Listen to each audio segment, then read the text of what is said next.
Hello and welcome to the PokerStars.com UK and Ireland Poker Tour, live from the Isle of Man. Yes, we're back on PokerStars Island for the second year running for day 3 of the main event, with 40 players remaining from the 402 who started. It's the penultimate day of the tournament. Today's the day we play down to the final table of 8, and you can watch the action live here on PokerStars.tv with me, James Hartigan, and the man who I consider to be the face of the UKIPT, even if he doesn't, Nick Wealthall.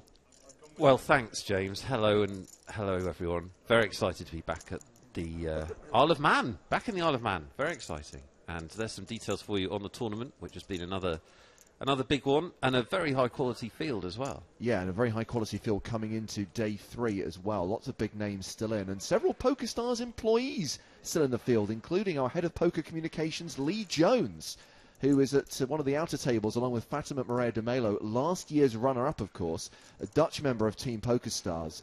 But the chip leader at the moment, Nick, and obviously we can see from those stats that the average stack is just over 200k. Yeah. The chip leader has close to 1 million right now. Yeah, he's doing rather well. A Manx chef by the name of Darren Woods. And he's going to be up on the main stage today, along with a guy who proved very popular when he went deep in EPT London last season, Ludovic Geilick. Yeah, Ludovic Geilick is an amazing player to watch. He won UKIPT Marbella a little while back, and he's just a sensational player. Obviously, you know him from finaling EPT London.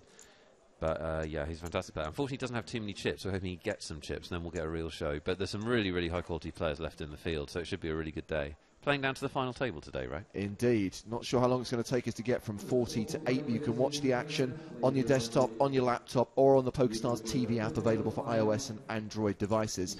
And as ever, with all our live streams on PokerStars.tv, we want to hear it from you.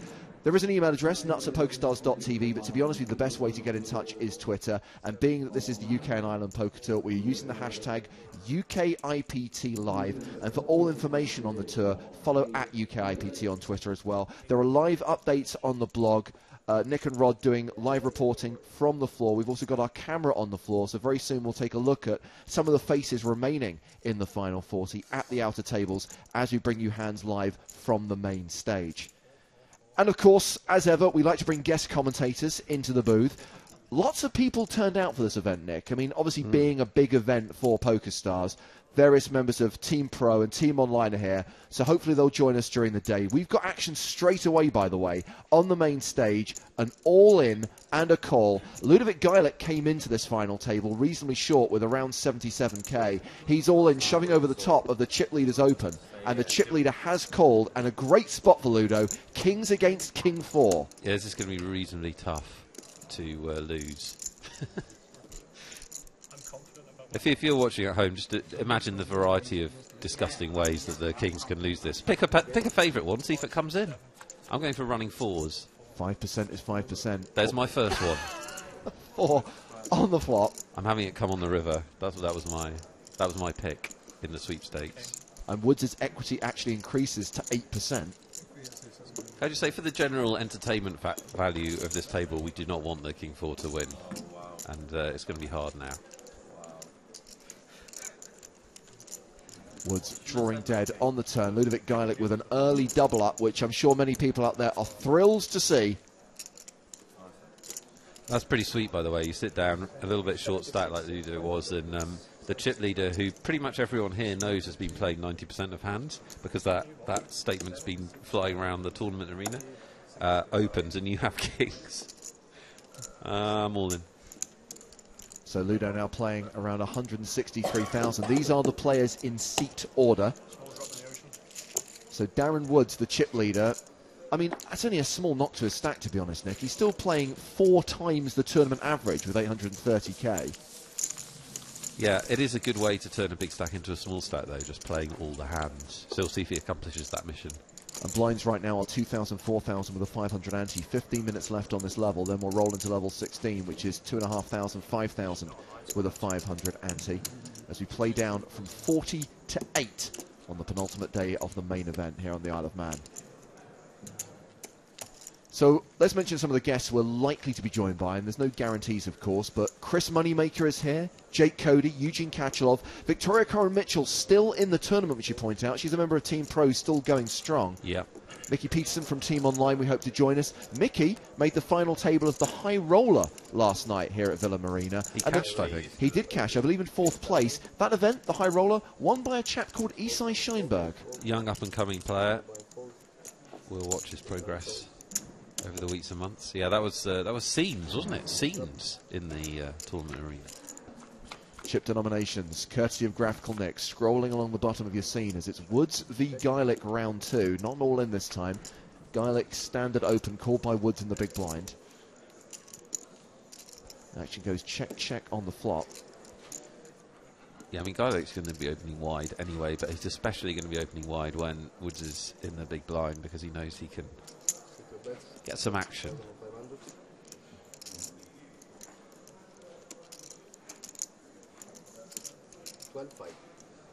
So with no c-bet from Geilick on the flop, Woods now leads the turn for 12,500. Yeah, I'd be surprised if Geilick just folded here after checking the flop. He always, he always has something when he checks that flop. Ludo looking very focused today, buried beneath that hoodie. Barry Greenstein.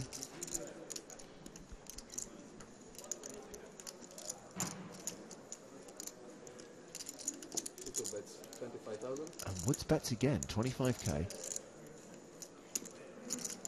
Yeah, it looks like a value bet. Apparently he's been betting, all kinds of crazy stuff, over-betting the pot, that kind of thing. The main thing about Geilick, if you haven't seen him play, is that he's really, really good. So, yes. he's going to make the right decision here a lot of the time. He has a reputation for being, crazy, and he will make some really big bluffs, but, I mean, he's just really good at cards. So that's the main thing you need to know. Ludo folds, and the chip leader shows 8-4 for a complete airball. That's pretty sweet. Back up to 856,500. I liked his bet size on the river. It did look like he was trying to get paid there. And Nick, I mentioned at the start that I do very much see you as the face of this tour. When I think UKIPT, sure. I do see your happy, smiling face. But that is a behavioural problem for which you are getting help, yeah? But obviously you've been involved with UKIPT since the very beginning, so you're probably the best placed person to answer my next question, which is, this is still Season 4 of the UKIPT, which started about 18 months ago. Yeah. And this is the second leg of the Isle of Man within Season 4. All of that information is correct. Okay. And Season 4 concluding next week? It doesn't conclude, no. Never? No, we're going to... The thing is, what happened was they gave me a contract which lasted 4 seasons. So what I've done is I've just manipulated Season 4 so that it'll last for 15 years. It's extremely clever of me. It finishes in London in a week's time. So we'll hope to see you in London if you're not listening to this in the Isle of Man. Part of the big London festival, which sees the UKIPT combine with the EPT, as we've got potential 5-way action here. An under the gun raise from Josh Hart, flattered by Terence Jordan and by Smith Trivedi. Yeah, this could be a really good table to watch, not only because we've got the chip leader and Ludo's on this table, but also because we don't really have a short stack. Like, sometimes you have 2 really short stacks or something like that. It can kill the action a little bit. But we're going to see some poker, I think. Yeah, Darren Woods calling out the small blind, Thomas Van Vielen defending his big blind. So we have gone 5-way to the flop, which is Ace, Queen, 5.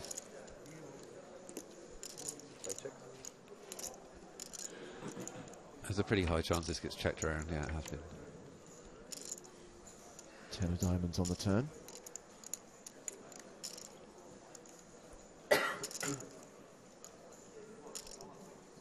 So this guy, Darren Woods, is a chef, and I believe was awarded the prize of Manx Chef of the Year last year. So the I Love Manx Chef of the Year, due to his imaginative use of beetroot. Of course. It's good, actually. I had the chance to talk to him earlier, and I said, how did you get all those chips? And he said, well, Nick, I took a dollop of aggression a teaspoon of 3 betting. And I mixed it up with some quality range analysis. Thank you very much. Thank you. Thank you very much. He didn't really say those things. So we're going heads up to the river. Woods' bet of 16,000, called by Josh Hart, who, remember, was the original raiser pre-flop. Yeah, if he's calling the turn, he should 100% be calling this river. Like if he has King Queen and he thinks he's ahead on the turn, I just wouldn't. I don't really see much reason to change his read here. And Pocket Jacks is the same hand, sort of, nearly. No, it's not actually, is it? Because Woods would bet Queen. I take that back. But if he has a Queen, or obviously if he has an Ace, he should be calling.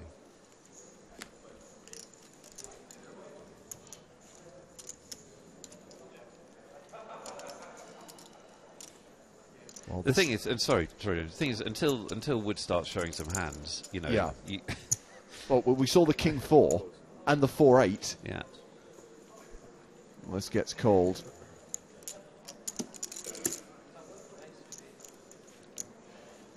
And Ace Deuce. Yeah, that belongs to Hart. Yes. I don't know what Wood showed, but. I was just saying that we've seen 3 hands at the feature table so far, and Darren Woods has played all 3 of them. This is table 5. We're checking out the outer tables now. There is Fatima Maria de Mello from Team PokerStars, the runner-up in last year's main event here in the Isle of Man, sharing a table with 2 PokerStars employees. Heath Cram sat to Fatima's immediate left, and there is Lee Jones, our head of communications. Simon Deadman also at this table, and in the 8th seat. Oh, we've got an all in the call here. No, he folded out of turn. Look at him. Oh, he. No, you're absolutely right. He turned his cards over out of turn, right? This is Wei Lee from Ireland with the red triangle of death in front of his stack. Simon Deadman and David Hill also involved in this. His end is not going to be dead, obviously. He's going to unfortunately get a run penalty after the end is completed, because you suppose your card with action pending, because you can affect action, obviously. So if he survives this all-in, Wei Lee will receive a 1 orbit penalty for exposing his hole cards. I do think that they should be made to do something during the round penalty. Forfeits.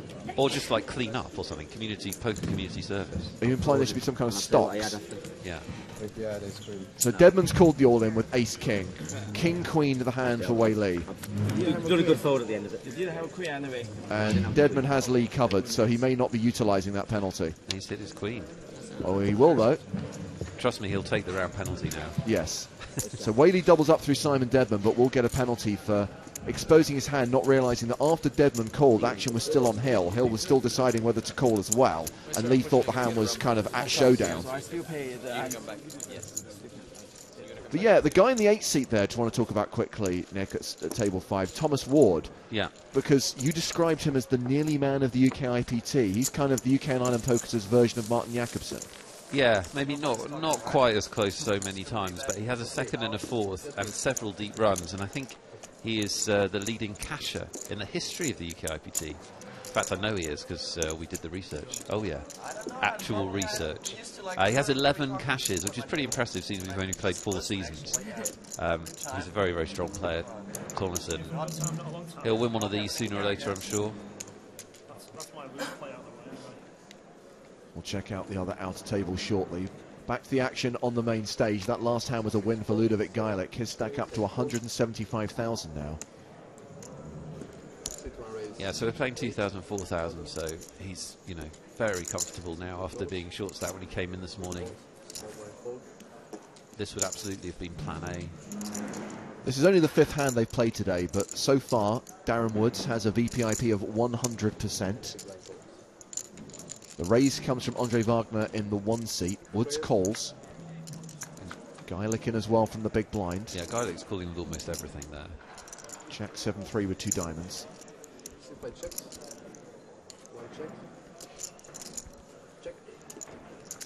Quick reminder, by the way, the hashtag to use on Twitter is UKIPT Live. Quick hello to Samantha L. Says, I was overseas, unable to watch EPT San Remo, but hoping to see Victoria Coren today. Maybe, Samantha, we'll be able to answer your wish shortly. So everyone check the flop. 10 on the turn. And is this a delayed c-bet from Wagner? 14,000. Obviously a ridiculously connected board. And that is a raise from Woods. Geilick's out of the way. Yeah, it's a pretty significant raise in terms of Wagner's situation. He started this hand with 240. So he couldn't raise again really without just moving in, I don't think. Don't think there's any way Woods has diamonds here after checking the flop. This gets checked to showdown. And Woods shows 8-9 for a straight. Yeah, that's a terrible check on the river from Woods. I don't know why. That's bizarre. You've got to try and get some value there. It's so unlikely that after being a pre-flop raiser, he'd then check diamonds on the flop. And then even more unlikely with a wide open player that he'd check the flush when he made it on the river. I don't understand why he didn't bet there. So there is Victoria Coren-Mitchell, the first ever two-time European Poker Tour winner. Little Miss Two Times is now her nickname, isn't it? She's got it on T-shirts, hats. Playing on table 4.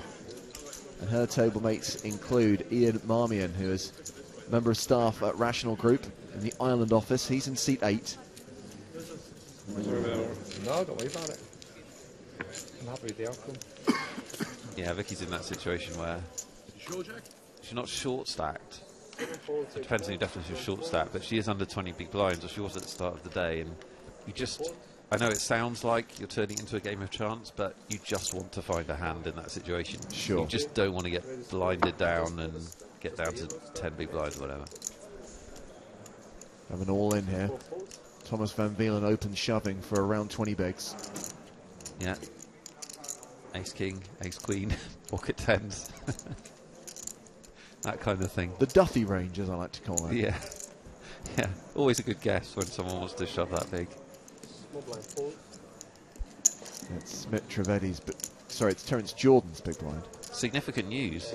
Darren Woods' VPIP is no longer 100%. Of course, he took a hand off. He's probably tired from all that chip betting things. Woods hovering around 840,000 with the blinds going up in 2 minutes' time. I'm still like fascinated that he didn't bet that river, because the whole point of playing every hand and being the chip leader and having a kind of crazy loose image and showing 8-4 is that you get paid a lot more than a normal player. Yes. So you should be betting a lot wider for value, and that wasn't even a wide value bet. That's, he's got a monster really. Strange, really strange decision. The eagle-eyed viewers are joining us. Scott R says, hey guys, welcome back. I noticed that Ludovic has a UK flag and not a German flag next to his name. Of course, Ludovic registered up for EPT London using his German passport, but I believe registered for this event with his UK passport. That's what happens when you have dual nationality. You can literally pick what flag he wants on a event-by-event basis. Also hello to Phil, who says, afternoon, looking forward to a great Sunday of poker, supporting Vicky and aggro Ludo. Although arguably Ludo is slightly less aggro than this guy, despite his not betting the river on that previous hand. Woods back in the action, having taken one hand off. I mean, the thing about Geilick here is that he has a fantastic seat. If he could hand pick a seat in this tournament, he'd want to be 2 or 3 spots, to the left of the manic chip leader. And the manic chip leader raises and takes the blinds and antes. That's the 7th hand we've seen today at our feature table. Still 40 players remaining in the tournament. No bust-outs during the first 17 minutes of the day. As we check out table 3, headlined by Full Tilt Poker ambassador Martin Zadenia. Fintan Gavin, a former UKIPT winner, also at this table. Well, I was going to say, who's the headliner? It's a close call, because Fintan obviously is a really well-known face of UK and Irish poker. And a previous champ. Plus, of course, in seat 1, all the way from Canada, Talanchik Adrian Rosem from Team PokerStars Online. It's a table of headliners. Should point out that Martins is also a UKIPT champion, but not a main event champion. He won a series event, Pot Limit Omaha series event at the Hippodrome in London this year. And chances are, Nick, that we're going to mix things up later on, because when we get down to 24, there'll be a redraw for the final 3 tables. So there's a very good chance that, should these players make it, we'll see them come to the main stage. We'll see some of the hands they're playing. Yeah, lots of good characters and great players still left in this event. Let's hope they make it super deep. The beautiful thing about the UKIPT, ever since its inception, is that we make stars. Yeah. At the UKIPT, you see players come through, people that have become very well known in the poker world, like Max Silver and Nick Abu-Risk and all of these players. So you get the best of both worlds all the times. You get well-known players, and you also get new talents. This is a squeeze here from Josh Hart. Wagner opening under the gun to 8,000. Woods flat. And then Josh Hart 3 bets to 26k. It's reasonably unlikely to be a squeeze if you mean a bluff. Like, it is a squeeze, just the betting pattern nowadays is called a squeeze, isn't it? But it's reasonably unlikely to be a bluff just because he knows that Woods is going to call him. So it makes it much less likely to be a bluff, in my opinion.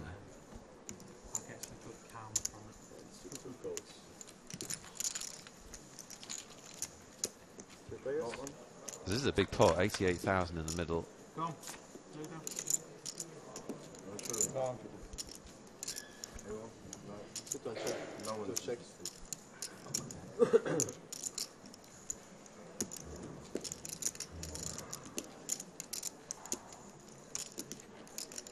Well, we saw Hart check top pair with an ace, but that was a 6-way flop and it was a single raised pot. I think he's much less likely to check an ace in this situation. I'm not saying wouldn't, but just a little bit less likely. 30,000. He continues. 30, yeah, 30. 30,000, which gets a fold from Wagner. All right, stacks McNasty over there.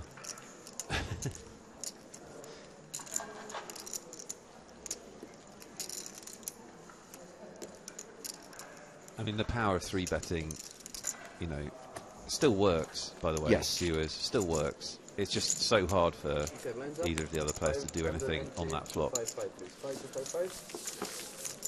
Josh Hart tied for second in chips at this table with Smith Trivedi. Woods obviously the big chip leader, a 205 big blind stack. Yeah, must be a lot of fun. He's certainly having a lot of fun with it.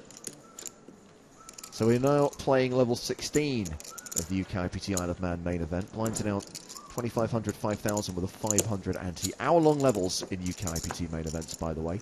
Good afternoon to Paul Walsh. Says just catching UKIPT live. Great to hear, James, and the brilliant Nick Welfall too. Oh, thanks, Paul. Stacks McNasty. Stack McNasty. Taking everything right now. Reputation worthy. It's a lot of chips, isn't it? I had that many chips once, but it was because I've got about 5 sets at home and I just put them all out on the dinner table. Then just put some small stacks around the other seats. Pretended I was doing really well. 7 folds. Small blind folds. And big blind folds. Heads up. Would you put them together?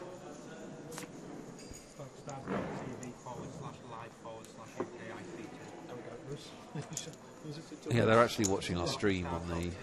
30,000. And that shouldn't actually be happening. We might have to confiscate that device.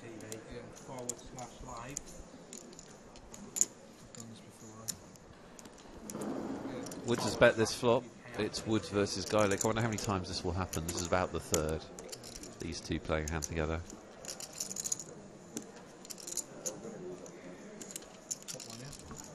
The force of the law is about to come down on this feature table. Players are now being advised that they are not actually allowed to wear headphones at the feature table. They're not allowed to listening to the stream. Sorry, guys, but you can't have free live coaching from Nick Welfall while playing in a UKIPT. It's a shame because I was just about to start criticising their clothes. Well, let's head over to table 2, which is the only table we haven't seen so far. Table 1, of course, being our main feature table.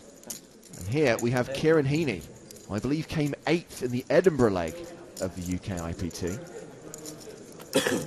Yep.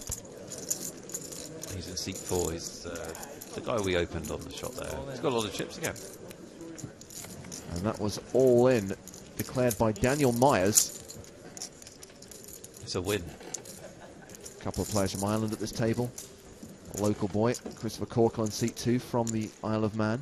Another theme of UKIPT events since they started has been the same players going deep multiple times. And obviously it's a good structure. It's a great structure, really. It's the EPT structure, but just as shorter levels slightly. Yeah. And you have this massive spread of players at the UKIPT. So you see people that have qualified for their first ever big event. We have a lot of those at every UKIPT. If you're listening to this and you haven't done it yet, hopefully it'll be you sometime soon. Right through to, you know, top flight pros. And I think the cream does rise to the top quite a lot, but we get a fantastic mix.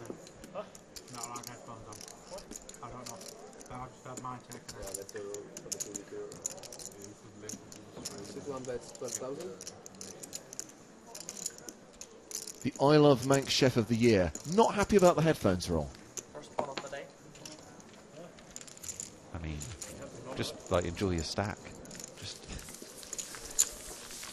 Hello to Kenny and Freya, who are watching the live stream from the UKIPT Isle of Man welcome desk. Loving this event and loving your work, Kenny and Freya. All in and a call over at table 4. That's Vicky Coren-Mitchell's table. Is Vicky involved in the hand? yeah, that's bad for Vicky, I think. Yeah, Vicky gets it in with queens against kings, and she will exit in 40th place. Thank you very much.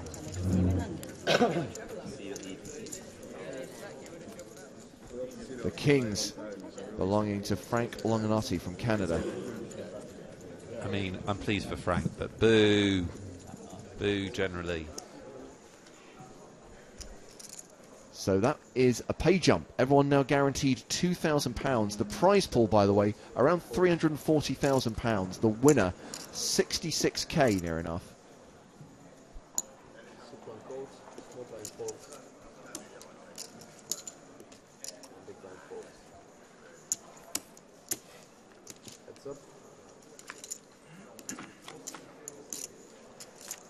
Under the gun raise from Josh Hart. Called by Andre Wagner on the button.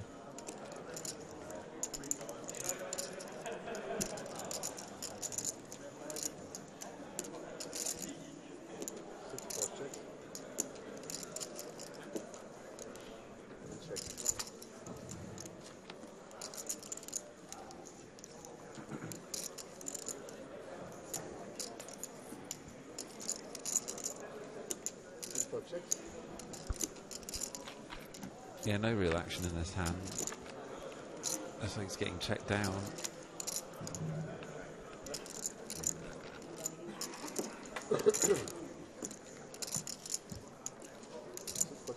Hart might have been thinking about a bet with some kind of single pair there.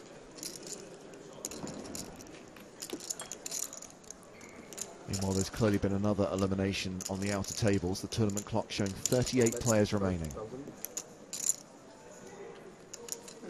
Quick fold from Hart, so obviously he was thinking about a bluff rather than a value bet. Wagner takes it down. He is up back over 200,000. Now, you may be aware that we've created a special behind-the-scenes series where we look at many aspects of how PokerStars works. And if you have a question, something you've always wanted to know about the inner workings of the PokerStars operation here on the Isle of Man, you can email your questions to inside@pokerstars.com. And if you're lucky, I'll get to come back here and ask your questions of the people at the PokerStars head office. Inside@pokerstars.com. If you haven't seen, by the way, the first 2 episodes in the Inside PokerStars series, we're going to be showing them during the breaks on this live stream. Actual episodes. Hello to Daniel. Says hello, James and Nick. On in the background while I organise my work for the week. One day I will play in a UKIPT event soon. And you should. I mean, we talked about this last year when we sat here, how accessible the UKIPT is. Obviously, a lower buy-in than something like an EPT, but also so many satellites available as well. Yeah, we run. We've got an all-in here. Van Vielen all-in for 86,000. Woods, the most likely person to call for a lot of reasons. I actually have 7-2 on 2. No way. He's called in with nothing, I think. You're winning. You're actually winning. Wow. 6-5 against 7 deuce. Amazing. Really? Better than that. I Yes. mean, I love Really? it. Tremendous. 4, 5, 6. The equity's got to be pretty close, right? You don't often see this matchup. We see all the pre-flop matchups, but You clearly weren't at our table yesterday. That's one for the TV. You're going to be sitting in the house in yeah, because all the cards are so low, you know, there's some chops. You can just imagine the commentary that they've nicely made it turn on. That's a good flop nice for flop. 6-5. Running sevens or running straight cards. Pretty hard to get out of this. After making a great call, knowing he was in front. Quads! You're going to win now. Just guess. You got to know when it's coming. Eager understanding of the game tells me you've lost. Now, let's just recap that hand. Yeah. So it was Trivedi who opened, and Woods just flatted. Van Vielen then moves all in for 86,500, which is... I mean, obviously it's shy of 20 bigs. It's around 17, 18 big blinds. But considering he's only committed 10,000... Calling blind yesterday. I mean, what was Woods calling for in the first place? He calls the original open, obviously with some kind of strange plan. But then why call it all in? You're looking for logic and reason, where Yeah. I suspect there is none. Yeah, that's my mistake. I mean, this isn't it? is how Darren Woods got all those chips. He's just been gambling. That's what happened yesterday, and he's doing it again. It didn't work out this time. It won't work out very often with the old 7 deuce. I'm not sure about Van Vielen shove because it's one of those spots which is really good in a vacuum. You know, somebody open raises and the chip leader flat calls, and he's in a small blind with 20 big blinds. In a normal situation, he's going to get a lot of folds there. So, like, I don't mind it. But with this guy, the way he's playing, I think I do mind it. I think it's probably a mistake to do it with that hand because you're just getting called so as he just proved. I mean, I didn't know he was calling with 7 high, but he's just going to call him so often. And when he does call him, obviously he's not in great shape. So I'm not sure about that shove, but it's worked out. It's worked out big time. I'd say, number one, it's not often you find yourself calling all in with 7 deuce. Secondly, it's not often you find yourself calling with 7 deuce and are ahead. Yeah. And then thirdly, getting sucked out on. Yeah. He can complain at the bar. I had a brutal hand. I got it in way good. Woods down to around 750k, and Samantha L not happy with the result of that all-in at the outer tables. Oh, boo. Unlucky Victoria Coren. That's what I said, boo. That's the correct response to a Victoria Coren exit.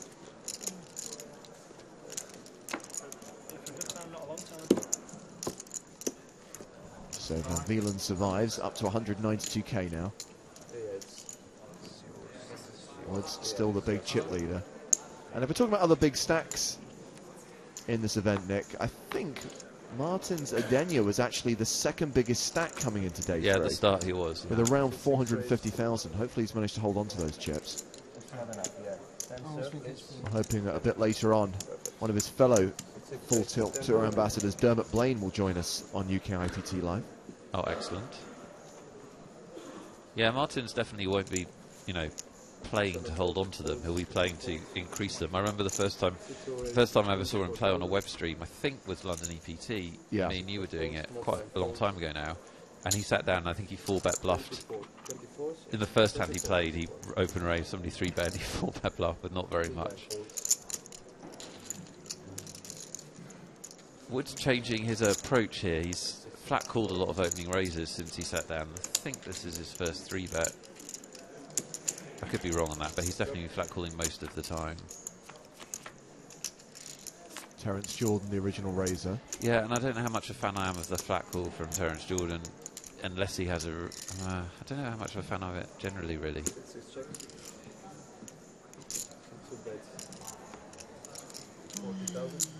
Just going to go check, bet, fold. And this actually reminds me of something which has always sat in my head, Nick, and it was something that you tried to hammer home. I think it was when we were commentating on Copenhagen many years ago, which is how calling 3-bets out of position is a minus EV play long term. And then what happened next, as if they'd been told to prove your point, is we saw 3 hands in a row where players called 3-bets out of position and it went check, bet, fold. And you kind of sat there smugly, leaned back and went, yeah, told you. That does sound like me, especially the smug bit. You must be really good then. Yeah, it's if you're deeper stacked, you know, there are a lot of times when you should be calling a 3-bet out of position, but people do it way too much. That's the point, especially with these stacks. Now, don't forget, Spin and Go, now available on PokerStars. Sadly, as an employee of the company and not being able to play for anything of value, I have to play money Spin and Goes, but they're still awesome. But they're even more awesome if you can play for real money. Hyper Turbo Sit and Go, where the prize pool could be anything from a double your money to $30,000 for first. Check them out, a fun format, and great if you just want to have a quick game of poker, but you've only got 5 or 10 minutes. Yeah, you were caning the play money sit and goes before broadcast. You were actually a little bit miffed to be starting to commentate, weren't you? Well, I was a bit miffed I bricked 2 in a row. Yeah, bad play. 7-bet 60. I was watching, awful. Standard. You got it in with the nut flush draw. You were the last aggressor. It's true. It can't be that bad.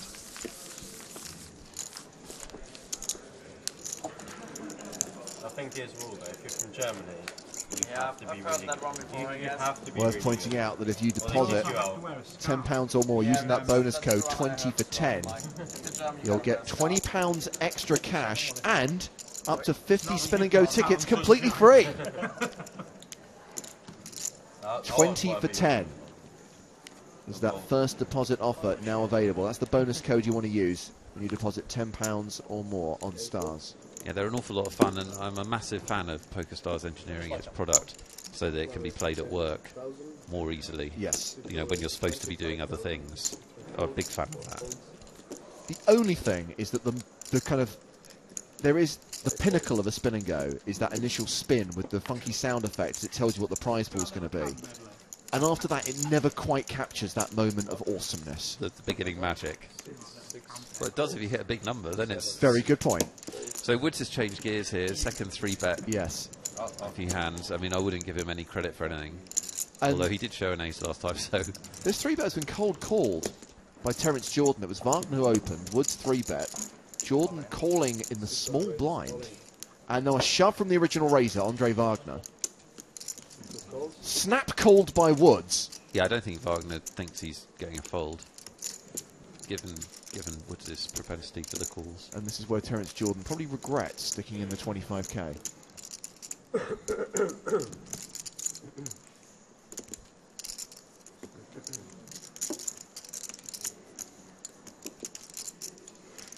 Yeah.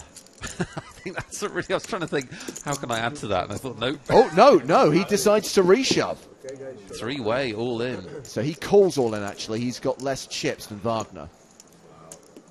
And we've got Jack 10 against Ace King against Queen 10. What belongs to who? The Ace King is Wagner's, the Queen 10 is Woods, the Jack 10 is Jordan. You don't mention that. How many jacks about? Well, Jordan's just decided to gamble because there's so much money in there. He's tried to squeeze and then he's decided to gamble. One time? Give us the one time. I think he's used it up already. He hasn't called for it, so... 8-9 jack? Woods' call of the Wagner shove is just... 7, 8, 9. I mean, it's just gambling, and it's gambling with a bad hand as Didn't well. even think about it, Nick. He snap called. Well, this is not a disaster for Jordan. No, it's not. Far from it. There's diamonds working for him. Wagner, obviously... And a gut shot. I mean, it's the opposite of a disaster. Absolutely. It's an amazing flop for him. Absolutely. Wagner ahead right now, obviously with top pair. Woods, just 3%. And Ace King with the best hand pre-flop. It's the best hand on the turn. Woods isn't winning this one. Jordan still with plenty of outs. But as you can see, he's up and ready to go. And he gets there on the river. Nice. No, he won. He should have walked Back further. in, look. He should have walked further. The further you walk, Yeah, then you would have made a flush. yeah. Get in, Exactly. back it back up. Exactly. So Wagner wins the side pot against Woods. Jordan wins the main pot and triples up to Yeah, 319,000. And Woods is down to 566k. Obviously, still a huge stack, Nick, but when you consider where he was like 4 hands ago. Yeah, and I you know, it's just a strange call of the shove with Queen 10. I mean, the chances of him being dominated are so huge. I mean, it's a weird call anyway, but especially with Queen 10, just doesn't really make any sense. And obviously he got all of his chips by playing aggressively and gambling and putting people under pressure. But when you're calling off big bets, you're not doing that. You're not putting people under pressure. You're just doing the gambling bit. And it's like I said, it's a good way to turn a big stack into a medium stack. Well, he's proved that he's going to call them all in with literally any two. We've seen him call it off with 7 deuce. We've seen him call there with Queen 10. Obviously, massive hand for Terence Jordan in the end. He's now up to 390,000, nearly triples up. And I think, like, his call is sort of... Won't get any better than this, though, I guess. Obviously, he's made a gambling type call with Jack 10 suited, but after he made the 3-bet, I mean, really, I prefer it if you just shove. He just called the 3-bet. That was what was weird, Nick. Is he started the hand with around 125k. Oh, I see. And he just called the 25. Yeah, you're right. I thought he was the 3-bet. So Sorry, he's you're right. calling for like a fifth of his chips. So he's kind of forced to call it off when then there's an all-in and a call. Yeah, in it's front of actually it. a really cool spot for him to move in as a 4-bet there, because it's not an easy call for Woods, except that it is Woods, so maybe it's a horrible spot for a 4-bet. I'm smiling. I thought I was walking just now, so. Anyway, you know, we've seen this tons of times before. I'm sure you've seen it as well, where a big chip stack has got there by being aggressive and everything working out and hitting hands, and they just have to change gears. Really, Darren Woods needs to change gears down now. You know. A few tweets have come in. Remember, the hashtag to use is UKIPT Live. Ed Dawson says, good luck to Ludovic Geilick in the Isle of Man.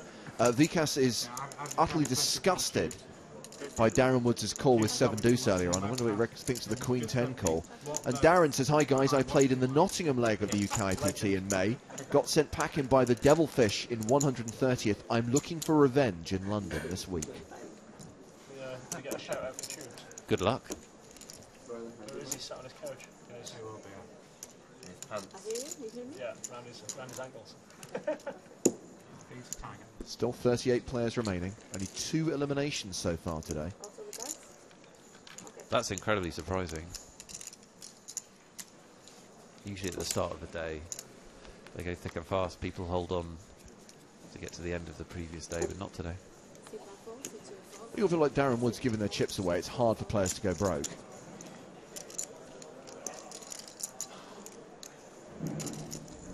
So Christopher Glover in the 8th seat is the short stack at this table with 116,000. He's in the big blind this hand. He's got 23 big blinds. Yeah, I should say shortest stack, not necessarily short stack. If you had to pick a table to be at with 23 big blinds, this would be the one, because there's so much action, it's so loose, you're going to get chances. If you get dealt anything reasonably decent, you're going to get chances to put the money in.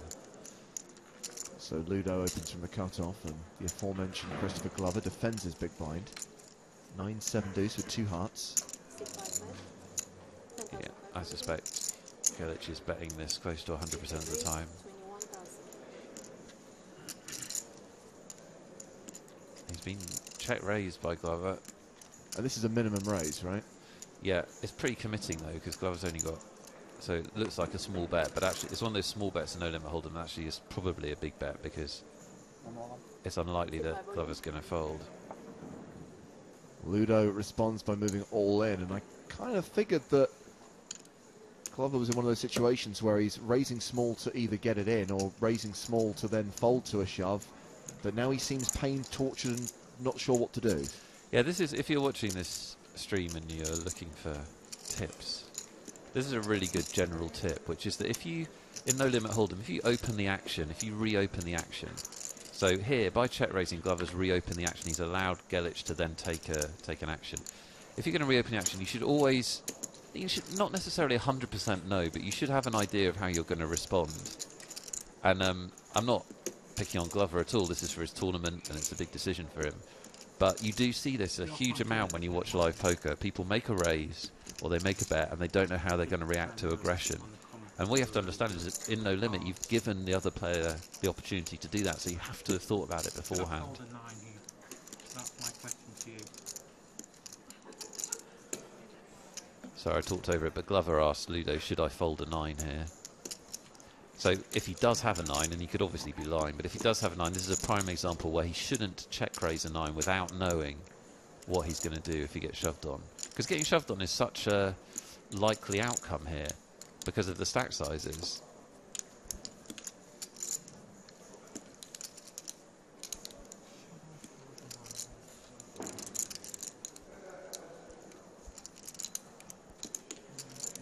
I mean, you know, if he does have a 9, check raising and then folding wouldn't be great.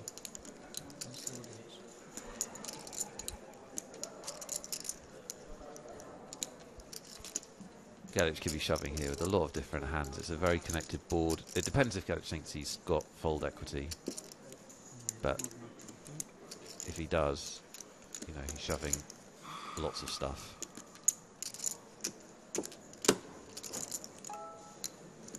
One thing I was very impressed with Geilick with when I watched him play in Marbella is that he really understands how to play his image, how people perceive him, how they're, you know, because you can't just be aggressive. Wow.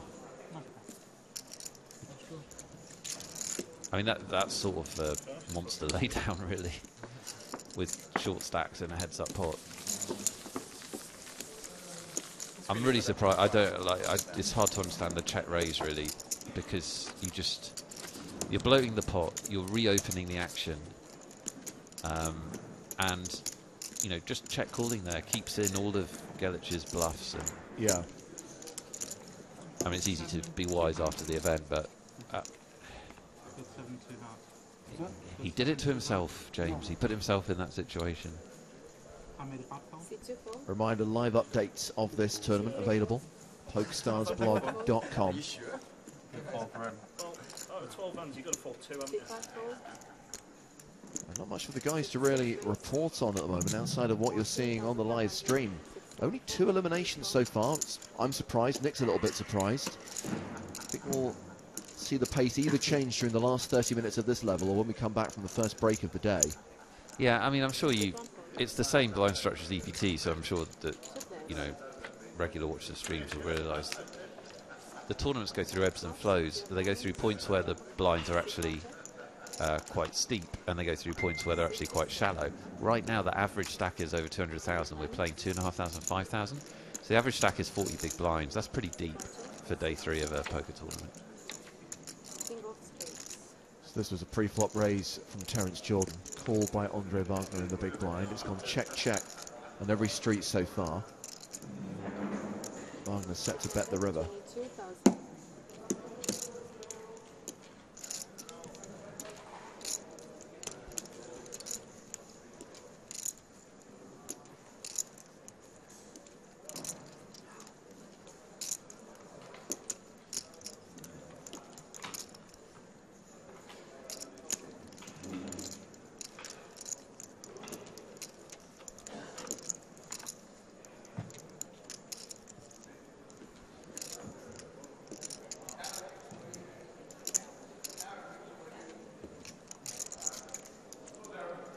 Hi.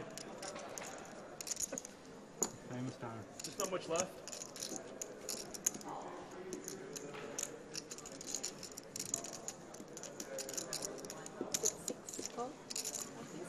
Jordan does call on the river.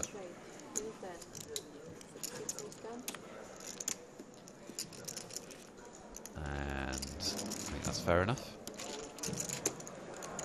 Called with a 10, right? Yeah. And a straight for Wagner, who's up to near enough 250,000. Woods still the chip daddy with 565,000. Glover, by the way, down to 81,000, 16 big blinds after losing that hand against Geilick, who's the second shortest stack at the table with 34 big blinds. Steve says, why do people show when they fold? Just don't get it. Friendly game, Steve. Friendly game. I don't get it either, Steve. It's a strange thing to do, I think. Especially if you fold a hand of value and then show, because, you know... don't know, you're just giving away so much information, and even worse, if you were getting bluffed, you're showing your opponent how clever they were. So, I don't know, it's weird. People do it though, don't they, constantly? Even at EPT level they do it. Yeah. Funny old game. Ludo opens to 10k. Action on Smith Trivedi. And he 3-bets. 24,000.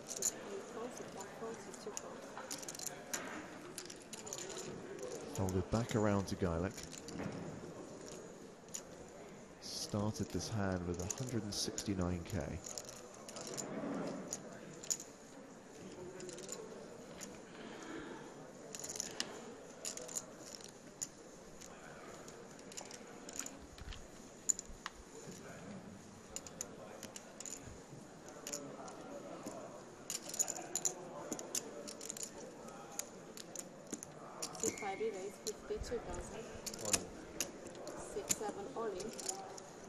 Geilick Wow. 4-bets and Trivedi shoves. We've gone to war in a hurry. So Geilick's 4-bet was to 52,000. Trivedi's obviously got him covered, so it's a case of whether Ludo wants to call it off.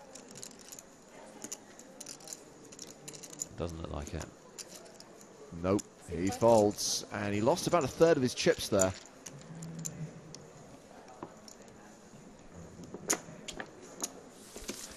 And Trivedi up to nearly 400,000. Yeah, really good spot if he did have a hand there for Trivedi.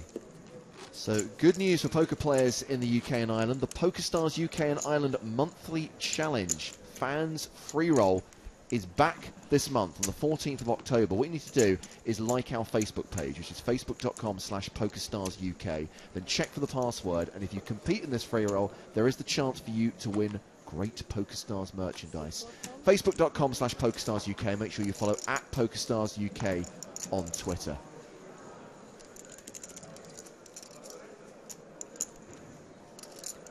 By the way, I have been informed by Graphical Nick that he has named the chip denominations after landmarks on the Isle of Man TT circuit. As someone who doesn't really follow that event, I would have no idea.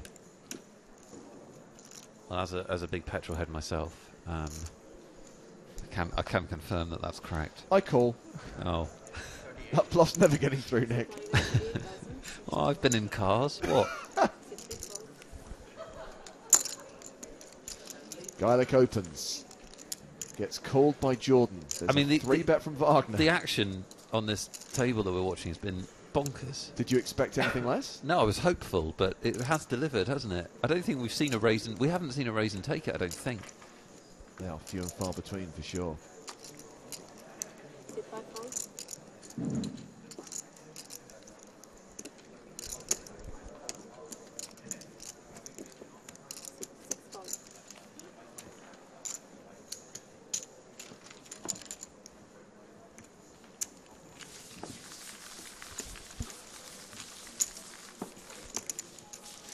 We didn't see a flop though. That's pretty unusual.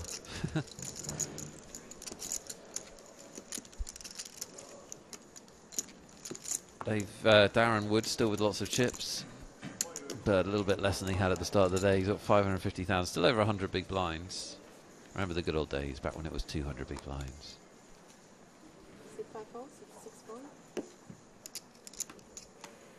The thing about playing live no-limit tournaments is, and to state the obvious, things change so quickly.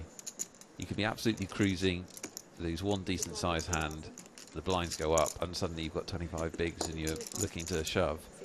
And the complete opposite can happen as well. Yeah.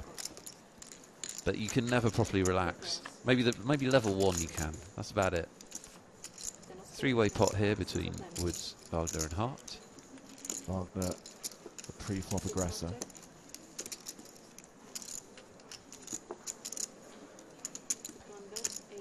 And Wagner continuing into two opponents. Gets a fold from Woods and a fold from Hart. Yeah, Wagner's done well. He's won a couple of sort of not uncontested but barely contested pots since he lost when Woods hit that straight. Yeah. And these are the things that are... There's a lot of hidden luck in poker. So let's say Woods decides to bet that straight on the river with quite a big bet, and let's say Wagner has something that he has to call with. Or maybe Wagner's down to a short stack and he's already shoved and gone out by now. You know, there's so much hidden luck in this game. It's just endlessly fascinating.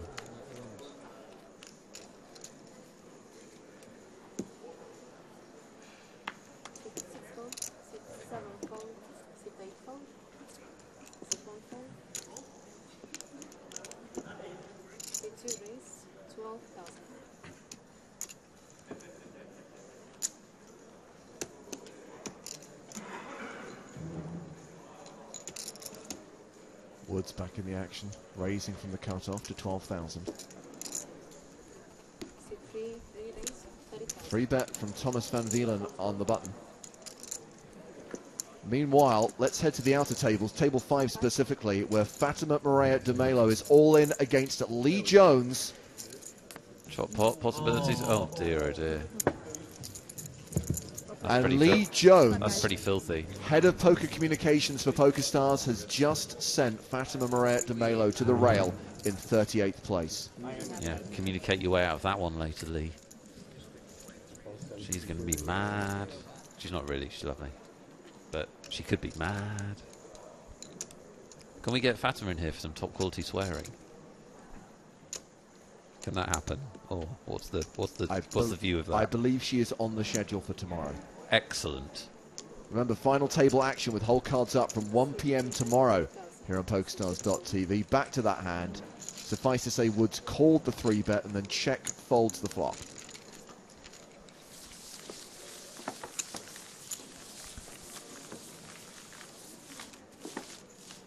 Now Van Wielen playing without fear, which is good. Wasn't a massive fan of his 6-5 shove, but you know, it's always better to be fearless and aggressive when you're playing tournaments. If you can have a fold that direction, not the passive direction. So a couple of players on the short side here. Geilick with 20 bigs, Glover with 16 bigs. Woods still playing more than 100 big blinds, but remember at one point today he was up over 200 big blinds. Average stack right now around 212,000 with 37 remaining from the 402 who started.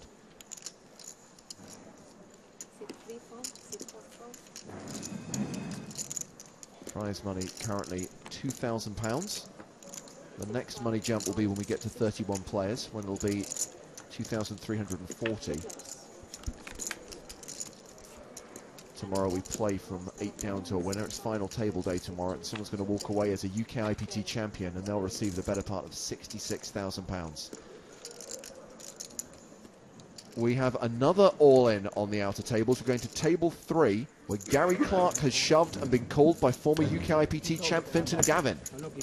Fintan has the 10s, and Gary has nothing left. Bad news. Gary Clark out in 37th. His chips now belong to Fintan Gavin. He moved all in with King 3 and got called by Gavin with 10s. Yeah, I don't think he had too huge of a stack there.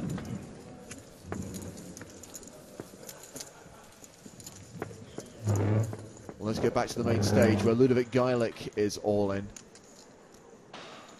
So remember, Geilick just called from the small blind pre-flop. There was a limp actually from Woods. Woods pot, yeah. Changing his strategy once again, just limping, allowing the blinds to come in cheaply. Check, check, check on the flop. Geilick made it 10,500 on the turn, got a fold from Jordan and a call from Woods. Goes heads up to the river, and Geilick shoves for 83k. So decision. Such a cool shove. Now on Woods. Like there's 40,000 in the middle, and Geilick shoving for 80,000. There's obviously a really high chance that he's playing the board here. But you just look so stupid if you call that he's not. The way he's been playing, I'd be sort of shocked if Woods folded, but there you go. Geilick up to 123k. I mean, what? Don't know about that. What could Geilick have there? I mean, He hasn't slow played jacks, has he? I mean, and curious to see. I say the second change we've seen from Woods today, because you mentioned at the start, Nick, we were seeing him call a lot, calling a lot of raises. Yeah. Then he went through a phase of 3-betting open raises, and now he's going through a phase just open limping. he's like all the seasons in a week, isn't he? What's next? What's next? What's going to be winter? I don't know. I do know that he's probably trying things to... And he obviously, he likes to give off this kind of crazy Devil May Care kind of image. Certainly what he's been doing in this tournament.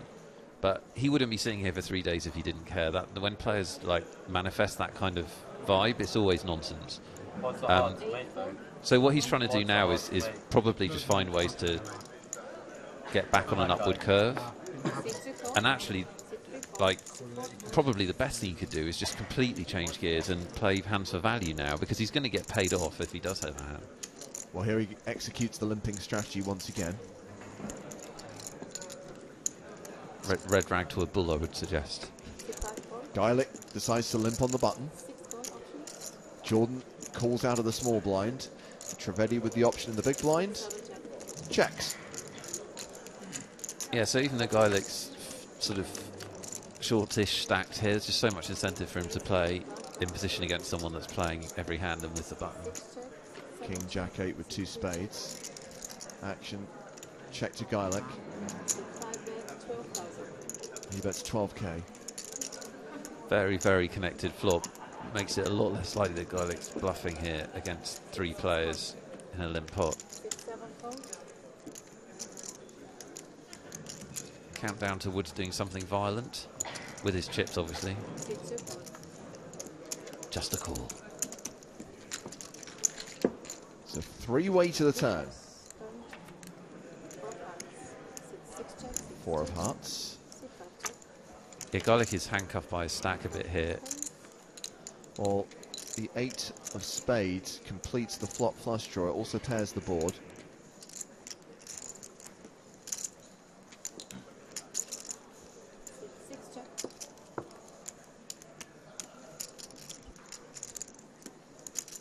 Is there a break at the end of this level?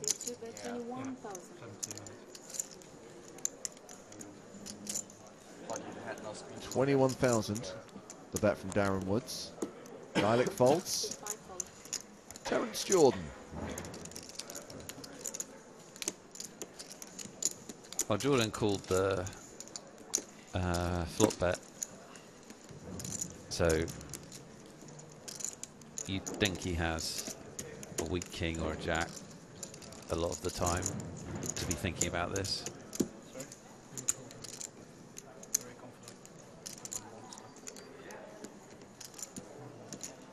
Pretty small bet by Woods. He's bet. No, it's not so much actually. 24,000, 60,000. He's going to get called. And Woods mucks. It was a weak king, Nick. And it's good.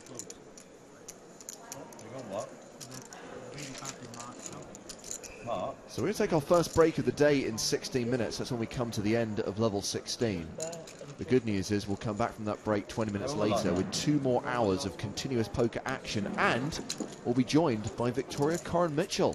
No way. The first ever 2-time EPT winner will be joining us on commentary duties. Vicky obviously made it to day 3 of this tournament, but was one of the first players out today. But Vicky will be here to answer your questions, so probably best to stick them on an email, nuts@pokerstars.tv, or tweet them when Vicky's actually here in around half an hour's time. That's exciting. The hashtag on Twitter is UKIPT Live. Imagine being the only person to win 2 EPTs. That'd be pretty cool, right? Although it probably comes with a bit of stress in that every single time there's an EPT, you've got to root against about 70 people joining you, so there's only, and taking away your only 2-time title. By the way, I'm not suggesting that Vicky cares about any of this. I would, because I'm a small, petty man, but... Now we can talk for a minute. Players have asked for the cards to be changed. Meanwhile... Yeah, not enough action with the last deck. That was the problem. From the smartphone of Lee Jones, I hit a 3-outer to bust Fatima. I have never been more ambivalent about busting an opponent. She's a class act. And Luke, hasn't heard her commentate. Luke You know, mate. has an observation. He says, I may be doing Woods a disservice, but when you say he's changing his strategy, I'm not sure he actually has one. You can't be a TV star anymore. Well, strong words. Good luck, everyone. Who have we lost? Christopher Glover. Tables have to be balanced. The big blind's being moved. Meanwhile, at table 2, Ireland's Gary Lauder is out, meaning we're down to 35. The redraw will be at 24. And today we play down to the final table of 8. And really fancy, like the place for like. Yeah, it's not fancy, but for the style I expected. Rustic. Yeah. Very rustic. It had like these plates made out of stone or something. If I remember correctly. Very different dynamic at this table now because a lot of the stacks are actually pretty close together. Geilick is short stacked with 21 big blinds, but then everyone else is between 200 and 350.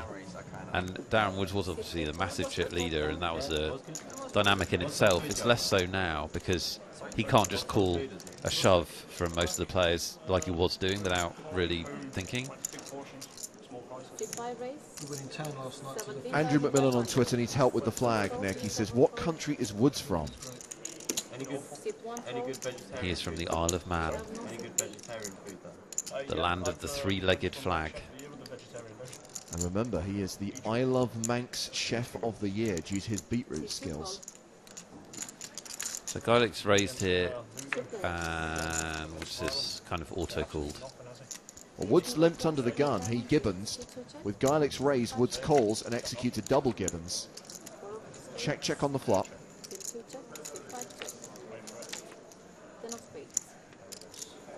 Check, check on the turn. And a bet from Woods on the river of 15,000. Geilick moves all in. And Woods folds, showing a 10. Yeah, Geilick's just really hard to play against. You've seen him shove 3 times. He shoved over that check raise on the flop. He made that shove on the full house board, and he shoved here. And he, you know, the fact that he's checked doesn't mean he's not interested in the hand. And those are the players you don't want to play no limit hold'em against. Yeah. Because you're always going to be off balance against them, you know. Just mixes up his lines incredibly well.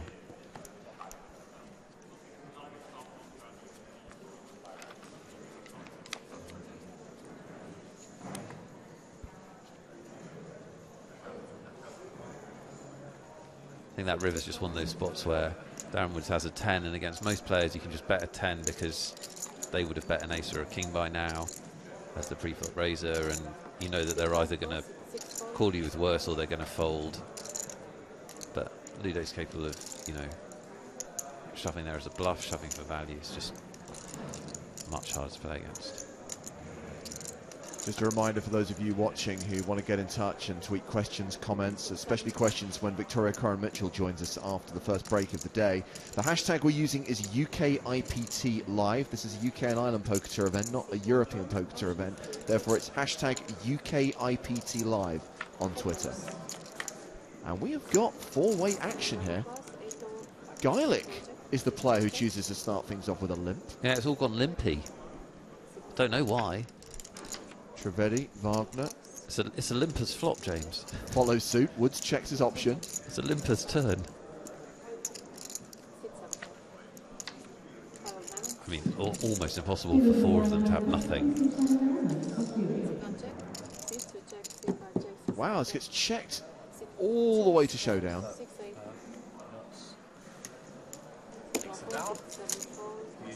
Seriously? There you go. Finally broken. Wow.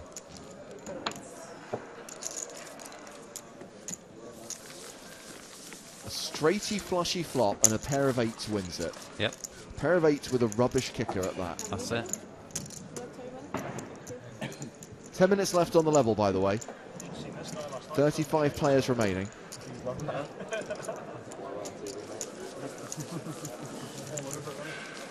How are you feeling this moment? A reminder, that the UKIPT moves to London in just a few days' time as part of the EPT London Poker Festival. In partnership with the Hippodrome, of course, all of the tournament action being held at the Grand Connaught Rooms in Covent Garden. The festival kicks off on the 8th of October. There'll be the UKIPT main event, there'll be a UKIPT High Roller. Nice. For the first time ever, and Hartigan Senior is very thrilled about this one, there is going to be a seniors event on Sunday the 12th of October, a £200 tournament. So Brian the Business Hartigan will be competing. Is that da business? Is that how he... What's the cut-off? What's the age? What's the... 50 and up. No. And of course there will be a live stream of the main event of the European Poker Tour from Tuesday the 14th through to Saturday the 18th of October, from day 2 of the main event through to the final table. And just as we're doing here on the Isle of Man, whole cards up coverage of the final table. Geilick opens to 10,000. Jordan calls. Trivedi 3-bets to 27k. And here comes Woods.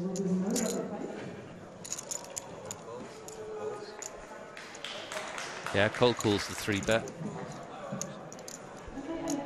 Classic Woods. Classic Woods. Woodsing it. Geilick shoves. Folded by Jordan. Folded by Trivedi.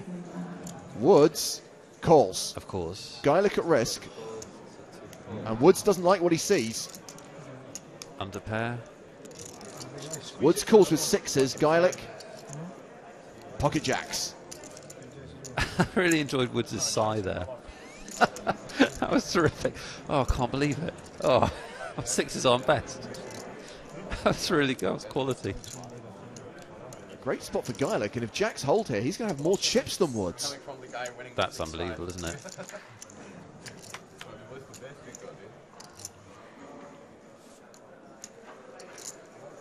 So far, so good.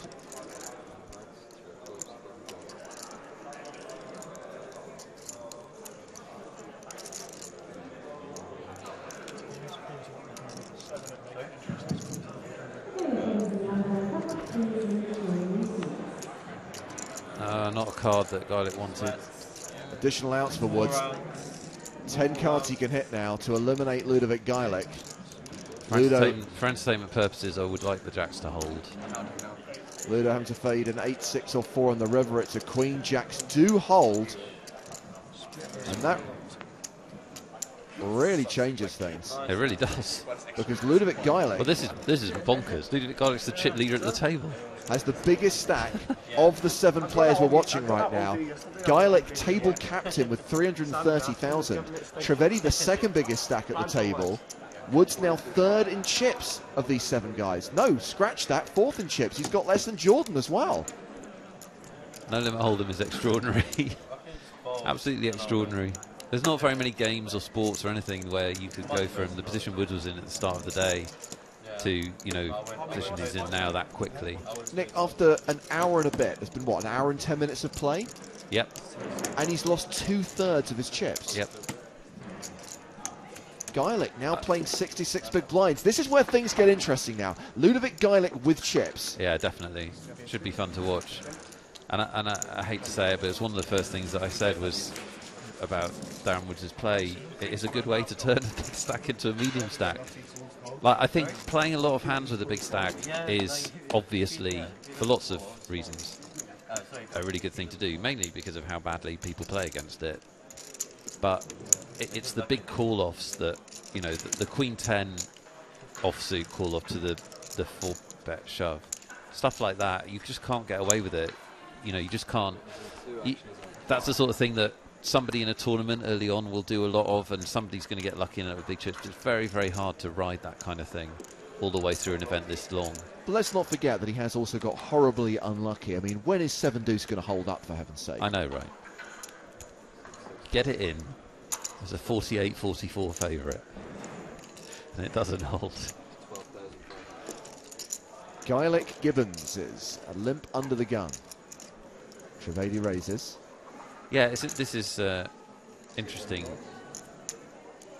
dynamic that Geilick's started to limp some hands. Didn't limp the jacks, of course. As you can imagine, Nick, the internet very excited about the fact that Ludo now has chips. Phil Waterfield says, come on, Ludo, bring on the action. And what does he do on the very first hand? He limps. He limps. like a maniac. But the thing was, it's a strong limp.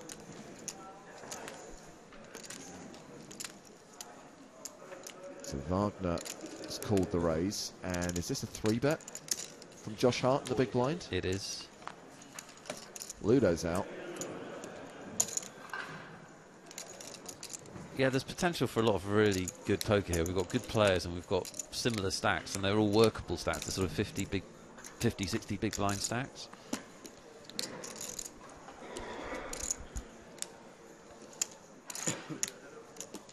And players call super wide in this spot these days. When somebody 3-bets out of position, they get to see the flop in position. The only reason Wagner wouldn't call here is if he either has just a really weak hand, or if he has a hand that he thinks is dominated a lot of the time.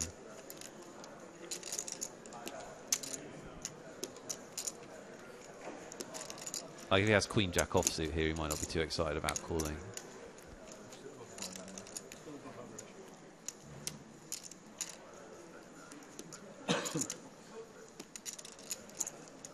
Hart's giving him the stare down. Don't know if he always does that or not. I haven't seen enough of his hands. But sometimes when a better stares at you or you're making a decision, it is significant.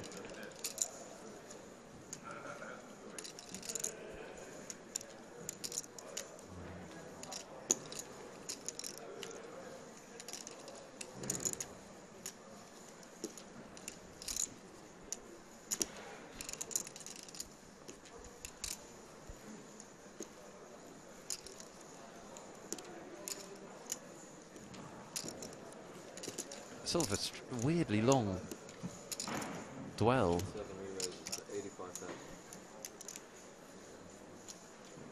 And Trivedi responds with a 4-bet to 85,000. Wagner gets out of the way. Yeah, I got the names wrong. I apologise for that, Trivedi. Just the guy thinking about that. Action back on Hart. Just a squeeze, Josh.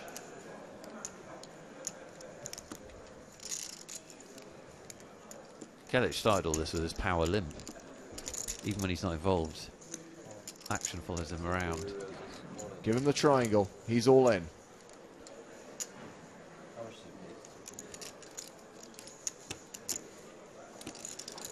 It's about $250,000. And Trivedi's 4-bet was to 85,000. I wouldn't expect to see many situations where he's 4-bet folding it. No. And yet.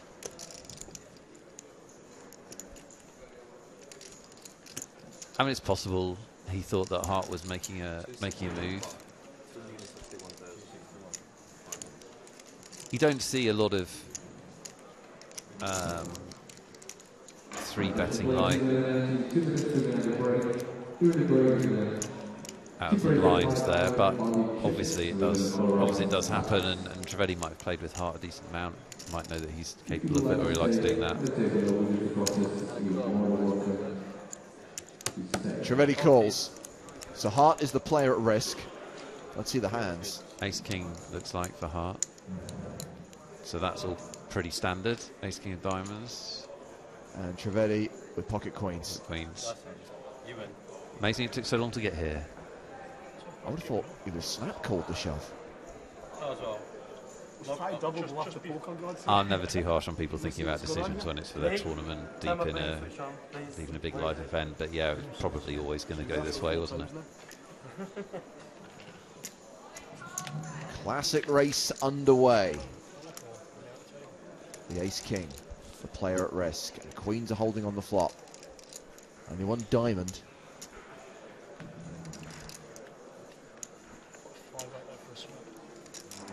Queen of diamonds. Ah, I've got it.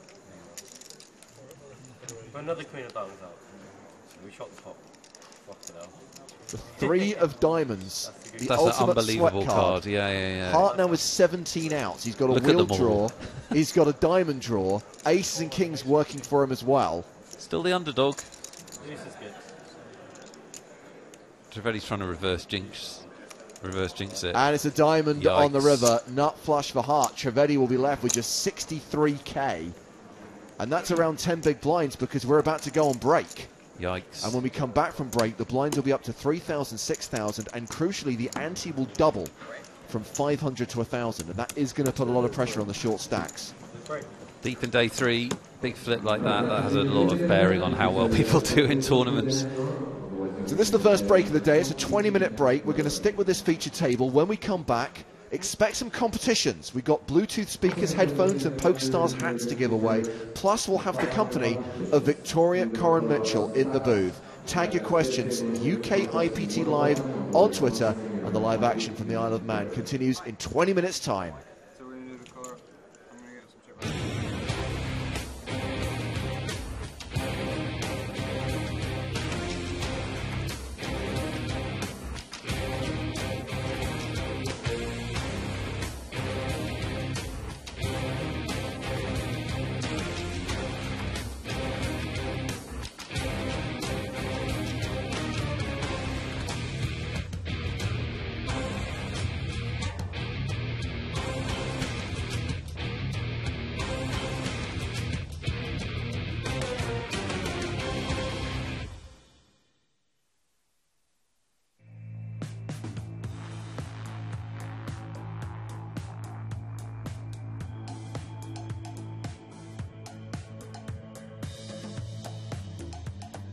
At PokerStars, you'll find more tables, more players, more games than any other poker app.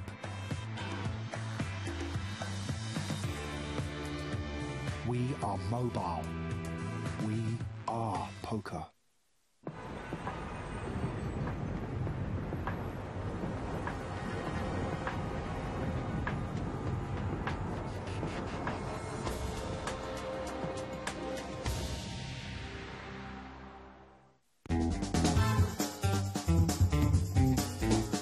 Hoy pondremos en práctica el bluff, una habilidad clave. Ya sabes que en el póker existen momentos en los que tienes que saber disimular y engañar a tus rivales. Varias parejas han contratado un vuelo sobre la isla de Mallorca y tú serás su piloto. Solo haciendo un buen uso del bluff conseguirás que confíen en ti y se queden dentro pase lo que pase. ¿Preparado? Vamos allá. Pues este es el helicóptero que os va a llevar y ahora mismo baja el piloto. Buenos días. Hola. ¿Qué tal? ¿Qué tal? Bueno, ¿qué? ¿Listos para dar un paseo? ¿Tú eres el piloto? Ah, pero no sabía que eras piloto también. Bueno, estamos en ello. Me faltan muy poquitas horas para ya que me den la licencia. ¿Qué pasa? ¿No lo veis claro? Pero bueno, esto será seguro, ¿no? Si no, yo tampoco volaría. ¿Qué has dicho la licencia? ¿Estás de prácticas? Me faltan muy poquitas horas, pero yo voy ya tranquila, tranquila. No te preocupes. Es que yo es la primera vez que me subo en un helicóptero. ¿Ah, sí? Bueno. Es nuestro primer viaje en helicóptero. ¿Ah, sí? ¿Y el tuyo? ¿Has viajado mucho? Llevo ya más de 3 horas de vuelo, yo solo. Ah, bien. Estamos listos para que despeguéis. Cuando quieras puedes arrancar. Vale, perfecto, gracias. Ahí voy. Tranquilos. ¿Todo bien, Rafa? Hay que dejarle que se caliente un poquito el helicóptero. Pero seguro que... No, hombre. Yo soy el primero que no, si no... Tranquila, no pasa nada. ¿Me puedes pasar un manual? ¿Cómo el manual? Pero tú necesitas un manual. Pero esto... de seguridad no, eso se hace siempre por seguridad. Vale. Vamos a dar un paseo por ahí, por el medio de la Sierra de Tramontana, que es de lo más bonito que habéis hecho seguro nunca. Venga, vamos a arrancar. Vale. Ahora sí que volamos, ¿eh? ¡Qué nervios, tío!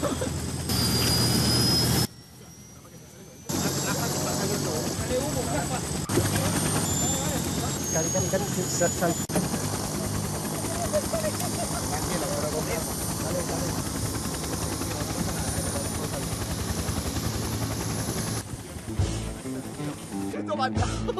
Todo esto era una prueba realmente para Rafa. Has conseguido disimular perfectamente. Buen trabajo, enhorabuena. Muchas gracias. ¿Quieres enterarte de todo lo que ocurre durante el duelo entre Nadal y Ronaldo? Haz clic en el link. ¡Qué fuerte! Ya decía yo, qué raro todo esto.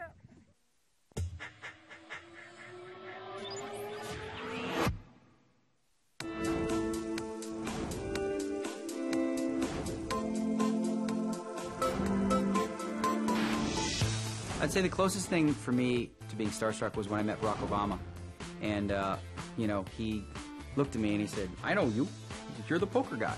In fact, we played poker last night, and he showed me $60, and he's like, and these guys they're not very good. So that was just interesting, because at the time I was really interested in the political debates and stuff like that, so to get a chance to meet him. And then he knew who I was, and I have a picture in my house of him going like this, you know? I've been so fortunate that I've been able to meet a lot of my big celebrity crushes or whoever when I was growing up. James Hetfield from Metallica, I got to meet him, Slash from Guns N' Roses. I've been lucky to meet a lot of big movie stars, and I've also been a fan asking for the autograph, and you don't get that interaction, whereas if you get to sort of meet them on a more equal social setting, that's obviously really cool. It doesn't happen very often. I remember walking in to the bicycle club, and Ben Affleck was, he was, going out with J-Lo. And so they were kind of the #1 couple in the world. And I was a little starstruck just to see the room. And I remember just like, oh, I'm going to go welcome Ben Affleck to poker. And I went over there, and he'd already read my book, and he's quoting me these characters. I'm like, this is too freaky. I just remember I had to leave the room. I just walked around outside, and I'm like, wow, what has happened to poker? I went to a dinner a couple of weeks ago, and Samuel Jackson was there. I was quite awestruck by him. Oh, I tell you who I did talk to once, a long time ago, Michael Jackson. I went to Uri Geller's wedding. Uri Geller, the spoon bender. Michael Jackson was best man. It was quite odd. He'd recently broken his leg. When the helicopter landed, he sort of hobbled out down the aisle, looking baffled. And he hobbled past and went up to the stage where they were getting married and sort of sat there and watched the thing. And then as he hobbled back, I thought, right, I'm not going to get a lot of chances to talk to Michael Jackson. So I said, how did you enjoy the wedding, Mr. Jackson? How did you enjoy the dancing? And he said, I didn't really know what I was supposed to do. And he got back in his helicopter and left.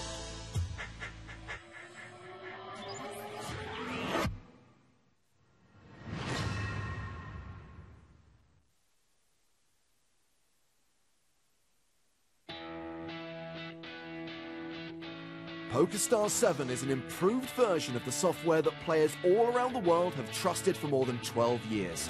We've added new features that will enhance your online poker experience and make it even easier to find the games and tournaments you love. The lobby greets you with simple game filters that allow you to get to your tables faster than ever. And if you want, you can specify exactly the games you're looking for with all your favorite filters. The Favorites tab lets you create your own custom lobbies, which show only the games and tournaments that interest you. Simply choose your favorite games, tournaments, and filters, and then add them to your favorites lobbies for the easiest and quickest access to your games. PokerStars 7 also has new tabs that will take you directly to the biggest and best events, such as the weekly Sunday Majors, special attractions such as the World Championship of Online Poker, and paths to all of our live event destinations. When you're in the new tournament lobby, you can now see at a glance all the info you need, such as tournament details when you're registering, and tournament progress for a game you're already in. The new chip graph feature tracks your progress through a tournament, alongside graphs of the average and largest chip stacks. And now you have more control than ever over your table layout. You can customize your view to display the things that are most important to you. The table controls are arranged in easy-to-access groups. They appear when you need them and disappear when you don't. We've also added a new apps bar, which organizes non-playing functions. This completely replaces the old options and requests menus in the previous software, and there's plenty of space for us to add new apps as we develop them. The customizable Quick Seat Lobby is a great tool for new and casual players to get instant one-click access to their favorite games. As you can see, PokerStars 7 has been designed with you in mind. Its new features make it more powerful for regular players and more welcoming for new players, showing that we put the player at the heart of everything we do.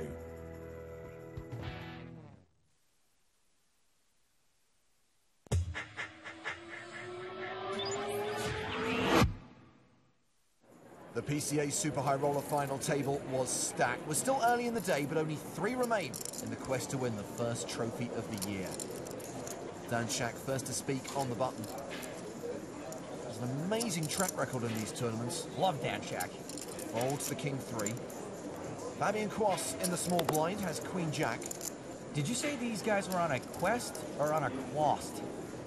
Bit from column A, bit from column B. Yes, love quasts. He limps. 10 deuce for chip leader Vanessa Selbst. She's going to get a free look at a flop. If she chooses. Yeah, she checks her option. Quas is 70% favourite. Bigger favourite now, top pair. And he is going to lead at it. He continues for 100,000. Well, how are you going to find a way to make this pot enormous, Vanessa?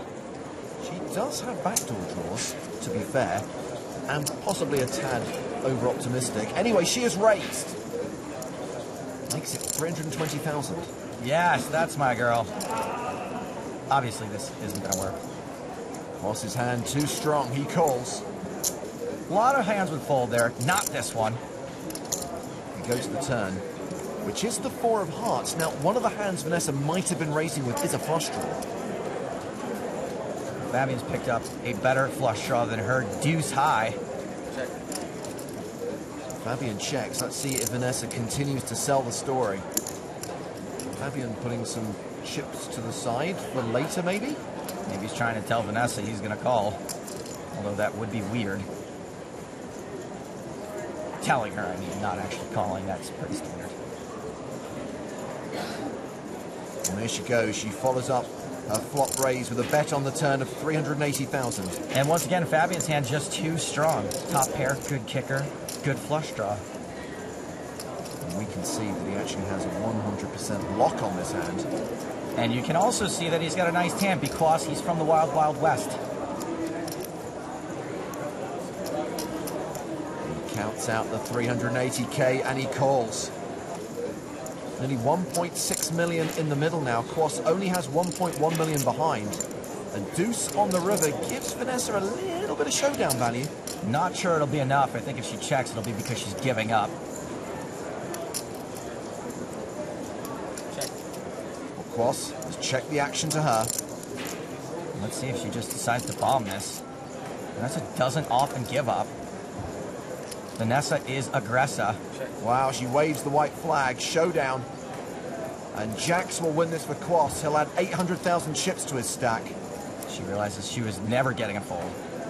Quas still the low man at the table, though. And Vanessa Selbst is still the chip leader with 3 players remaining.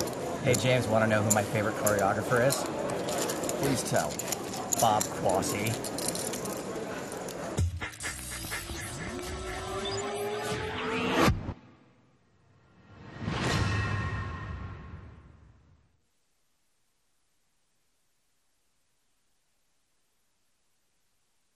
People need excitement, and when you need it fast, I'm the guy you call. 5 hands in 30 seconds on an elevator. 40 hands against 200 opponents in the back of a cab. The thrill of hundreds of hands and thousands of opponents wherever you are. Play only the hands you want, whenever you want, with Rush Poker Mobile. Because Rush is the only speed I know. FullTiltPoker.net. Download the Full Tilt Poker app for free. Here's some advice from one of the best in the business. 2005 World Series of Poker champ Joe Hasham analyses a hand for us.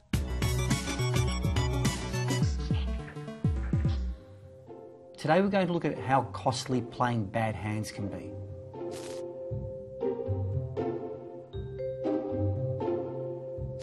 We have Boomer in middle position with a premium hand, a pair of queens. It's basically the 3rd best hand you can start with. He elects to raise to 300. Now, this raise is designed to get all players with weaker hands to fold. Smokey, with 7-8 of hearts, a suited connector, elects to call the raise. 7-8 of hearts is a suited connector and it can become very effective, especially in position. It's folded around to the big blind Boy Wonder, who elects to call with Jack 4. He's probably elected to play this hand because he's already put some chips into the pot and it's not costing him too much more to play. But his big mistake is that his hand is too weak to play. A lot of amateurs, a lot of beginners make this mistake. Don't be fooled into playing hands that you shouldn't be. So let's have a look at the flop. The flop comes Jack 10-6. And this is why it's a mistake to play Jack 4. Because now Boy Wonder has made a pair of jacks, which is what we call top pair. Boy Wonder checks. Boomer decides to bet 400 chips. Smokey wisely folds. But now Boy Wonder is in a tough spot because he has top pair. He elects to call the 400. Let's see the turn card. The turn card is another 6. Nothing much has changed for Boy Wonder. He still has top pair. And he's way behind Boomer's pair of queens. Boy Wonder checks again, and Boomer now bets 1,000 chips. Boy Wonder elects to call. He's in a tough spot because he feels that his pair of jacks may be the best hand, not knowing that Boomer has a pair of queens, which totally crushes him at this stage. Let's see the river card. The river card is a very safe 3 of hearts. Boy Wonder again checks his option, and Boomer now bets 1,800 chips. Boy Wonder elects to call and loses the hand when he sees Boomer's pair of queens. This example shows how you can lose a lot of chips in a tournament by playing very weak hands. Don't make that mistake yourself.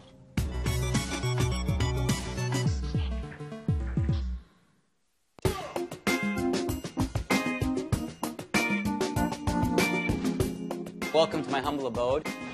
It just got renovated about a year ago by my 2 friends, Naomi and Jessica, and I told them to go a little like Austin Powers meets Pee Wee Herman, and I think they did a pretty good job. So this right here is the kitchen, a little funky, futuristic. Over here is the dinner table that we've never actually had dinner at, but I love the lamp because it's just really cool. It's called the jellyfish lamp. And then over here we've got the functioning bar with the wine cellar. So this is a little poker table. And Game of Thrones, which is obviously a big hit, they sent me this. And this is a box that says House Negranu. You open it up, and it's the soundtrack from the show. And it's like the DVD set. There's even a scroll that comes out of here. It's pretty cool. I don't know, I show people this, and they go absolutely bad for it. Over here, we've got this, I guess we could call the game room. This has 8,000 games on it from before the year 2000, right? And you see that tap right here? It's because there's a keg of beer in it. How ridiculous is that? Over here, we've got the trophy area. The 6 World Series bracelets I have over there. A bunch of the trophies from my earlier days. A little display here. When Barack was running against Hillary, he did a celebrity event, and he knew who I was. It was pretty cool. That was him saying, like, look, it's the poker guy. Of course, we got some family pictures up. This was me when I was 18 years old. Right over here was my father at 18 years old. So the good news is I know what I'm going to look like when I'm older, and I'm going to be dead sexy. And then up in here, I used to be a pool player before I played poker, so I figured I have to have a pool table. The other side of this is an 88-inch screen that flips all the way around. So if people are playing pool, you can watch over on this side. And there's actually like speakers outside too, or all over the house, depending where the TV's pointing. I don't know how she pulled it off, but my assistant Patty was able to create a garden in Las Vegas where we got bell peppers, arugula. That's actually fresh kale right there. And then you got like a fireplace that's on 2 sides, in and out. Then of course you gotta have a pool. It's Las Vegas. Because I'm a golf freak, I had this designed by the Jack Nicklaus Company. There you go. That's how you do it. It shows you where the landing area is, and then voila, you're right next to the hole.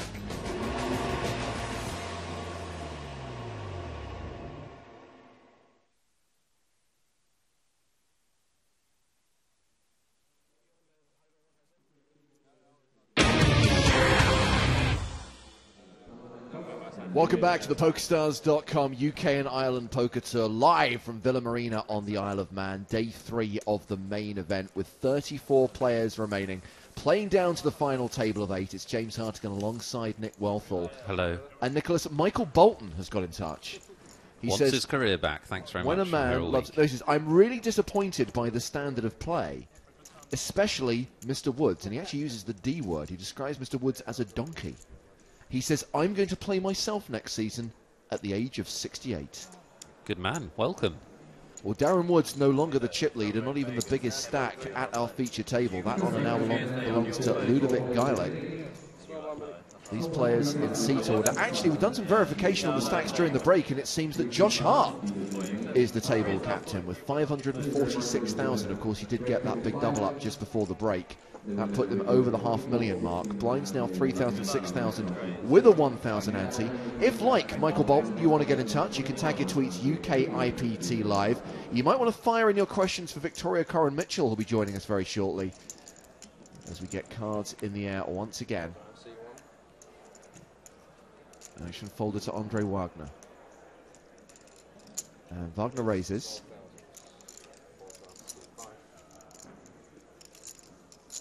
It's Geilick's big blind.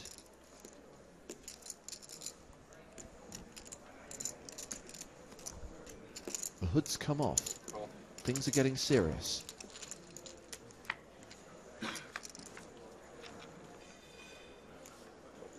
Geilick defends. It's an ace-ace-3 flop.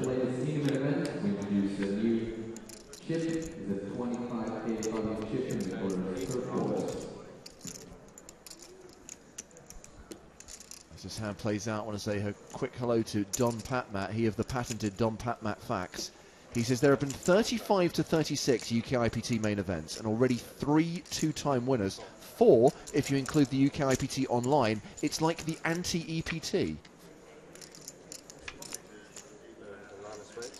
Yeah, we talked about that in the first level, didn't we? We've had not only multiple winners, but also multiple people that run deep on a regular basis. Well, I'm really glad we had a patented Don Patmat fact, because we are going to be playing Isle of Man facts very soon with a chance for you to win a great prize. Get your extra leg facts out. Our first competition of the day coming soon. Get your There's No Tails on the Cats facts out. Get your Is it a country, is it a principality, is it a large town facts out. So with the action going check on the flop and Geilick betting 12,000 on the turn, it's Wagner who bets the river, 12,000.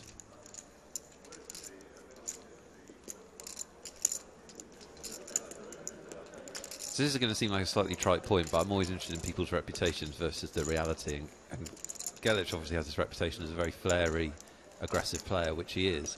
But one thing you will have noticed on the webcast is he thinks about what he does.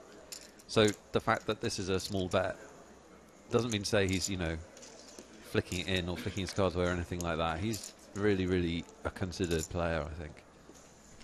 A considered player? I don't think that's English, but you know what I mean. He could be considered. People could have considered him, couldn't they? For different things. I considered inviting Ludo for drinks. He is now a considered player. Ludo folds. So let's introduce our first guest of the day. She is the first ever and only two-time EPT winner. She made it to day 3, but was one of the first to leave today. Victoria Coren-Mitchell from Team PokerStars Pro is with us. And Vicky, apologies for misreporting your exit hand. We thought that you'd run queens into kings, but actually it was very different. It was actually queens against ace king, and it all went in on a jack high flop. Yes, my opponent, I would say, played it in a what isn't the usual manner. But I think that the principle is fine. He raised with ace king and I 3-bet, and he called. This is what was quite strange. He called, and the flop came jack high, and I stuck the chips in about 50,000, and he then called. And it was fine. He hit his ace. I suppose my feeling was, if you're happy to put all the chips in on the jack high board, why not just put them in before? That is the traditional way, isn't it? Get them all in. So I'm thinking of it like that. I'm thinking of it as we put all the money in. You're imagining that it all went in pre-flop and it was just a standard race which you came up on the losing side of. Exactly. Yes, I wasn't quite sure his logic of the call before this. I mean, when he did call, I thought, oh, he's probably got ace king waiting to see if there's an ace or a king on the board. There isn't, I bet. Oh, he's called anyway. Okay. Yeah, that's exactly what you would have thought was happening. Yeah. You were wrong. Yeah? Yeah. Always good to be surprised. He was waiting to get it in way worse. That was his plan. So tweets for Vicky's attention should be tagged UKIPT Live as we go heads up to the flop here. Terence Jordan against Josh Hart. Are you familiar with any of these players, Vicky? I'm looking forward to seeing Darren Woods play, because I've heard him talked about quite a lot over the last few days. Yes. So I'm looking forward to seeing Well, that. when we started play, he was deeply encumbered by nearly $1 million in chips. Oh, right. He's Obviously, that managed was to weighing lie him low. down. Yeah, Yes, he's shed some excess baggage, thank goodness. Well done. Well done there. Yeah. It's amazing how yesterday there were all these legends flying around, the tales of Darren Woods. Yeah. Well, I like that. I mean, anybody who's seen me ranting in poker interviews will know I'd always rather players were too interesting than not interesting enough. I like a bit of a colourful character. Absolutely. Don't always want to be sitting next to them when you're at the table, but if you're watching, it's more fun. Sitting on his left today has been profitable. That's a trend that I've noticed. Also, the German player in the one seat, is that Wagner? It is, yes. I hear he's a poker coach on German TV, so I'm quite interested to see what. Ah, how good he intelligence. plays. Yeah. Know that. But a heads-up specialist, apparently.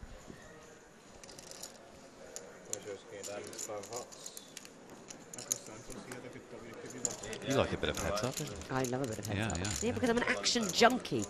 I didn't come to watch. The problem is there's 8 of you at the table. You sometimes have to fold hands. I can't bear that.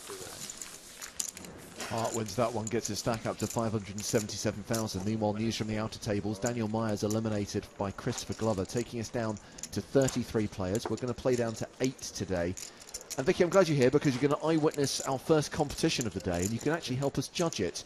We're going to play Isle of Man facts and we want people to tweet interesting facts about the Isle of Man. But, and this is a very important caveat, they don't have to be true facts.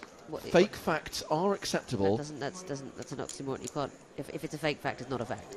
Immediately. I mean, that's my first judgment on your competition. Immediately, you've presented a flawed concept. Yes, but it may be a flawed concept, but it's an entertaining concept.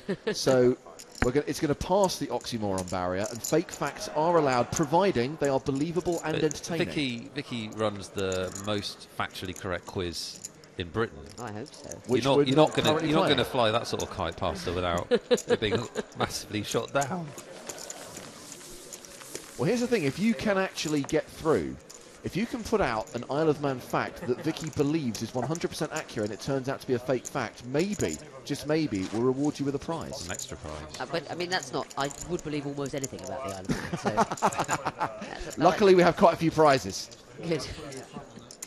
We've got Bluetooth speakers, headphones, and PokerStars hats to give away. So fire in your facts, be they true or otherwise, about the Isle of Man. Bearing in mind that if it's otherwise, then they're not facts. They're a different thing. Tag your tweet to UKIPT Live. Send your facts and non-facts. Your assertions. Yeah, your assertions. Slash assertions. The problem is non-facts is not as alliterative as fake facts. Slash concepts. I'd just be quite impressed if you knew what the Isle of Man was and how it worked, because I still don't fully I don't really understand. It's the guy on my table it's a very today strange, said, unique thing. It's so nice to be back in the UK. I said, is it the UK? My mobile phone provider seems to think it isn't. And the guy said, well, I think it is, but then I'm Irish and I live in Spain, so I think of a lot of things as being the UK just because they're near. Just because it's near. I mean, I must say, wonderful Finland. though the PokerStars sponsored tours are. They never helped anyone with their geography. I mean, you remember when the PCA in the Bahamas was on the European Poker Tour? Yeah, the best thing was the map, where it was hovering slightly to the left of Ireland. Against the Bahamas. That was excellent. That was my favourite.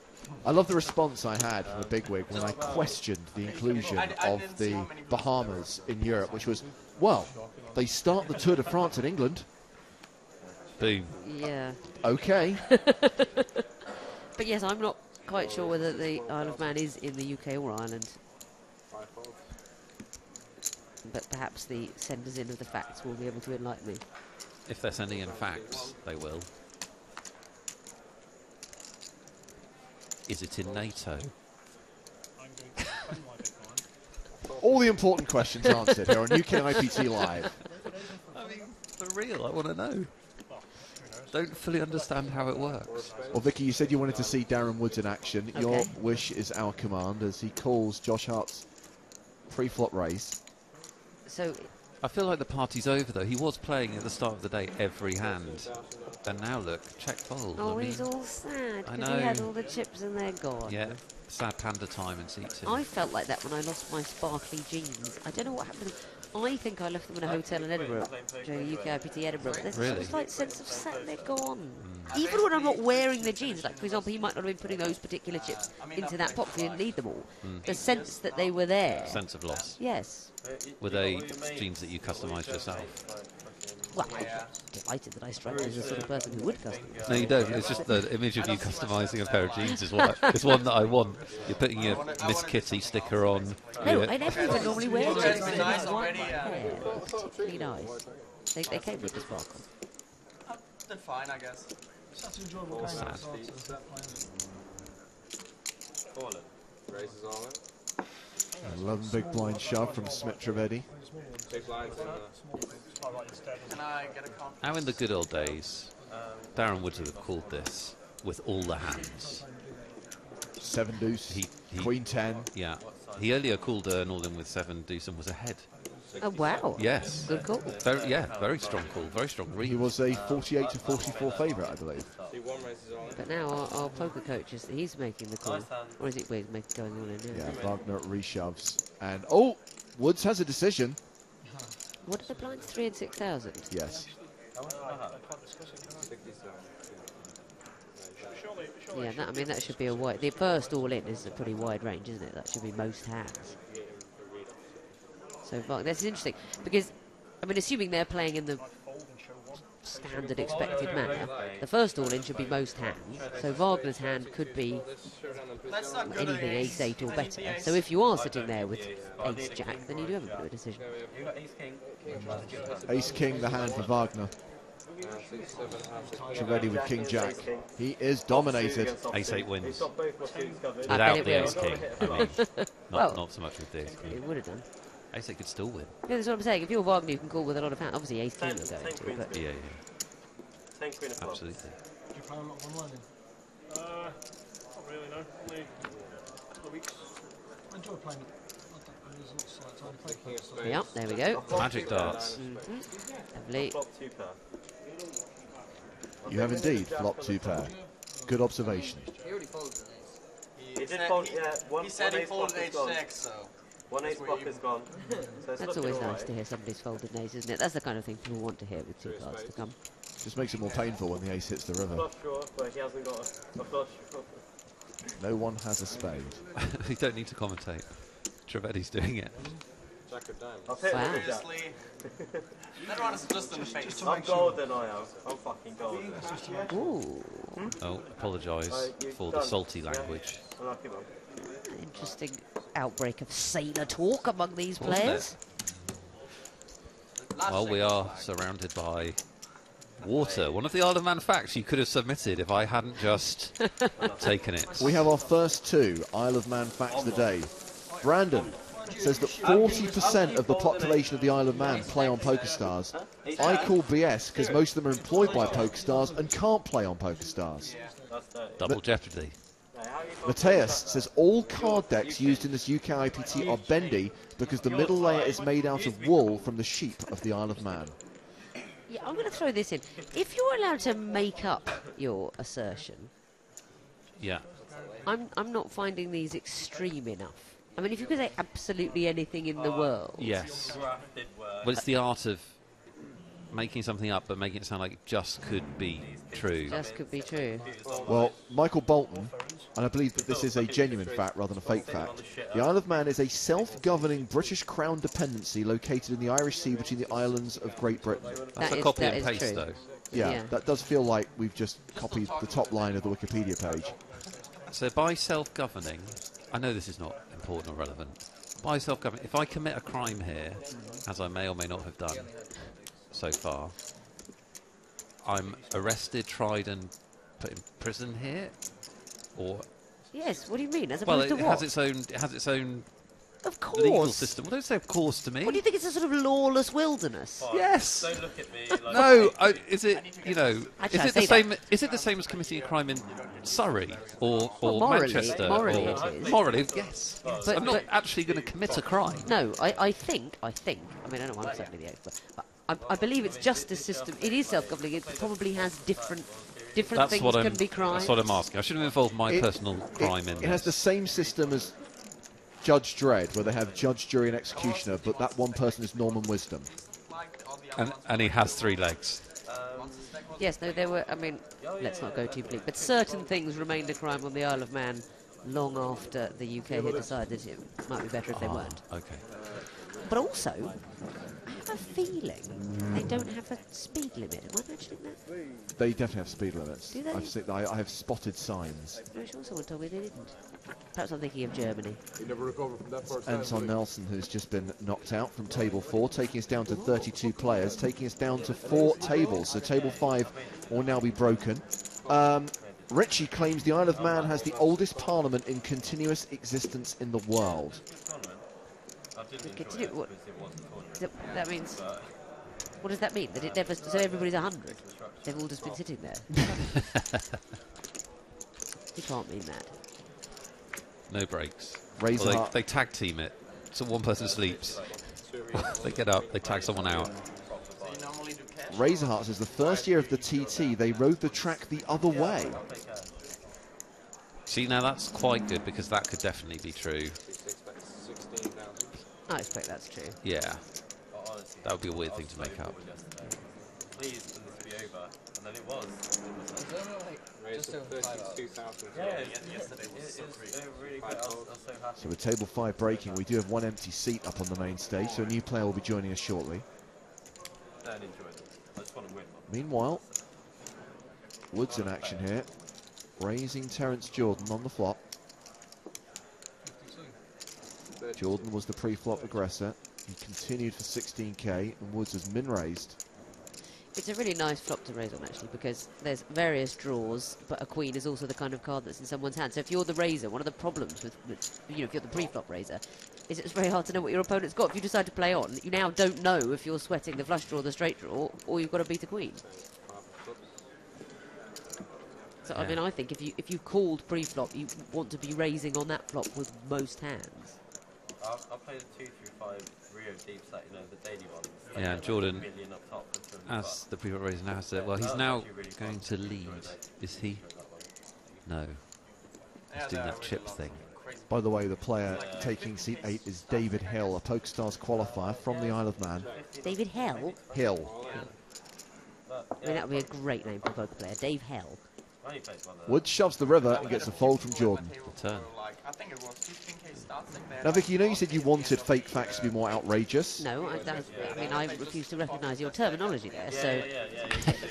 What about if I put inverted commas around them? Yeah, okay, yes, okay. Yeah, let's hear it. This is from Matt Lambourne. This is one which sounds ridiculous, but has an air of plausibility about it. Right. It is legal to shoot Welshmen on the beach between midnight and 6 a.m. using a bow and arrow. That's very good, because there are all sorts of things that the people didn't get round to abolishing for years involving Welshmen and bows and arrows. I'm going to say that's not true, but aren't there various things that it's sort of medieval rules about? The shocking news is that is true, and it was passed here in 1984. Surprising, but it sounds like it could be true. It's good. If it's made up, that's very good. So David Hill, who's just arrived, by the way, is the table big stack. He's got 600k. He's got 100 big blinds. Are we ever going to find out the sort of validity or otherwise of these assertions, or how would we ever know? Maybe it's a game without reason or conclusion. How Pretty appropriate much. for Yes, a for poker poker, tournament yeah. commentary. Very appropriate. I like it.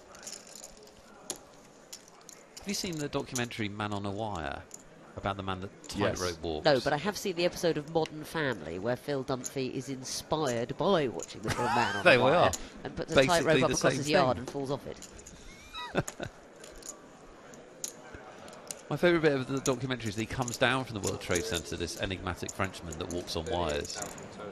And he said, he used these words, not me. He said, all the Americans wanted to know was why I did it. It's a very American question. Why? He said, there is no why.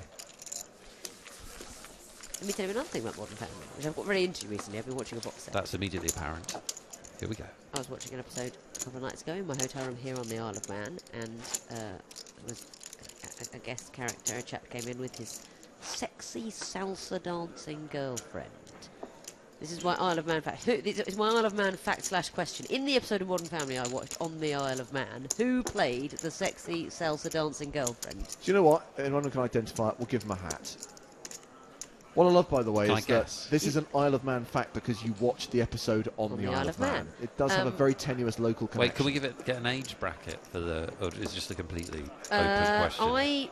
For diplomacy's sake, I'm going to give you an age bracket between 24 and 70. Okay.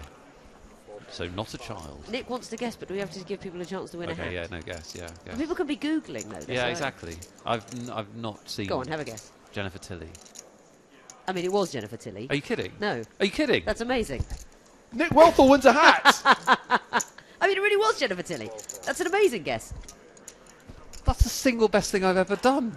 We should put money on it. In my pitiful life, that's the best achievement. How cool is that, though? Sad moment. Violins. Simon Dedman eliminated in 30 seconds. Sure, of course he is. But let's talk more about how I got to that guess. Don't you think that's amazing? Have you seen it? Did you watch No, Modern no, I Family? promised. You've never seen I wouldn't. it? I'm a very petty man, but I wouldn't do that. What I think is amazing is the fact that our first prize of the day, we save money on shipping because basically we just hand it to Nick. Hand it over. And the bad news, was it a hat? I was a can't hat. wear hats because of my abnormally sized head. What's it? Is it abnormally small It's or big? And I'm abnormally- sitting next to you and I don't know. It doesn't appear, because I carry it so well, it doesn't appear abnormally sized, but when you get a hat, you'll discover shocking things. But it looks very normal. It's large. I've met only one person in my life with a bigger head than me. Who is that? Todd Brunson. I see. I'm hearing that the baseball cap is adjustable. It has those poppers. It won't at the back. work. No, really? It will not work. Anyway, isn't that cool? Poker player Jennifer Tilly plays the sexy salsa dancing girlfriend in one. I thought she'd sort of given up actually for full-time poker, but no. She looked amazing, by the way, in a really low-cut dress. Let me tell you, and she was in a scene with Sofia Vergara, who Also fans strong. will know. Also strong. Really is a strong startling performer. physique. Yeah. But I would say. Well, rest assured, I'll be looking it up later just to confirm that I got the answer right. I can tell you, Jennifer Tilly Private absolutely research. necklined Vergara off the screen. It was She I can't say it. Decolletage. I can't say it. Decolletage. Thank you. Yes. No. Decolletage fell off the screen. Okay, more Isle of Man facts. This one from Kristen. The 5th of July is a national holiday where fairies deliver Manx knobs in the night. What? See, that might be true, because I why think would he that's true. use that word? If it were, do you know what I mean? Why would he make that up? I think that's true. People do believe in fairies on the Isle of Man. I know that's true. It's a very fairy-friendly society. People believe in although fairies not generally, including the Pope emerged recently. Really? Yeah. Angels, that was. A two-part fact from Andrew McMillan. Isle of Man is home to the last wild boars in the United Kingdom. There is a fine for molesting them, except in the month of July. What? Molesting them? I don't think He's molestation claiming- is a big problem. He's claiming that 1 month is boar molestation month. Have at it. Yeah, it's like Movember. Yeah. You get a bit more. Poor boars. I think he had me until the except July. Dave Osmond claims that in 1978, Richard Branson very nearly bought the Isle of Man before opting for a tropical island paradise instead. Oh, that's good. That's good. That's a good fact. It's not true. He's bought a sort of lush tropical Caribbean island with year-round sunshine. It wasn't a toss-up between that and the Isle of Man. I mean, I love the Isle of Man, but I don't think that was... Maybe part of him liked, green hills and stuff, and the other part of him likes beachy, sunny stuff. Yeah. Don't know. Look, Woods is in another pot against the incoming chip leader. Yes, Woods raised it. Hill defended his big blind. And Hill leads. There's King 5 deuce flop for 27k. Gets a call from Woods.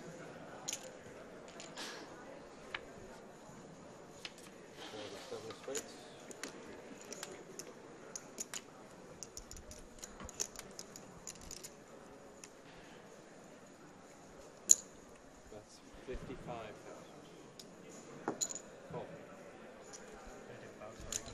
Why are you calling so quickly, Woods? He does everything quickly.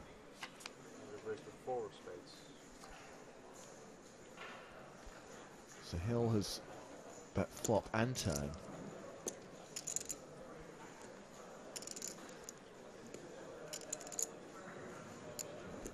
And river, looks like.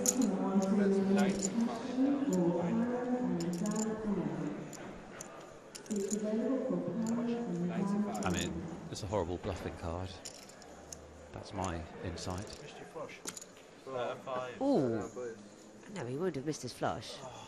Looks, he will have something. Yeah, it shows kings, red, 6 of hearts, kings. 2 shows queens. Who had queens? Woods. Woods had queens. Woods bet the river for 95,000. No, the other way. Oh no, he'll bet, and Woods says missed your flush. I mean, he's never missed his flush there. He might have a worse hand than queens, but it's never that. Anyway, the net result of that is Woods is now a below average stack for the first time today, playing 212,000. Look at David Hill. Up to 806,000. Possibly the tournament chip leader with 31 remaining. I reckon someone's got more. I have no idea, by the way, but I think someone's got more. I do think it was a problem that Woods called so quickly there, and I'm a big fan of acting quickly. I hate it when we'll dwell up for hours for no reason, but his problem there, sometimes people call very quickly, meaning it to be threatening, like I said, don't bluff me, look how ready I am to call. But actually, in that spot with a hand like that, you want people to bluff you. If he has missed his flush, he doesn't want to advertise that he'll be called immediately because it puts the guy off bluff. Yeah, great. He's much better off to sort of look like he's thinking about it, to encourage a further bluff, because otherwise, if the guy has got a king, if anything, if he thinks the call's coming that quickly, he'll put more money in. Yeah, I agree. It's a good Isle of Man fact, which is a callback to EPT Deauville, the president of Satirius Katupas holidays in the Isle of Man. Probably not one that either of you necessarily get, No, but it made me chuckle.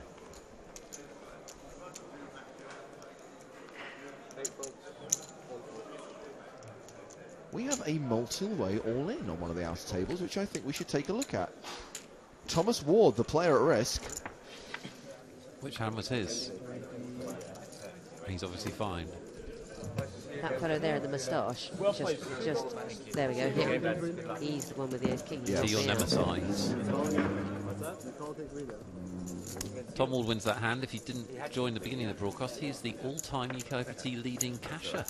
He has cashed 11 times in UKIPT. What, this chap that's just been knocked out? No, this chap stacking chips. Oh, the one with the... Oh, really? The bescarfed fellow. 11 cash is pretty strong, isn't it? Yeah, in 4 seasons. Very good.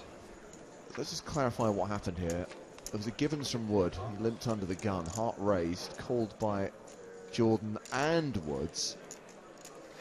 Hart bet 24,000 on the flop. Got a call from Jordan and a fold from Woods. King on the turn, pairing the board, and the action goes check, check.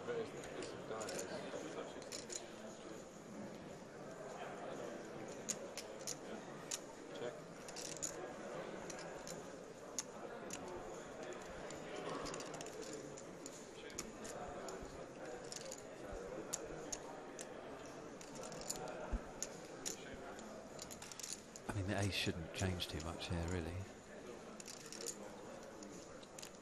45,000.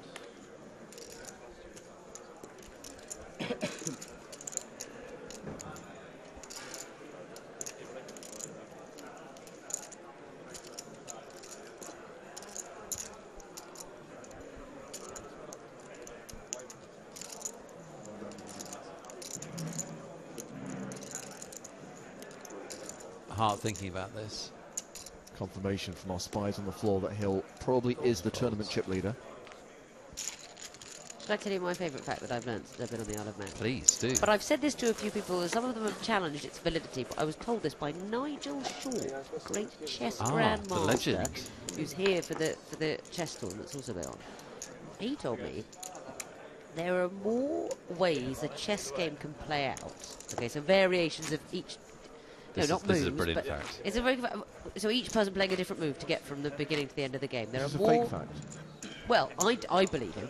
That there are more variations Are you blind though, yeah? than there are atoms in the known universe. That's a correct That's a thing. really good fact. But I've said this to a few people on the tables, and everyone's gone, yeah, no, that's not possible. Suddenly everyone's a nuclear scientist. Yeah. No. Suddenly everyone knows both numbers. Yeah, really familiar with the old atom numbers. Should we give Nigel Short a prize?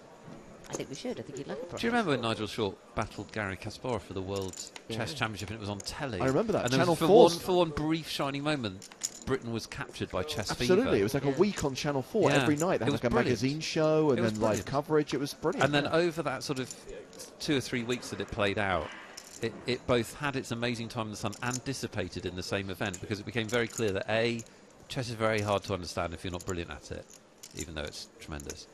And B, he wasn't as good as Gary Kasparov. I tell you what, Nick Wellthorpe, I will upgrade your prize from a hat that doesn't fit your head to a pair of headphones that won't fit your head. Oh my goodness. If you can tell me what year that was. This is unfair because you know I can't do this in life. I'm going to... Can I have a guess? I'm going to go 1986. I know where I was living. Didn't they knock down that bridge? That's the right... That's the right range. I will go 84. Wrong decade, 1993. Really? It's the year I started university. I remember it very well. So it turns out I did not even know where I was living. No problem. Mine as well, please. Date dyslexic. Meanwhile, we have an all-in with a call. And it's Woods at risk, the former chip leader, all in. Oh dear. I don't understand how he's got it all in. I know he tuned out thinking about chess, but how has he got 194,000 with a big blind of 6,000? He's just shoved from the big blind over the small blind. But that's the right thing to do if he's got maybe 18,000. He has 194,000. Not anymore. But that's his flush draw, though. Yeah. He has outs. This will be harsh on Wagner. Might still have the cover, though.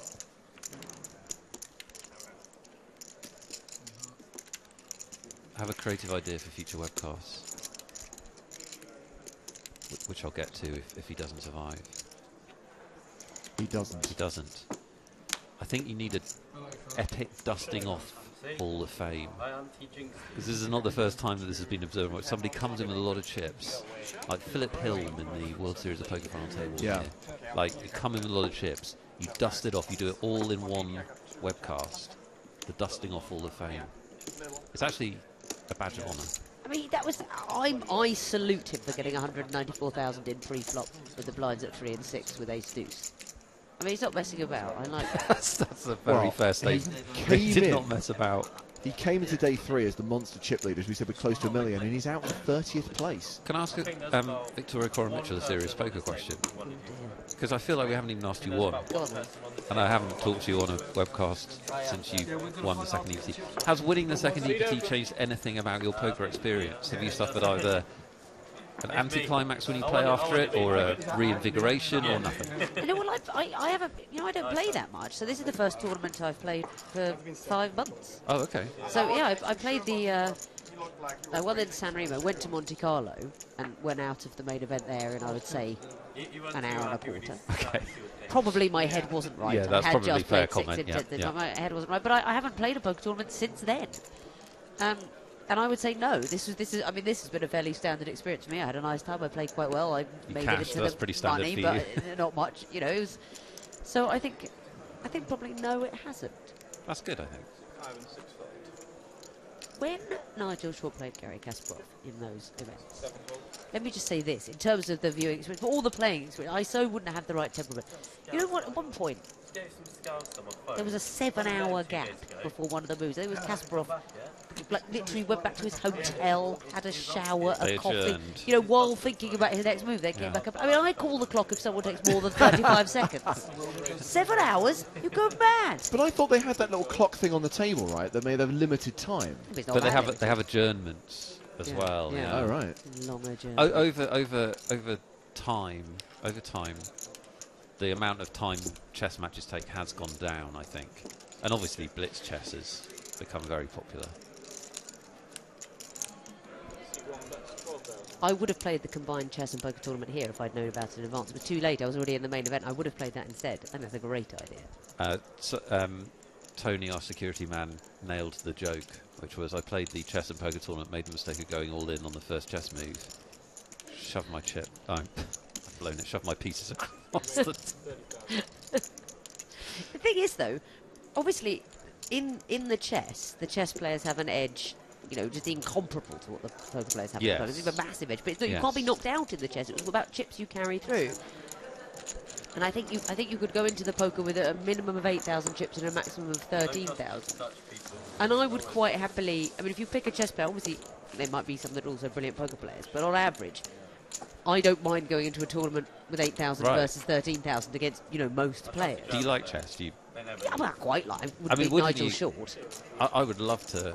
I'd love to play. Really I'd love to fun. play, like, just to see how they slice you up. Yeah. How they put you into just such a horrible situation, probably very quickly.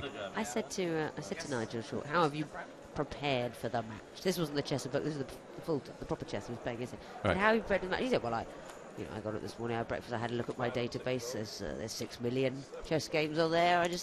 I had a look through. I mean, I can remember maybe 3 hands of poker that I've played in a 15-year career. He had a quick look through the 6 million Perused my 6 million games. combinations. Yeah. Now, Vicky, you're not with us much longer because Mickey Peterson's waiting in the wings, so we are going to have to ask you to try and judge a winner in the competition. Here's a late entry from Ezra Stang. His Isle of Man fact concerns table chip leader David Hill, who's from the Isle of Man. It says David Hill used to be in the band Slade.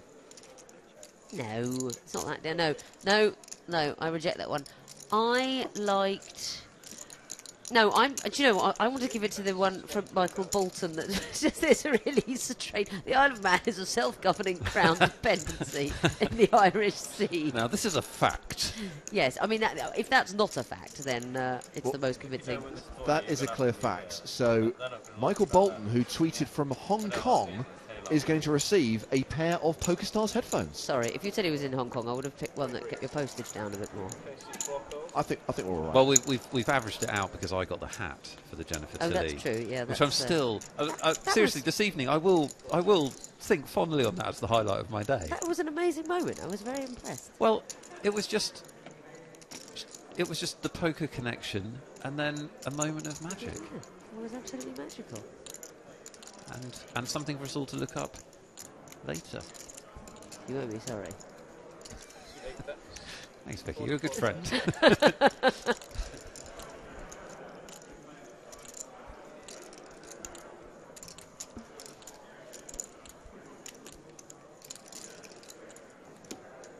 So our chip leader David Hill is the pre-flop raiser here, and he's bet the flop, and he's bet the turn.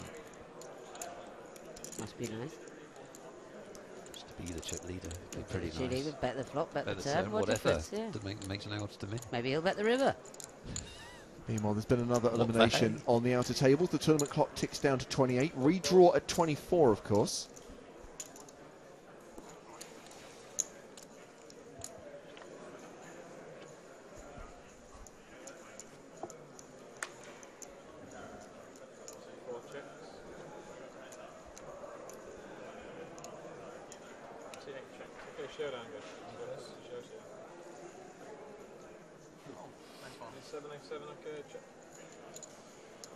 Same They hand. both have A7.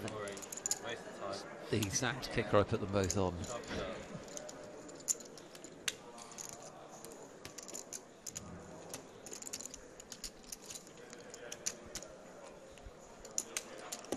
Pretty weird that they both have A7.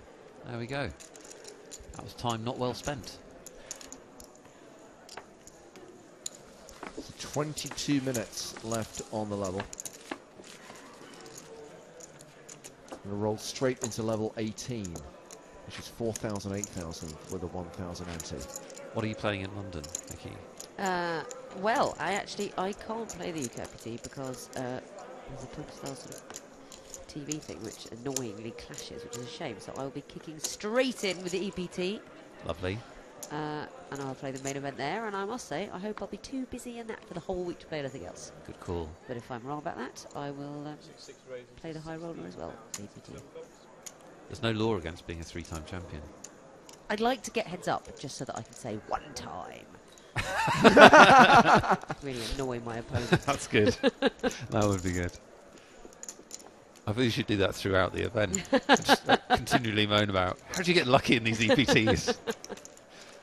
That's the Joe Hasham school of self-narrative, isn't it? I was going to say, we were discussing yesterday the most hilarious / inappropriate use of one time in poker.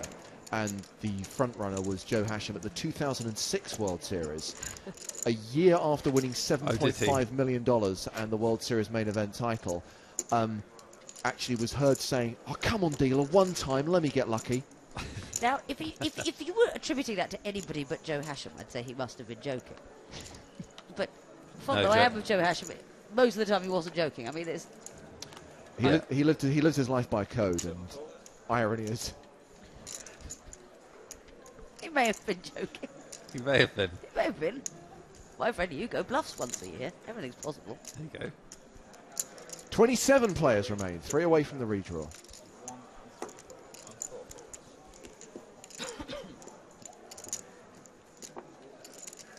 Picked up a little bit of pace on the eliminations, hasn't it?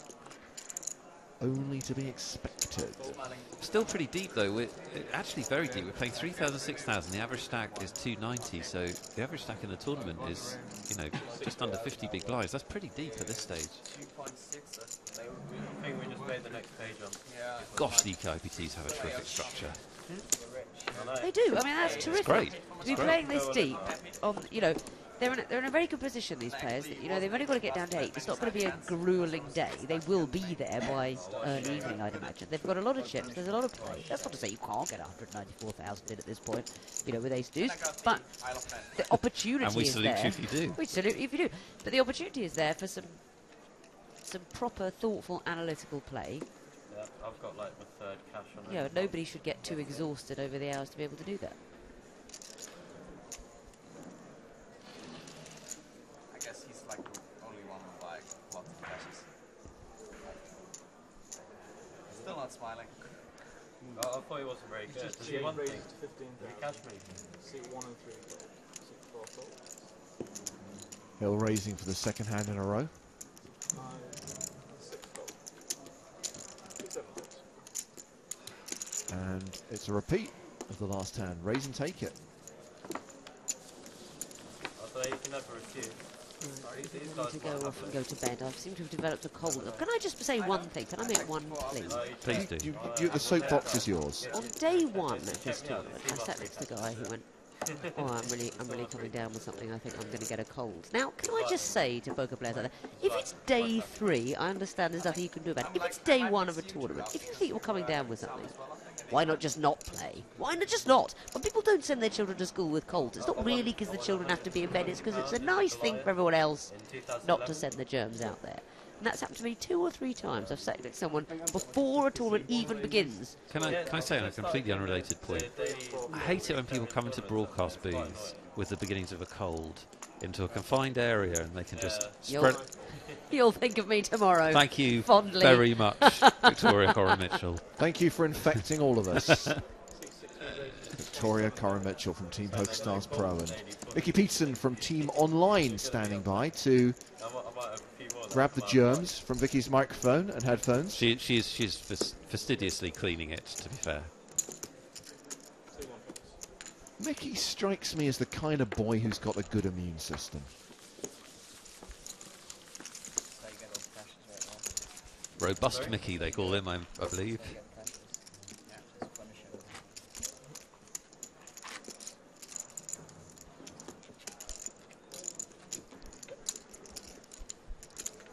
Do you know what? We're going to do Mickey a solid. We're going to break out the wet wipes. If you just tuned in at that exact point and you're thinking, what? We have to wipe. What? I've missed all the action. We have to wipe the snotty germs of Victoria Coren-Mitchell. I really like Victoria Coren-Mitchell. She's a lovely lady. I'm an unashamed sycophant.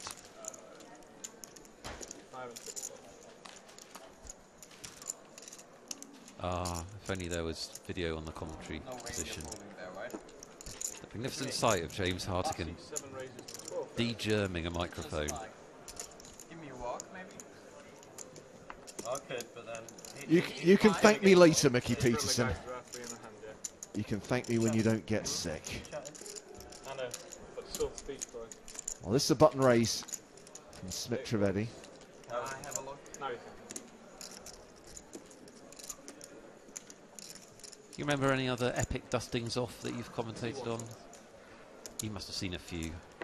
that was probably one of the more spectacular That was ones. a pretty spectacular dusting. I'll be honest with you, having seen the guy during the first orbit, I didn't expect him to make it to the final, but I didn't think he was going to go out as one of the first 10 players of the day. You think at some point... No. No. Something would kick in, but no, some self-preservation would kick in. Ezra Stang, you are a sick person.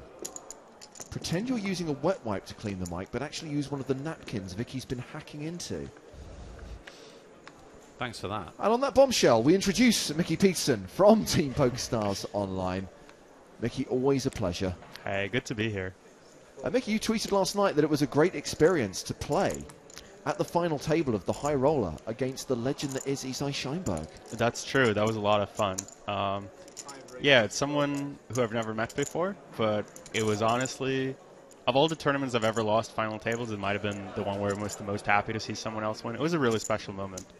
And yeah, he's a great guy, and it was really fun to play with him and see him win. And it was funny that we were 3 online pros left when we were playing four-handed, and he took all of us out. Of course. So he still got it. How would you describe his playing style? I've never seen him play, so... Unorthodox. There you go. He certainly made it work, though. He made some really great plays, actually. I was very impressed.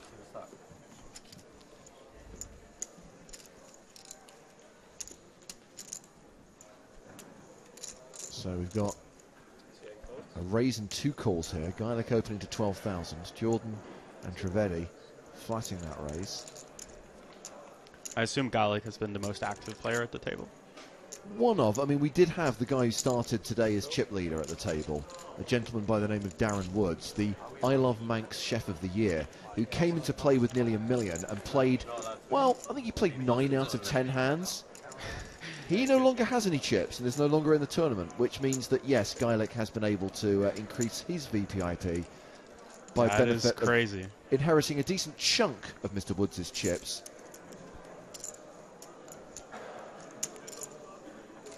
Have you played with Geilick, Mickey?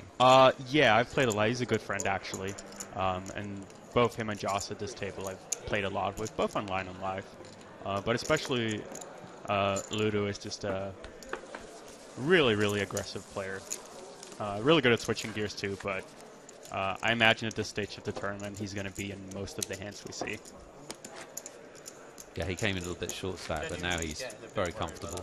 Once he starts getting some momentum, he really picks up. Another elimination. Martin McCluskey exiting in 27th place. We're down to 26. Very soon we'll be at 3 tables. Very soon it'll be time for the redraw. So let's say you're sitting at this table and you know who Ludo is, and he's got some chips, and you're not a professional player. What's your approach? Well, I think one of the things you can do is starting to free bet a little bit more in position, just because he's going to have so many weak hands that will either force him to start 4-betting a lot or to just fold a lot and you picking up chips. Right. It's really tough to... Like, what I wouldn't do would be to try and make plays of him while being out of position. That's always something you need to be aware of against someone who's really aggressive. And just being willing to call down a little bit lighter, but without going too crazy, because someone like Ludo knows that his image is crazy. Yeah, I was talking about that earlier, just how well he plays his image, and he's super aware of how people perceive him. He is, and he is also very good at switching gears. I've seen him play surprisingly tight for long periods of time when it was the right time to do it. So he's a really dangerous player.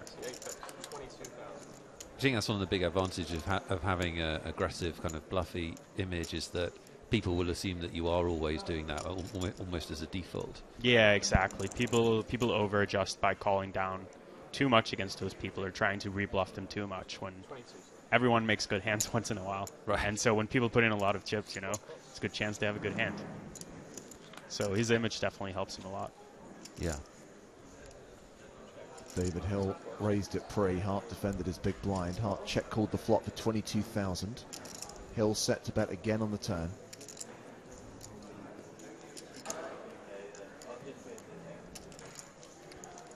Counting out a bet here. 44,000. 44,000.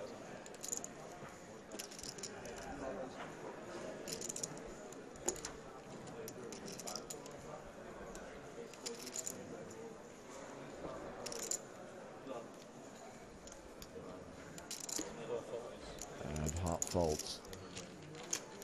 Sahel increases his chip lead, and we still believe that he is the tournament chip leader with 867,000, with 10 minutes left at the 3-6 level.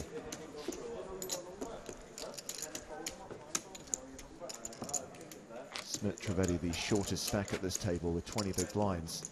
And not just the high roller being played in the Villa Marina last night, Mickey, it was also the charity event here at UKIPT Isle of Man. And huge thanks to Sue Hammett at PokerStars and the tournament staff for laying that on. A really fun event, which saw Ike Haxton go heads up against Matty de Mulder for the title, the trophy, and the MacBook Air. Hello. When we were 6-way, I did propose a chop as the shortest stack. I said that I would take the USB adapter. Second shortest stack, I said, can have the power adapter, but no one went for the deal, sadly. Oh, that's sad. Yeah, I was actually here for it last night after I went out of the high roller, and it was so fun to first see Isai win and then see Ike win afterwards.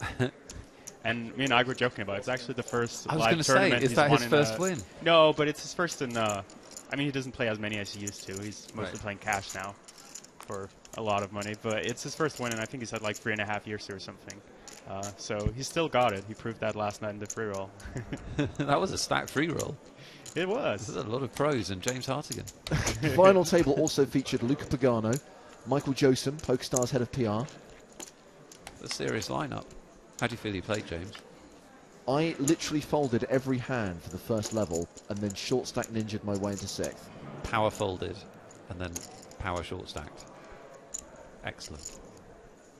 My prize included a number of PokerStars branded items, including a pack of cards and this strange little thing which I thought was a fondue fork, but Max Silver was adamant was a tuning fork. To which I've been told we're all wrong. It's actually something for replacing divots on the golf course. Ah. Can I just say, I don't want to complain, but I know that PokerStars people are listening to this. Where's my hat? I won that competition 30 minutes ago. Well, not being for no one's rushing it, considering you spent a good 5 minutes whining about how hats don't fit your head. No, I will have to give it away because I look ridiculous. But can we tweet a photograph of you in this ill-fitting hat before we give it away? Yeah, we absolutely can. It will look awful. Another elimination, by the way. Adam Kelly's just hit the rail. That means we're down to 25. One more elimination and we'll stop the clock. And we will redraw for seats around the final 3 tables. I do believe we've got several PokerStars employees still going strong.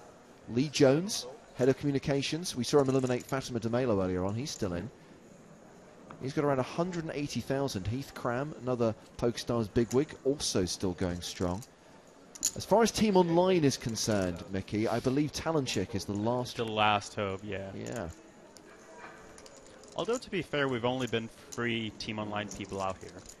And between us winning the free roll and cashing the high roller and still being at the main, I think we've done a pretty good job. Well, last year you all got owned by your boss who made the final table.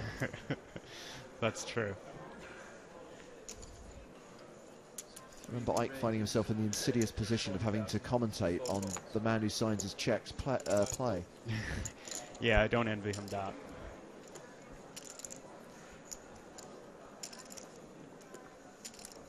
So Hell opens to 15k. Thomas Van Beelen 3 bets to 40k. Out of 160, so a decent amount of his chips invested.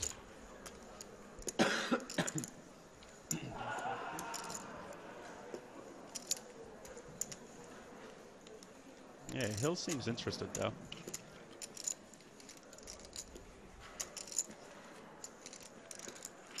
Quick hello to Francesca. I was just about to say, calling would be weird, but also because we're watching a live tournament, the most likely outcome. Yeah, this is a really big pot. Francesca tweets there, I forgot the poker was on, but thank God I was on PokerStars and got the alert. Go the Brits! Queen 3-3 on the flop.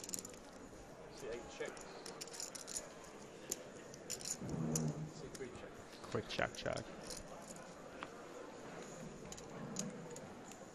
7 of spades.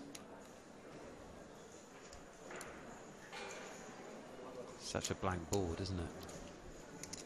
Yeah, it'll be interesting to see what happens here. 8 bets, 33,000. With no C-bet from Van Veelen on the flop.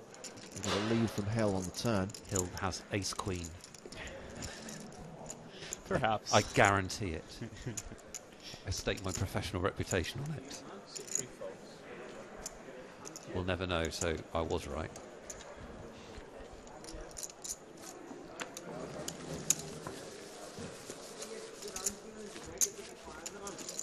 Quite interesting that Van Veen just gave up after 3-betting. I mean, pretty blank flop. Just didn't figure he was getting it through.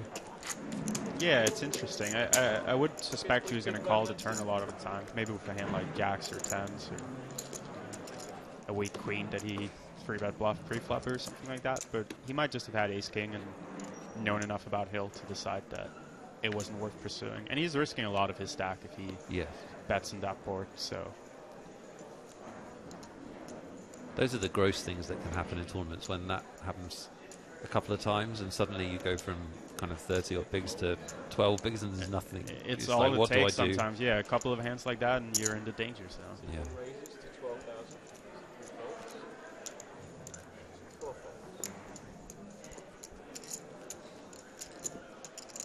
Andre Wagner raising it up here. Ludo on the button. Seems likely something will happen here. That involves putting chips in the pot.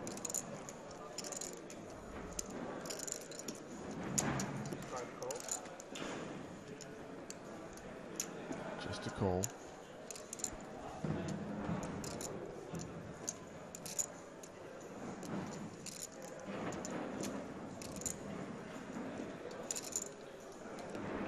Also called by Terence Jordan in the small blind. Oh. Surprisingly, the big blind's folding here.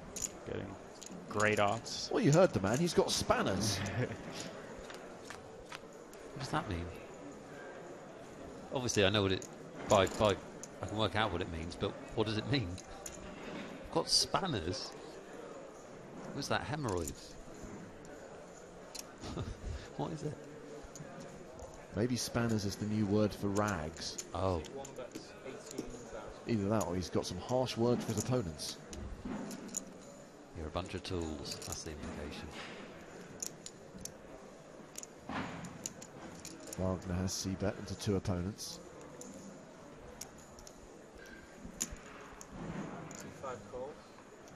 Ludo in.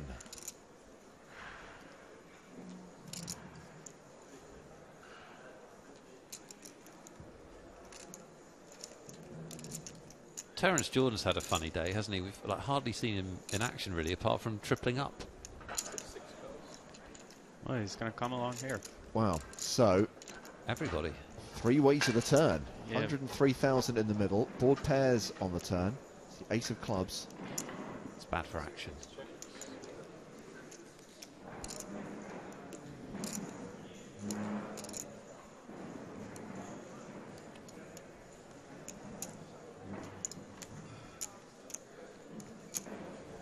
Wagner fires again. 42,000.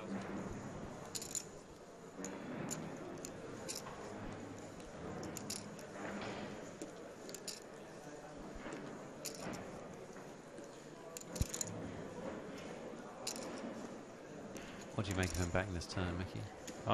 Well, I will say that it's a pretty strong play, given that you'd almost always expect at least one of the two as an ace. You'd expect someone to have an ace at this point, so if he doesn't have one, we would expect one of the other ones to. So it seems like a situation where he probably is not bluffing much at all. Even a hand like Jack-10 suited or something like that, there was a flush draw and it got shut on the flop, is kind of not that appealing once the board pairs. Even getting there with a flush or straight might not be good enough. So it'll be interesting to see what happens here. It's a pretty quick... Oh. Ludo with ace-7 of spades, I think. Yeah. Yeah. Monster flop. And it's good. It's good. Good check behind by Ludo on the end too. Almost impossible to get called by anything worse. Yeah, I feel like that's a spot where a lot of people will bet players there. will bet, right? Yeah, because they have trips. Okay, thanks very much. Good. Thank you. Well played hand. Geilick up to 488,000. He's the third biggest stack at this table, behind Josh Hart with 489k, and David Hill, the table chip leader and tournament chip leader, with 920,000. We are still at 25 players. And you've been quoted on Twitter, Mickey, by Jen Shahadi. Seems likely something will happen here that involves putting chips in the pot. Learning from Mickey Peterson. So, Mickey, we're all headed to London after this, of course. Got the big festival, UKIPT, followed by EPT.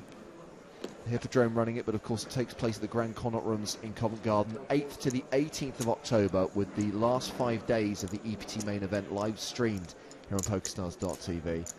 And cards-up coverage of the final table. And the cards-up coverage of this final table, by the way, we play down to 8 today. We come back tomorrow, and our live coverage starts at 1 p.m. British Summer Time, and that, of course, is a 1-hour delay, because we will see the whole cards of every single hand played at that final. I have a question, James. Ask away. Where's my hat? Well, that's not my department. Well, I thought you were in charge. I can't be You give the responsible air of someone that's in charge. It's all an act. With all your talking and your announcing. It's Where's the delivery? All an illusion. I'm finding that out the hard way. I can't take responsibility for speaking into a microphone and sorting out your bloomin' hat. Here I am, hatless. Repeat, hatless. It's a Simpsons joke from many years ago that made me laugh so hard I nearly cried. It's Chief Wiggum. He goes, suspect is hatless, repeat, hatless. It's really good. After this hand, albeit level 18, blinds 4-8, the 1k ante. I hope Hill keeps this going. It'd be nice to have an Isle of Man player on the final table, wouldn't it?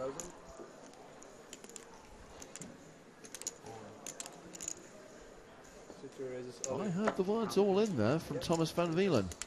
Very fast all in here. And it's not much more for Hill to call, really. I think if he has something decent, he's priced in here.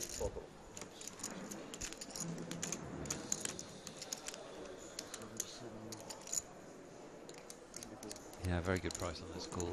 Yeah, it's the kind of thing where when you check raise there, usually when it's that little less, most of the time you know if you're calling or not. It's hard to see him fold a queen or a draw here with these odds.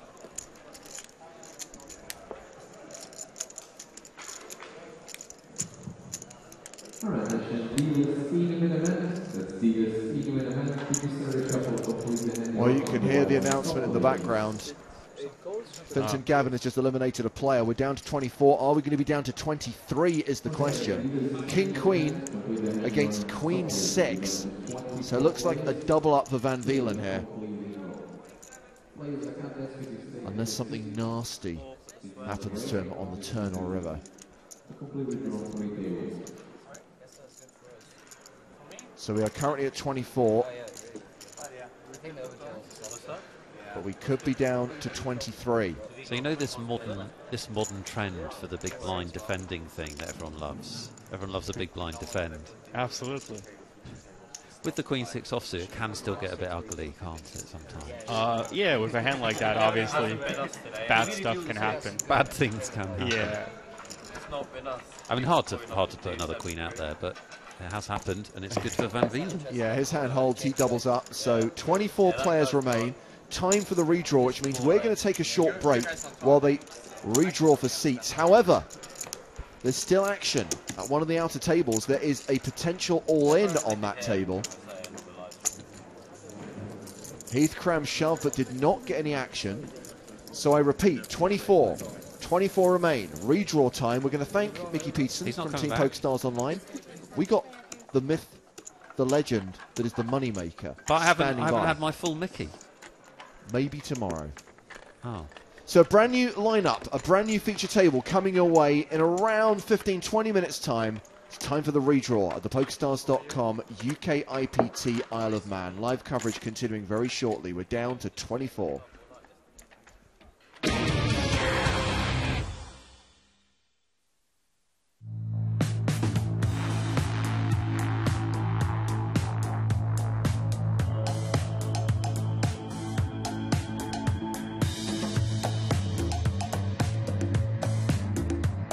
PokerStars has more players than any other site, creating the biggest tournaments with the greatest prize pools. We are the richest online tournaments in the world. We are poker.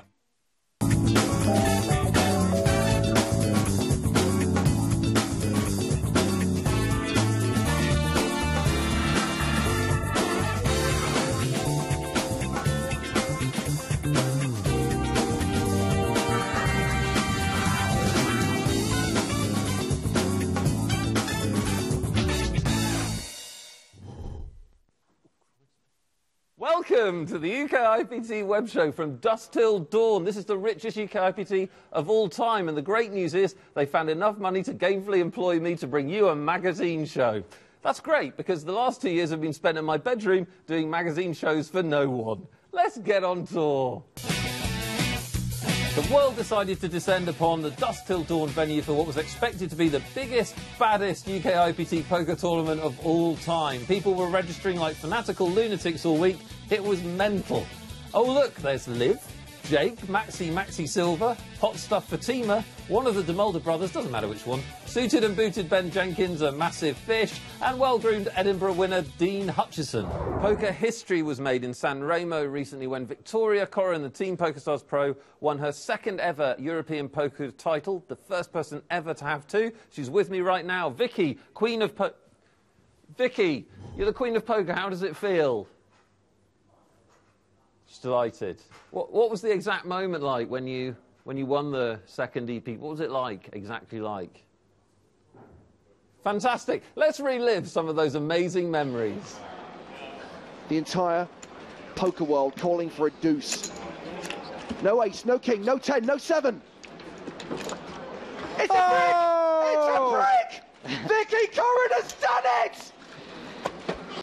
From one champion to the next, I squeezed in 2 minutes with Moneymaker for an award-winning interview. Check it out. Really exciting here at UKIPT Nottingham to win the presence of greatness. I'm joined by world champion Chris Moneymaker. Chris, fantastically exciting to have you here. Really nice to be here. Thanks for having me on. Well, thanks for talking to us. Now, I know you've done a ton, you've been around tournaments for so long and done so many interviews. You must get a little bit bored of being asked the same tired questions. Well, the good thing is most interviewers are good at their job. They come up with new stuff, new questions, so it's not too bad. OK, cool. So what was it like when you won the main event? It must have been amazing. Yeah, it was cool. It was good. How did you feel? It was good? Yeah, it was a good day. Yeah. Amazing. Yeah. and you, more than anyone else, was you were the centre of the online poker boom, weren't you? What was that like, causing all of that? Because it was like... Well, yeah, 10 years ago it was a big boom, man. You know? Yeah. It was fun. It was cool. You know, now we have a lot of players. So. Mostly down to him. And it's weird, isn't it, that your name is Moneymaker and you made loads of money playing poker. Yeah, no, it's weird. What year is this? Yeah, my last name's Moneymaker. And that's your actual last name? Yeah, it's my... It's his actual last name. Brilliant. Chris Moneymaker. You're an idiot. World champion of poker. We whittled down the day one survivors on day 2 to hit the bubble at 183 remaining players, each min cashing for £1,770. It's always nice to get a return for your money, especially if you qualify. Hi there. Time to get up close and personal with another poker celebrity. This time I'm getting up close and personal with Fatima De Melo. Fatima, how's your year been? Fine. What are your plans for the rest of 2014? Not much. Can you believe that dude that beat you in the Isle of Man is at another final table? Oh, that's pretty sick. Dude, you had coffee, man. That's not okay. Oh, it's horrible. What do you like about Hold'em? Oh, just that I know how to play it. You won a gold medal in the Olympics at field hockey. What's your gold medal achievement going to be in poker? Just being the best that I can be. Did you ever get... Come on, man. Do you ever get...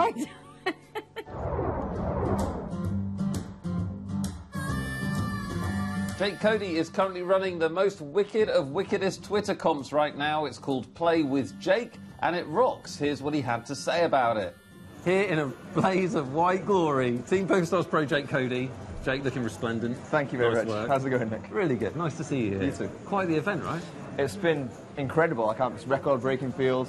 It's absolutely buzzing in Nottingham. Really, really is.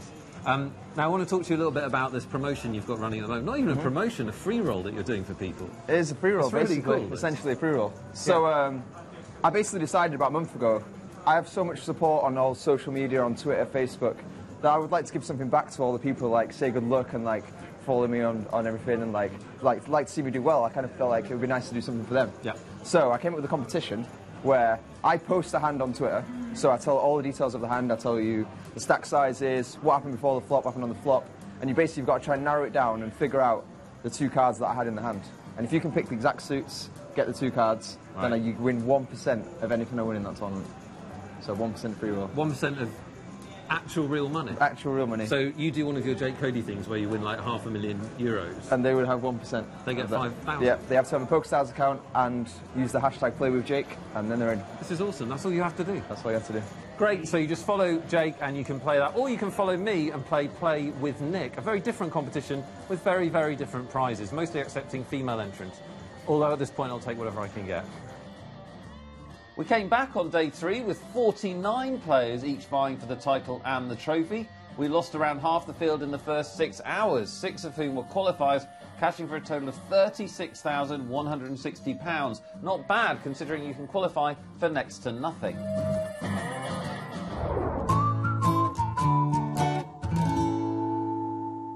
Hello, hi there, and welcome to a very special edition of Nick's Corner, this time from Nottingham in the Midlands. And I'm delighted to announce that we are sponsored today by Corby Trouser Pressers. Pressing your trousers since 1876, a local brand, which is nice. Now pay attention, because you might learn something. Questions, as ever, from loyal viewers. This is from Simon Shunting from Blackpool. Hi, Simon. What have you been doing since Nick's Corner was last on our screens? Thank you very much for asking, Simon. I've been involved in a variety of projects.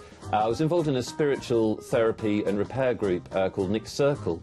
That went tremendously well for 3 to 4 meetings. But mainly I've just been doing this, just in a variety of corners, quite often without cameras, different places, different viewer questions. So yeah, just quite a lot of sitting in corners. Thanks, Simon. And finally, this is from Alan in Kent. Hi, Alan. Long time watcher of the show, I know that. Hope everything's going well. Alan writes, how do you play pocket jacks? Alan, I've told you on 4 subsequent Nick Corners, there is no correct answer to that question. Not with a proper question. Thanks very much for watching Nick's Corner. I hope you learned something, and I wish you all the very best in your own corners for the next 3 to 6 months. 8 poker warriors made the final table, among them UKIPT 4 Isle of Man champion Duncan McClellan, pros Ryan Spittle and Rami Sheao. The final table was set to be the fastest ever UKIPT final table, being wrapped up in less than 4 hours. Sheao busted in 8th, followed by Flynn in 7th. The Spaniard Benito was knocked out in 6th place. Veteran Spittles was dispatched next, and he was joined on the rail by Willie Elliott shortly afterwards. The trader Pearson was looking good, but eventually succumbed to the pressure. A deal was chopped up live on air, and the heads-up battle commenced between Angelo Miliotto and Duncan McClellan. The writing was on the wall, and victory went to Duncan McClellan for his astonishing 2nd UKIPT Championship title. It's a wrap, people. The On Tour web show is over until the next event. Keep your eyes on the prize. I'll see you in the sunshine.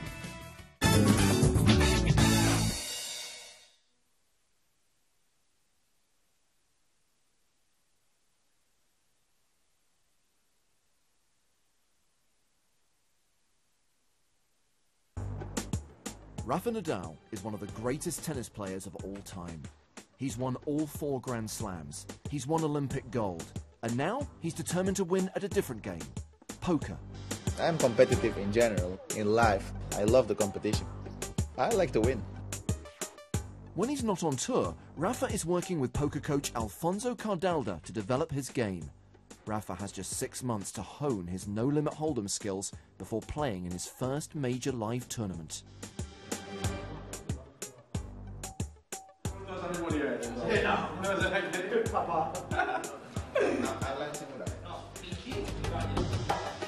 Cuando Rafa comenzó a jugar al póker, realmente tenía unas nociones básicas que ya había aprendido, pero su naturaleza competitiva hacía que quisiera aprender muy rápido.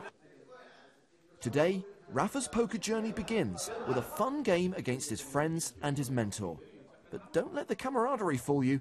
Rafa wants to win. Bueno, Rafa tiene una mentalidad muy marcada. Es un chico muy talentoso en todo lo que hace y que bueno, en póker no es una excepción.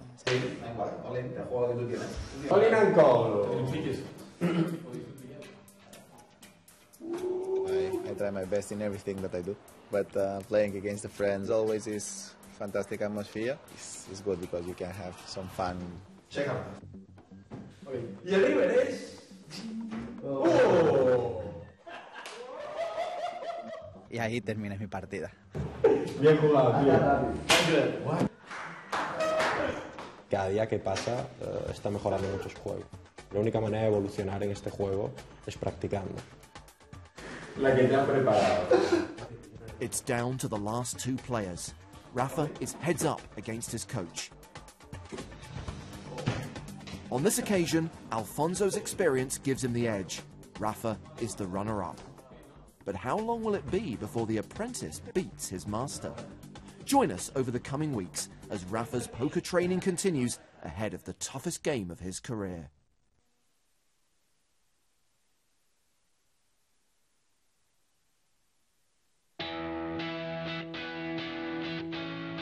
PokerStars 7 introduces the customizable quick seat lobby, where you can join our most popular games with just one click.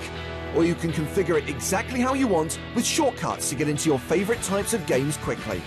If you're a cash game player, you can create quick seat shortcuts. Just choose your favorite game type, buy-in, stakes, and preferred table size, and you're ready to play your favorite ring game. If you have more than one favorite, just click on the plus button to create more shortcuts. You can also switch between Zoom and standard games easily. If you like playing tournaments, the tabs in the Quick Seat Tournament lobby let you choose between sit-and-goes and scheduled tournaments. The Quick Seat Tournament lobby also lets you see every tournament you've registered for or are currently playing via My Tournaments. Sit-and-go tournament shortcuts work the same way as the cash game ones. You can configure shortcuts to help you join the tournament types you like the most.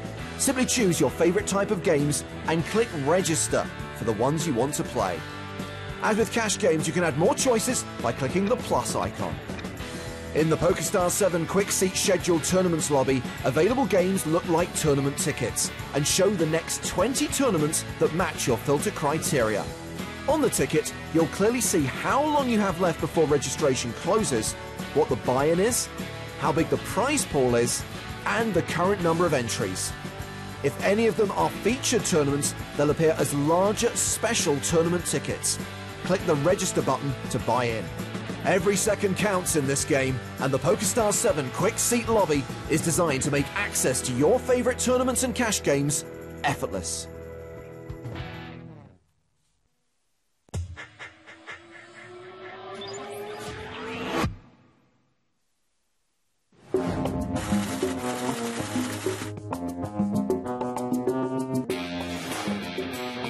I think the one person, if you're not already following him, is Daniel Negreanu. You know, if you want to learn about poker, he talks about it more than anybody I know. My favorite on Twitter will be Daniel Negreanu. He is as raw as it gets. He just say it as it is. If you think you up, you up. I like that. The one person I enjoy following is Joseph Kahn. And Joseph Kahn is the #1 music video director in the world. He directed a movie called Torque, another one called Attention. Been around a long time, and he's out there, you know. It's a little controversial, and he doesn't care, so I love it. My favorite follow is probably Matt Salzberg. He's very funny.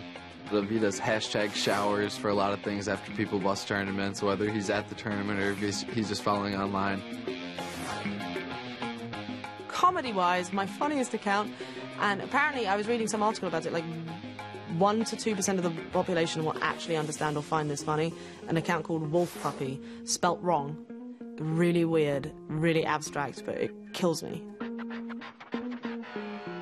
There's one that's called Boring Tweets. It's not a poker player, but there's a person that tweets under that handle, Boring Tweets, and they're sort of hilarious. He'll tweet something like, Peterborough, crazy name, crazy city. Or, I'll tell you how I got here, I took the A1. And there's something sort of hilarious about it, especially when it's the middle of the night and it's only poker players tweeting numbers and chip stacks. And then the guy comes in and says, I think I'll get a new washing machine. Something very funny about it.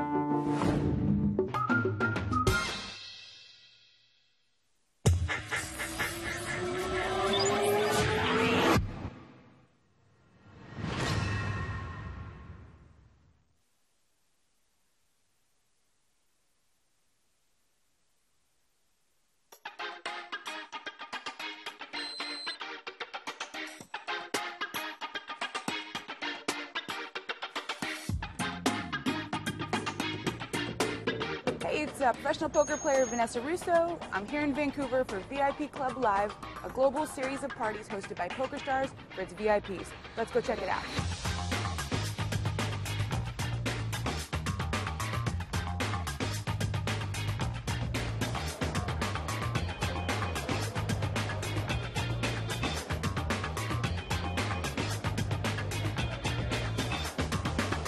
Welcome to Vancouver VIP Club Live. It's already turning into a great evening, and it's just going to be a whole lot more fun. Yeah, you know, I just came off the World Series Poker. I've been playing hardcore every day, but now it's just a nice way to just kind of like an after party, relax, meet some fellow grinders, meet some fans, or just meet fellow colleagues. It's a great experience. I think it's great. This has given me a chance to meet people like Nanonoko and Taylor Frost, people who I wouldn't have met otherwise. It was really cool to come out here and talk to them about their game and how they play, and give me inspiration to play more myself.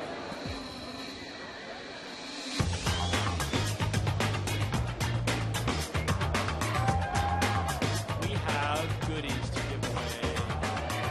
We are giving away a beautiful Tag Heuer watch. All the Team Pros are giving out boxes of macaroons, and inside one of those boxes is a golden macaroon.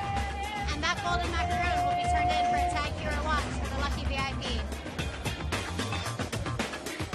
Here's your man, Darren Sang. Got the match's macaroon. I think that PokerStars parties are certainly unique. They have their own kind of draw to them. I thought like the chip idea with like the gambling and like the blackjack tables and the roulette tables was very interesting. I felt like the body painting was very cool. I'd say PokerStars made my hometown proud tonight. Everybody I talked to said they had a great time, and I mean, it definitely, the whole party exceeded my expectations. Us all smiled and just good food, good drinks, had a good time, really. Ian, 751. I certainly don't know too many jobs where you can just work and grind and do something you enjoy and then get rewards like this. Pretty unique.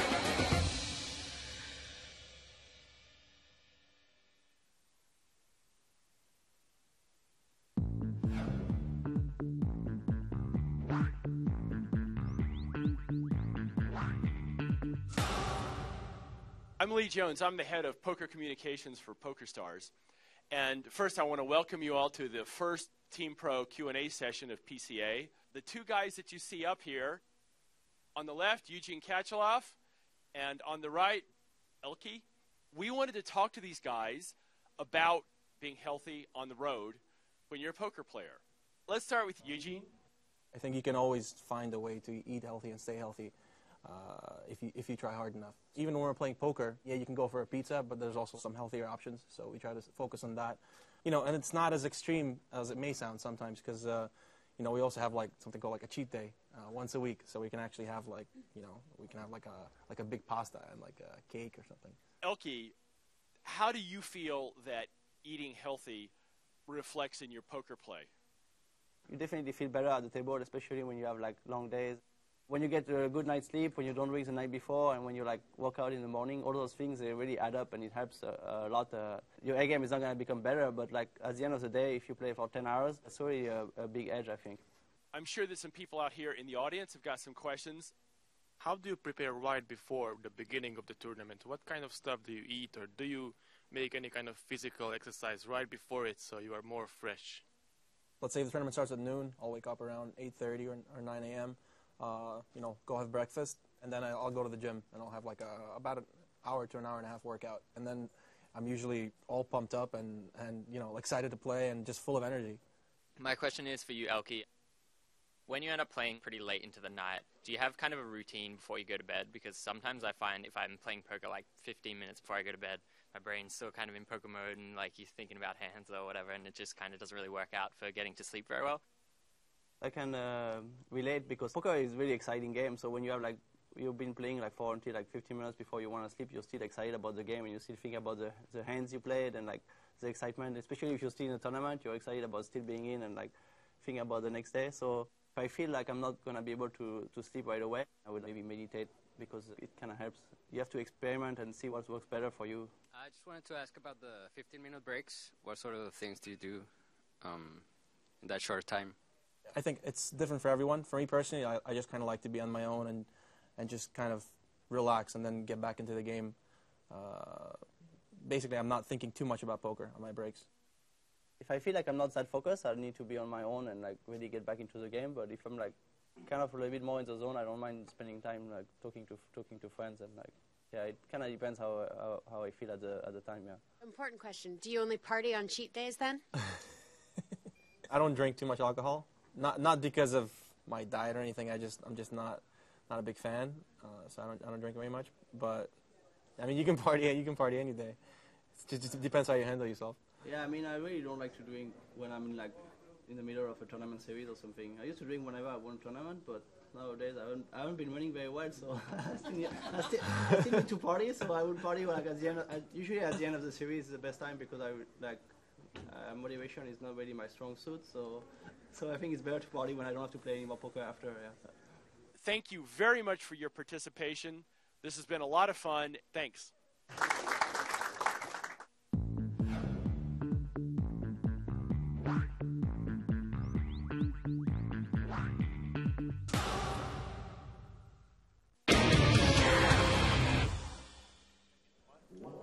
Welcome back to the Isle of Man and the PokerStars.com UK and Ireland Poker Tour. Day 3 continues in the main event at the Villa Marina. We are down to 24. We have just had the redraw, which means, Nick Welfel, we now have a new feature table. A feature table still headlined by Ludovic Geilick, and in seat number 1, the man, the myth, the legend, the bald head of PokerStars Head of Communications, Lee Jones. Lee Jones in the house. I am so happy. That is the voice of Chris Moneymaker. Lee Jones just said my name, too. I heard him. How long have you known Lee? How many years does this relationship go back, Chris? Oh, let's see. I won in 2003, so 2003. I've known Lee for a very long time, and it's a privilege to be sitting on this side of the booth. I'm sure there have been many occasions when Lee has commentated on your play, but this must be a first. It is a first, and I told him I was coming up here. I saw him on break, and I said, just don't make any mistakes because I will crucify you on the live stream. But he told me his strategy. So.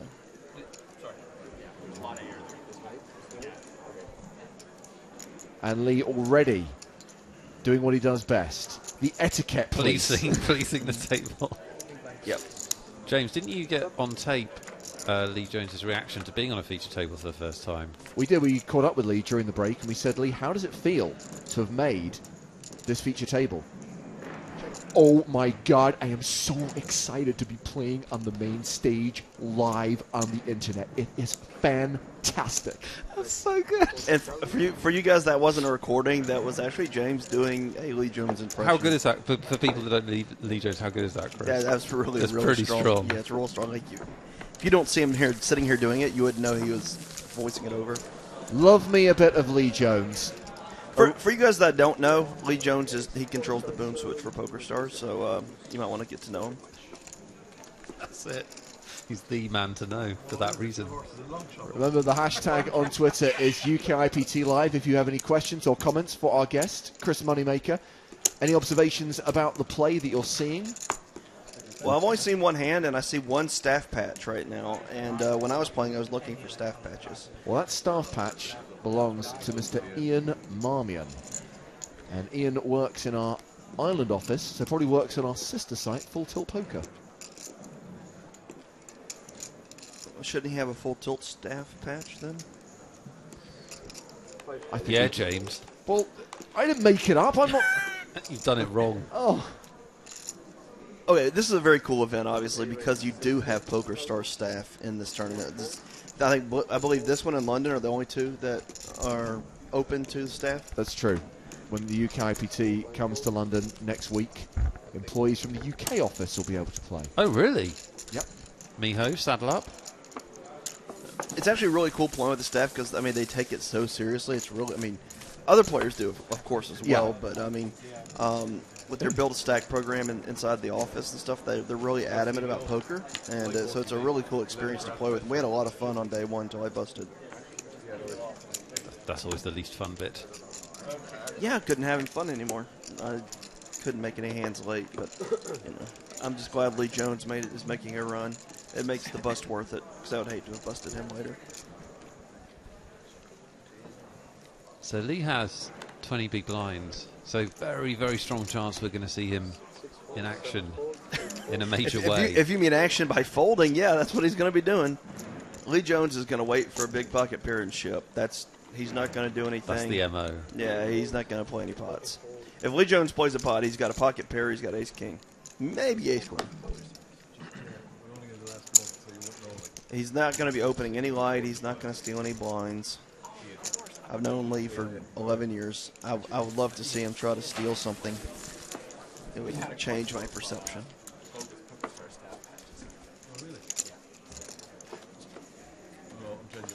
No, that's good. I was like, He definitely wins Best Turned Out award, doesn't he? Oh, he always does that. Sartorial splendor. Lee Jones got a lot of TV time during the break, and now on the table.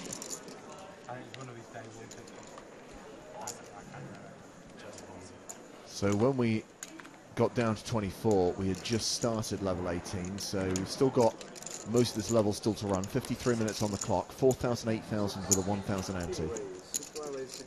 As I say that, Lee opens the very next hand. He's going to get action, look. Lee opens to 16,000, and it's Linus Sweeney all in for 103k. I would be amazed if Lee doesn't call. Like, it would shock me beyond belief if he doesn't call. This is a big portion of Lee's stack, too. I mean, this is... But he just can't fold. There's nothing he can open that he's going to fold. Lee, what are you doing? Lee! Oh, dear. It's all gone wrong so quickly. Let's take a look at table 2, shall we? Let's go to table 2. And there is Terence Jordan, who was on the main stage earlier on today. Talanchik, Adrian Ralsum from Team Online, also at this table with Andre Wagner. She's a very tough high-low player, by the way. I play a lot of Omaha high-low with her. Mark Ragdon, Kieran Heaney, Heath Cram, another PokerStars employee in the 6th seat. And then we've got Donatas Didica and Rydia Matthias. Someone has a ton of chips down here in the 3 seat. That's Andre Wagner. Well, Andre's got a lot of chips. It looks like from, yes, he has lots of chips. Dealers in the Super Deep. And he's playing Clash of Clans. I wonder what clan he's in. I played that when I played poker. That's the secret to a good poker player, by the way. I've never played it. It's good, obviously, if you play. It's a good game. It's good to pass the time. Because you try to fold a lot, obviously, and that's sort of my problem sometimes. What does he have there? A monkey on the table? Or, okay. Yeah, that is a Monkey tiny... head? I can confirm that's a tiny monkey. So Talanchik was the pre-flop aggressor. And she's continued. Kieran Heaney, her opponent in this hand. Yeah, but she's continuing because she's got... There's an ace on the board and she's got the 2, 3, 4, 5. That's why she's betting. That's my Omar high-low joke for the day. Thanks very much, everyone. Poker humour. I think you're the only one other than maybe James that got that. Yeah. That's going to be a really bad card for her, too.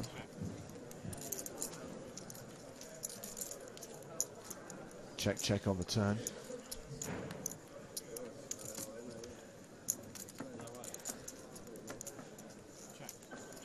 And check, check on the river. Kieran Heaney announces 2 pair. He's got queens and jacks. And talon check mucks. He didn't bet at any point. Well, it's a very, very bad board for queen jack. I mean, obviously the river is horrible. The turn wasn't. I mean, even though we caught 2 pairs, it's not really a good turn. Made the flush and made straights. So Lee Jones now playing fewer than 20 big blinds. So don't imagine we'll see any more raise folding from Mr. Jones. I'm surprised you saw a raise fold the first time. I mean, unless he knows Linus Sweeney already, Day of History. I was really, really shocked to see that from him.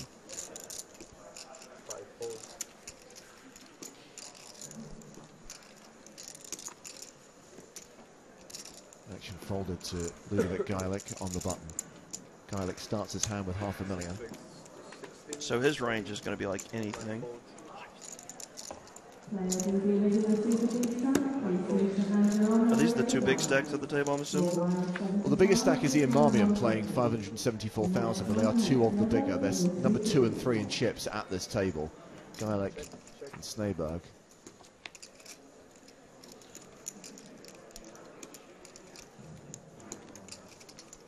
Yeah, that flop definitely hits Sneyberg's range quite a bit, although the button range is almost infinite here. He is going to open with just about any 2 cards in his hand.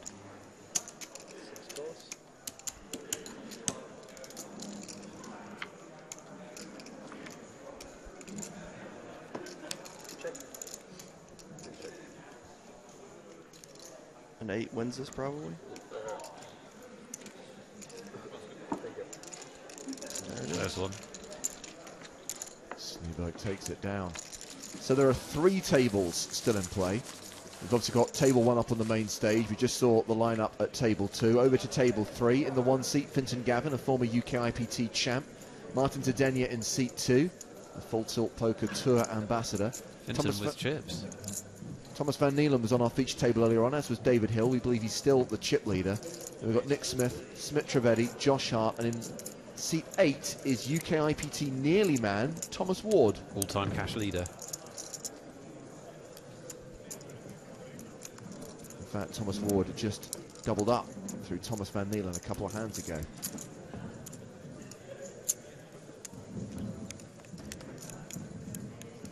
You're on the telly, Thomas. Tom. Hey. How is he wearing his sweatshirt, by the way? Have y'all been outside there? It's pretty hot. Oh, it's like 100 degrees in that room. I mean, I brought dress pants and slacks, and I had to take them off and go to short sleeve and like shorts because it's so hot. Uh-oh, and we have an all-in. Smit Trivedi moving all in here. Ace-King against Ace-King. Club dominated. I win. Oh, I win. You only have 1 I win. I win. Diamond on the turn would make this really not very fun for someone. Take action, please. Take time. It's 1 extra chip. I think I get it as well. Yeah, that's probably. No, you have 3 clubs for you. Did you get an extra one? Quick hello to Daniel Smith, who tweets using the hashtag UKIPT Live to say, I'm meant to be getting my stuff ready to leave for London tomorrow for the EPT Festival, but I'm watching the live stream instead. Welcome. Good call. Well, that's a good thing, but you need to pack, too, because you need to get to London. Multitask. You can be on this webcast instead of watching it from your home. Very good point. That is not responsible. Did he say he's leaving tomorrow or leaving today? Tomorrow. Leaving for London tomorrow. Tomorrow, yeah. Well, okay, so you are... If you want to be a real man, pack the day of leaving. Where is Daniel travelling from? Preferably minutes before the taxi arrives. Monaco. Well, you should have someone pack for you then. A butler. I was about to say, yeah, don't. Just not just one. I mean, no, a staff. That's right. Come on. I mean, why do you have the private plane probably doesn't leave until he's ready to go. I was going to say. Absolutely. So Matthew Baker has raised it up, and then there's a 3-bet from Joseph Sneyberg. Lee Jones folds the small blind. Linus Sweeney folds the big blind. Baker has one choice here to move all in or two choices. Move all in or fold. Puts a lot of pressure on him in this spot. It's a really good play by Sniper.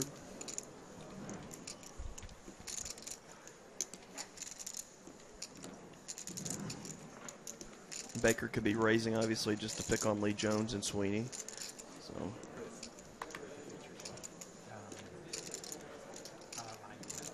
it's an interesting table dynamic on the left side of the table, on the right side of the table versus the left, with the two short steps. They're really tight.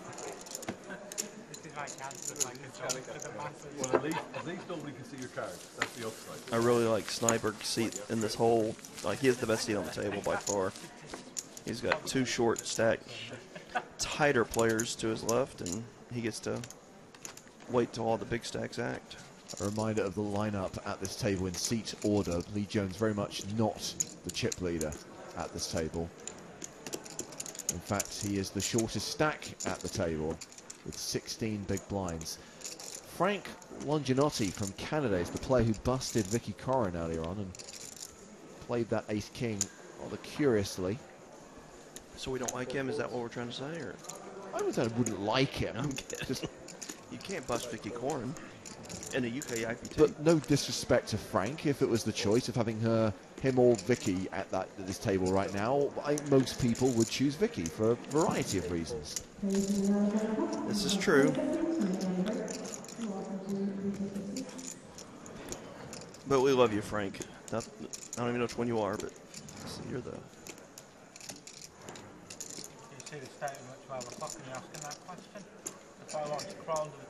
Uh-oh, here comes Lee Jones. Is Lee... Now, surely, this is... Well, this is going to be... This is going to be followed by the rest, should anyone play back at him, right? You would hope so. It's going to be... I mean, he has a really wider range than Lee Jones should have. It's interesting that he hasn't shoved. He's just... Well, 16 big blinds. It's a little bit too much to shove. I like the raise. I like the shove. That's why you're sitting in the booth. That's why you're sitting in the booth. I knew it was coming. I didn't even enter. The problem that he's got is what to do now. He's so handcuffed by his stack, isn't he? He is, but at the same time, I mean, if he has a premium hand... Oh, sure. I mean, you want to... Lee's all in. Yeah, see, there we go. But you can't just do it with only premium hand, so you do it with garbage too. So if he has 6, 7 or something around that range, it's a really good play by Lee because, like, Glover doesn't ever really have a whole lot here. Well, Glover chose to lead the flop. Yeah, that's why. That's a big indication of why he doesn't have anything on this flop with Lee's stack. I mean, he's gonna, let Lee bet this flop a lot of times. I really don't think that Glover has a whole lot. I mean, at best, you're probably looking at like something like a 7-10 or King 6. Did they cut his head off on purpose? Of course. That's just not right. I love the fact that Lee Jones has his own all-in graphic. No, I've never seen that before, actually. That's very strong. Excellent graphics work. You pull weight when you have your own all-in graphic. Yeah, that's it. You're somebody. I mean, even Daniel Negreanu doesn't have the all-in graphic.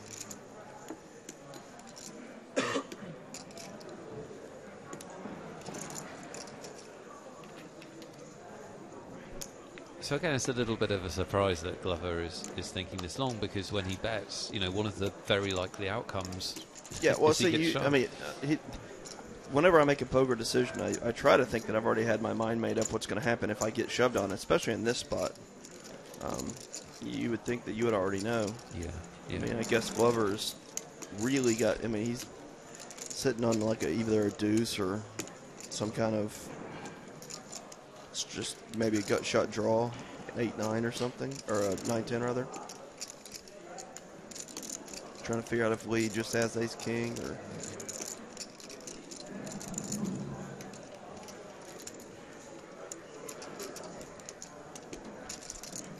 91 for Glover to call, as you can see. So it's a pretty significant call for his stack. Significant call for a stack, but the pot the size of the pot, I mean, there's not a whole lot he can get away folding here. No, I mean, bet folding is not great here, let's be honest. Unless he has absolutely nothing and he thinks he can get a fold a lot. I mean, a of the much time. better play in this spot if you had air or a weaker hand is just to ship this flop. Takes all your this 2 minute and 40-second of hell away. Plus, it's a much stronger play. It doesn't let Lee do anything fishy. Oh no, interesting. Show a bluff, Lee. He would be my new hero. I know Lee would never show a hand though. No. He has written many a blog preaching about it, so if he started to do it now, he would be the world's biggest hypocrite. It'd be funny, though. I would laugh. He just, threw down the 2-4 and went, yeah. Well, 2-4 is a pair. Oh, well. 3-4. 3-4. There you go. So Lee Jones chips up to Boom. a 21 big blind stack.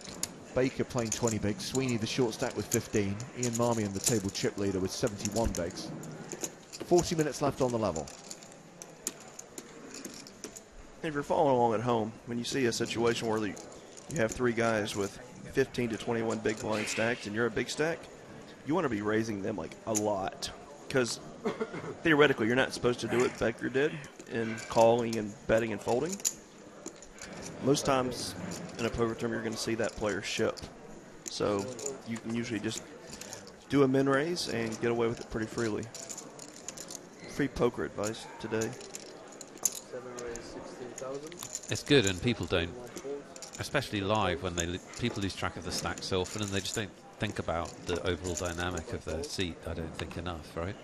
Yeah, for sure. I mean, you see it online. It's pretty easy to see, but when you're sitting there at a table, and I mean, this table has a very big dynamic with three short stacks sitting over there to the left of the dealer. So someone like Sniper could really take advantage of this. Three-way to this flop. Baker's raise called in two spots. 6-4-3 with two clubs on the flop.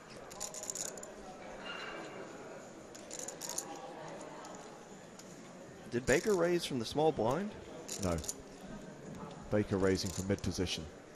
I thought Baker was the big blind last time. It's Glover who was the big blind last time. He's small blind here. I see it. Okay, I looked at the graphic incorrectly.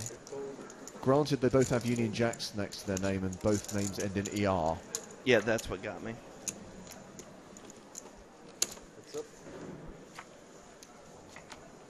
So Baker continues for 11k. Gets a call from Glover, a fold from Marmion.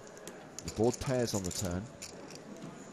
I mean, if you're Baker, I think you have to ship. Glover's just on a flush draw, more than likely. Or a 5. He could have ace-5. So actually, I like a bet, like half size the pot, so you can shove him off on the river when it misses.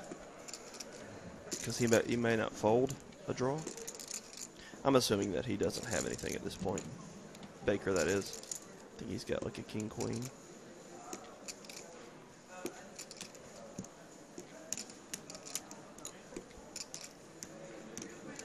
Seven bets 21,000. 21k Yeah. from That's a Baker. really good- Quickly called by Glover. Yeah, it's a really good bet because when he quick, I mean, I really think that Glover's got some kind of draw. And that gets the ace-5 home.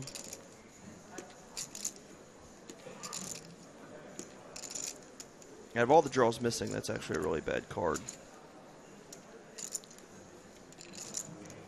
Unless Baker has like an ace-king.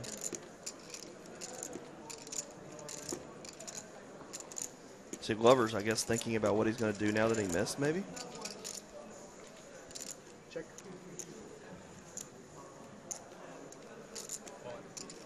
There's the all-in shove. Okay. So he's... And quickly called by Glover. Glover's called him down.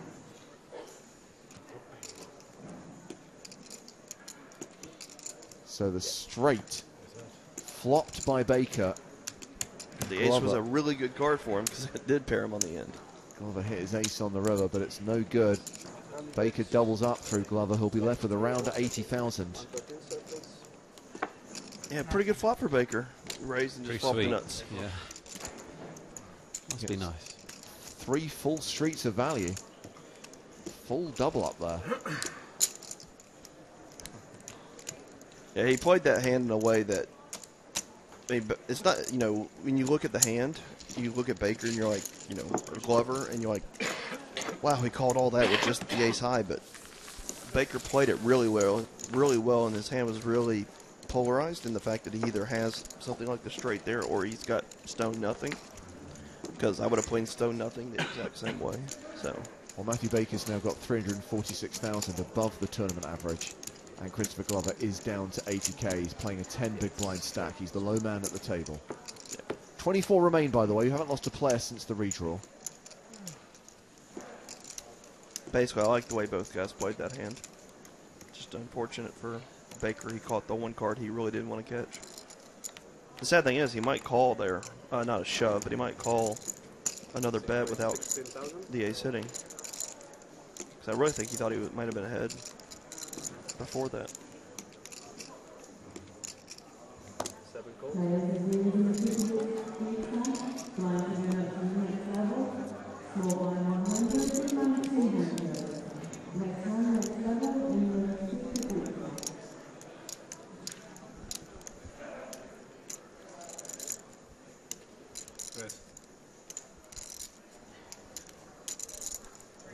Geilick's under the gun raise, flattered by Baker.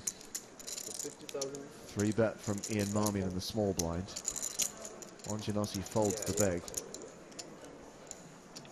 And that's going to be a really strong play. Doesn't have to be a strong hand, but a really strong play.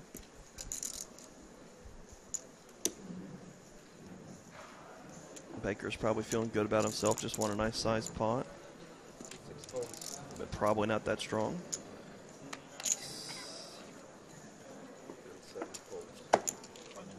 When do we get to see the cards? That makes this game easier.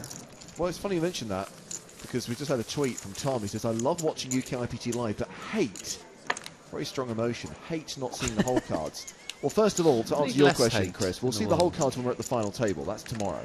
We'll have a 1 hour delay on the stream, and we'll see every hand with cards. Oh, I'm going to come back tomorrow then. I don't really want to be here right now because I can't see if I'm right or not. As for hating not seeing the whole cards, Nick, you're probably best placed to handle this one because... Oh, yeah. I mean, you would say there's a lot, and I would not disagree with you, that there's a lot to be gained by watching poker and analysing poker without seeing whole cards. Yeah, I mean, my preferred option is to not see the whole cards and then have them revealed at the end of the hand. I think that's the most fun. But see, they're not revealed at the end of the hand. So no, unfortunately not. But I still like it without seeing the whole cards. No, the best way to watch poker is to not know the whole cards until the hand is over by far. Yeah. That's all. That's where you learn the most, because you always try to guess what everybody has. And one thing I just want to quickly clarify, Chris, because I appreciate we've got new people watching all the time, and so they may not know what the kind of the rules are around this. It's something that we do with our live streams, that if there is more than one table in play, we're not going to reveal whole card information, because we're not going to put these 8 players at a disadvantage in inverted commas when there are 2 tables out there who aren't having to reveal that information. No, I understand that, but entertain me, please. I guess that's what you're here for. To quote Maximus in Ridley Scott's epic movie Gladiator, are you not entertained? You entertain me. It's Jones against Geilick. This is the clash. This is the confrontation that everyone, asterisk, around 3 people, really wanted to see. You, James, you wanted to see it. Lee Jones pulled those cards out with authority, didn't he? There you go. Lee Jones with can now, authority. Lee Jones is now going to write a blog about how he owned Ludovic Geilick. Yeah. Jones up to 24 big blinds. He's just climbing that ladder. Why does the Emperor at the end of Gladiator, why does he just go and fight Russell Crowe? I've never...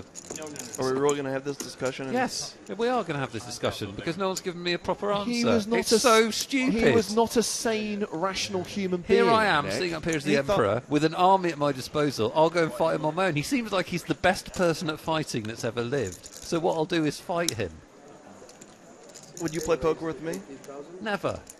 Oh, you're supposed to say yes. To be fair, he did rig the match in his favour by stabbing Maximus in the ribs before the match. It's a massive game theory mistake. Why enter a game where there's a chance of you losing, where when you're going to throw him behind an army, there's no chance of you losing? He was worried about losing the respect of the people. and he therefore needed to prove his strength. Well, he's not not- as a leader, but as a fighter. If he was worried about He losing needed to respect to the stab him people, like 15 more times. yeah, and have his face off. That's the only way. Or blind him. All right, can we go back to poker now? Yes, So I've we still, answered your question. as ever, I've not received an adequate response. During the next response. That was an inadequate response. And during the next level of UKIPT Live, we'll be dissecting the ending of David Lynch's Mulholland Drive. I'm gone for that, thank goodness. Whoa. What do we got over here? I'm not sure what's going on here. I don't know who Frost is. I don't know why his face has just appeared on my screen. But he called 8K, or he has to call 8K. Well, let me just tell you what's happened in this hand. Sneyberg raised under the gun. Got called by Geilick in the small blind. They both checked the flop.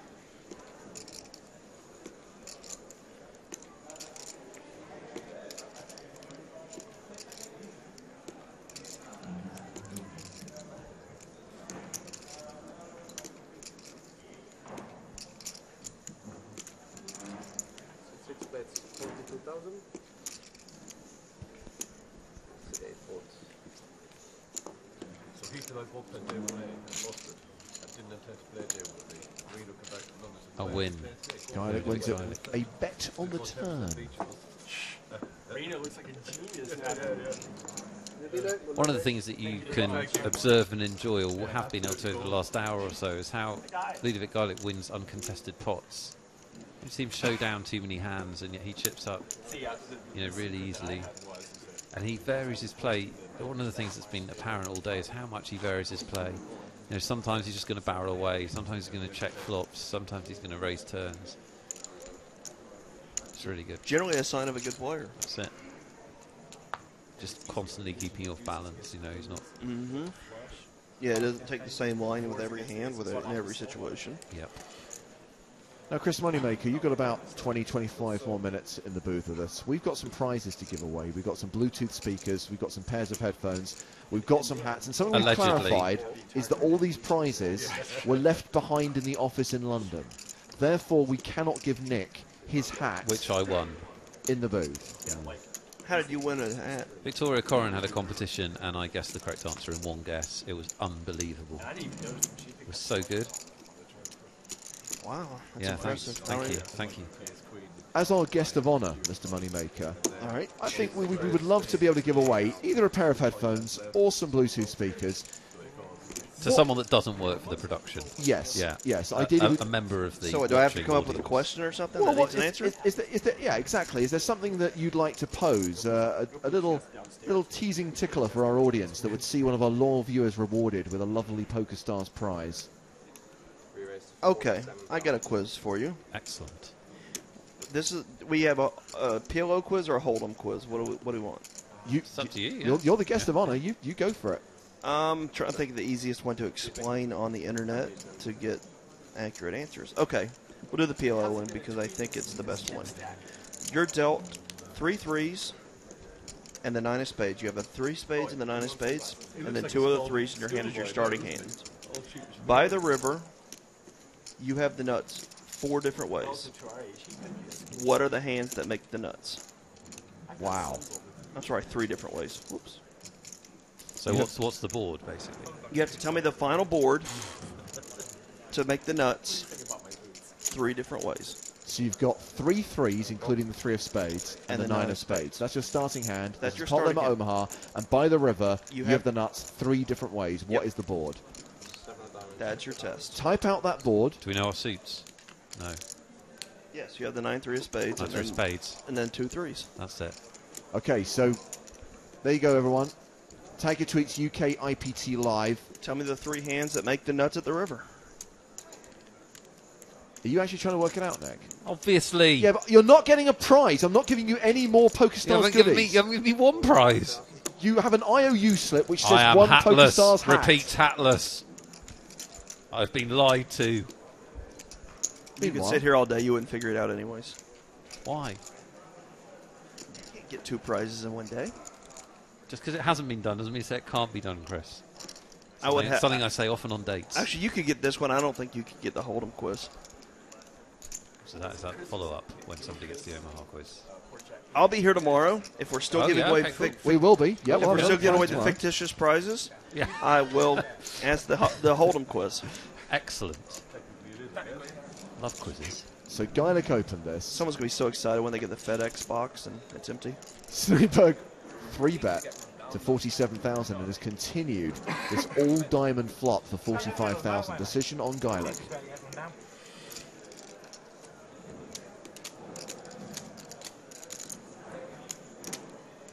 You're the ones on the point of gin and tonic, so. And Geilick folds. The chances of me working out this Omaha answer are very slim. So I'm just going to recap Chris's question. Chances of me getting this are very slim. Oh, you can do it. It's actually not that hard. The first thing you need to do Most people, anyways. is make sure that you put your response on Twitter using that hashtag that's on the screen right now, UKIPT Live. So Chris's conundrum is that you are dealt in pot limit Omaha 3 threes, including the 3 of spades and the 9 of spades. That's your 4-card starting hand. Yeah, but some of them. By the river, you have the nuts 3 different ways. What is the board? So you have the first nuts, the second nuts, and the third nuts. No, you have the first nuts in 3 different hands. Oh, I see. Oh, okay. You have to give me 3 different boards. Oh, okay, okay. Well, Chris, the answers are starting to come in. That's the first one from Daz. If they're wrong, we don't have to embarrass them. Okay, the board cannot be 3-3-3-2-2 when you have 3 of the 3s in your hand. What about Andrew McMillan? This one here, my mouse pointer.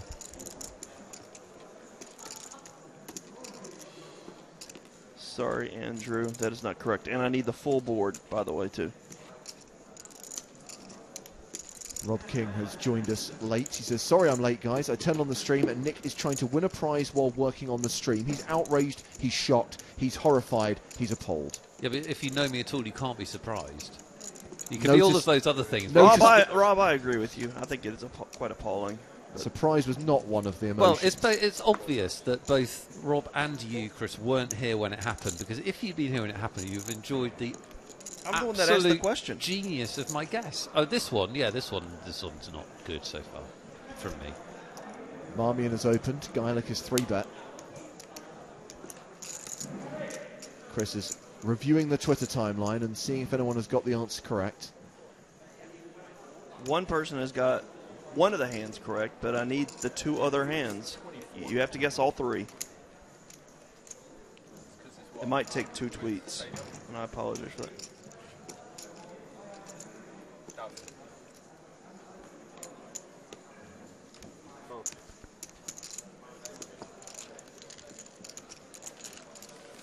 And the Marmion folding to the 3-bet. Geilick wins this one. And it's up to 429,000. Still 24 remain. Been playing for more than half an hour since the redraw. No eliminations yet.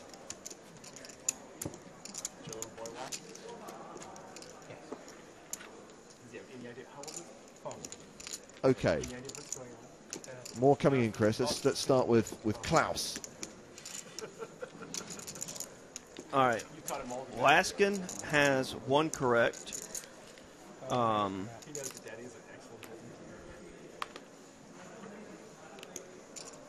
Klaus is incorrect.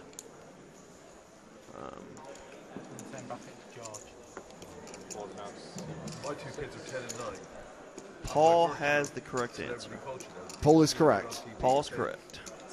So they obviously think I'm famous now. He is the first one to have all the correct answer. He has all 3 correct, and he will get a pair of what, speakers? Oh, he has it? Oh, imaginary cool. speakers? Oh, well done. So tell us what the answer No, is. they are real speakers. We should make clear, because I'm messing around. Okay, I haven't been given a hat. They are real prizes. The correct answer is the board. The final board is going to be either Ace, King, Jack, Queen, 10, all of spades.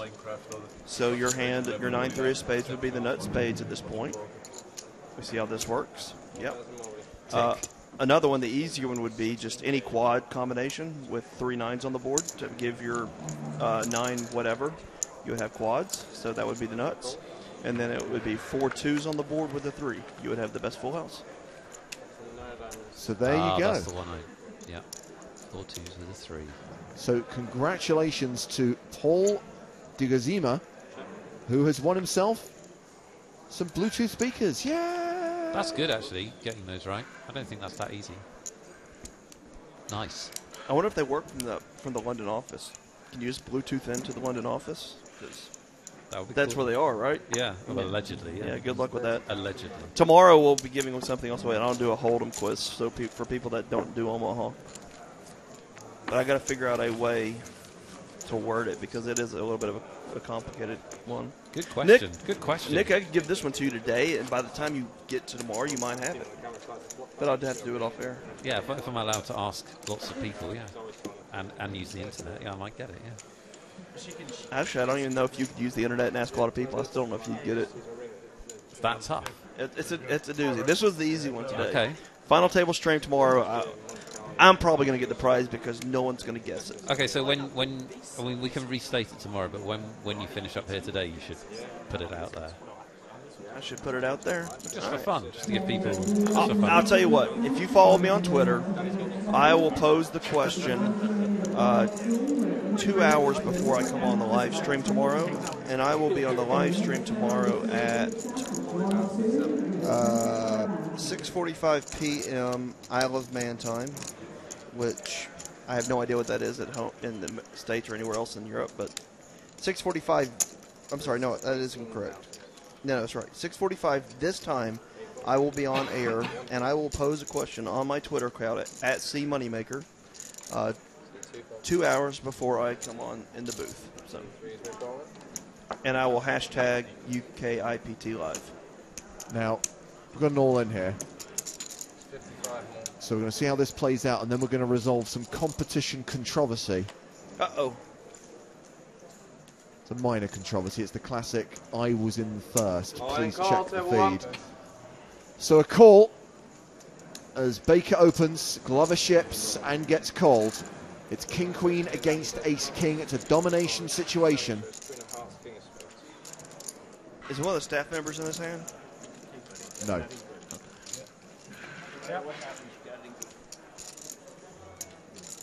So Glover at risk, but ahead.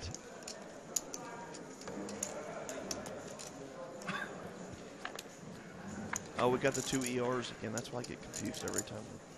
Diamonds or clubs, 3 of spades. Really, Glover just has to fade a queen to get the double up here. Yeah, this is about as good as it gets. Doesn't mean he's going to survive, but it is about as good as it gets.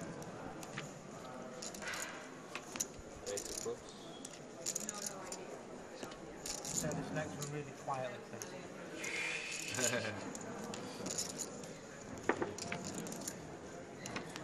Too hard. You can look. You're good. Glover can breathe a sigh of relief. So Stephen Nichols says, guys, I was in first. Check the feed, please. And sure enough, I think you may have just missed this one as you were reading through them. Chris, can you just verify that Stephen Nichols has the correct answer? He was in before Paul. Oh, yep. 2 prizes. That's fine. We've got several Bluetooth speakers to give away. So let's drowning in them. We're speaker rich over We here. can give them all away since they're a fake. So Stephen Nichol, apologies for missing you the first time round. You and Paul Dugazima are going to both win Bluetooth speakers. Boom. Sweet.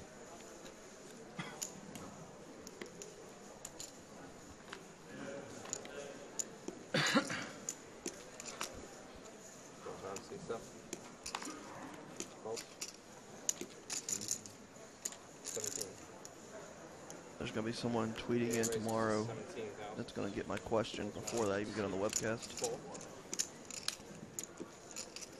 We can have multiple winners, that's fine. So, what if it's me that tweets in that I got it? You cannot win the prize. Oh, you can win prizes, but I can't win prizes? You can't win prizes for competitions you set yourself. The hell? That's the only way I can win. Well, you that's disappointing, Chris. You're better than that. You probably talked to Vicky before your competition. Yeah, set it up. I've been wanting a PokerStars cap for years. Francesca tweets to say, can I just say off topic, congrats to whoever came up with Spin and Go because I love it and it's so addictive. And Razorheart says, found 2 Spin and Go tickets in my PokerStars account, won both, and now $8 closer to next week's UKIPT. Yes, spin and go, new format, check it out, great fun, and a great chance to turn a little bit of money into a lot of money. Yeah, I didn't leave my room for like a day and a half. And this time it was because of spin and go, not for other reasons. But spin and go, pretty addictive. It is an addictive game. It's a slot machine / poker tournament all in one. And the good thing is most of the people that I've played, I don't want to say they're bad, but they aren't sharks. So it's they're smaller buy-ins, and the field's not as tough. So you need to give that a try.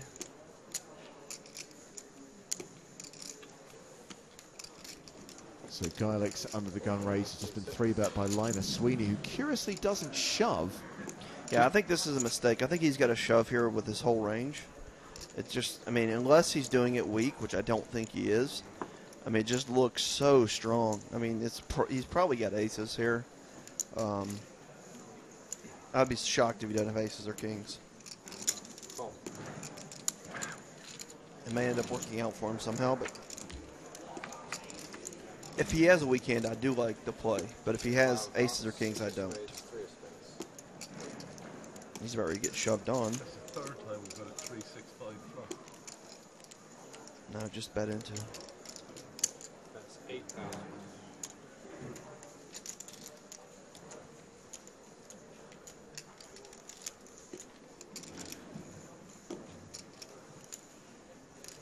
He has just bet 8,000. That is the big blind. Aces to 16. He's got aces almost guaranteed. Yeah.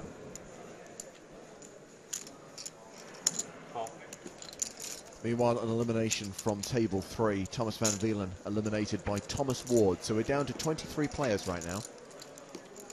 This is a really bad board for him. Is he going to bet 8 again? Oh, that's just mean. That's 8,000. That's just mean.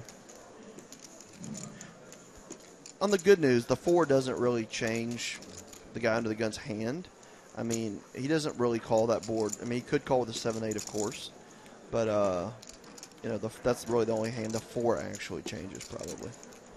I mean, he has, like, a lot of 4s in his range. But the 4 doesn't technically do too much. But I actually do think the aces might be beat here now.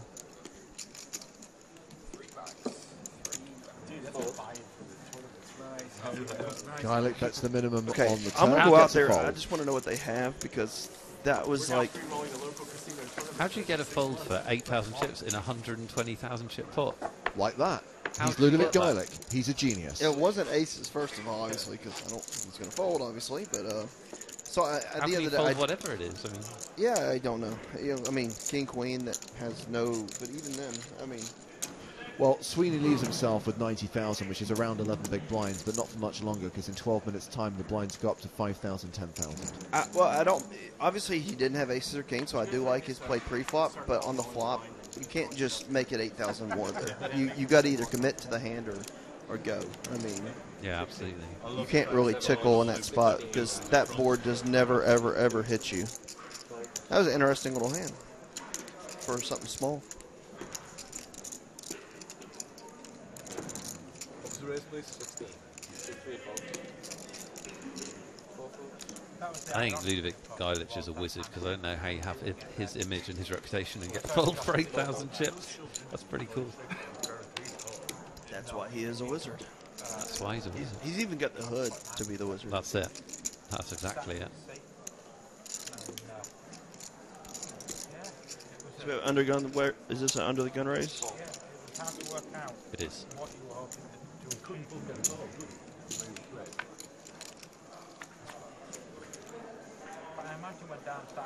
A king 9-4 flop with 2 diamonds. No, you know Baker's going to c-bet no matter what, but the good thing is both of these guys have proved they can have any 2 cards in their range. Baker's already raised with a 5-7, so actually I like this lead by Geilick. I don't generally like donk betting, but since these guys' ranges are so wide, both of them, I think it's actually a pretty good lead. Because you're going to have to call a c-bet anyways. That is unless you have something, and that's not too bad to let him go ahead and do it. But again, he's, you know, like you said earlier, he's mixing it up. He's checking some, leading some, making the players really think. Everybody had been telling him, go to the bar today. Just get yourself unconscious drunk. Go be at the final table. Lee Jones is talking about getting unconscious drunk at the table. I mean, somebody said, You know, this is a free stream, but we could make it a pay stream for that. We could absolutely charge admission if that was going to happen. I would pay. Me too.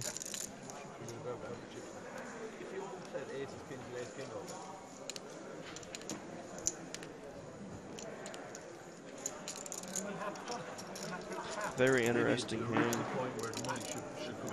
understand that, but you know, he constantly said he was here for a good time, not a What's his raising range on this flop? I mean, he could do it with any two cards, just, you know, to represent. Yeah. I mean, he raised pre-flop. I mean, he could have ace king. Obviously, I mean, he could have pocket kings, pocket nines, ace king of diamonds. I mean, that's the good thing about being so creative is your range is. There we go.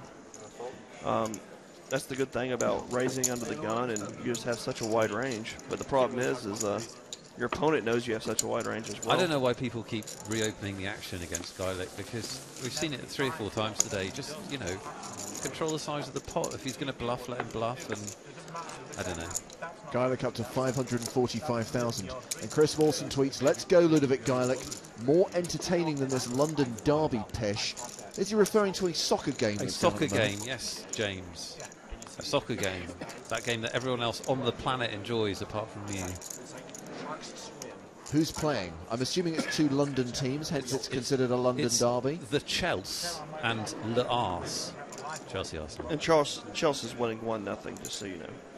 Correct, Chris Williams. I know all the. That's a real-time update. Yeah, I know all soccer.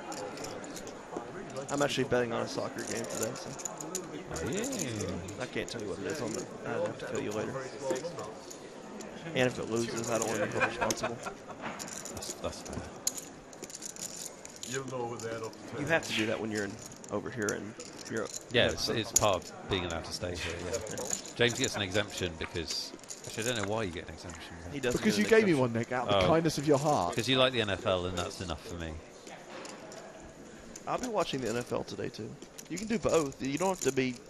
That's what I said to him. You don't have to just like the NFL, like all the footballs. Yeah, I'm slightly worried that in 2 hours' time this is still going to be going, and I can't get my fix of red zone. Well, oh, by the way, I need to talk to you. You have access to watch Red Zone, yes? I do, yes. Are you at the hotel next door? Sefton? I am indeed. I will be setting up my iPad in the bar, should you wish to join us. Down in St Norman's bar. I will be down there. So don't worry, you don't have to sit there and watch the endless reruns of Norman Wisdom movies. There will be American football on a small screen. They genuinely run Norman Wisdom movies on loop on the big screen. There we are, an open invite, no matter where in the world you're listening to. If you can get down to the Sefton tonight, James Hartigan's NFL party. He always buys the first round. Doesn't matter how many people there are. Doesn't matter what drink you ask for. He always buys the first round. One of these NFL things he likes to do. It's lovely. I'm in. I just want some of the headphones and speakers, and we're good to go.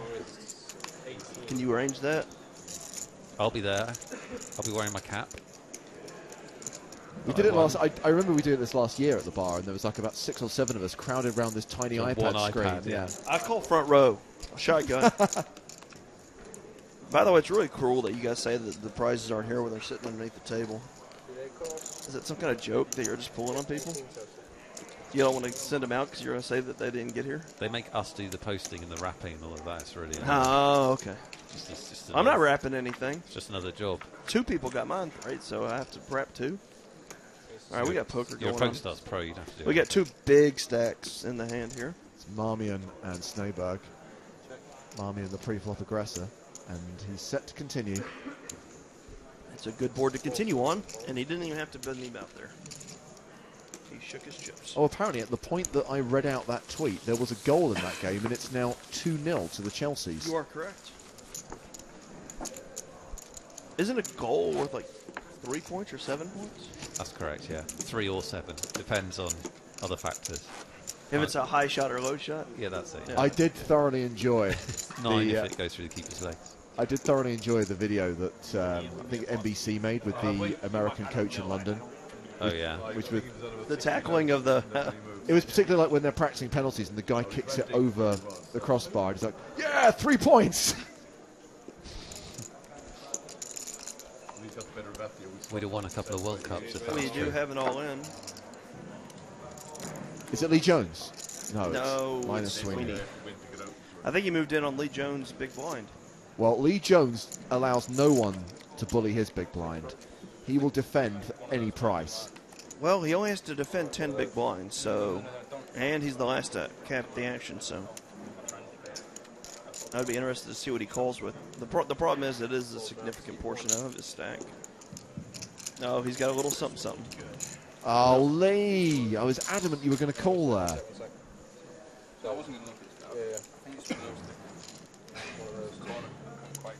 We're used to having Lee's lowdown on the live streams. We want Lee's showdown.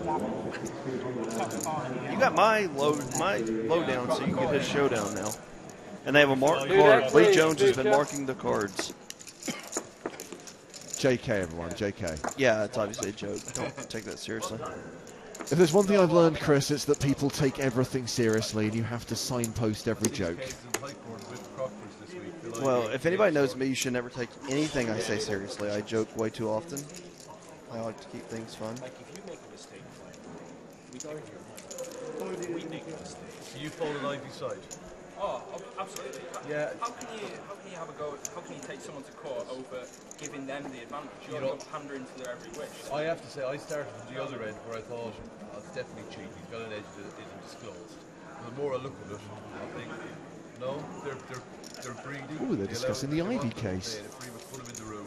Yeah, I'm listening. So. See that everyone's wishes. You get what you deserve. Exactly. Oh, I am going to leave because Eugene Katchloff is here. Y'all are actually going to learn poker now, and I'll quit entertaining. So it doesn't look like he took a shower today, though. So I feel sorry for the people in the booth. Eugene, you take a shower today? Yeah, your hair's sticking. Your hair is sticking up way bad in the back. So I feel sorry for the guys in the booth, but I'm out of here. We'll see y'all tomorrow. Thank you very much, Chris Moneymaker. Wow, and he literally did the mic drop as well. He's so rock and roll.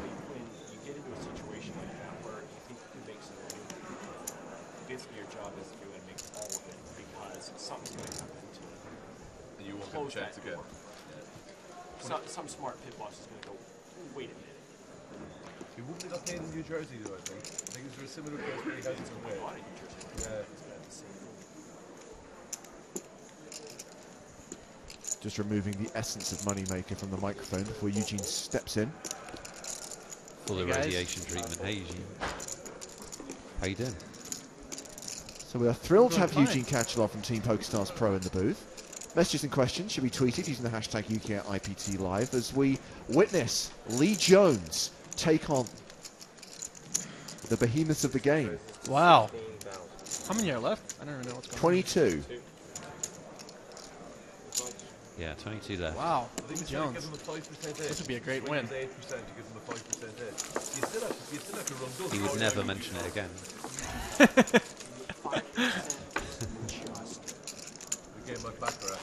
No, in any game where you're doing it over and over and over again, 5% is just you're printing $100 and it's really We're playing 4,000, 8,000, but only for another couple of minutes, and then we'll go to 5-10.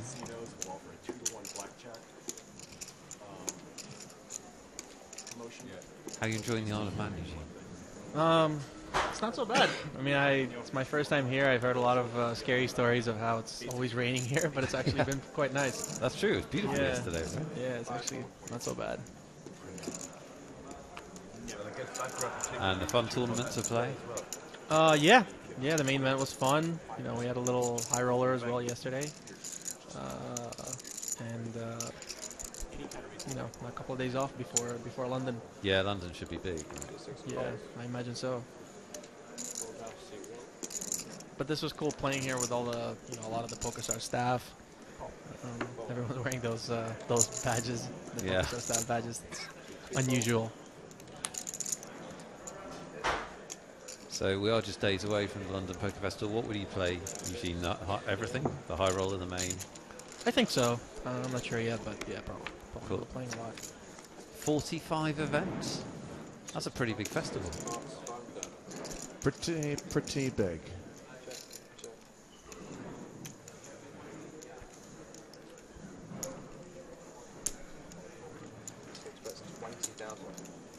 So Lee Jones involved in some three-way action. Here he comes. In a limped pot. Yeah, Geilick just limp free. Lee called on the button. Christopher Glover checked his option in the big blind, and Geilick's made it 20k on the flop, and he's gonna play for it all, and sure enough he declares all in.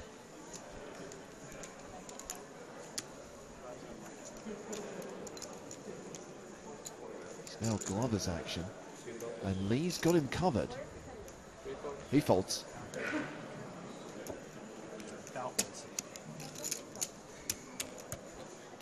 Geilick's asked for an accurate count. 47 total.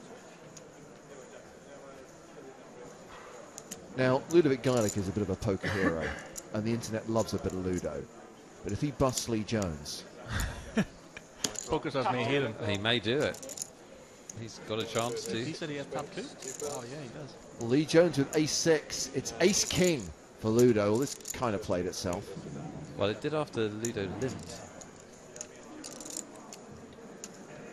And look at Lee's happy, smiling face as he expects to receive a full double up here. You have no fear of tempting fate, do you?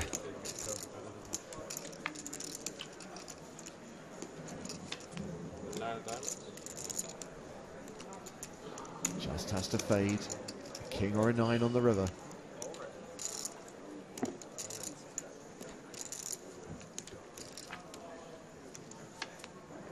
All right. Oh, it's the double up for our sweet. head of poker communications. Why would Geilick be limping in that spot? Well,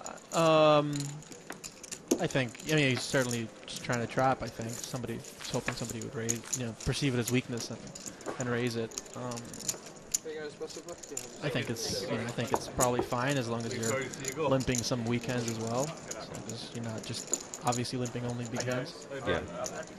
He definitely has been limping a few hands. Yeah, I think if he's limping a lot of weekends, he should certainly have some very strong hands as well, so that people don't always know that if he's limping, he must be weak or he must be strong. Yeah. So we saw the stacks there of the 8 players of the feature table. Lee Jones now playing 330,000, just shy of the tournament average. We think that with 22 players remaining, Fintan Gavin is the current chip leader with around 800,000. Fintan Gavin looking to win his second UKIPT title here on the Isle of Man. A reminder that we've played down to 8 today. So we need to get from 22 to 8 before we conclude day 3 action. Day 4 is the final table. That's tomorrow. 1 p.m. British Summer Time is when we'll start streaming that final table with whole cards up. What is your estimate of today's finishing time? Are you talking to me or Eugene Kachelov? You, because I would like to take your money in a wager. That's the thing, you have such a better idea of how fast these things go. That would assume that I was paying attention. Is 7:30 too optimistic? Optimistic. So you want it to finish quickly. Well, yeah, I mean, that's 3.5 Some of us are hours. enjoying the poker, James. No, I'm enjoying the poker, but I also want to enjoy 6 hours of red zone. Yeah, so it's all about the NFL. 3.5 hours from now. That's quite a good line. He likes my line. I think that's quite a good line. 22 players.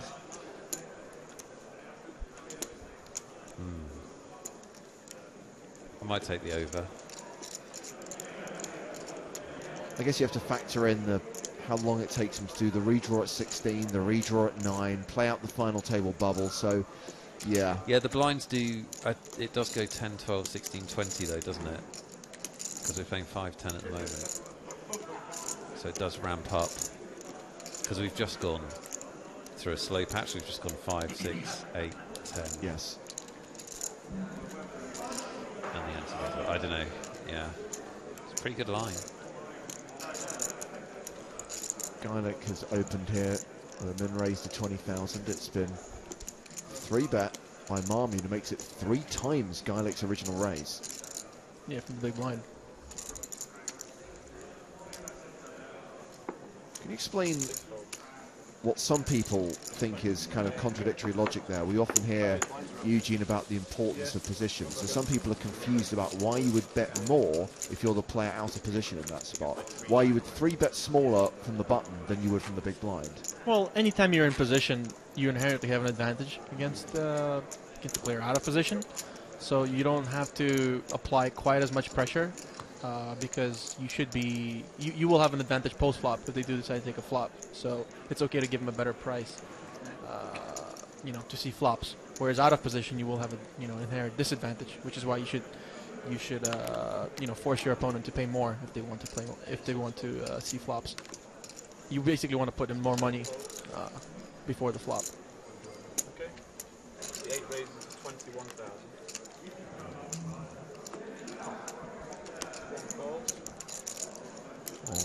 An early position raise and an early position call. Sneyberg makes it 21,000. Lee Jones will flat that raise.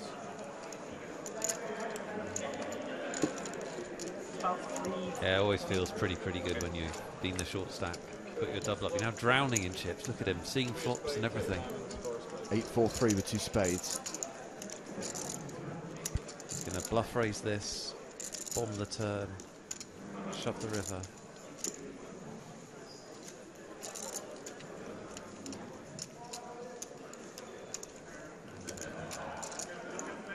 The 8 bets 22,000.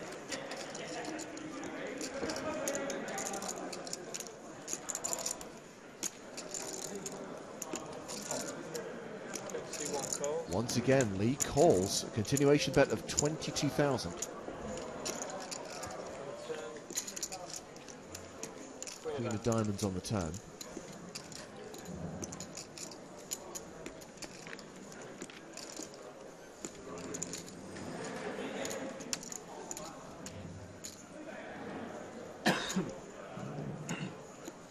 No signs of Sneyberg slowing down.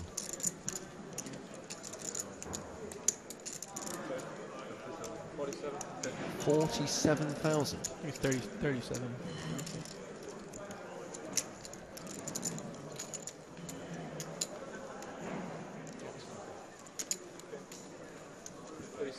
Oh, 47. 37. Okay, 37, 47. Lee's not calling. Should have done my plan. What was your plan? It was bluff raise. Bomb the turn, bomb the river. It's always the same plan. It works like 30% of the time. It's all about entertainment, though.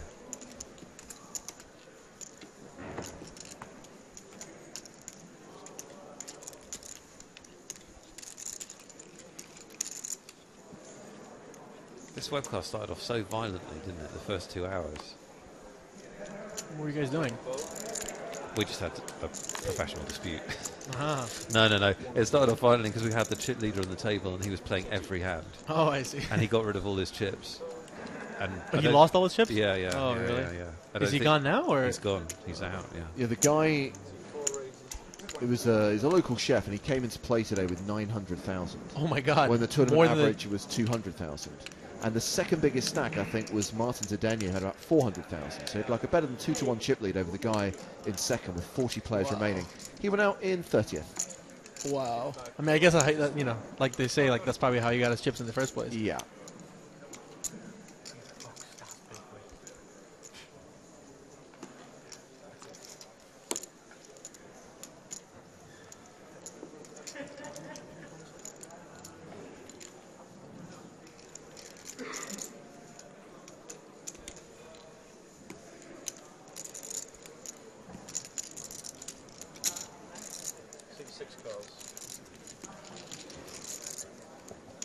Three players going to this flop. Ian Marmion's button raise called by Juan Giannotti in the small and Geilick in the big. 5 checks. C6 check. Action check to the razor.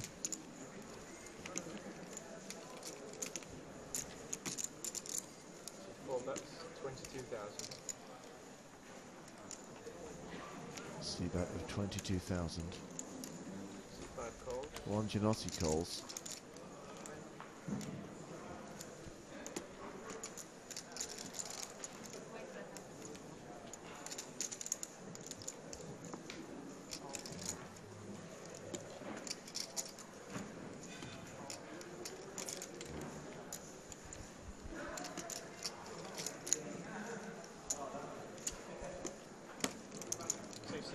And Ludo calls as well, so still three-way as we go to the turn.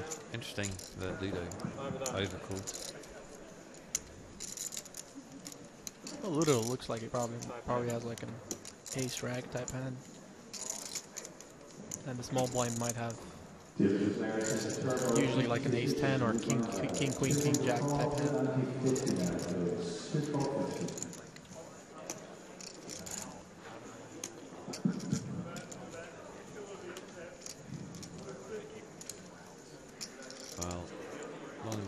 Check, Geilick check, everyone checks. 5 of diamonds, the action killer. Deuce of diamonds on the river. 5 check.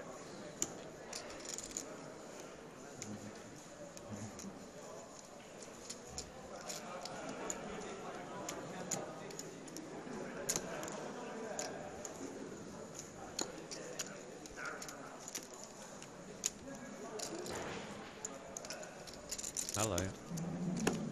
Big bet. Big bet. 137,000 in the middle. And Ludo's bet of 140,000. Just over a pot-sized bet. Takes it down. Interesting. I'm buying jersey money. So I have many poker ambitions left, but one of them isn't to play with Ludovic Geilick, heads up, because we've seen him do everything today from bet the minimum to overbet to, like, he's literally done it just about every betting line that we have a name for. Pretty unpredictable, right? Yeah, I mean that's usually a mark of an interest, at the very least, an interesting player. Yeah. When you're doing things differently from others. Lee Jones buying drinks for the whole table. What a guy! Classic. Doesn't he have that standing policy where it just doesn't matter who you are, any poker room he's in, if you come up to him, he'll buy you a drink? Pretty sure that's true, isn't it? So if you're from anywhere in the world, do you make sure you go up to Lee and claim you a free drink? That may not be true. So 8 raises to 20,000. 1 fold. 2 folds. 3 folds. 4 folds. 5 folds.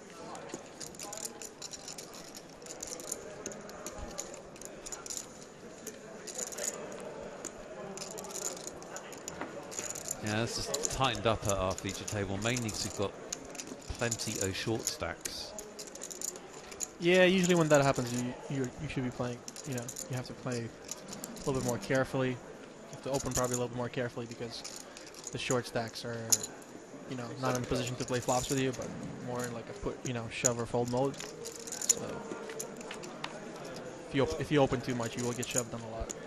King of clubs, 2 of spades, king of diamonds. Baker defended the big blind here with not very many chips.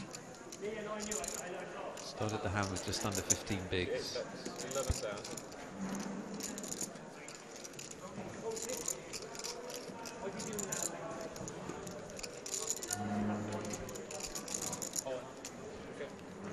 I heard the words. I see the triangle.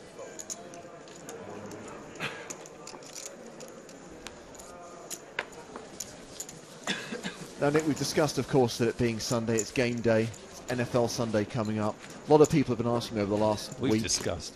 In your monologue, you discussed it, yes. Well, we've spent a decent time in the last 2 days discussing Sure, of course. the fact that there are games today. And a lot of people have been asking me on Twitter, considering that it's the Chiefs at Niners today and Alex Smith is coming back to San Francisco. Alex Smith or Kaepernick? What's your opinion on this one? I don't know. It's kind of like it's the hot girl with the unpredictable personality versus the wife material girl, isn't it? So as in excellent life, metaphor. As in life, in the NFL, it will depend on my mood. No. Right now, Alex Smith is better, isn't he? Right now, more consistent. More consistent is better, isn't it? I don't think you can underestimate consistency, especially when you have a very strong defense, as the Chiefs do. Kaepernick has a bigger upside, obviously, but I think when Kaepernick's at his very best, he blows Smith out of the water. I was very sad that they couldn't keep both on the roster. I mean, I understand with the salary cap how you can't, but I think Alex Smith would have been a great backup. After his job got stolen. Well, that's what happens when you get injured. Unethical, unscrupulous organisation. Tough game. Poor man sprains his ankle. Next thing you know, he's got no job. Imagine if that happened. Imagine if I go in there to get a sandwich, stub my toe on the table, and I come back on here and somebody else is in my chair. Imagine how I'd feel. I'd actually cry. But then we'd ship you to Missouri. That'd be alright, I suppose. They have ribs. Plenty of ribs. Eugene, you a big NFL fan? No, I'm not. This entire conversation, I could tell, just see, washed over. And that's why, Eugene, you're in touch with our audience, because they are not big NFL fans either. You say that, and yet James wheels it out. I'm just responding to the comments I'm getting on Twitter, implying that A, there's a decent number of people watching who are interested, but also there's one thing about the poker audience is they like a bet. And as you said yourself, true. NFL is the ideal sport for betting. It's the best. That is true. Best sport to bet on in the world. It is. The handicaps are so good. All yours, folks. Show bluff.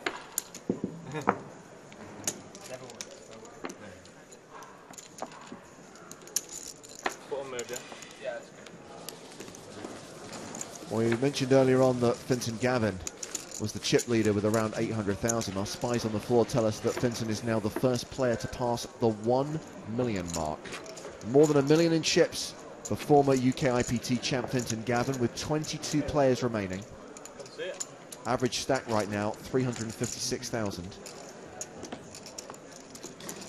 Chip leader at this particular table is Ian Marmion with 568k. The short stack is the guy who just moved in there, Linus Sweeney, playing 106k. Blind still 510.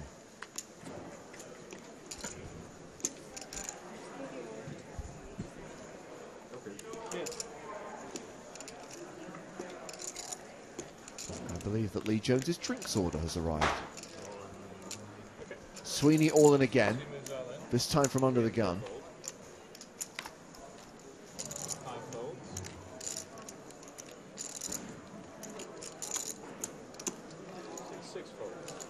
Hold it around to Baker on the button, he passes. Sneyberg in the small blind also gives it up. And Lee Jones folds the big blind. And Sweeney looks disappointed. Yeah. Something tells me he wasn't shoving under the gun for 10 big blinds too light there.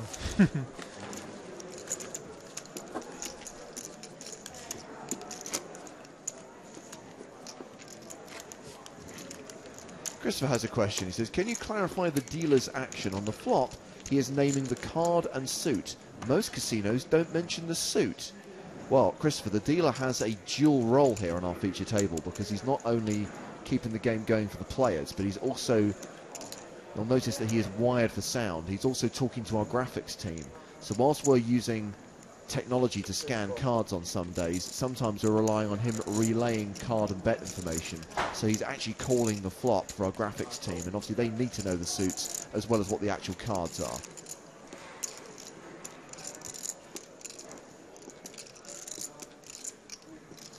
Hickey agrees that NFL is the perfect sport to bet on. He says, I'm at work doing final preparation to set my Week 5 fantasy lineups. Come on the Niners defense special teams. Do you remember we saw on the outer tables that Andre Wagner had quite a big stack after he departed our feature table, Nick? He did. We're now hearing he's down to 2 antes. Ah, that is not the optimal position to be in a poker tournament. We can expect, and I know I'm going out on a limb here, we can expect to see Andre Wagner all in very soon. Hold on 1 second, so you've still got something to actually see one. Oh, Sweeney acting out of action there. I'm surprised he didn't get a chastisement from Lee Jones. And I now hear that Andre Wagner has no antes at all. He's busto. We heard that he misplayed his hand. Wagner He out has for 2 antes. as many antes as I do. He's out. There you go. He's out in 22nd. And Eugene, we had Mickey here earlier on. By the way, it was Mickey Pearson's Team Online colleague, Talon Chick, Adrian Relson, who took out Andre Wagner. But Mickey was with us earlier, and we were talking about the high roller yesterday. A relatively small field, 17 players. You were at that final table. I know, sadly, you missed out on a cash, but you did get to play with the man who made all this happen. I did. It was a fantastic moment, by the way, last night to see Isai Scheinberg win the high roller in a room full of PokerStars employees who were utterly thrilled, especially as, obviously, as everyone knows, Isai has recently left the company, and so to actually have that as a kind of sending off party was something quite special. Yeah, that's pretty cool. Now, if Lee could win this tournament, that would make for a memorable story. Which would never be retold by Lee. Okay, here's a competition question. How many blogs will Lee get out of his win? Well, how many blogs will he get out of the deep run is the question. And then if he wins, my word. Look for the paperback in all good bookstores. Oh dear. Chris McFadden very disappointed. He says, no, my boy Andre is busto. I didn't even get to see him earlier. Well, you knew the stream was live at 12 BST. You should have tuned in. Does it have the rewind thing? Yes. It has the rewind thing. It does indeed. You can still watch him. Spool it back. Alternatively, technology is your friend. Alternatively, stick with the live action, and then when it's over, you can re-watch the start of the day.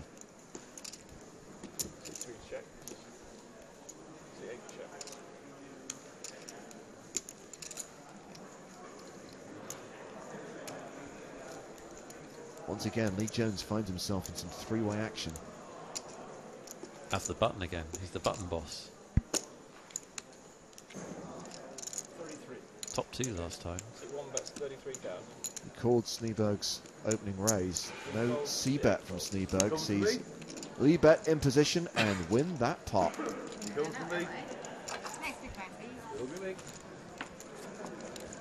Yes, confirmation that if you are watching us on your laptop or desktop, you can rewind the action back to the start of play. I said something hilarious at 42 minutes 27. So definitely go back to them. And as Nick was observing a short while ago, we got one guy at the table around 20 big blinds, 3 players with sub 15 big blind stacks. And the tournament average has dropped to 37 big blinds now. And that'll be the prize money they'll be playing for tomorrow when we have our final table. The final 8 will be set tonight, and everyone will have locked up £8,000, and they'll come back tomorrow to play for the title, the trophy, and the first prize of nearly 66 grand.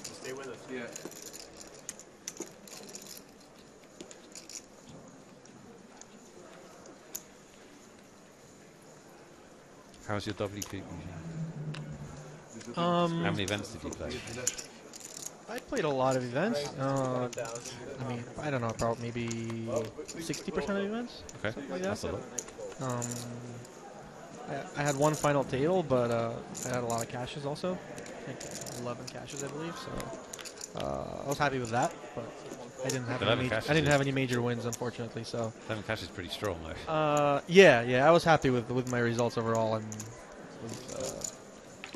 with the way things went, but obviously would have been nice to go a little bit further and actually win some money.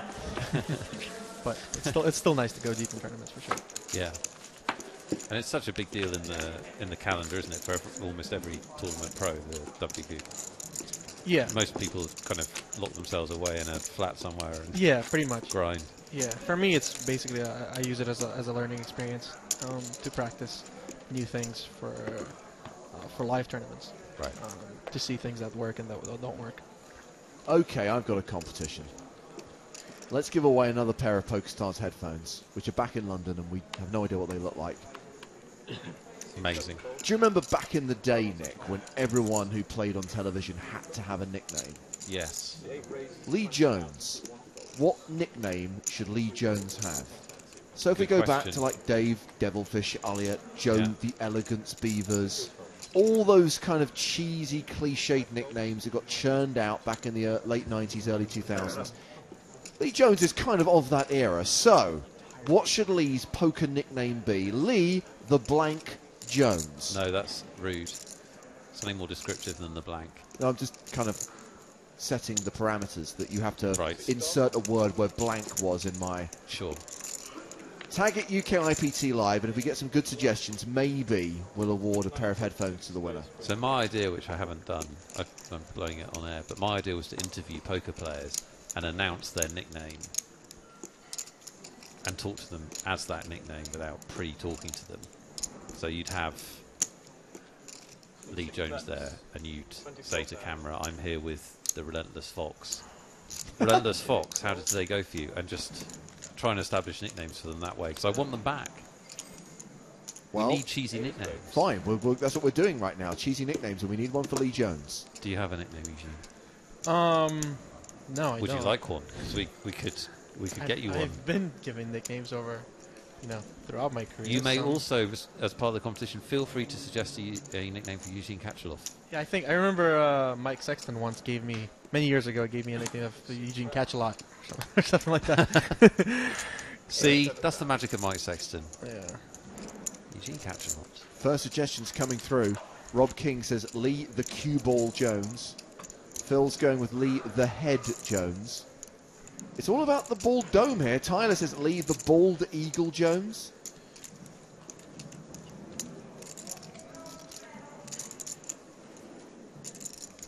Lee the Oracle. Lee the Baller. Can we see that catching on? The Baller takes it down. The Baller doubles up. That must have gone. Probably. Somebody must have Baller. Lee the Hitman Jones. Lee Machete Jones is Bansky's suggestion.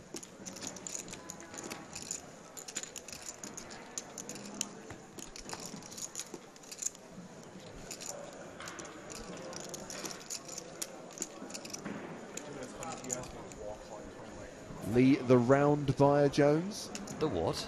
The round buyer, as in he bought a round for the table. Yes. Doesn't quite have that zing that... I noticed that Lee has a water, and I haven't seen anyone else with a drink. Where did this happen, this round buying thing? Did he tell you to say it on the broadcast so he looked good? Maybe no one wanted one. Maybe. Glover all in here. Unless there is a poker player already known as the Baller, that at the moment is the front runner. Oh, a reel in.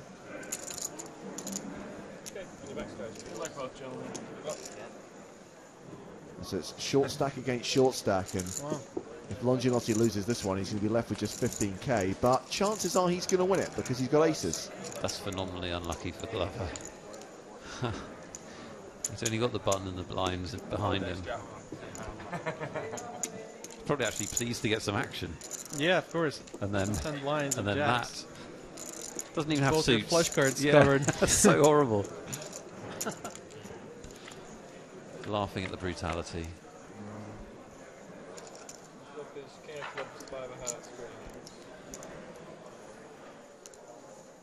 10-9 is coming. You can feel it. It might come 9-10 to be extra stick. Watch this. I've seen this bit of the show. Oh. Just a jack.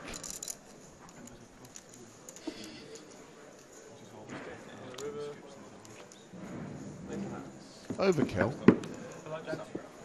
So Christopher Glover exits in 21st place. We are down to 20 players. Yeah, bad luck to him. Nothing he can do right there, obviously. More Lee Jones nicknames. Daniel's suggestion is Lee the Bones Jones. It's just rhyming. It's catchy. It's catchy. Lee the Harrier Jones. Manta suggests Lee the Shiny Jones. Wooly. Lee. He is quite shiny, I would say. What is this one from Wooly? Lee Golden Dome Jones. The Golden Dome. The only problem is... The Golden Dome playing a 31 big blind stack. I like it. I'm not sure how happy Lee's going to be about it. How you guys decide the winner? Well, Eugene, that's why we have you here. That's why you're here, yes. Oh, man. Yeah, it's your responsibility. If you like more than one, that's fine. Allegedly, we have multiple prizes, although I've seen no evidence. I don't know if I want to be responsible for this. You are responsible for it. It's in your contract. No. I can pull that up right now. See, I don't think this is simple from Paul McTaggart. Lee Bald Dude Jones. Lee the Polish. I'm hearing that we've lost another player. Smit Trivedi out in 20th. We're down to 19. I take the under. I said I'd take the under, didn't I? Definitely. 3 away from the redraw. Lee the Don Jones. I think there was a suggestion earlier on as well. Lee the Boss. 40,000.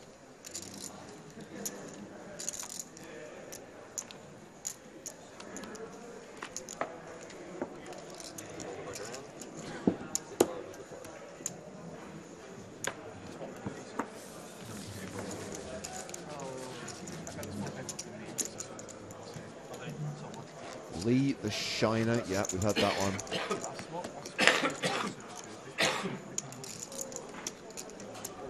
Michael's suggestion. Lee plays a lot of poker, Jones. That's good. Descriptive, catchy.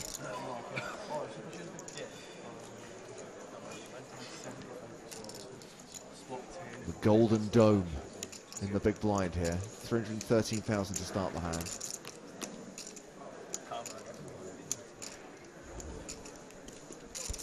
Lee Lockout Jones. You see, I don't see the relevance of it, but it works. Big hand for Lockout here. You could just see that being said on a TV show, right, Eugene?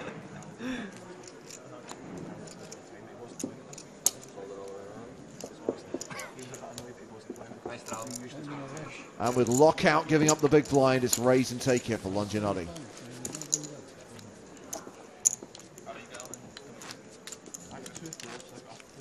Lee the Beige Jones. Lee the Professor Jones. That's Tom Ross's suggestion. Lee the Suit Jones from Graham Stewart. Lee Indiana Jones. Yeah. I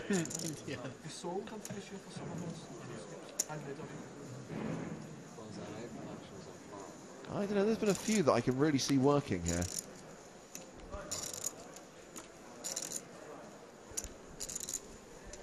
What's your favourite, Eugene? I don't know.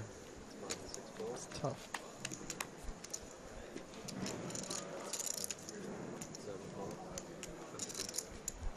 At the moment, Lockout is leading for me, even though it makes absolutely zero sense. What? Doesn't mean anything. Lee Lockout Jones. Why is he... What's he locking out? Exactly, right. but it works. We don't know. Lee Lock-in Jones after his drinks buying. See what I did there?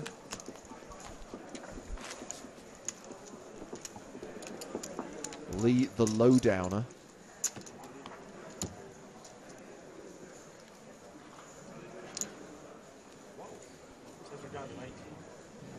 Lee Malkovich Jones from Mark McShane.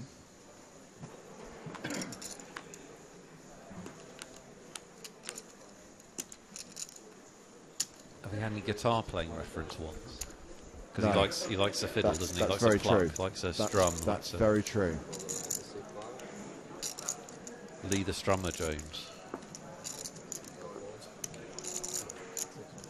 Lee Big Horse Jones from Samuel Smith. See, that works. That's good. Lee Big Horse Jones. Big Horse on the button. Yeah. Raises it up. Big Horse putting the pedal to the metal. Big Horse shoves. You see, you've got to think about how it would work in That's commentary. Right. I'm here with Lee Big Horse Jones.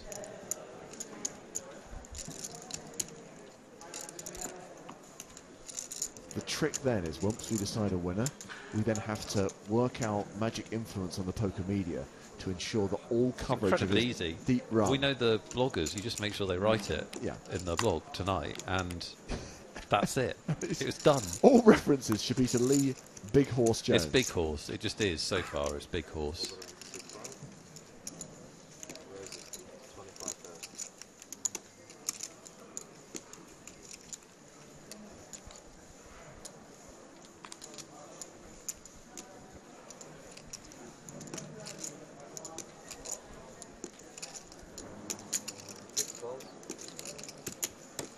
It's my dream to have Lee come on the live stream and go, "Hi everyone, I'm Lee Big Horse Jones." Yeah, just want him looking down the lens. Play on PokerStars.com.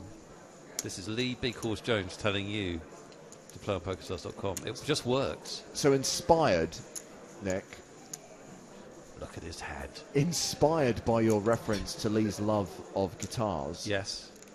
Paul Walsh suggests Lee the Licker Jones, as in guitar licks. I like it. Oh, I'm Lee the Licker. It's good. As in guitar licks.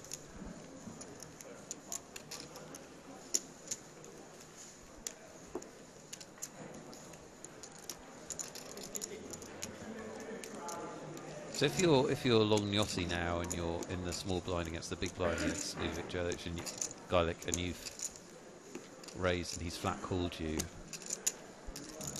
what are your prospects in this hand, Eugene?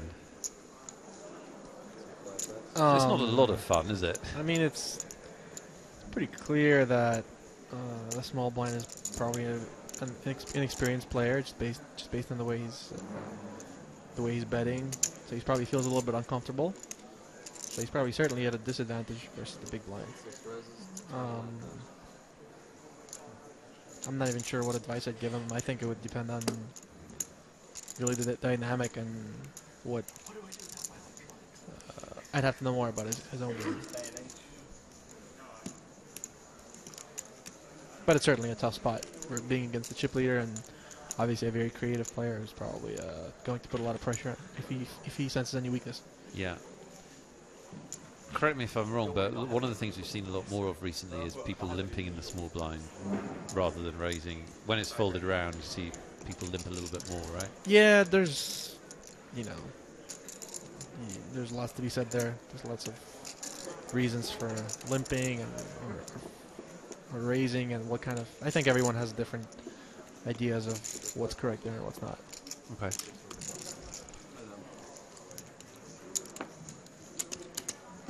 It will take it down. Easy game. A couple of late suggestions. This one from Ibru. Lee Laser Jones. Benny suggests Lee the Hype Jones. He wanted just the hype. Oh, just the hype, like the Edge in U2. I've always wondered about that, if Bono and the others, if they just call him the Edge. Like, I'm going for coffee, the Edge, do you want one? Okay, so the Edge wants a cappuccino. The hype is very good from that point of view. Hi, I'm the hype.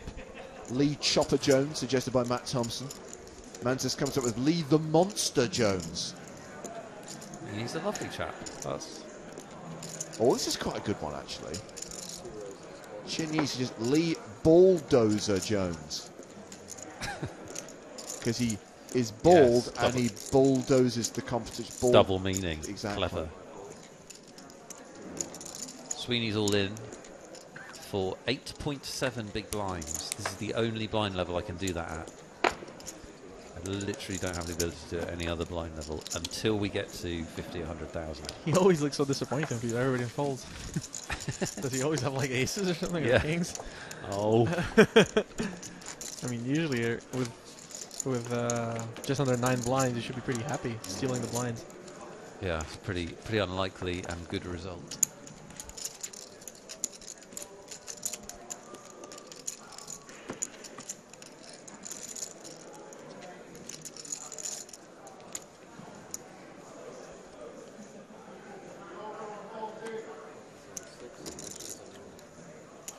Six players at our feature table, as you can see. You've got to be thinking Geilick will be enjoying playing six-handed against these players with a big stack.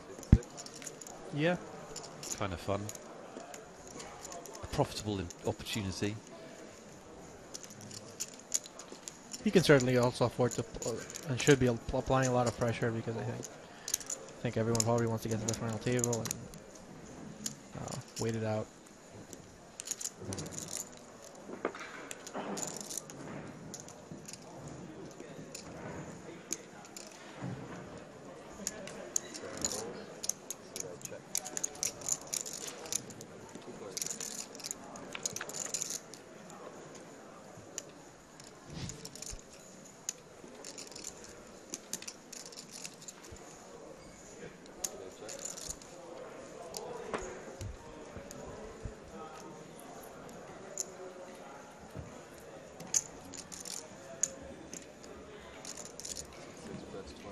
Really connected board, doesn't make any difference. Geilick will bet, and he'll win it. And another elimination to tell you about. Nick Smith knocked out from table 3 by David Hill, taking us down to 18 players. Here's a little mini contest for you then. Whose shoe is that? Fintan Gavin. It's not. He's on the main stage. Is it Lee the Boots Jones? There we go. Might be a good one. Oh, it's someone on the feature table. That is Lee's foot, is it? Wow. Suited and booted. At the end of this level, we'll take a short break. During that break, we'll quick breaks to 25 minutes. By the way, after eliminating Nick Smith, David Hill has become the new chip leader. Or he's reclaimed the chip lead, rather. He's got a stack of 1.1 million. PokerStars qualifier, David Hill. In for a small amount, could be in for a big payday. Lots of fun. It's got to be Lee, right? Yes, yes, yes. A whole new slew of nickname opportunities now present themselves. I can neither confirm nor deny that those go up to thigh height. Lee the Crocodile Boots Jones. Crocodile, just Crocodile. Yeah, Lee the Crocodile.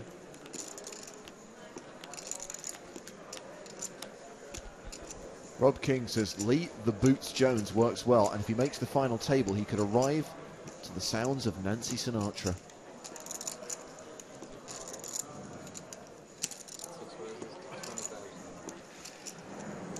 Boots were made for walking. Yes, we got there. Yeah, yeah, got it. We got there. Yeah, yeah. Clever. 2 more eliminations, and we will have a redraw. That's how that one starts, isn't it? The good news is that even though we are expected to pay royalties on licensed music, that's so unidentifiable that we're safe. Is she still with us? I believe Nancy is still with us. Nancy's still with us.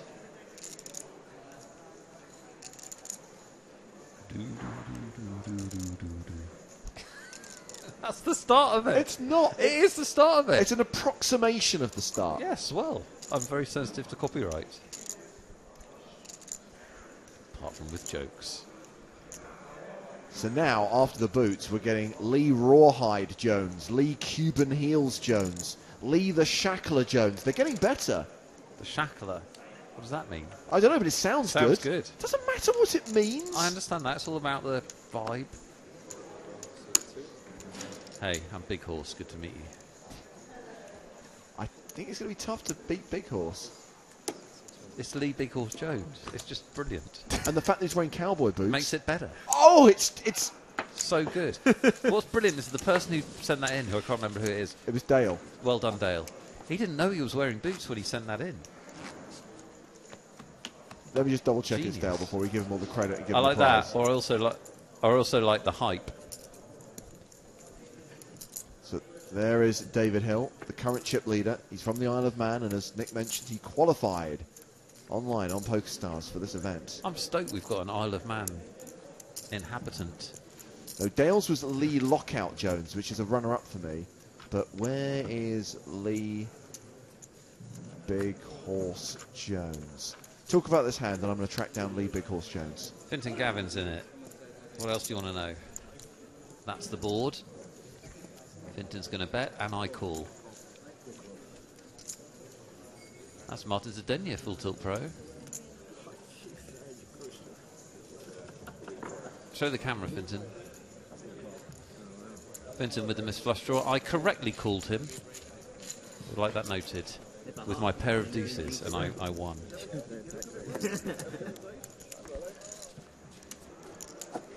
An excellent call that was by me.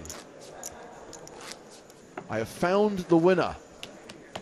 It's Samuel Smith, at Sam Smith PPP, who suggested Lee Big Horse Jones. And the fact that he did that without the knowledge that Lee was wearing cowboy boots makes it even all the more impressive. Double genius. So, Sam, We'll be in touch. You're going to win a pair of PokerStars headphones. Not only that, you've changed poker history because there's no way that that's not sticking. So hopefully, big horse. Nick, Rod, Chris, all of you listening right now, You know Jen, what when to it do. comes to putting out the official press release And blogs, Lee, you know what to do. Big Horse Jones. He should use that as, and, you know, in his future blogs when he writes blogs, just on the bottom. This is Lee Big Horse Jones. That's it. That's it. It's so good. Or not. Just forget the Lee Jones period. Just Big Horse. Just Big Horse. Yeah. Yeah. But by the way, do feel free. Peace out and respect. Big Horse. Do feel free to tweet at Lee H Jones and say great to see you. Big, yeah. If as many of you as possible between now and tonight could tweet Big Horse at him, that's especially good because obviously he won't yet know what his new identity is. What's his Twitter handle? At Lee H Jones. At Lee H Jones. Get Big Horsing him immediately. Just say great play there, Big Horse. Yeah. Wonderful double up. Yeah. Nice to see Big Horse back in the game. Love seeing you on the stream, Big Horse. Yeah. Just that kind of stuff. Yeah. Perfect. I'm riding Big Horse to the final table. That kind of stuff. Giddy up, Big Horse. Get up them stairs.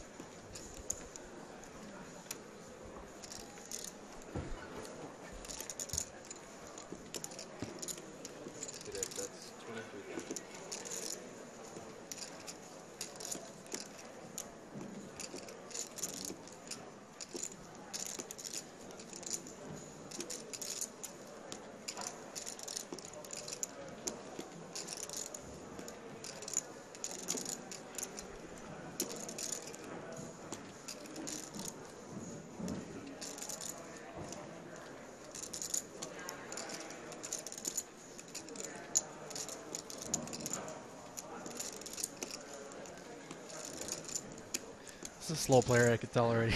This guy takes a lot of time every decision. Yeah, he does, right? Thinks about it a lot. Well, thinks about something, but no guarantee he's thinking about poker. Yeah. She's thinking about how exciting he is to play with Big Horse.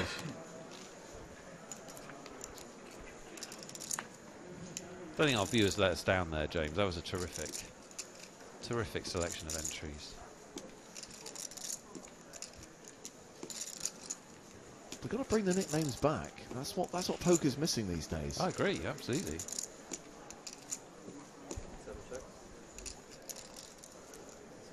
There's no way Vicky Coren isn't Little Miss 2 times either. She can just sign off LMTT.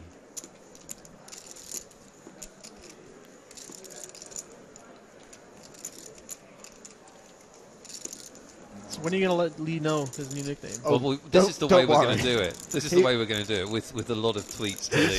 He's going to discover through the power of social media that he has a new name. He's going to make the final table. He's going to come away feeling all special. Check his Twitter feed, see if there's any well wishers. Why is everyone? What's a Big Horse? Why is this happening? That Twitter handle again? At Lee H Jones. At Lee H Jones. Don't let us down, people. It's very, very important that you wish him all the best as Big Horse.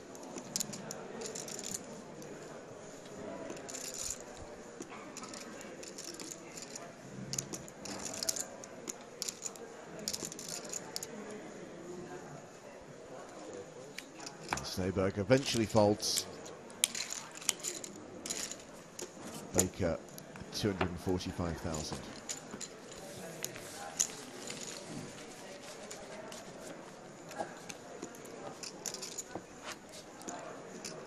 $18 remaining. And here we go. Newsflash. The PokerStars head of poker communications, formerly known as Lee Jones, will henceforth be known as Big Horse in perpetuity. That is now official. Very exciting. Oh my God. That is now official.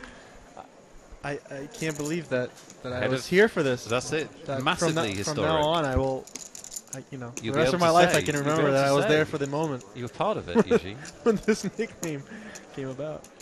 It's a great honor. It is. It really is.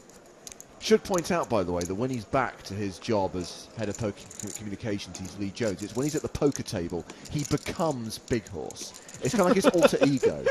He takes off the glasses a la Clark Kent to become Big Horse.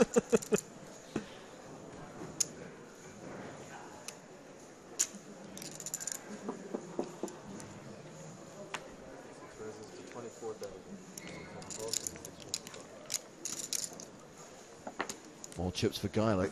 He is table boss with 647,000. Yeah, he's picked up a lot of, like all good players do, he's picked up a lot of uncontested pots today. Yeah, this seems like a good table to really just raise a lot of pots because people are not defending blinds a lot, or just really not fighting back all that much. Everyone seems to be just waiting for a hand to play.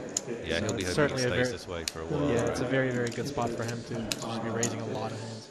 That's certainly what I would be doing as well. And just 10 minutes left on the level.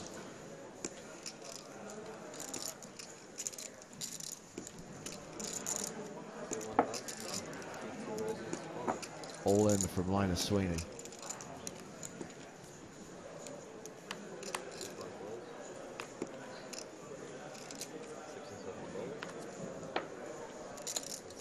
Let's see that. Is he upset this time? No, he's not so upset this time. I have not had it that one time. That was the 70s. Finally. That's what that was.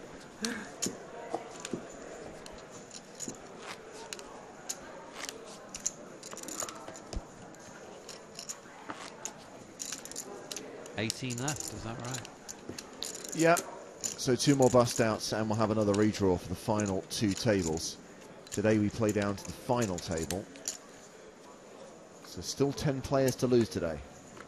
I said you were the best dealer.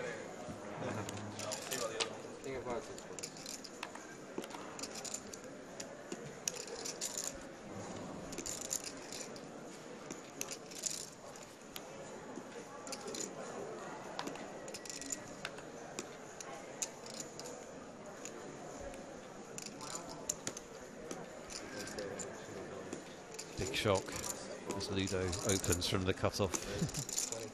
Hearing about another bust out from the house tables, by the way. Heath Cram, PokerStars employee yes. from here on the Isle of Man, out in 18th place. We're down to 17. It was Finton Gavin who did the dirty. Yeah, Finton must have a good stack now. Although we did see him lose that pot to Martins. So Geilick makes it 20. Josef Sneyberg makes it 61. Yeah, Sneyberg seems to be the only guy who's, you know, playing any other pots besides him, or fighting back at all.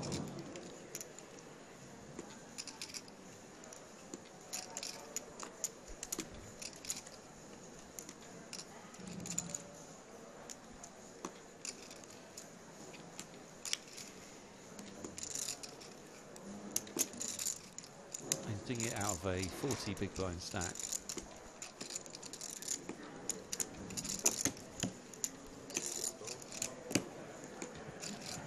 So here's the question, because I know you love these guessing games. Are we going to get to the break in 7 minutes, or will we hit the redraw first? One player away. One player away. I'll take the break.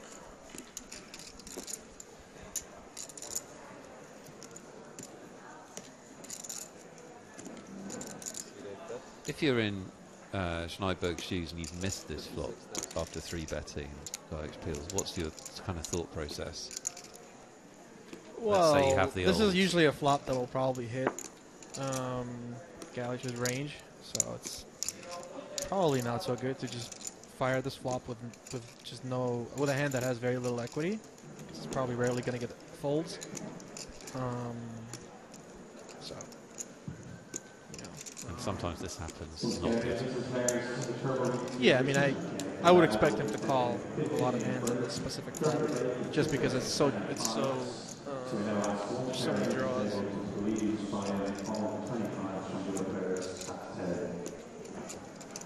Board pairs with the 3, as you can see. This pot's pretty serious. Yeah, pretty big pot now. Schneiberg just has a little bit over a pot size bet left.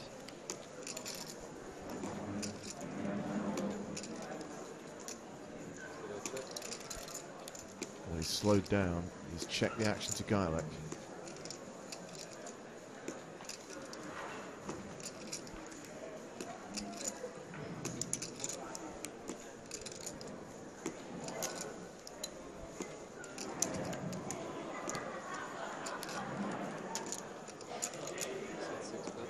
Not a big bet, is it? 56? Yeah. Very Well, small bet, really. Well, it's a fine bet because the turn didn't change anything, and considering their relevant stack sizes, it's a fine bet.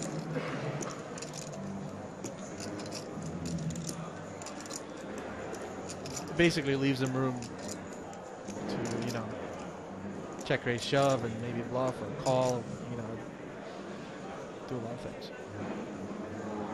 Division players has determined the addition of tables now 15 break. Chip base 25 value chips. That's going to be over another 100,000 in the middle now.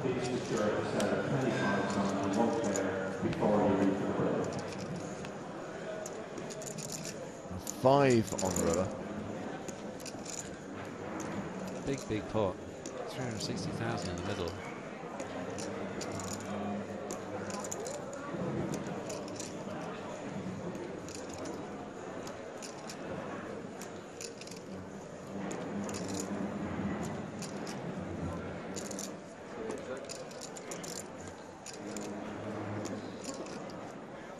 Snowberg checks.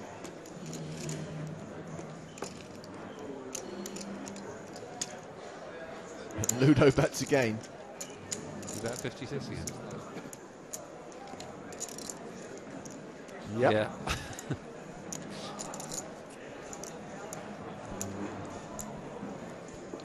What do you think, Eugene?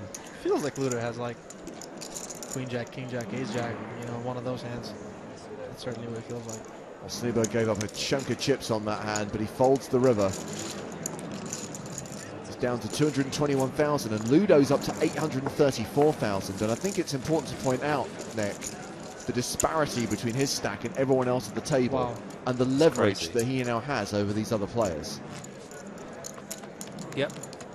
Tough for them to enter the pot Lee without Jones, being prepared to stack off. Lee Jones, the second biggest stack at the table, and Big Horse has only got 26 big blinds. Yeah, but Big Horse doesn't let things like that phase him, you know that.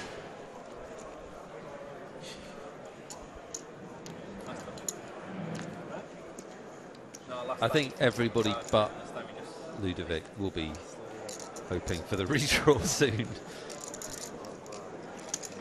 Just get me back to some nice 8-handed action so that I can wait for a hand and open a pot maybe. Well, even for Ludovic, it will get tougher at some point. Even now, I mean, people should start realizing that with sub 20 big blind stacks, they should be, you know, shoving over a lot of his opens because he's obviously opening them very light. Well, Ludo's raise called by Big Horse in the small blind. Ace high flop. Actually check to Geilick. Checks. Geilick also checks. Scary. 10 of hearts. 2 flush draws out there now.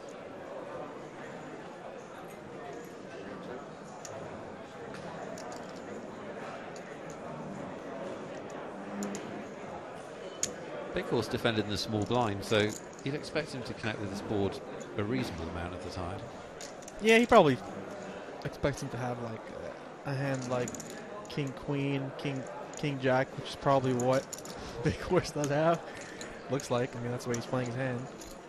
Or a hand like Ace Jack, maybe. But I think.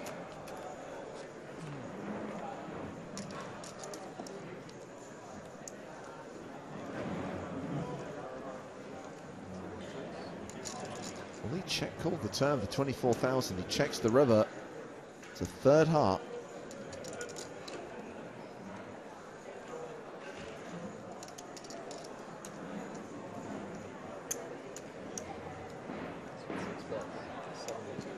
Doesn't seem like a great spot for Geilick to bluff, does it? Because Big Horse has played it in a way that he's just going to call him down. Not necessarily. 72,000. I mean, it's like I said, it really looks like Big Horse has like King Queen here, King Jack. so you know, if he can withstand a big bet.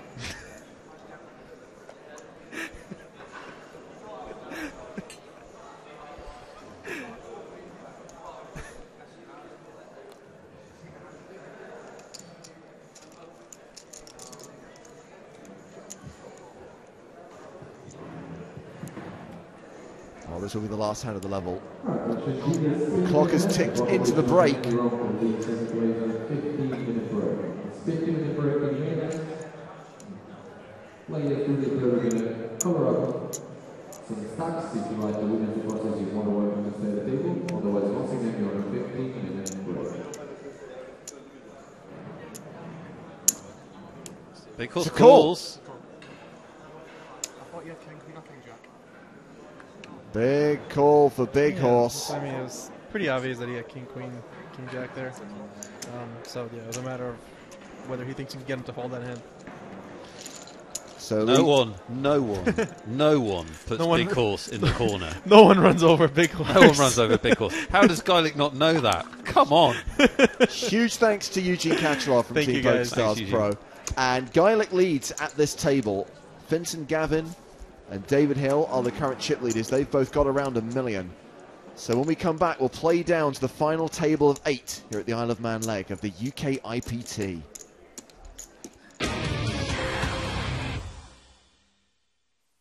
People need excitement, and when you need it fast, I'm the guy you call. 5 hands in 30 seconds on an elevator. 40 hands against 200 opponents in the back of a cab. The thrill of hundreds of hands and thousands of opponents wherever you are. Play only the hands you want, whenever you want, with Rush Poker Mobile. Because Rush is the only speed I know. FullTiltPoker.net. Download the Full Tilt Poker app for free.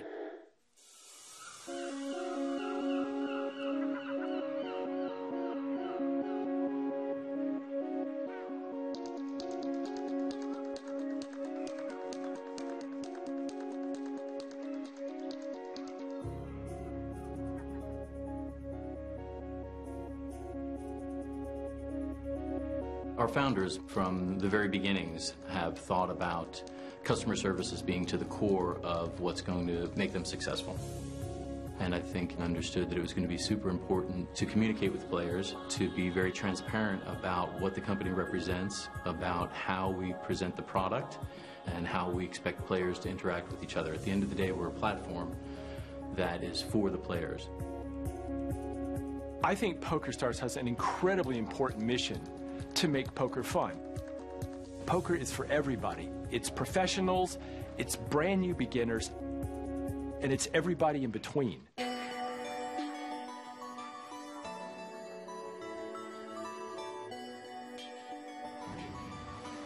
We host some 800 servers here in the Isle of Man. When the players connect to PokerStars, the game that they are running is actually running on one of these servers here behind us, and then every single transaction is then written to the disk subsystem.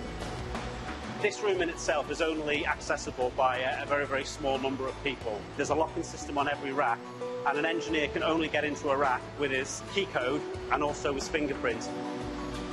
The shuffle, or the random number generator, is sitting in this room, and it's actually based on a photon approach. So we fire photons at a small mirror, and the direction that those photons come off the mirror at is actually what decides what cards the player gets. So it's something that's completely random, cannot be reproduced, and also cannot be interfered with.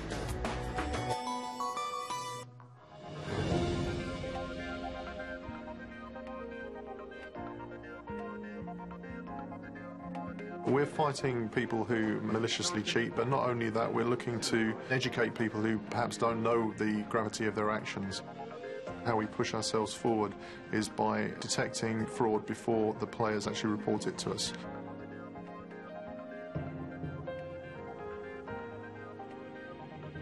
It's the company ethos to look after our players, and it's really important for us to keep the money separate at all times. We always have funds available, liquid cash every day, so that we're always able to meet the demands of the players.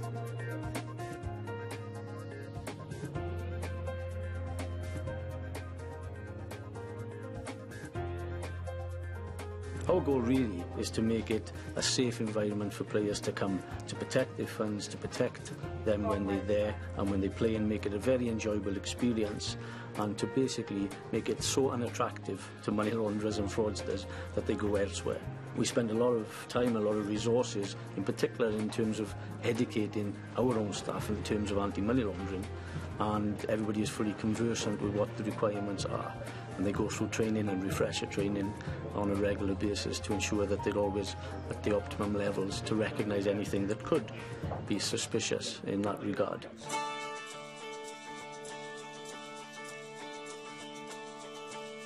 Working at PokerStars is the dream job for anyone who's in training and development, because we recruit highly intelligent people. We have this fantastic mix of cultures and knowledge and languages, and the culture here is without a doubt always one of continuous development.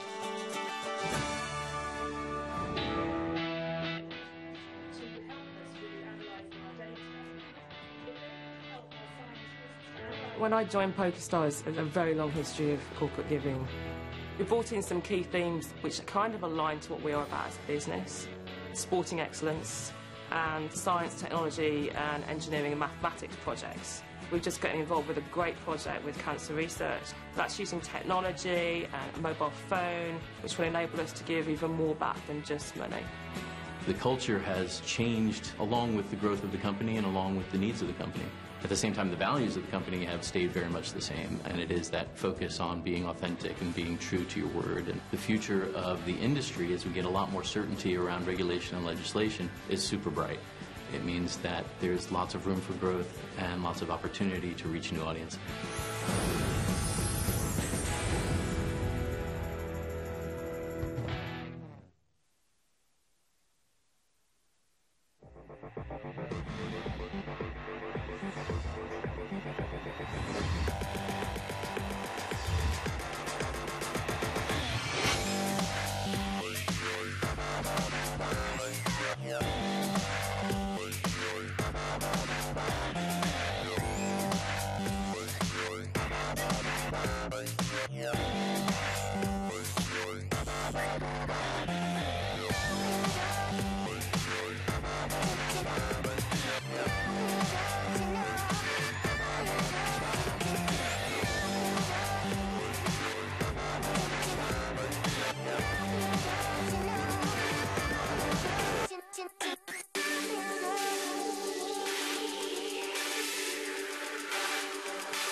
I'm in some kind of combination of shock and disbelief and kind of amazed. And just look at the emotion on her face. She doesn't even believe it's over. It has been amazing to have my husband here. Poker is not the game for me. I have great respect for the people who play it well. And, you know, my wife plays it better than anyone.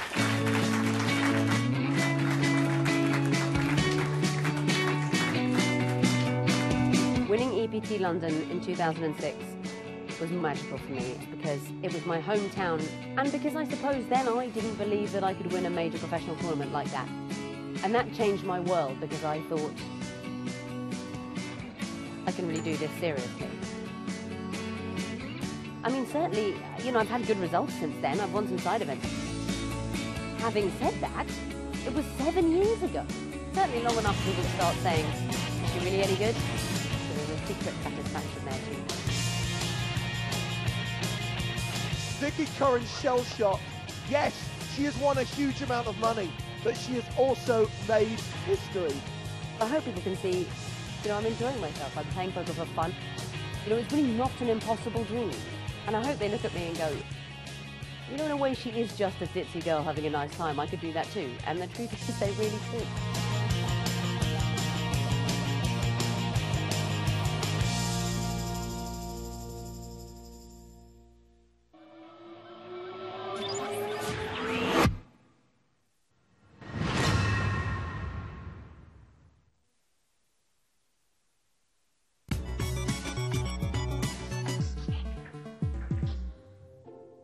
Today we're going to talk about the importance of value betting.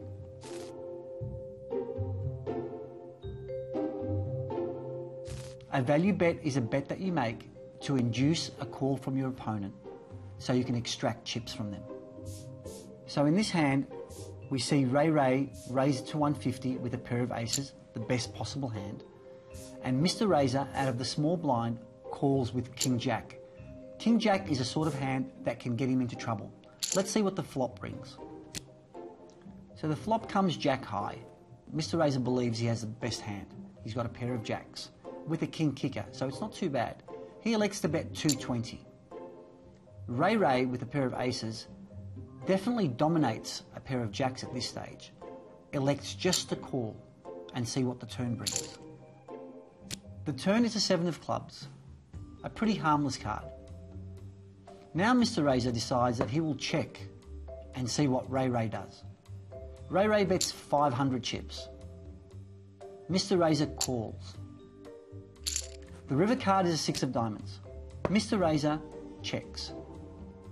Now Ray needs to make a decision. At this point, Ray is thinking to himself that if he bets the correct amount, he'll get the call. If he bets too much, Mr. Razor will fold and he'll miss out on those chips. Ray decides that 800 is the perfect amount to bet.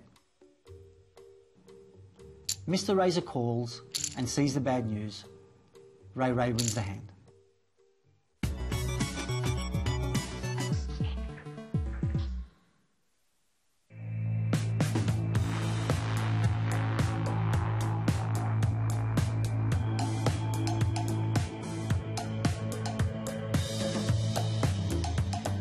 At PokerStars, you'll find more tables, more players, more games than any other poker app.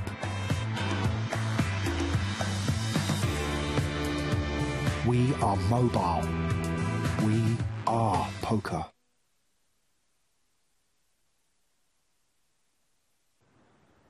Rafa Nadal is back home. Bien. ¿Y tú? He's taking time away from the tennis courts to talk no-limit hold'em strategy with his poker coach Alfonso and his friend Juan. Rafa is preparing to play his first live tournament at the European Poker Tour Festival in Prague. When I play tennis, when I arrive to the difficult situations, know exactly what I have to do, and I think in poker I need to keep learning a lot about that. Mira, fijaros, y esta es una de las manos que me gusta ver. Ace-King is one of the best starting hands in Hold'em, but it's important not to overvalue it or become too attached to it. Vamos a ver, una de las manos más complicadas de jugar es As-Rey. We raise. 2 players call. So far so good, but the flop is 9-7-2 with 2 hearts. We have completely missed. Sí. ¿Y nosotros qué hacemos? Yo apuesto, fuerte. Correcto. ¿Tú? Yo apuesto. A mí si me abren voy all in. ¿A mí? Si me abren voy all in. ¿Tú con Aska? No, yo ni loco. Rafa, explícaselo tú. Te estás jugando, explícaselo tú. Te estás jugando la vida. Pero, ¿para qué? Pero vamos a analizarlo, analízaselo tú, ¿por qué? Yo creo que el otro no va a ir nunca, ¿no? ¿O no? No, ¿cómo no va a ir? ¿El otro no va a ir nunca? Un momento, ¿el otro no va a ir nunca? Hasta que tiene... Hasta que no tiene eso. Ya. Es que si el otro, a este se puede encontrar que tiene también Aska y te lo paga. Igualmente estás en igualdad de condiciones, ¿no? Claro, a lo mejor tiene Aska con corazones. No, sí. La verdad es que en la sesión de hoy me he encontrado a un nuevo Rafa. Rafa ahora está utilizando mucho más la cabeza, está analizando mucho mejor las situaciones y eso está haciendo que las decisiones que tome sean cada vez mejores. When I am playing poker, you can feel that you're going to win a hand, you can feel that you are in a perfect position, and like this you are over. Similar thing that happens on tennis. Poncho, un placer. Muchas gracias. Join Rafa again in the coming weeks ahead of the biggest game of his life.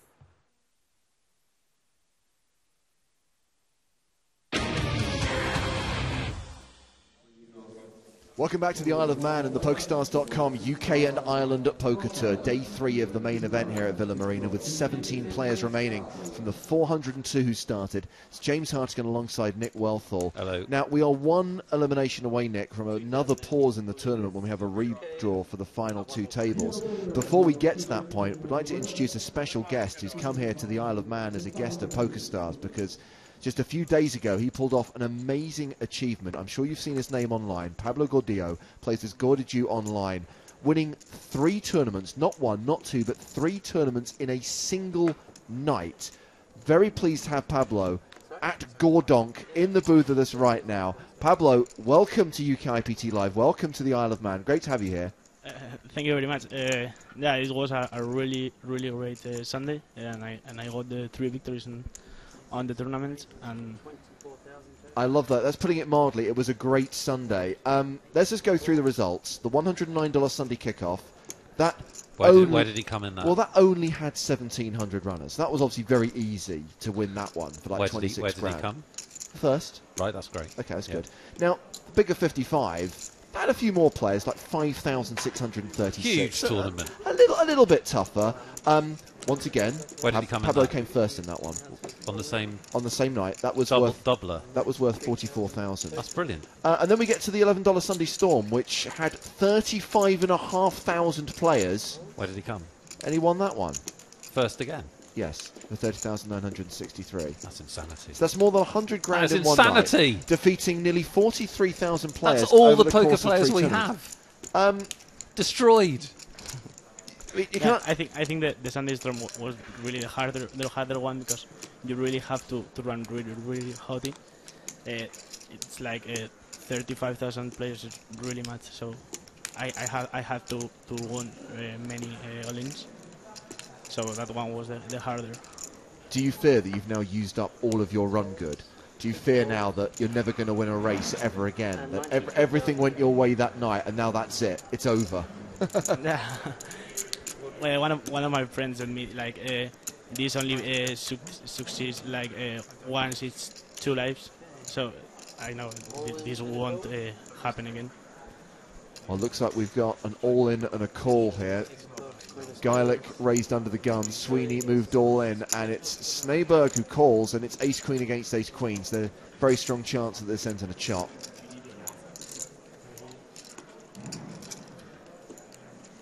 Officially, Sweeney, the player at risk.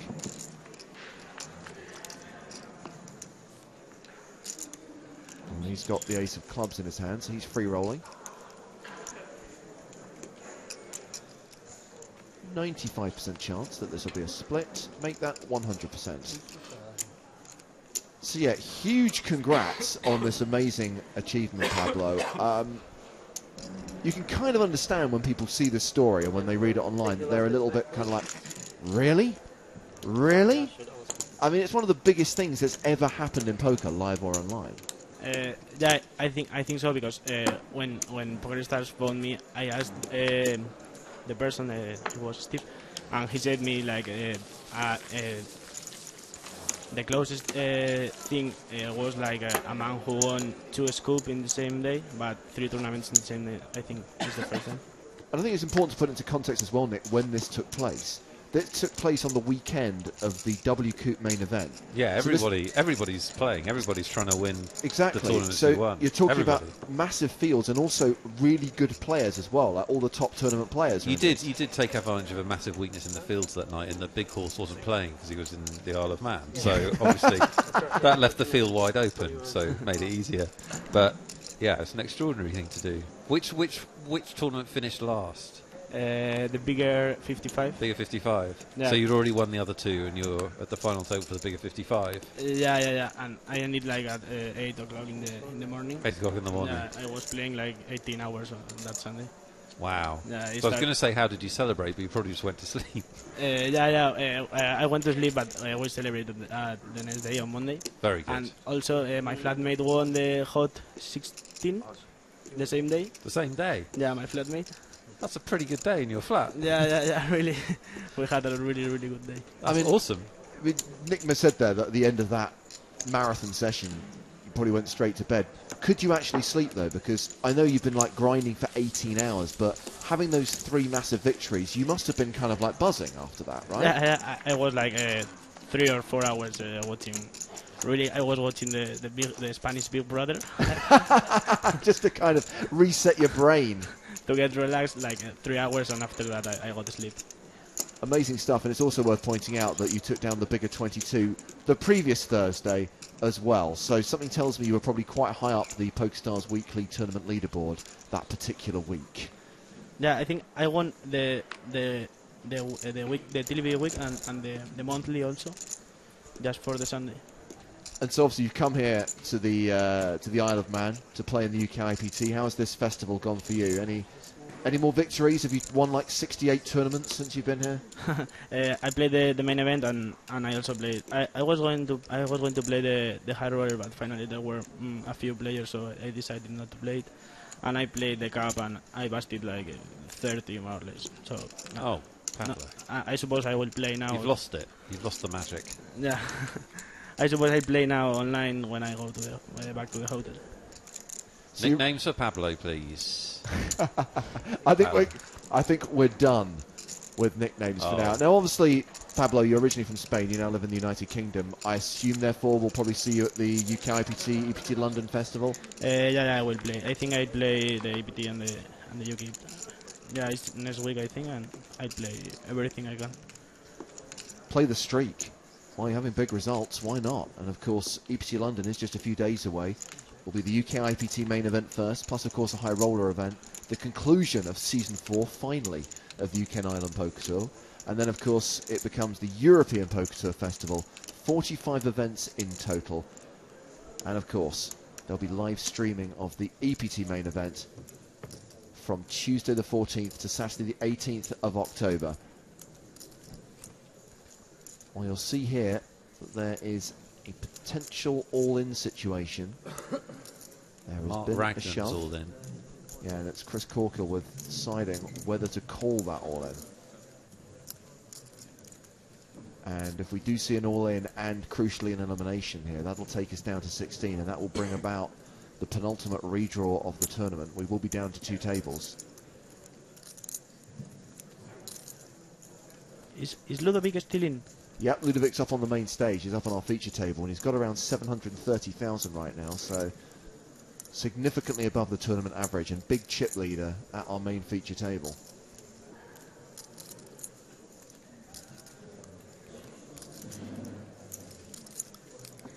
Meanwhile, there is an all-in on the other table as well. Thomas Ward has shoved, and David Hill is deciding whether to call that all-in. So 2 potential all-ins on the outer table. And David Hill has folded to Thomas Ward's shove, so that hand's concluded, but we've still got action here with Corkle deciding whether to call this one, but he doesn't, he passes. So as you were, still 17 players remaining, and back to the main stage, where, to point out to Pablo, we have Ludo there in the white hoodie. We've got the legend that is Lee Big Horse Jones in the 1 seat, but really this table is all about Ludovic. 61 big blinds, 727,000. Quite a lot of shorties here. Baker, Longinotti and Sweeney.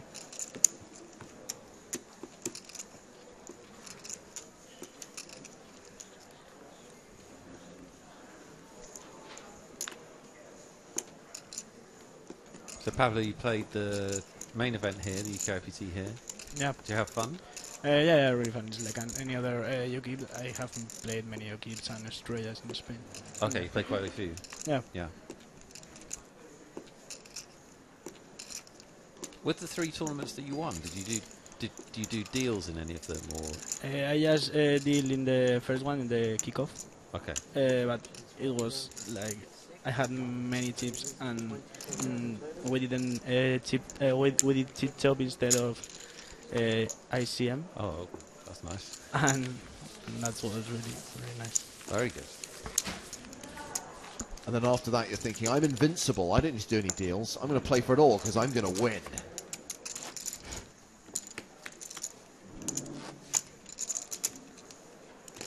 Yeah, I just chopped in the kickoff because they played well. But in the storm, the level was really low. If you arrive to 200 left, it's not easy, but it's easier than kickoff. Right. 100 days. 35,000 players there aren't. Yeah. 35,000 good ones. That's what you're saying. Yeah.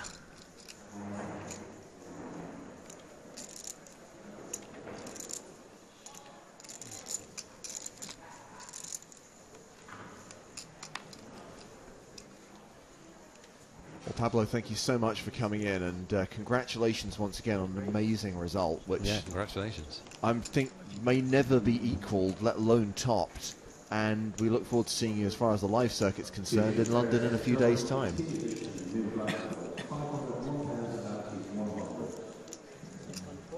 Oh, thank you very much. I really have to say thank you to PokerStars for inviting me to Isle of Man and for the main event UKIPT.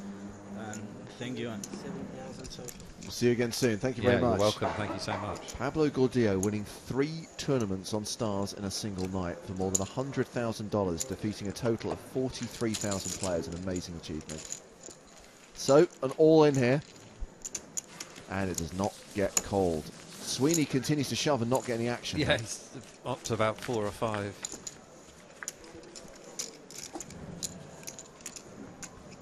So very soon, Jake Cody, as promised. Jake, a little bit premature with the tweeting today. He kind of alerted his followers that he was on the stream 30 minutes before he was due. But Jake is coming in, so those of you wanting to send your questions to Mr. Cody, now would be a good time. Tag your tweets UKIPT live, and we'll put them to Jake when he sits alongside us here in the booth. Not sure how much of Jake's time we'll actually have, because we're getting to that point, Nick, when everyone wants to grind the Sundays. Absolutely. Every Sunday's a big Sunday on PokerStars.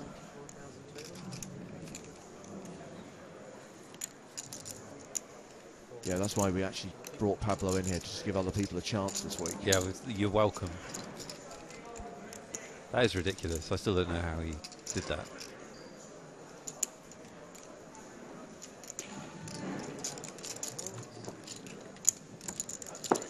So 6-handed at our feature table, and Ludovic Geilick.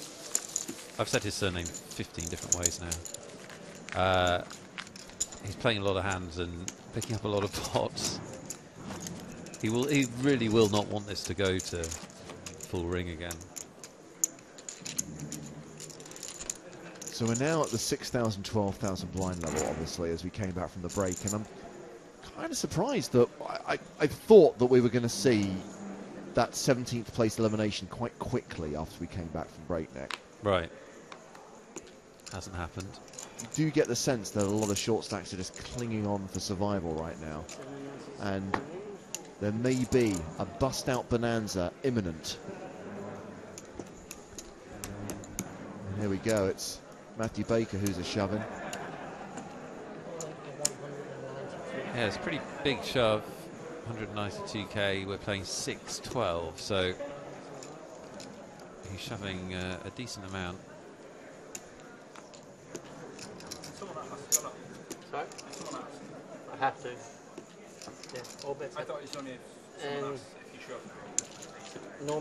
Normally on a table, yes, but because it's on webcast, they want every bet raised and sizing announced.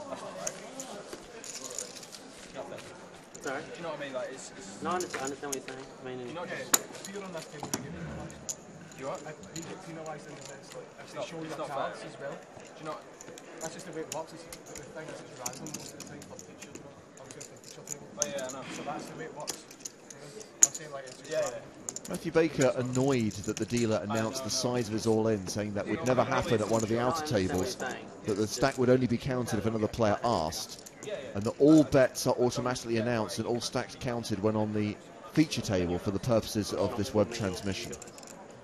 That's why. Don't mean to stick out on you. And I'm going to say at this point what I say whenever an argument breaks out about the requirements for televising this: read the terms and conditions before you sign them next time. Because you always do that. No, but then I don't bitch and whine afterwards. Yes, you do. Yeah, all right, I do. You've caught me out. You bitch and whine about everything. Exactly. It's not exclusive to situations where I haven't read the terms and conditions. Right, that's fair.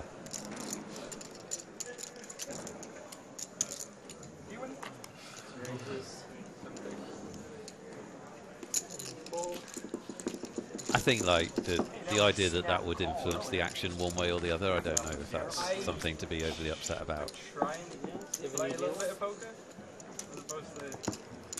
I mean, as long as the rule is consistent,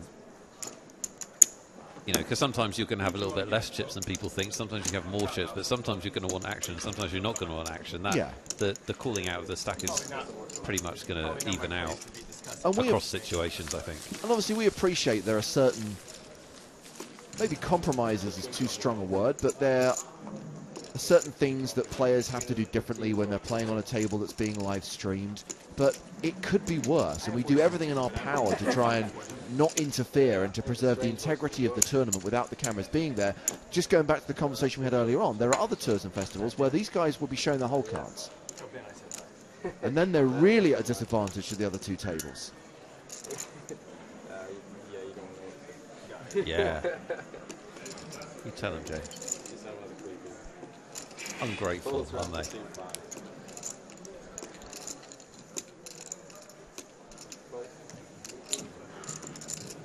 This is the real business end of the tournament. 17 players left, and sort of from 3 tables out down to the end is where, like, it's where professionals, I think, have their biggest edge actually.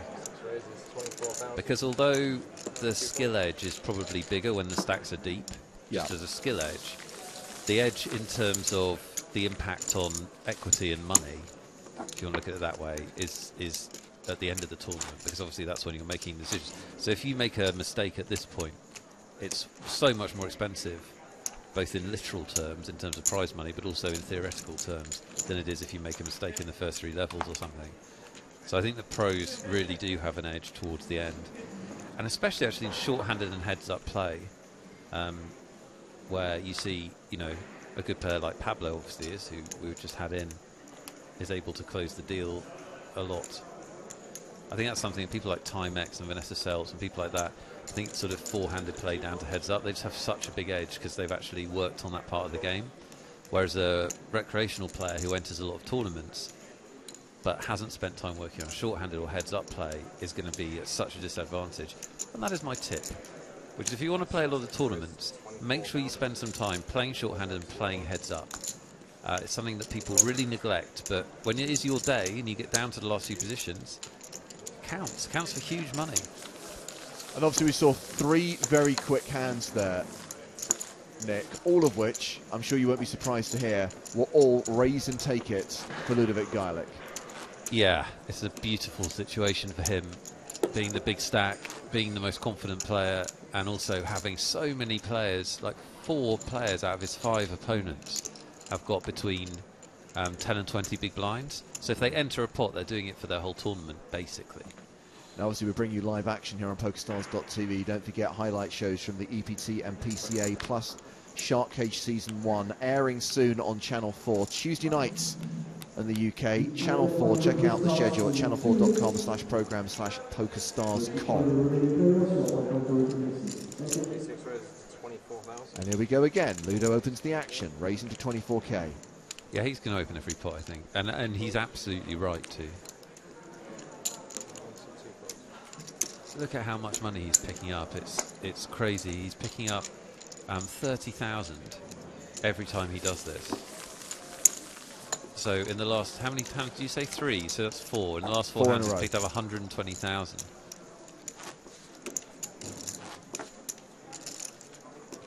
If you're ever lucky enough to be in this situation, or you're at a short-handed table in a tournament late on, and you're the big chip stack, then you know, just keep pounding until someone gives you a reason not to, and then probably keep pounding again, because there's just almost nothing that anyone can do.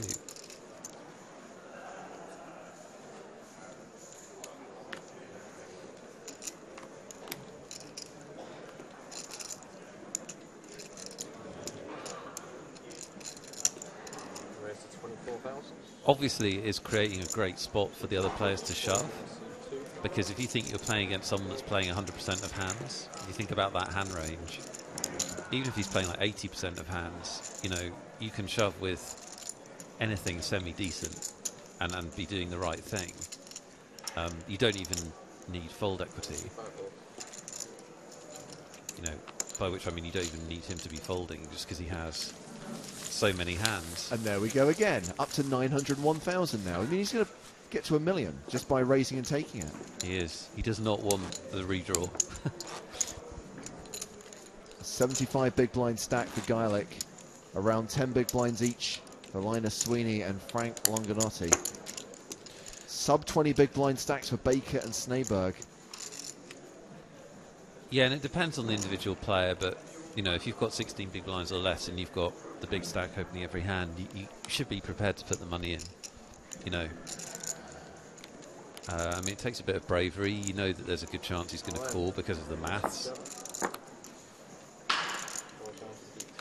But if you've got an above average hand, it's just a really good chance to pick up some chips. Baker shoves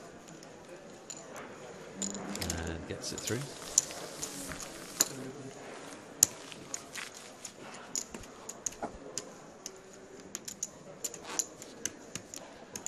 If you're in Lee Big Horse Jones's situation, he's got 29 big blinds in the second stack. It's very, very important, I think, if you're playing in this situation, not to feel the temptation to do anything. Because obviously you've got someone there who's being the table captain and is playing every hand. You just got to let him do that and chill out, I think. Because you don't want to go to war with him, because he can bust you and you know he can put you in horrible situations. I mean, Lee sort of has that temperament anyway, that he's not going to be messing around too much. So. Oh, Sneyberg all in. And Sweeney, this is not good for Sneyberg's hand, I don't think. Well, Sweeney, the player at risk here. Something tells me he's going to table the best hand, though. Ace King is the hand for Sneyberg, and Pocket Queens. Classic. The classicest race you could possibly have. The most classicest of them all, isn't it? And Queens always have a bigger edge than you think. They didn't know old.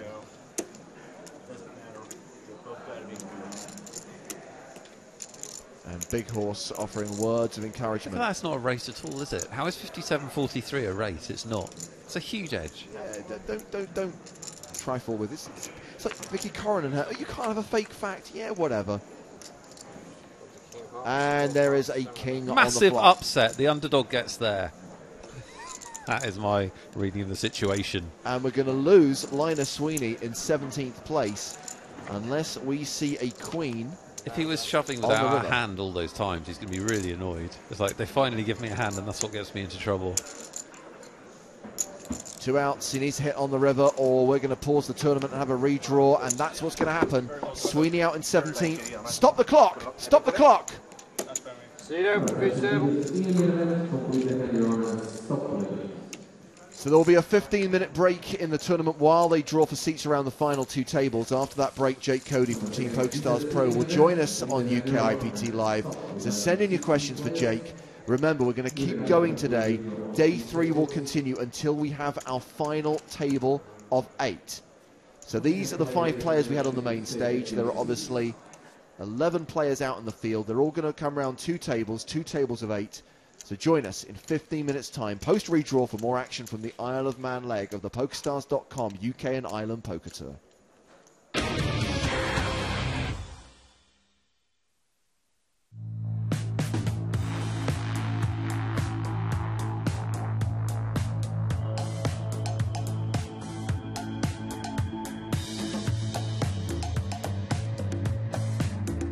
PokerStars has more players than any other site, creating the biggest tournaments with the greatest prize pools.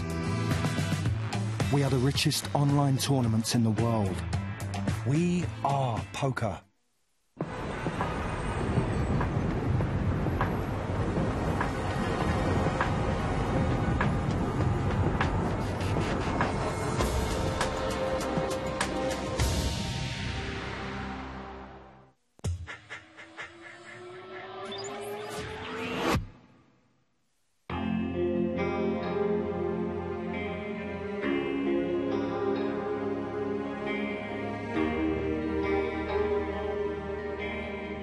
I love traveling, I love exploring.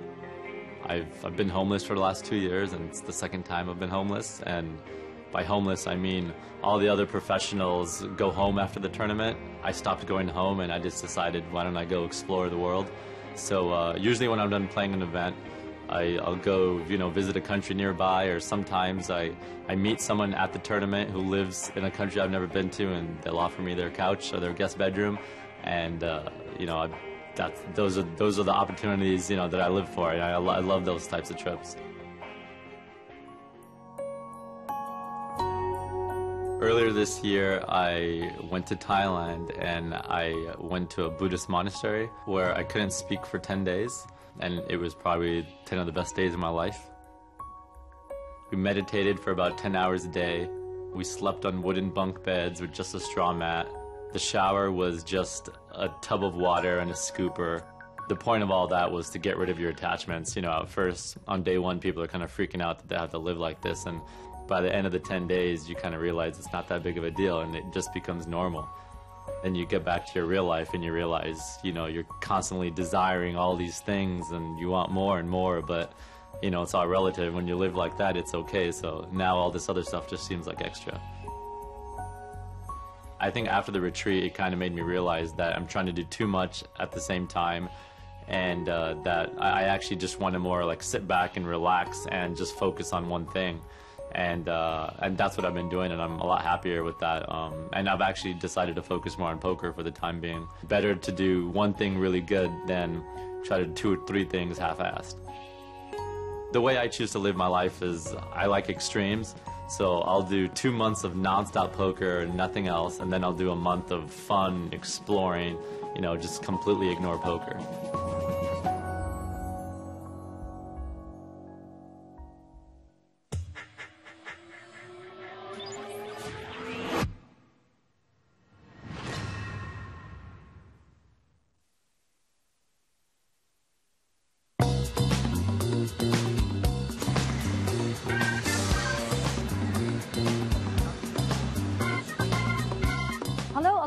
I'm Fatima DeMello, member of Team PokerStars. VIP Club Live is a series of events around the world, going from Bronze Stars all the way up to Supernova Elites. Today we're in central Amsterdam in the great historic Tobacco Theater. Let's go check out what's going on in here.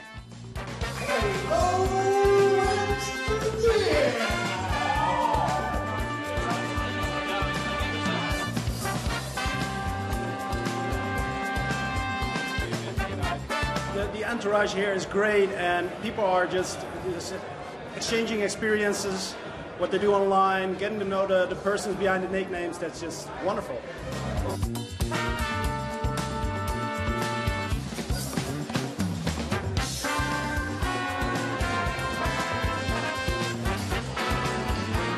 I'm downstairs here with Lex, and he's taking on everyone in FIFA. He loves his virtual football, don't you? Yeah, I do. You winning? Of course. Yeah, right. Are you crazy? Yeah, good luck, man.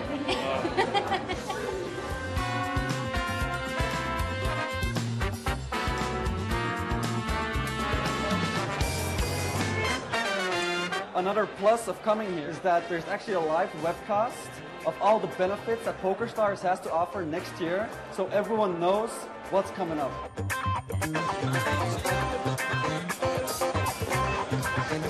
So Marcel's been mixing cocktails here in front of a crowd, and we're going to judge if he's been doing a good job. Take it away.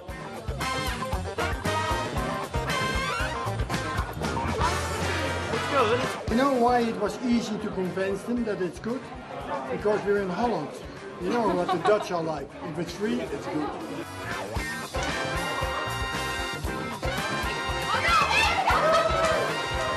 I really hate it.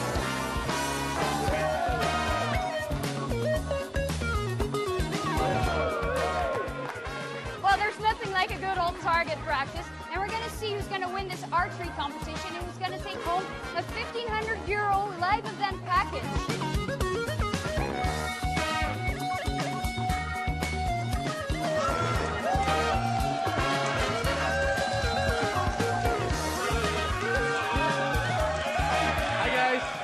I've just had an awesome flip party at PokerStars in Amsterdam. I just won an awesome €1,500 Players' Choice package. You should all come around next time, and maybe you'll have a chance at winning one of those packages. It was awesome. It's been a great night here in Amsterdam, and we hope to see you soon at one of our VIP Club live events. So keep your eyes and ears open to see when PokerStars is coming to a city near you.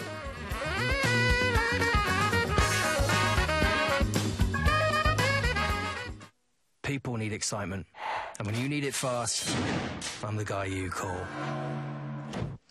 5 hands in 30 seconds on an elevator. 40 hands against 200 opponents in the back of a cab. The thrill of hundreds of hands and thousands of opponents wherever you are. Play only the hands you want, whenever you want, with Rush Poker Mobile. Because Rush is the only speed I know. FullTiltPoker.net. Download the Full Tilt Poker app for free.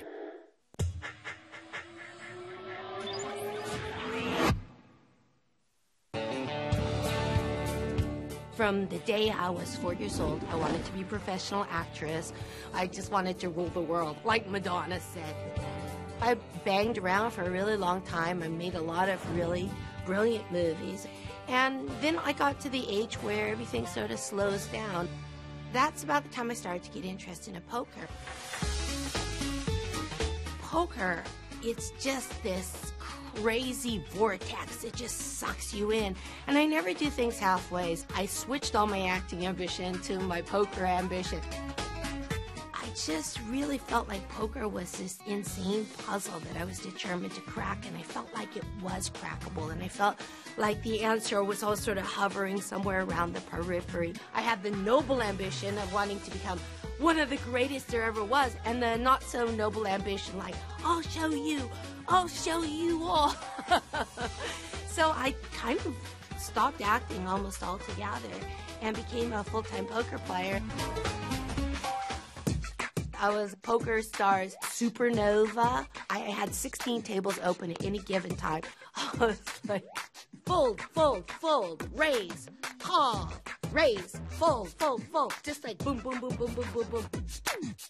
That was really good for me, like in the moment, just sort of going with my intuition and just kind of knowing what to do. But it was such a happy time. But I was not what you would call a winning player.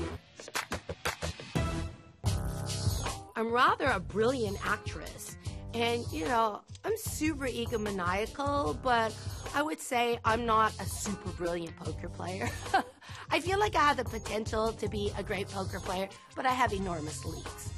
I think balance is the key, and I think the people that are happiest, they have either a career and poker, or they have a lovely wife and family and poker, or they just have managed to figure out over the years how to keep themselves happy. That's the key, balance.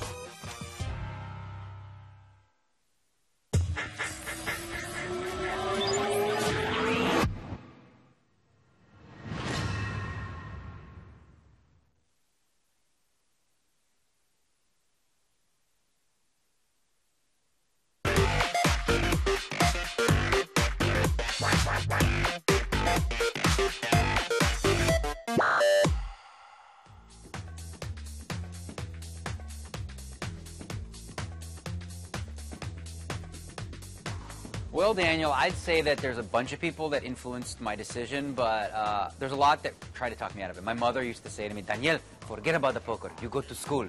And friends of mine were like, no, you know, go to school, get a job and stuff. But I was pretty determined that I was going to play poker.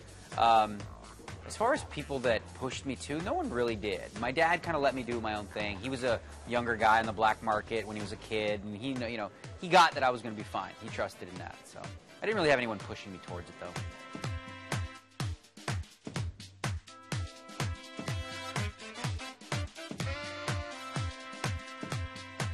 Okay, Dean, so this one's not really close at all. Clearly, I'd want to win the World Series Poker main event. The all-time money list has sort of been a little kooky, you know, at this point. And it's changed now that we've got these 100K high rollers and we got $1 million buy-ins where someone could win, you know, 20 million in a tournament or something like that. So the value of that, to me, kind of dissipated.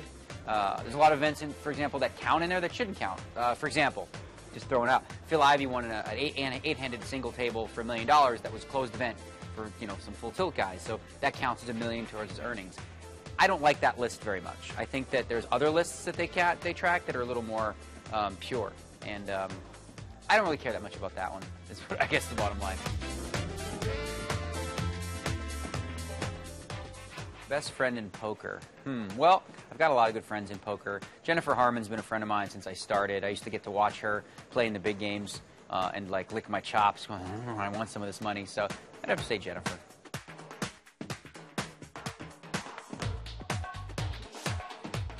Rival, my favorite non-premium hand is the 10 of clubs, 7 of diamonds, 10-7 offsuit. It's a piece of crap hand, but whenever I try to steal with it, I always make 2 pair or better. So there.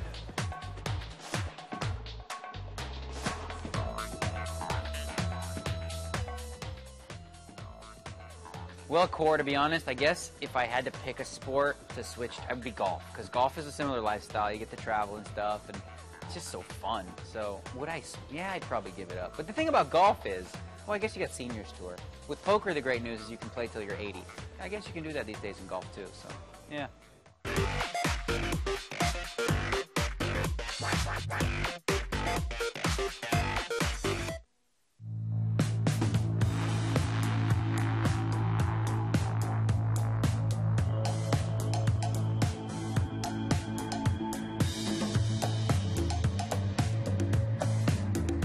PokerStars has more players than any other site, creating the biggest tournaments with the greatest prize pools. We are the richest online tournaments in the world. We are poker.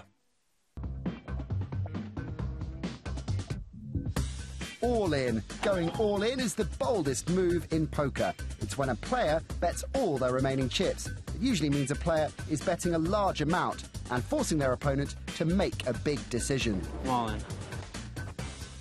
Burn card. A burn card is a card that is discarded or burnt by the dealer before the flop, turn and river card.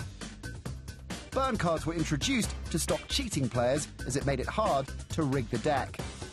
Steal. A steal is when a player with poor cards attempts to win the pot by making their opponents fold by betting. The most typical time to attempt to steal is before the flop is dealt, as both the small and big blinds are there for the taking.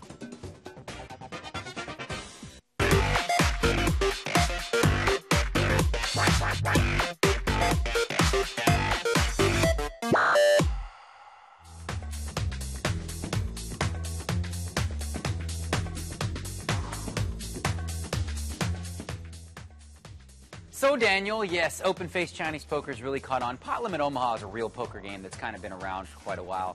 I don't think in the future either of those is going to be like the future of poker. It's possible that a game supplants Hold'em. I don't really see anything in the near future, but, you know, never say never.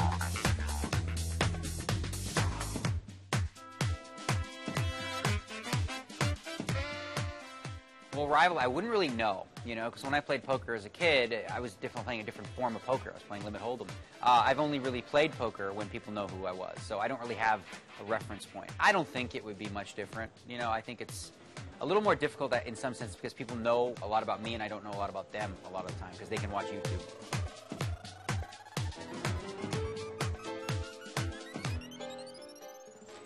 Well, Ripper, I gotta say, it's fun. You know, Helmuth is kind of a character. He's a really nice guy away from the table, but when he starts doing his, like, craziness and acts like an idiot, I love sticking the pins in the cushion and watch him go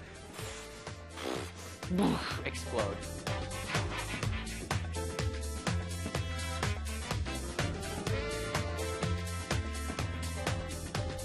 Tyler, yeah, I know a lot of the young guys, they play, you know, 20 screens at once. It's not something I've ever really gotten into myself. I've tried 10 tabling sit and goes before just to give it a shot, and I find it very, very difficult. I think that it's impossible to play as well on 12 tables as you would on one because, you know, you're not going to get as much information. But if you have an edge on 20 tables, and you may have a bigger edge on one, but you're still going to make more money playing 20. So I understand the logic behind it. I wouldn't recommend it for like newcomers to the game.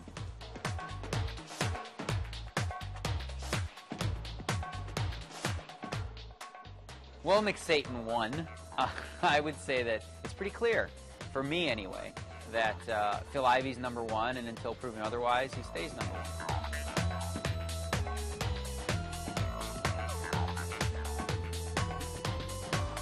Poppet 657. Well, the cameo came to me through my agent. I guess the people at Wolverine wanted a poker player, and they reached out to me. So I went to Sydney and I shot that for a few days. I've also done some other cameos. My friend Joseph Kahn, he's a music video director. He's one of the best, he's the best ever. He asked me to be in Katy Perry's "Wake Up in Vegas" video. I've done some other cameos, and I also appeared on a show in Canada called Mr. D. And that was really fun because it was like a sitcom, and it was a 30-minute episode, and it was essentially revolving around me being broke. And it was fun because I got to actually act in that.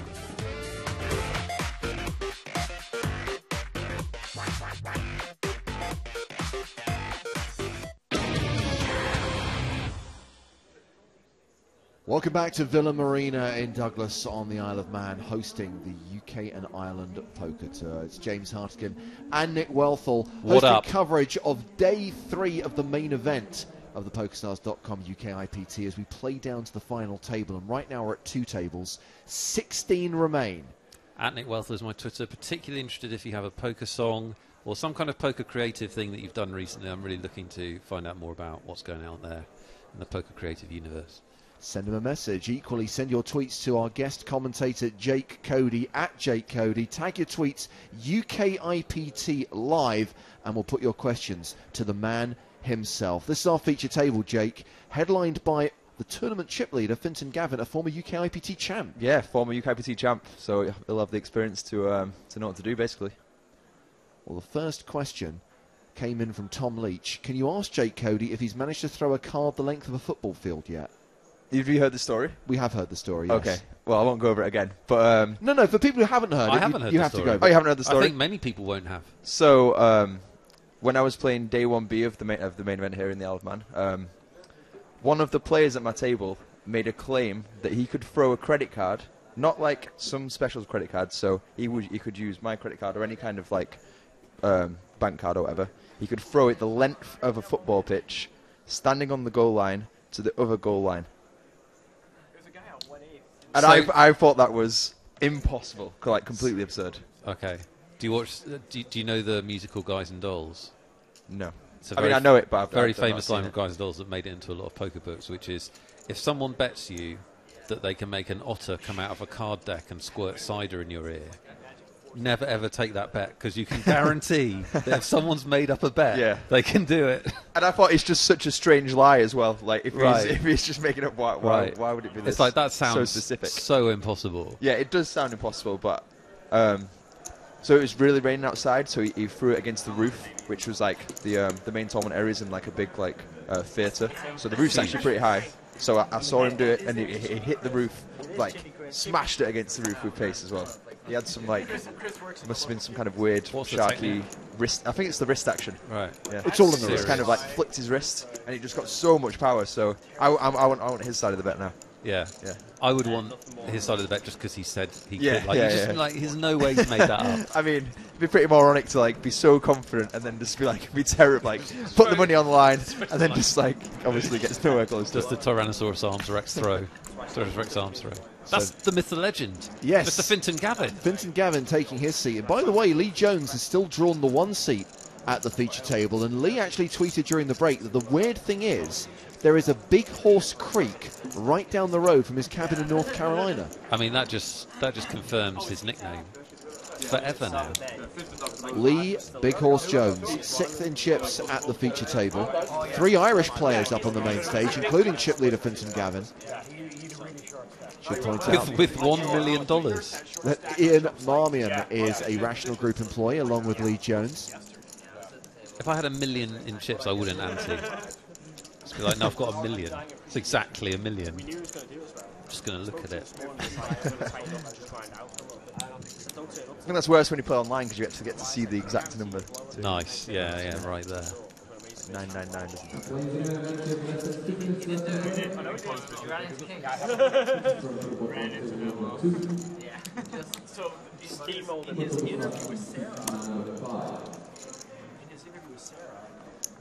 Pretty great that Lee's representing for the staff. Pretty cool, right? Yeah, really cool.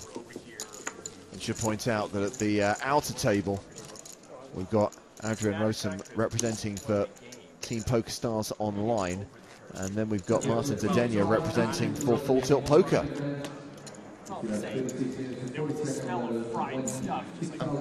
Good friends of Martin, so and Ludovic, so I'm hoping rooting for those guys out of everyone, I think. Yeah, there is Ludovic Geilick taking the 1 seat at the outer table alongside David Hill. Those two guys, the big stacks at that table with around 900,000 each. Yeah, Martin's looked short. Yeah, Martin's coming back from the break with 474,000. Oh, it's not it's around the tournament average, to be fair. Got some playability. A lot of big chips, a lot of big chips. And we're midway through level 20. Blinds are 6,000, 12,000 with a 2,000 ante. Jake, tell us a little. I know he's not on the feature table. Just quickly tell us a little bit about Martins, because people may not know him that well. Yeah, I mean, he's one of the young British talents. I mean, I guess Young's might be stretching a little bit far. He's been around a while now. Been around a long time. Yeah, I think he's been around playing EPTs. He's been, to be honest, it's quite brutal with Martins. He's gone deep in loads of big events, but never got the win. I remember he went deep in a big 5K in Vegas and got like 7th in it, I think, in 6 max. He's got an EPT final table, I think. Yeah, an EPT final table, and I think he lost a big flip against Benny Spindler when he won it, and that was basically to decide who won the tournament. Yeah, you're right. Decide who was going to be the huge favourite. So he's got a huge result in him. It's just, you know, he's one of those players. Quite brutal. Yeah, he's one of those players, and there's always a group of them that if he won a massive event, no one would be remotely surprised, you know, in poker, right? I mean, I think he has a lot of respect in the poker world.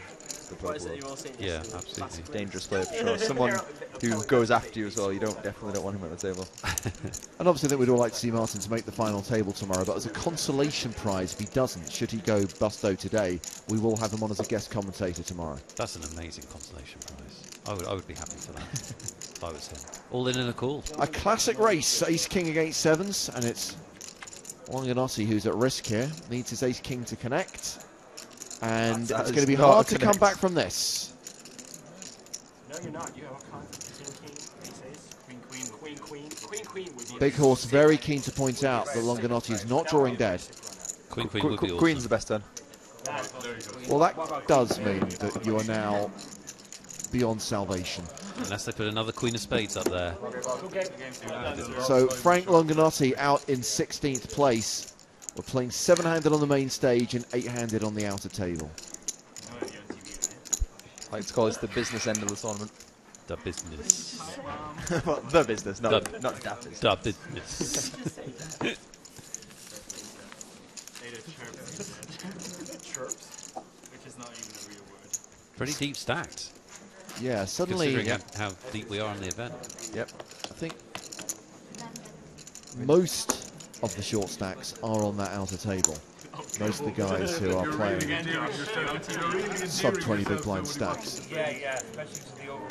Finton under $1 million, having misplayed that hand. His mom might be watching. Definitely the average age of this table is higher than I think you tipped it over. Thank you. It was pretty evenly balanced there, bro. Just the one big blind size. Vincent seems to have a knack of getting a lot of chips in these UKIPT events. I think his record's pretty good. Yeah, it is.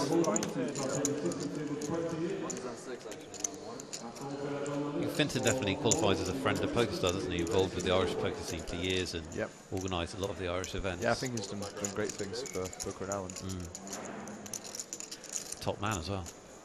Finton, an EPT runner-up as well, came second to Sebastian Ruthenberg at EPT Barcelona in, I want to say 2008. I want to say the first EPT I ever commentated on when I wasn't a guest. It would have been the start of season 5. Yeah. A happier time. Back when I had all my own hair. 45.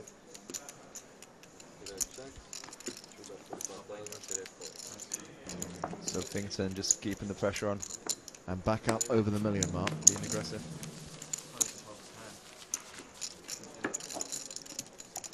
Where is Finton Gavin on the Irish live tournament winnings all-time money list? In terms of number? Is he top 5? I don't know, is he? It's a guessing game. I would say he's top 10. I'm going to go 6. He is 6th. I just want you guys to know, no matter where I finish. Both good. I think it actually it favours Finton that all the short stacks are on the outer table, because it means like there's a lot more post-flop play, and it means like he can put pressure on like some of the medium stacks rather than just raising, have someone shoving him and he has to fold and he can't really do much about it. We've got an all-in here on the outer table. It's Matthew Baker against Terence Jordan. Wow. Matthew Baker, the player with ace-9 who flops the nut flush draw. Sorry, it's Terence Jordan with the ace-9. He's the one with the flush draw here. Good shot. Eddie 8, ace, spade. Queen still ahead. And Queen's hold. So Terence Jordan, who was on our feature table earlier on today, exits in 15th place. And now we're down to 14, 2 tables of 7. Yeah, you need to win those to stay alive. Yeah, you're right about the table draw as well, and Finton, I mean, there are still good players here, but he'll be happy that I think Martins and I think he'll feel like he's the most experienced player. And I think that counts for a lot at this stage of the tournament. Oh, really? I think he was the only person. Yeah, what is the edge at this point? If you're a pro and you're down to the last 2 tables.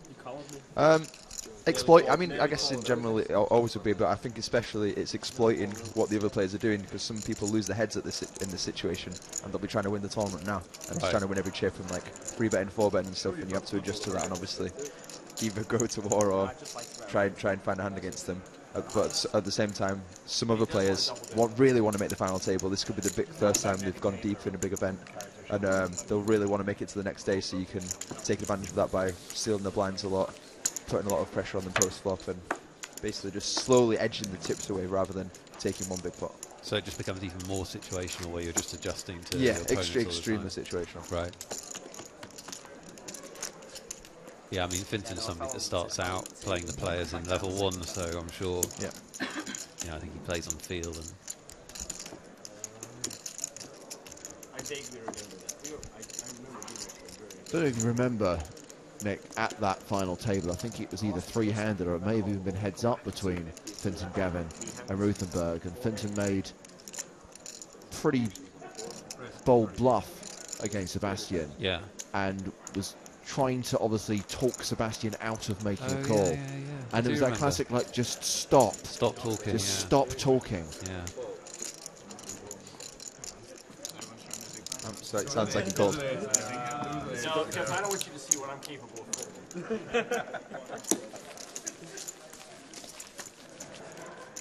What do you mean, not the hoodie anyway? The hoodie Tourette.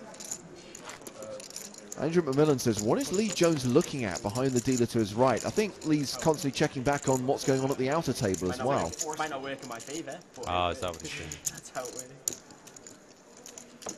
These guys are literally up on a stage, so... I didn't know if it was that or he's looking at the supporters with the big horse banners in the seats. It was one of the two. Let's go big horse. Actually, we should make that a thing. We should try and get people at the PokerStars office to come down tomorrow with banners. If he makes it, don't jinx him. Oh, that's a good point. But we will, yeah. One should not assume anything. So Hart has made a standard raise to 25k. Heaney's flattened the button. Blinds are folded, so heads up to the flop. Both fairly deep. Queen 8-4.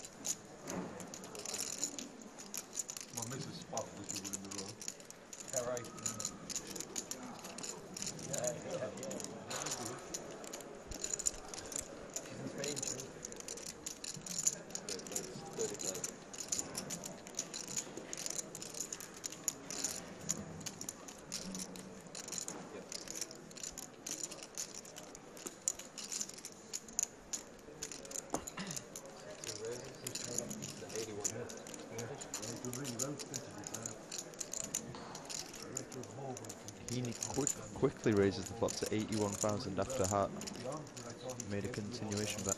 Slightly unusual flop to raise, Jay. Yeah. To be honest, I'm not really sure I believed him.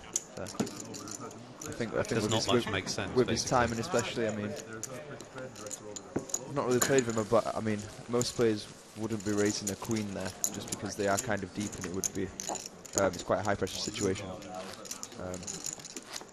But I mean, he could be just finding out where he is with Queen Jack, for example. One way to go. So Lee Jones is actually the shortest stack now at this table with 310,000. Little horse. No. Blinds stay at this level for another 27 minutes before going to 8:16.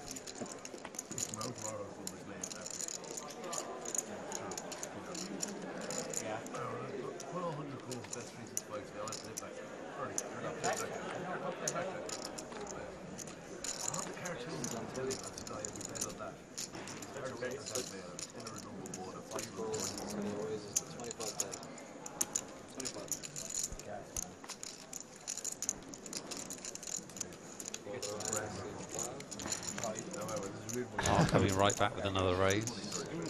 I have a tweet coming in from David Curtis, who's the events manager for the UKIPT, and he's asking who is the best events manager and why am I? So. However, David did not tag his tweet UKIPT live, therefore his question will not be answered on the live stream. Thank you, try again. And the answer's Jamie anyway, so. Now, I want to give away a prize while you're here, Jake, because we've got various goodies to give away. I'm going to give away a PokerStars baseball cap over the course of the next 20 minutes or so. And yesterday, Jake, you and I were at the same table in the UKIPT charity event. This is not a gloat, this is a setup for a competition question. Okay. You just thought you had to find a way to throw it in was sitting to the direct... Are you kidding? He's been waiting 6 hours for this. I was into the direct left of Jake Cody, so basically folded for the first 2 levels. Until eventually getting it in reasonably short. And then managed to get a triple up. Brutally cooled me twice. I brutally cooled Jake the first time with ace-10 against 4 deuce. I had the ace-10.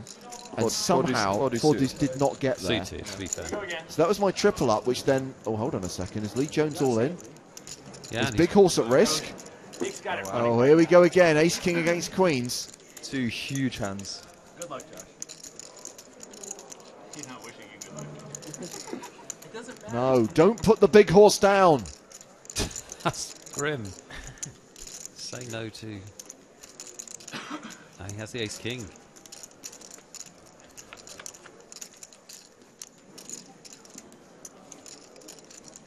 That is not a good flop for the ace-king. That is not what you want to see when you have ace-king there. 6 outs for Lee Big Horse Jones. Club's not a factor. Pretty thin. The river is a jack, and we lose Lee Jones in 14th place. Big Horse is gone. Had some fun. I was coming back into the ace for 5 clubs. Big game, You got to win your flips. Yeah, they mean a lot. I mean, at all What times, can you but do? especially at this kind of time, last 2 tables. Anyway, a tripled up. let's get back to James beating me. This is not a gloat. Wants to talk about. This is not a gloat. This is a setup for a competition. Trust me, honestly. Now, Jake, you like to do your little game, right? Play with Jake. Yes, that's right. Well, I'm going to flip reverse it and say play with James. Okay, here we go. Jake Cody. What shoves. hand did I destroy Jake Cody with? Jake Cody shoves from the small blind with Queen 7. I call. What were my cards? Aces. I need to know the 2 cards. Don't need to worry about the suits. The 2 cards that I called Jake Cody. Are you going to tell everyone how deep stacked you were or anything else? I had around 11 big blinds. And you had, James? Probably around 15 big blinds. So it's pretty close to an all-in for you. All-in call for you. Yeah. Yes. Yeah. It was. So and bear in mind, I've already set this up. I'm a total nit. I folded for 2 hours without playing a hand. Yeah. So what were the 2 cards I called Jake? We don't have to worry about suits, but I want the 2 cards. And the first person who gets it right is going to win that baseball. Just so I can get your range. Yeah. What percentage of the time would you spite call Jake just to call him? 0. Really? I like Jake Cody, and I was enjoying his company at the table. Okay, so that's an important factor for you people who are playing this competition. No 0 spike calls. I would have in fact spike called James. I'm sure you would. There you exactly. go. Yeah, that's the correct answer. Mainly because I think it's. I would also have done it. Yeah. So no spike calls. Well, so you've got a pretty tight range here, people. It is. In fact, the 4-deuce suited was kind of a spike call. I could have folded. You can definitely get away from the 4-deuce. I could definitely find a way to and now not get to the river. Should point out that there was a bounty on Jake's head as well, an unknown prize that I've yet to cash in. I'd actually forgotten about that at the time. So don't. How many players were left when you made this call? Like a lot or a lot? Still a reasonable amount of tables. Reasonable amount of tables. Okay. ICM considerations do not apply. No. Okay, fine. And I also did not figure in bounty equity. So these are all things to take into. Oh, look, putting up Big Horse's head now. So farewell then, Big Horse. Off into the sunset. The glue factory beckons for Lee Big Horse Jones. Okay, so the first guesses are coming through in the Play with James Win a Baseball Cap competition. Has someone guessed aces? Because if they haven't, somebody needs to cover that. No, but although Andrew McMillan and Alex Bays have suggested kings. There you go. Wasn't kings. That's Steve a good Nichols guess. says King Queen. Wasn't King Queen. Joe Hendry says King Jack. Wasn't King Queen. Jack. King Queen's not even in your range. That's straight into the muck. These people are misapplying. Giano says 7. Sorry, Peter says 7-6. Not in your range. Giano says Ace 10. No. Not in your range. Daniel says Pocket Jacks. Nope. In your range. Daz says King 10. And Not we in your have range. a winner. Congratulations to Ibru. Ace Jack. That was quick. The bottom of your range. I think that is the bottom of your range. Would you call... You definitely would fold with Ace 9. Definitely. I definitely fold Ace 9. Yes. Ace 10 is a tough decision. I found my calling. I found my calling in poker. It's ranging James Hartigan. I nailed it. Now you've just got to follow him round to try and just sit next find to when he him. plays. Yeah. Looks like there's a big pot on the outer table. Geilick with the overbet jam on the river. Matthew Baker. How would you like to be decision. Matthew Baker right now? Well, it's a decision for his tournament life. By the way, you have to bear in mind, one thing you have to factor into this situation is you're playing Jake Cody, and even if you get it in good, he's probably going to win 90% of the time. Yeah, that's correct. That's an important piece of information to try and justify your ludicrously tight range. Jake, you must feel bad that you found the bottom of his range there. It's kind of a bad beat. Really brutal. If you know he's folding Ace 10 now. Really brutal. Yeah, very brutal. It's a proper cooler. So we think this is about 250k, this decision on the river.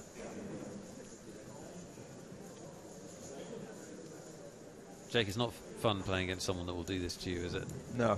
I think that's the that's difficulty in playing like dangerous players like Martins, like Ludovic. They'll just put you in uncomfortable situations a lot.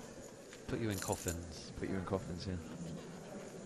It's tough to play against when you get into the river and then he's all in on most runouts. Yeah, we don't know what I'm not sure if we know what the pot is roughly, but we know it's an overbet. It looks like if it's that tower of the green chips that he's bet, that it looks like that's enough to put them all in. Oh yeah, we know. Yeah, it definitely is. He's overbet putting them all in, but we don't know exactly what the pot is. This is the other table. I've got a guess of about 150k down my ear. Maybe close to 200. I think.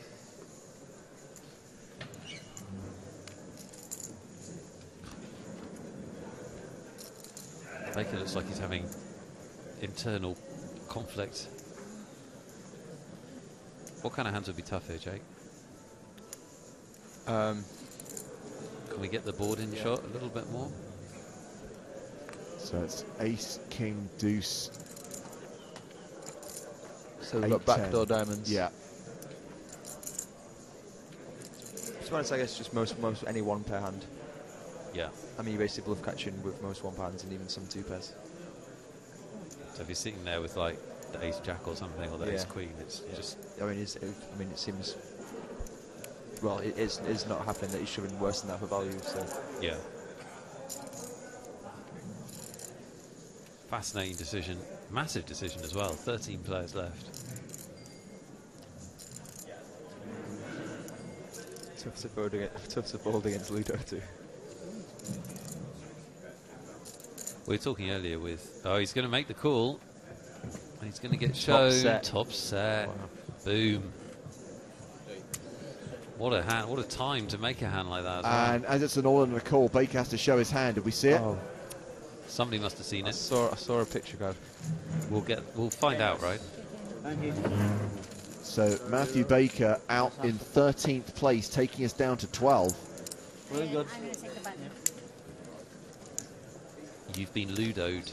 At least you can sleep at night. I mean, if you make that fold there. King, Queen of Hearts was the hand. Oh wow, so pretty big hero. Just upset, yeah. But similar hand value to ace-jack, really. How does it feel to be Geilicked? Ludoed. You've been ludoed, surely. Geilicked? That's not going to catch on. Well, it sounds like you've been licked and you've been Geilicked. Well, no one's going to want to say that, are they? Ludoed. I think ludoed is the way. Thanks, JK. That's come from the top. You've been ludoed. We only did 8 TV shows where it was Geilicked, so now we have to change it. That's correct.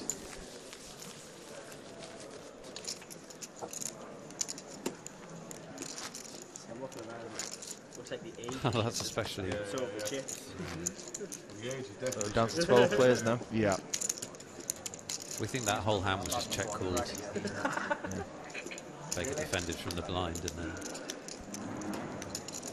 from the big blind it got checked down. Check called down as well.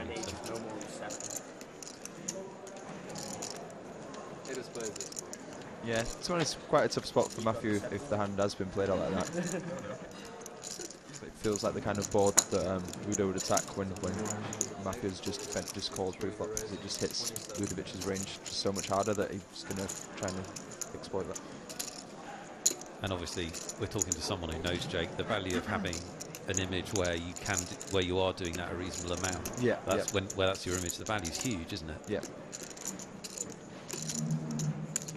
Very difficult to play against.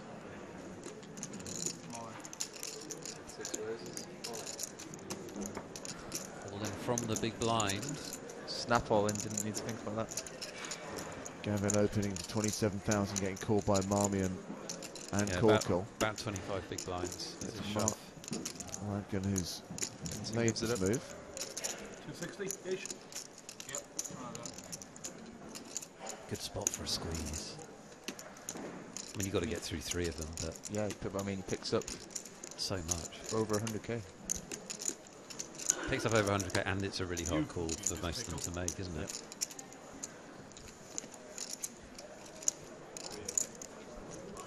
I mean, once you've got rid of the original raise, you're generally pretty happy.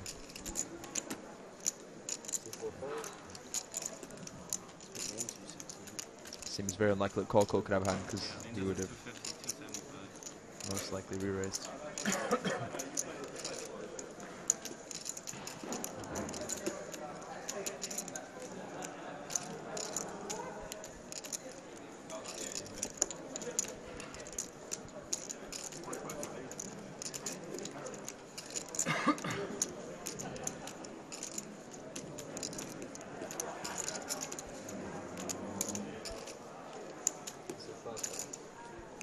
Winner. Show the 7-5. Great pot for Raglan.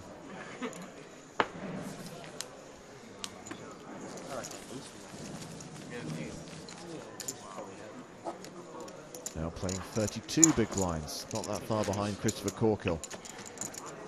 So no shorties at this table. No, lots of play.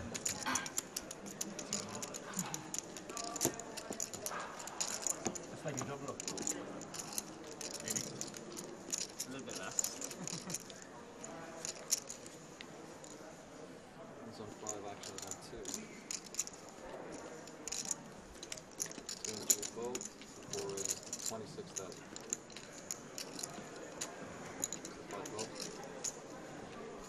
So Marmion opens to 26,000. Corkle calls on the button.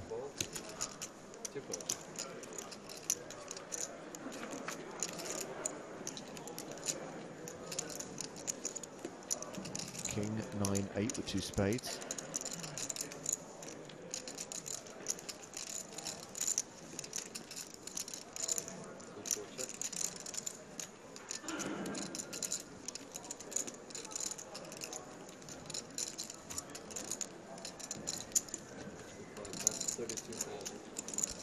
I mean, just check the full seat. Which I think is pretty reasonable if he's got like a hand with not much equity, like ace jack, something, or sevens. People often auto bet in that spot, don't they? Yeah, which I think is a pretty big mistake.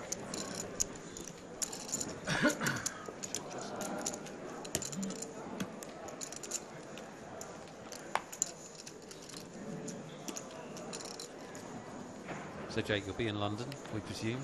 Yep, for the big festival. I'm going to do some more commentary tomorrow for the final table here. Oh, brilliant. Then flying out back to London, or to London, should I say, on Tuesday. Straight into the action now, the UKIPT and then EPT. Good, right? Yeah. Looking forward to it.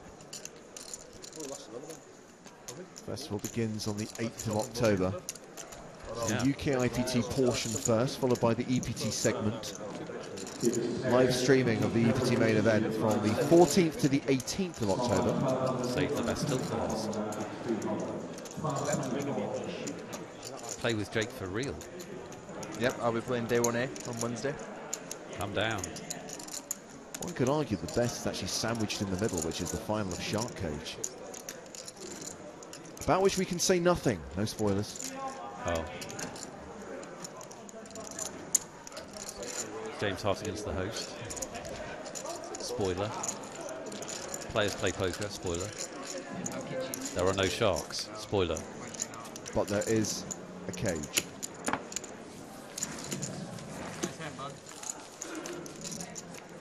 If it's a race situation, if they get the money in on a flip, do they have the option to either run the board or have a cage fight?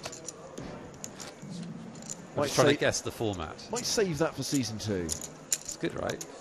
It's a good idea. Chelsea were trouble, I don't know. Chelsea won 2-0. Spurs won 1-0. Who's first line?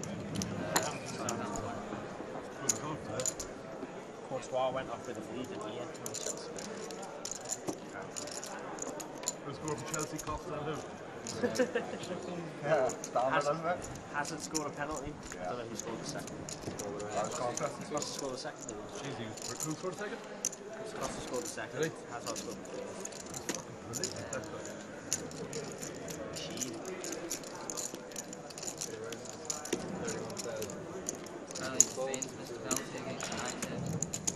Potentially a really interesting final table we can decide for tomorrow. Yeah, it could be an amazing final table. Let's just talk about some of the players left then. Obviously got Finton Gavin up here on the main stage. Yep, UKIPT champion. See regular too. Then at that outer table we've got Ludovic Geilick, who's obviously already proved himself on both the UKIPT and EPT. UKIPT champion. Probably one of the breakout talents in the last year or so too. Plus Adrian Rosen from Team Online, talent check. Martins Adenya. UKIPT Series champion. Thomas Ward. It's a prestigious title. It is a prestigious title. Held by you? Yep. You won the first one. I won the first one, that's right.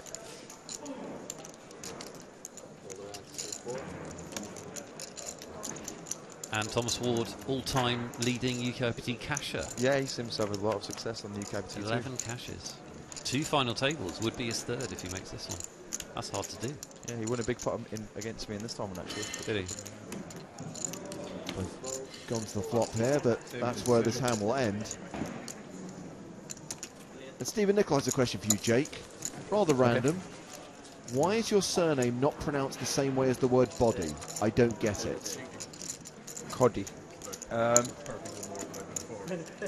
guess I don't really have an explanation for that. That's just what it was told to me when I was looking growing up.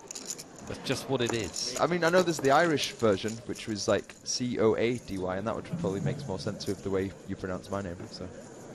And those are the chips, all 1.5 million of them, of Ludovic Geilick, the current chip leader, with 12 players remaining. How many chips did he start the day with? Around 77,000? Wow. Yeah, very short stack he was. Yeah. No, actually, no, not super short. He had about 18, 19 big blinds. I mean, it's a pretty big spin up, and he's going to be feeling super confident right now, like heading into the final table as the chip leader. Is it Finton second in chips? Has even? Yeah, I think so. I think he must be. Finton's got 1.06, yeah. I mean, 1.5 is like much more than that. And it's monstrous, isn't it? Monstrous, yeah. It is 125 big blinds. It's like it's not far off a quarter of the chips in play. It's just not good news for the rest of the players, is it? Let's be honest. No, I think the seat draw tomorrow is going to be pretty huge, and it can definitely determine how successful some of the other players are going to be. Well, we'll actually get the seat draw tonight, Jake, because of course with 3 more eliminations there'll be 9 players, and that's when they'll do the final redraw and draw for seats around the 9-handed unofficial final table, and then the 8 players who come back the next day will be sitting in the same seat assignments. So they can do some research overnight. Yes. Here we have another all-in. Ace-King against Ace-10. Radgan opened, Gavin 3-bet, Radgan shoved, Gavin called. Finton, the player with the Ace-King, Radgan, the player with the Ace-10, and crucially, the player at risk. Yeah, he's going to need to get lucky here to stay alive. Hearts? No. No. It's going to have to be a 10, or running straight cards. Domination Nation. Any thoughts about the shove, Jake? I mean, he must have felt that like Finton was trying to bully him, trying to put pressure on him. I mean, and he's got a really good hand too. I mean, Ace-10 suited is much better than most of the hands you're going to see, so you can't really blame him, but at the same time, not really sure. And he's managed to get a chop. Wow. Get out of jail free. That's got to feel good. Yeah, chop opportunities did emerge on the turn when the 6 paired. And Radgan survives. Pretty annoying for Finton. Yeah, really annoying. Don't get many better spots than that. Yep. Quick hello to Harkin, who says, warming up for UKIPT London by listening to the great coverage of UKIPT Isle of Man with Jake Cody as guest commentator. What do you think about Joe? Definitely going to get you in the mood for London in a few days. So I imagine very soon, Jake, we're going to release you so that you can start clicking buttons and hopefully win big cash money tonight. That's right. I'm going to go straight back to the hotel and going to register all the online tournaments, the Sunday Million on PokerStars and the Sunday warm-up, hope if I can catch late registration. Are you staying at the Sefton? Yes. Now, it's a hotel which has a certain charm. It also has a rather nice bar without the constant Norman Wisdom movies on the big screen. The internet, a little bit touch and go. It's a bit temperamental. Yeah, I'm just a little bit worried if you're going to be multi-tabling. How many people will be interested to know? How many tournaments do you have a limit on how many you'll reg or? Personally, I tend to not want to be one of the guys who plays a more robotic style and plays, like, say, 16 or more tables or something like that and just grinding out like a small ROI. I prefer to play probably like between 6 and 8 and like preferably less really, but I would probably like be okay with that amount so I can pay more attention to the tables, start making reads, and get a bit more of the feel for the game flow rather than just being a bit more autopilot. Right. It's just a personal preference as well, and I find that I enjoy playing much more when I'm playing a few tables and can actually like concentrate and see what's going on and watch hands rather than just clicking buttons constantly playing like 24 tables. Yeah. I mean, I like respect people that can do that, but it's just, it takes the fun out of it for me. And I like to enjoy my job too. So. Yeah, definitely.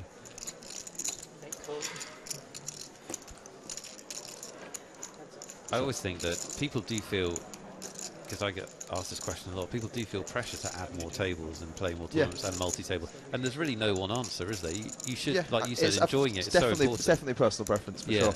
Yeah. And I think probably each individual does have like a perfect amount of tables where they're making the most amount of money due to like them playing the best and I play the most tables, so they get the most hands in and tournaments in. I mean, there's some very famous players who have never played a lot of tables. Like, I think Canu7 has never played more than 4. Brian Townsend has never played more than 4. There's quite a lot of players that don't multi-table. Tony Kendall never played more than 1. I mean, I don't think it's the be all and end all. I mean, everyone each their own. Daniel Negreanu. I don't think Daniel's ever played more than 2. I don't think. Maybe tournaments, maybe. Cash, he definitely doesn't multi-table cash, does he? I'm beating a club draw. Or he never used to, anyway. Well, I think, I mean, clearly your edge is going to be so much higher the less tournaments you play. It's just you want to spread out and lower the variance by playing more tables, and you just got to find the happy medium, I guess. Yeah. And for me, that's play around 6. Just went check on the river. Going ace jack, no good. Against the jack 10 of Josh Hart. What's your favourite regular online tournament? By a country mile, it's the Supersonic. Even Supersonic. though Supersonic, I just love it. Just because you can just win like $50,000-$60,000 in like what seems like an hour. Yeah. I'm not totally sure how good I am at that format, but I really enjoy it. Love it. I think it was just really funny to win as well. It's such a funny. It feels like you haven't really earned that win. You've just kind of just keep on Locked going all in. into it, right. now you've got 60,000 in your account. I've gone deep in it a few times, but never final tables. So that's the dream. That is the dream. Yeah. The missing piece of the Jake Cody That's Poker the- CV. The Supersonic. The quadruple grand. Yeah. But I say that I really enjoyed WCUP this year. I played a decent amount of the higher stakes tournaments, and I think the structure in them is so awesome, the so good. structures, Yeah, aren't they? it just reminds me of live poker a lot. Just the way it seems, don't know, it just feels like more of like an EPT or UKIPT or something. I mean, they can go on for a long time, but they're just really great. Yeah. Four bet shove, all in. Yeah. And a quick win as well. Yeah, everyone responds with a quick fold. And Radkin chips up again to Well, yeah. 430,000. If Radkin wins it, we'll look back on his escape. Well, Wayne Hemming says, good luck, Jake, online tonight. We are now going to release Mr. Cody from his UKIPT Live duties and allow him to play the MTTs on PokerStars. Thank you very much, Jake. Have a good night, guys. We'll get a full report tomorrow, right? See you tomorrow, yeah. I'll tell you about my victorious victory. There you go. In the Supersonic? In the Supersonic. Yeah, nice. See you later. See ya. Our thanks to Jake Cody from Team PokerStars Pro. Our next guest on UKIPT Live will be Dermot Blaine, one of the Full Tilt Poker Tour ambassadors. In fact, he's making his way in now. It's like a cavalcade of superstars. One comes in, it's like a tag team of pros.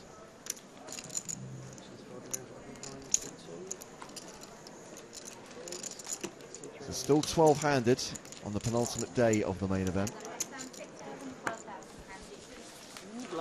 What was your finish time call? 7:30? Yeah, I'm revising that massively. I won, so I don't know what we bet, but You took the under. no, I didn't. You took the the under.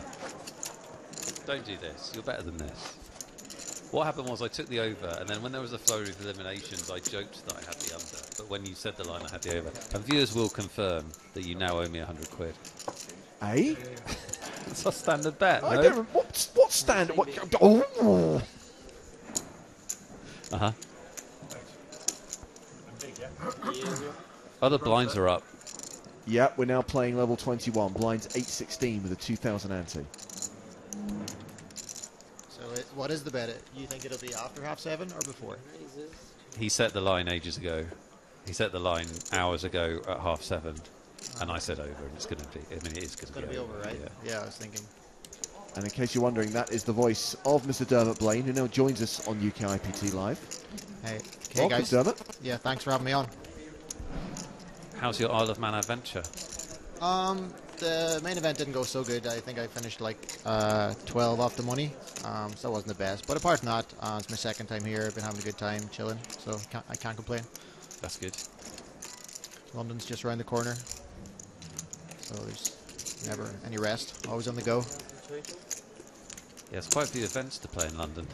What's that? There's quite a few events to play in London, a lot, right? 11 days. Yeah, there's loads of stuff. There's a 5k PLO as well, which I'm looking forward to. You don't get to play many of those. Is it 45 events in total if you combine UKIPT and EPT? Crikey. Yikes. Lots of pokers.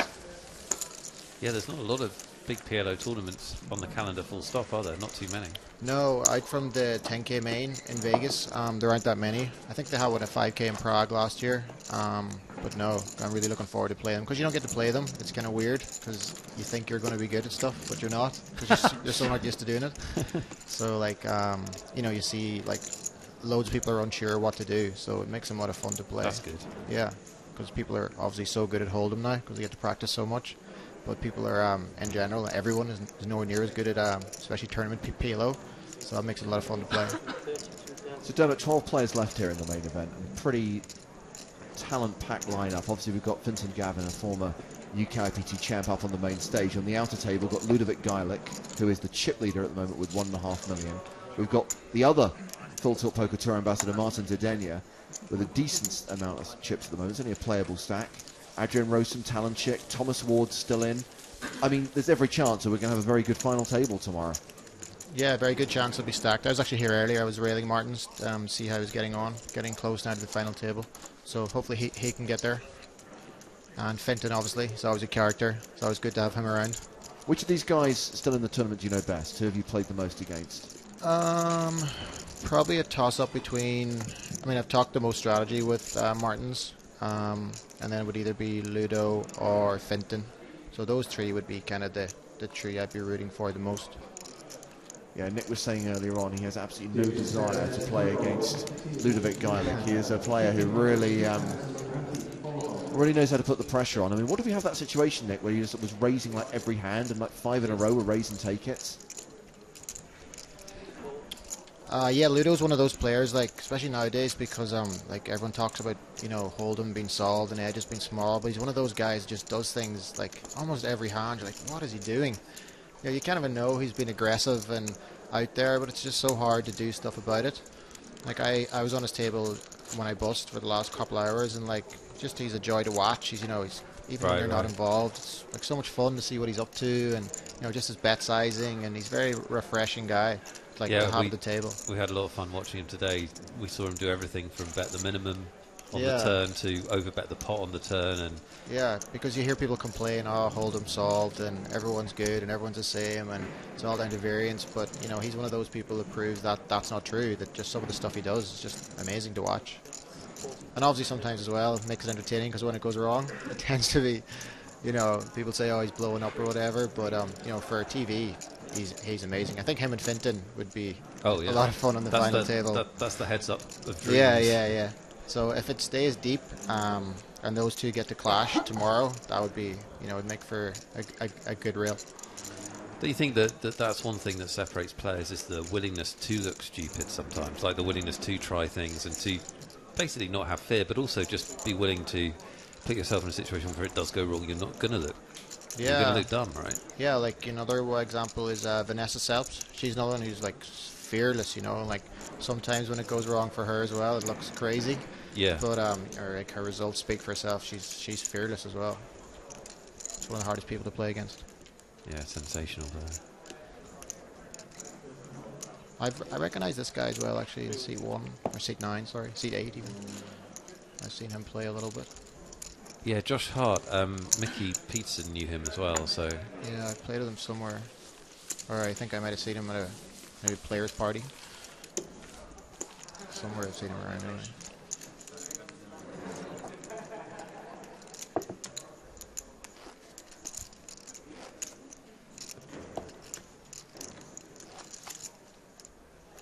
Geez, Fenton has a lot of chips. How much does he have? Fenton's playing just over $1 million at the moment. Ah, okay. So we think he's second in chips overall. Ludo's obviously the guy with the chip lead at the moment with $1.5 million. Played a huge hand which busted Matthew Baker, where he massively overbet the river. Yeah, I seen that handy top set. Yeah. Yeah, it's the benefit of playing so crazy. He got called by second pair. Yeah, it's tough when you have a bluff catcher against someone like Ludo. You know, it's very hard to fold.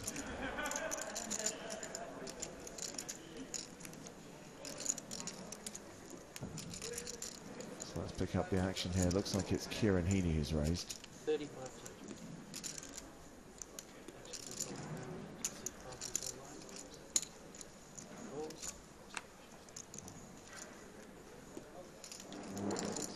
Called in at least one spot. Christopher Corkill in the small blind. Mark Rankin has folded the big, so heads up to this flop, which is 7 tray deuce with 2 clubs.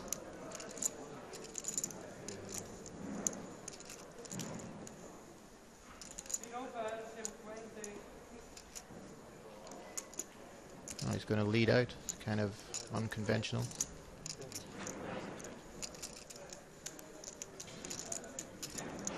If you're in Hart's position, what kind of range of hands are you putting Corkle on here if he leads a flop like that?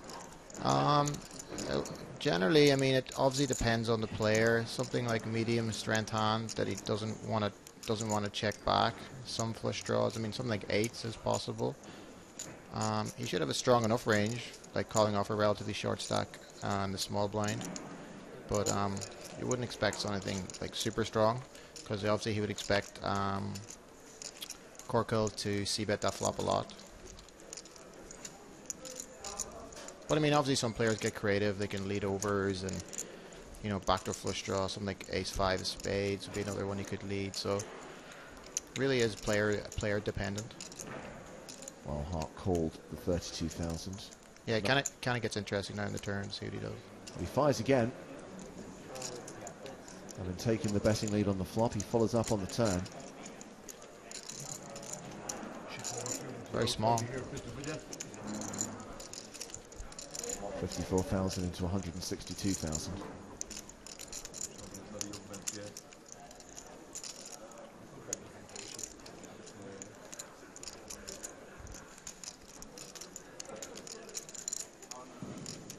Hart's a non-believer. I'm pretty sure I played this guy before. He's a pretty good player. Pretty sure he'd like just call down a lot of his overpairs, let him kind of blast away. Well, the board pairs on the river. Corkle has just over a pot-sized bet left.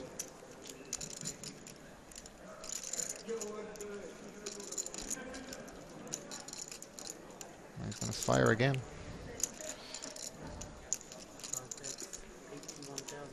$81,000. It's quite an unusual hand, isn't it, Dermot, where Corkle would defend and then just fire. Yeah, you don't see that very often at all. Hart doesn't look like he has a whole lot. It's pretty small, like relatively small bet. Unpolarized, I guess he could have some 7s. I'm not sure if he'd bet like 5s this small. Probably wouldn't. So yeah, I would really like to see what he has here. I was going to look him up. Yeah, Jack High. Probably got a flush draw, right? Wow. Yeah, I guess that's why you don't see that line too often. Yeah, probably not the best hand to lead. Wow, he called down with ace high. It was a good call. Very nice. Very nice. Cool. Calls him down, and Hart chips up to close to 1,950,000. Corkle down to 212,000. The shortest stack at this table, just 13 big blinds now. Yeah, a little bit of a wild one. Yeah, I think if he wants to make that play successful, he's got to really bomb the river, bet a lot bigger. Because obviously made it very easy for Hart to call. I mean, if he's calling with ace high, he's not going to get him to fold very often. No. Hashtag UKIPT Live. If you'd like to get in touch, Dermot is here. Any questions you have, fire them in. We're going to be here on air until they get down to our final table. We've got 12 players left. You can see 6 of them at our feature table. And 6 of them on the second table.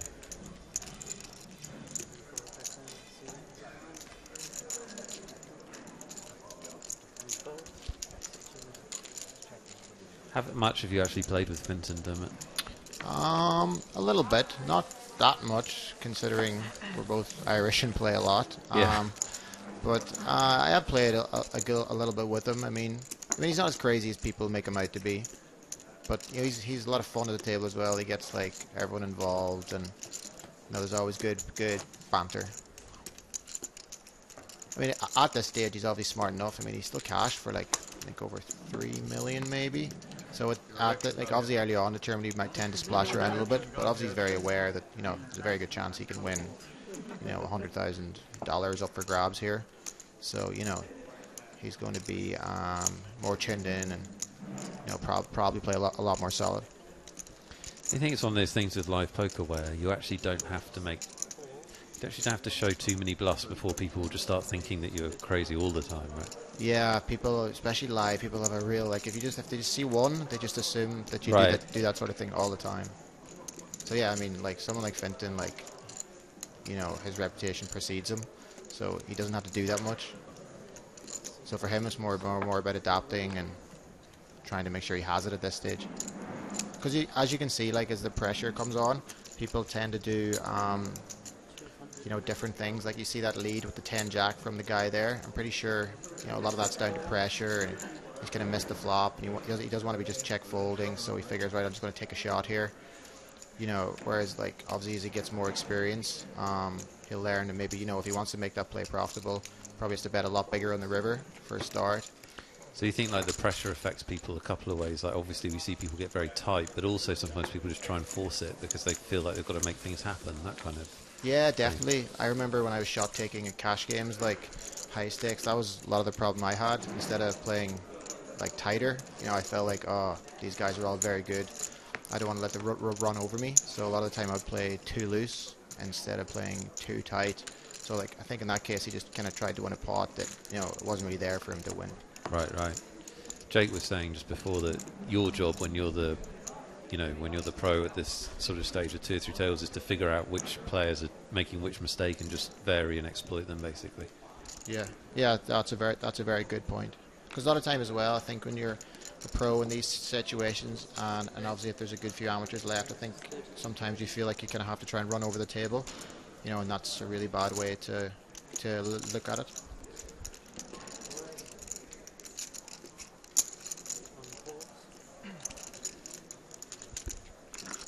You play a lot of PLO, right? Yeah. And mixed games as well, or just PLO? No, I keep meaning to get into it, but just like I'm traveling so much and playing, and then I play a lot of live PLO, or sorry, online PLO when I'm home, and I play in a local game as well. So I haven't quite got round to it because I know how long it took to get even the basics of PLO and get really good at the game. To kind of dive into mixed games, I just haven't really got around to it yet. But I would really like to. Seems to be the craze at the high stakes now, the triple draw and, you know, the high-low. They all seem to love it. Yeah, absolutely. I mean, obviously that's where the money is, I'm told.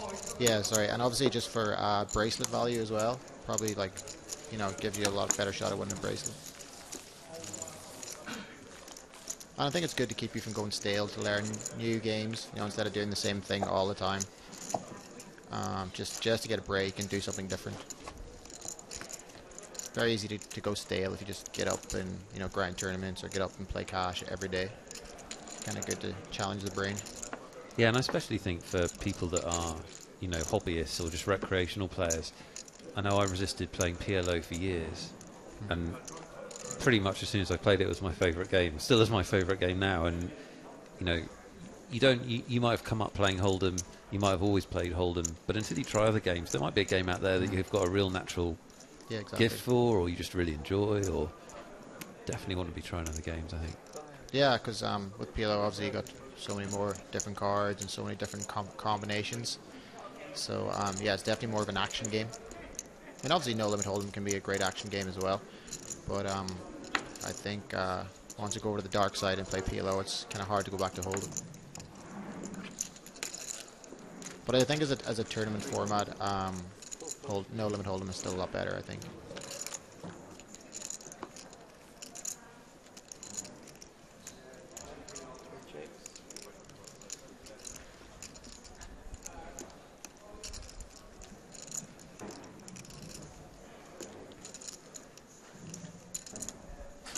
We've got Chris Corkill and Finton Gavin playing a pot here, but we've got an all-in on the outer table. Adrian Rossen, Talanchik. The demise of Talanchik. Say it isn't so. Doesn't look very promising, putting the jacket on. Snyberg, who we were looking at in the feature table a little while ago, is the guilty man.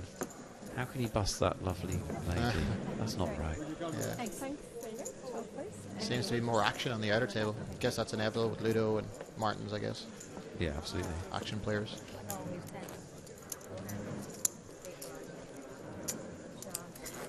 There's that horrible man. It's a little harsh. I don't mean it. very popular Talon chick, hits the rail. She gets 12, leaves us 11-handed. With a pretty tough lineup. Yeah, everyone seems to be playing pretty tight on this table.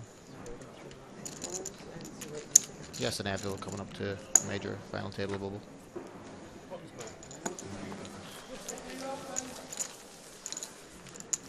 Yeah, pretty deep on this table. Raggan and Corkhill, who are sitting at the top of the screen in the small blind and the big blind. They're the shortest stacks, and they have about 20 big blinds, just over 20 big blinds. Yeah, it's not that.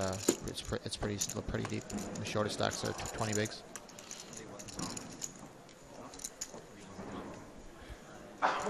So we're going to give away some prizes. We've got headphones, speakers, and caps, all branded by PokerStars, all quality merchandise, and all complimentary. We're going to do a question for you, and we're going to give away a few prizes. So hashtag UKIPT Live. There were, I'm just going to count them up, 10 countries that had one and only one representative in the UKIPT here in the Isle of Man in the main event. And you're only allowed one guess, so please don't multiple guess, because otherwise, well, I'll just stop being bothered to read them. There'll be too many tweets. But tweet hashtag UKIPT Live with your guess of countries that had one and only one representative in the Isle of Man main event. You absolutely can guess, you don't need to figure it out. And you could win a prize. Very, very nice prizes up for grabs for the sake of a few characters on Twitter.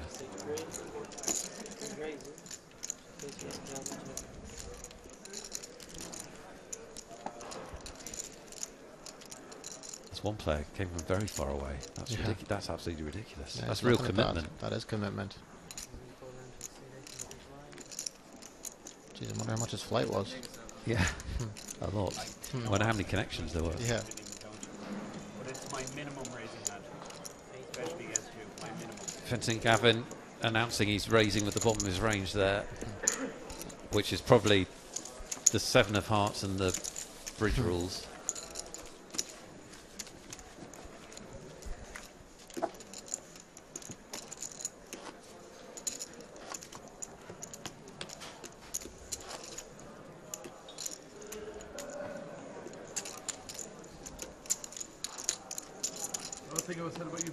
Dealer.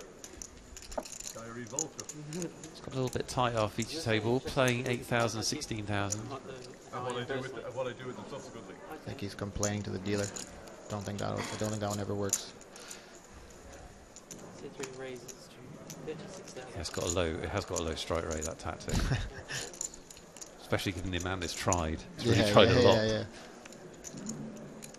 Fenton raising again.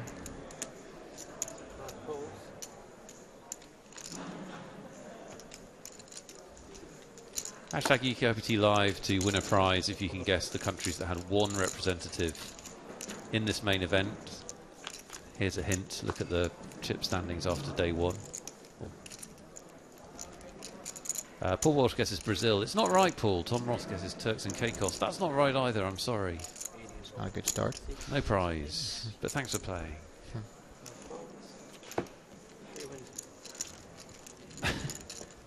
Rob says Sierra Leone. That's reasonably unlikely, Rob. I mean, you never know. New Zealand, See you later. you love me. Thank you. Nope. Oh, yeah.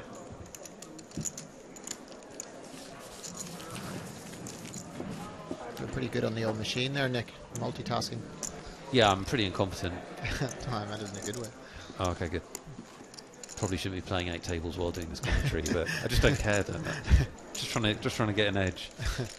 We do have a winner, Matt D. Well played. Matt D. Guesses correctly. Iceland. Iceland did have a representative in the UK IPT Isle of Man main event, and just one representative. Well done. More prizes are available. It's a multi-prize competition.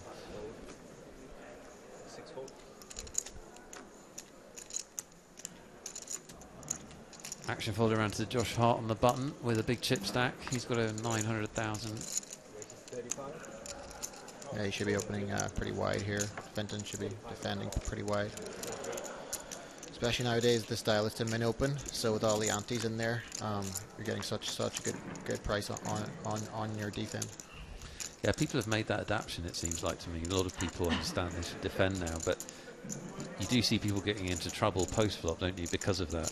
Yeah, that's definitely, like, you have to be more competent post-flop, because, you know, obviously if you're defending a really wide range, you're going to flop marginal very often. So, you know, you really have to know what you're doing.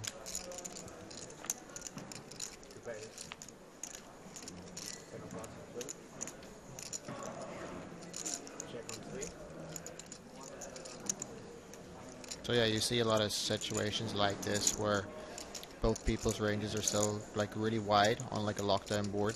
So, you know, this could be like ace high, king high. Just explain lockdown board, Dermot. What do you mean by that? Just a board where like there aren't that many draws on 2, 3, 3. Right. Like say if you're ahead, you're like probably a mile ahead. Whereas compare that to like, you know, a 9, 10, 4 board with a flush draw. There's so many draws. So yeah, you can see that's a very common occurrence. Fenton defended really wide, and he just peeled one, just kind of to see what the guy will do. You know, he could peel there with as weak as like all sorts of floats, and hard fires the turn, and he just folds.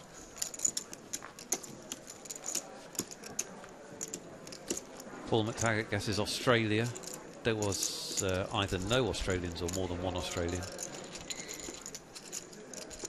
No good, I'm afraid, Paul. Hashtag UKIPT Live with questions for our guest, Dermot, or me or James.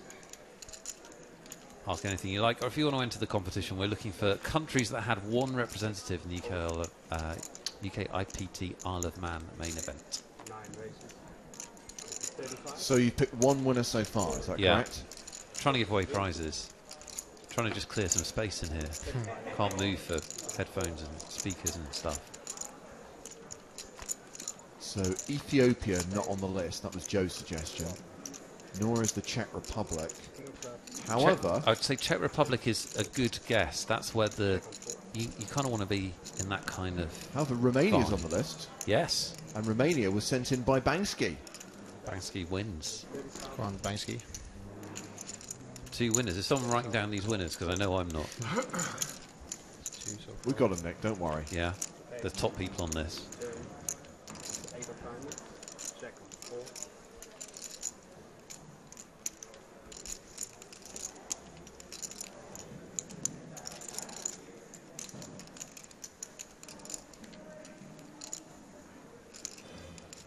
So Josh Hart bet this flop, got called, and Marmion's checked on the turn, and Josh Hart will bet again.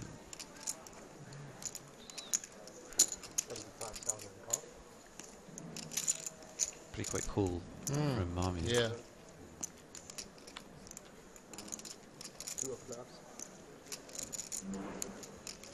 He's going to lead the river. Another unorthodox play. See, I pay this off like a payoff wizard when I'm... This is the one I always get wrong. When they just do something weird like this and go, oh, I don't know, cool.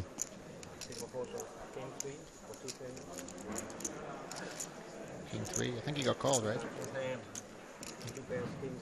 Ace King, wow. I'm surprised he didn't consider raising there. I mean, he'd have to have snapped the turn with a deuce. I mean, if you think about his timing, do you really think he's going to just snap the turn with bottom pair on a double flush board? Now obviously he has a lot of just missed bluffs, which they're not going to get called, but God, I'd definitely consider raising there. It's one of the best rivers for your hand. Maybe he missed a little bit of value there. I certainly would have considered raising. Probably would have raised, I think. So Nick, we had Iceland and we had Romania. That's a win, that's a win. And I think we may have our third winner. Oh, nice. Just going through the timeline. Peter Blow suggested Bulgaria, not on the list. DK Hosey went with Slovenia, again not on the list. Good guesses though, these are good guesses. But Bustin Joyle, whose real name may or may not be Justin Boyle, went for Hungary, and Hungary is indeed one of the countries. So we have our third winner. I just want his real name to be Bustin. That's one of my favourite things about watching the NFL, James, is the hilarious Christian names. Last week there was somebody called DeQuell playing. Yeah. That's not a name, is it? DeQuell Jackson. Nothing will beat Ha Ha Clinton Dex. That's fair. All in from Ian Marmin, who just lost that last pot. Hopefully he's not steaming. Yeah.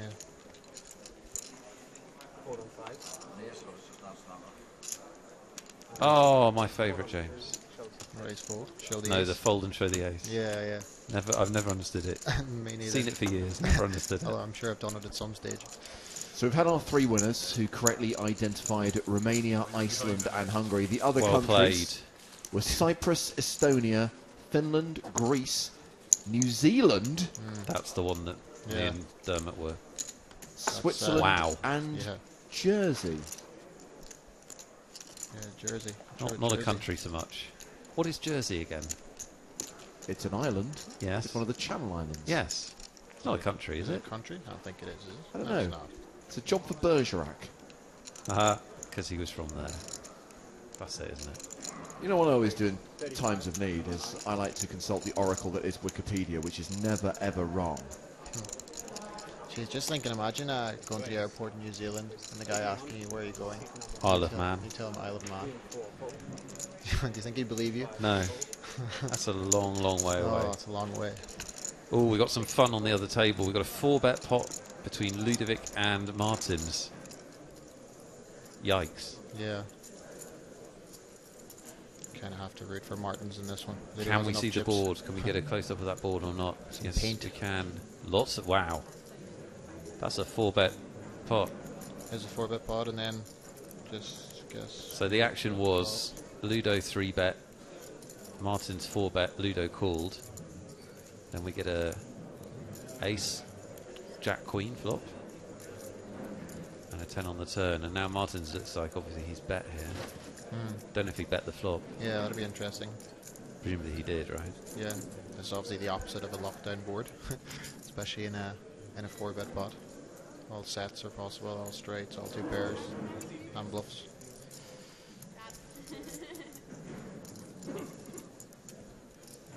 So we think there's nearly $500,000 in the pot. It's a really big pot.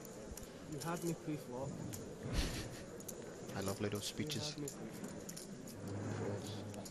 Said you have me beat? You had me pre-flop. Oh, you had me on the flop. Show me kings.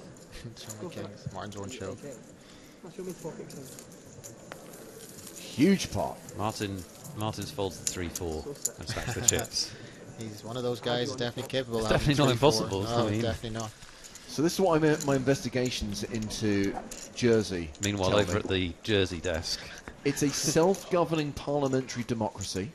Right. It's not part of the United Kingdom and has an international that identity separate from that of the UK.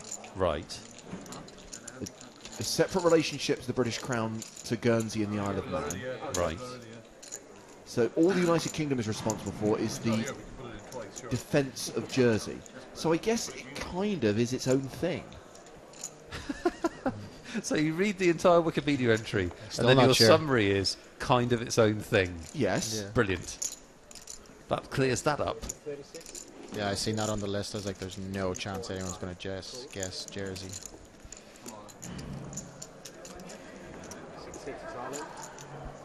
All ins now.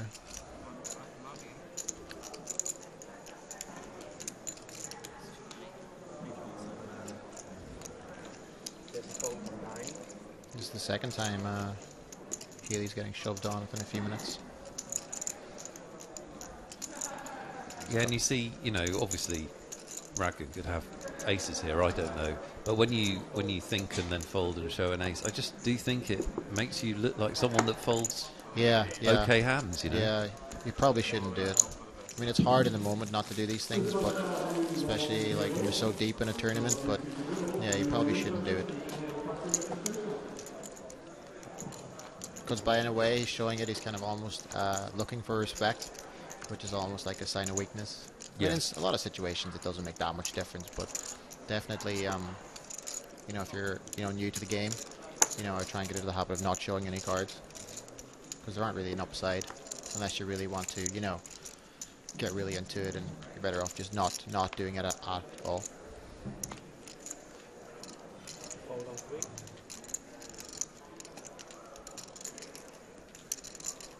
Two millionaires at the table. Fintan Gavin in seat 2. Josh Hart wearing the beanie next to the dealer there. Seat number 4. 5 and 6.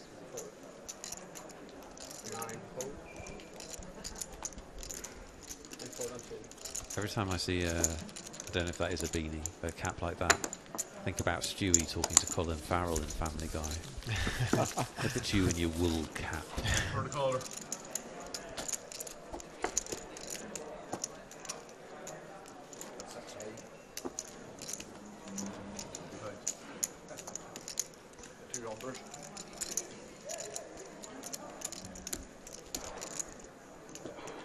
Is that sorry, the guy in C3, is that a PokerStars staff on his arm? Is he the last staff member? He is indeed. Yeah, Ian Marmion rocking it for the PokerStars staff. In fact, we think he works for your side of the business, Dermot, because he really? works in Ireland, so we presume that he's a full tilt employee on the PokerStars. Okay. Yeah, because I was kind of curious. I seen an Irish flag coming up. Yeah. He must be in the full tilt office. Fold on 6. Fold on 9. Fold on 2. And Lee Jones, he just busted, right? Yes. And 5 more. 14th, I think. 14th. And the call on 3. 2 players. Clubs. 9 of clubs. With the diamond. 8 of spades. Check on 3. Good flop to the razor. Yeah, he doesn't have much room for manoeuvre with just under 200k, but he doesn't need it anymore. That is really short.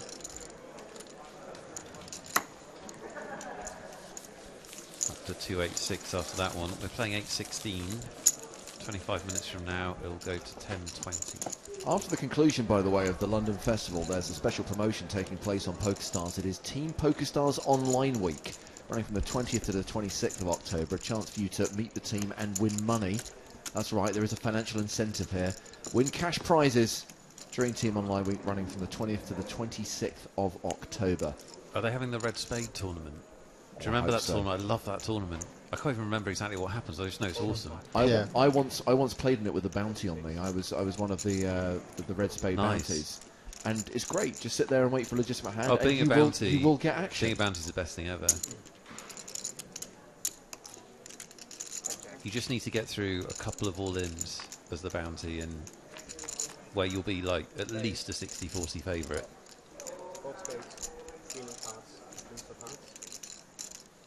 We've had quite a lot of charity tournaments at the UKIPT with bounties, and the bounties strike rate is insane. I think they've won something like 40% of the charity events have been won by a bounty. It's just such an edge.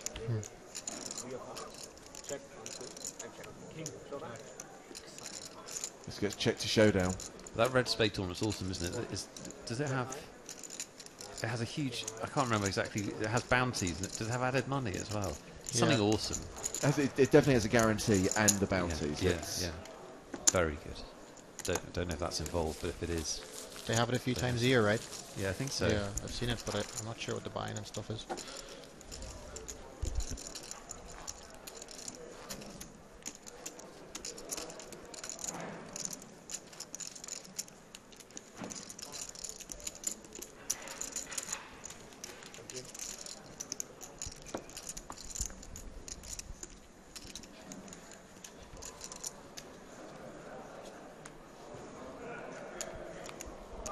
Everyone looks pretty calm for a feature table, aren't they?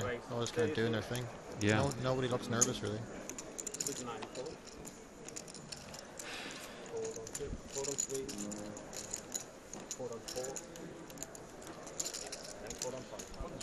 Thank you.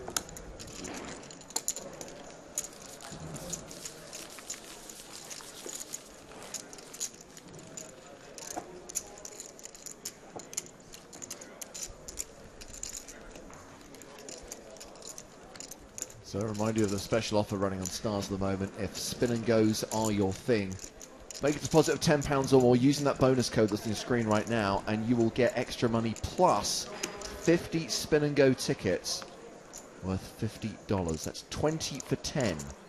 Uppercase. 20 for 10 is the code you should be using if you're making a deposit of £10 or more.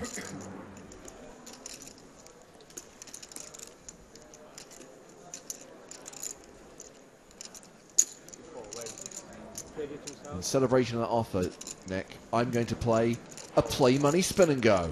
Of course you are. Here we go. The only surprising thing about that is that you weren't already. 5,000 play money chips. Register. And of course, we get the most exciting bit where it's going to spin the wheel. What's the prize pool going to be? 10,000. Ah, it is 10,000. It's a double your money. Well, why don't you want to win? I do want to win. Well, come on. Doesn't sound like a winner's attitude at the moment.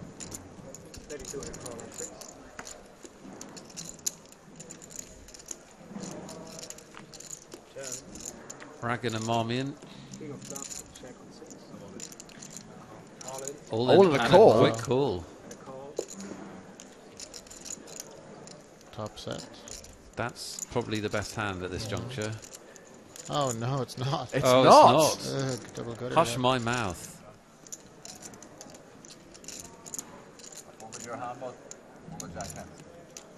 Redraw required.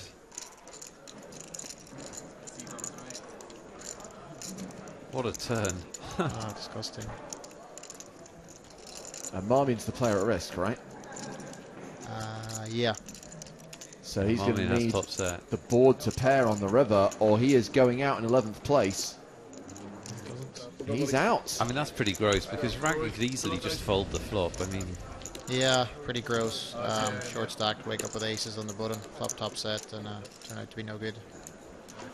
So Marmion... Actually, when you say it like that, 11-handed, that's horrible. Yeah. That's really bad. It's just sickening cooler, right? Yeah, just a little bit of luck you need every now and then. You know what Mike Carroll's law of loose wiring is, right? No, I do not. His law of loose wiring is that people don't make consistent decisions. Like, even competent players don't make consistent decisions.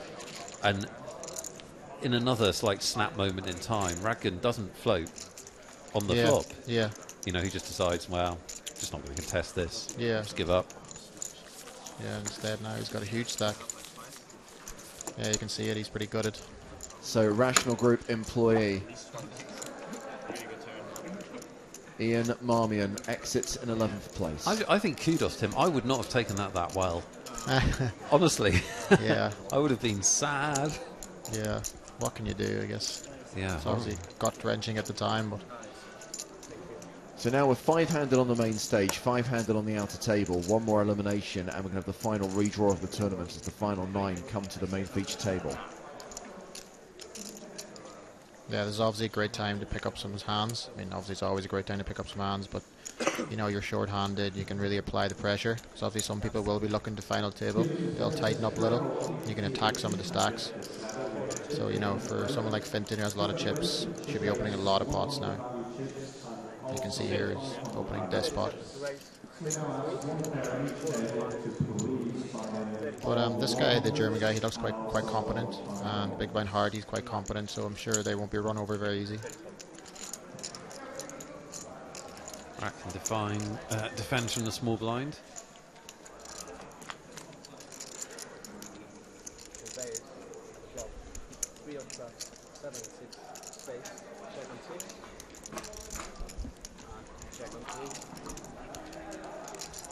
Fenton checks that back, interestingly.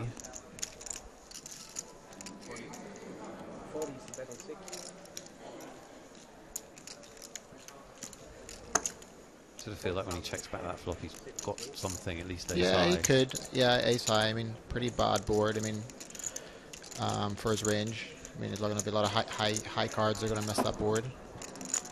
The small blind should have a relatively strong range. Like, you know, a lot of small pairs. Even some over pairs on that board. It's interesting that he bets this river. It's quite a big bet as well. Ace 7, yeah. Makes sense. Finton with an ace. Yeah, very unlucky river for Finton. Which way are you? 105. Oh, you're running good, you're running good. Yeah, that's what I'm saying. This is the time. There's so much chips in there with the antes. You know, or there's like 100k in there in the flop. Already, you know, every hand now is so important. Every pot. Yeah, Raggan, who, if you've been watching us for the last couple of hours, wasn't so long ago. He was all in with the worst ace to Finton's ace king and got a chop. Yeah. Would have been walking without that. He's now over $1 million. 65 big blinds. But no matter what, I mean, it's almost impossible to cruise through a tournament and be, at some stage, you're going to be all in with the worst of it. Or That's a great point. It's very likely. There's always going to be some stage you're going to have like 15 bigs, 10 bigs, and have to get, you know, get some shoves in. Kind of part of the roller coaster.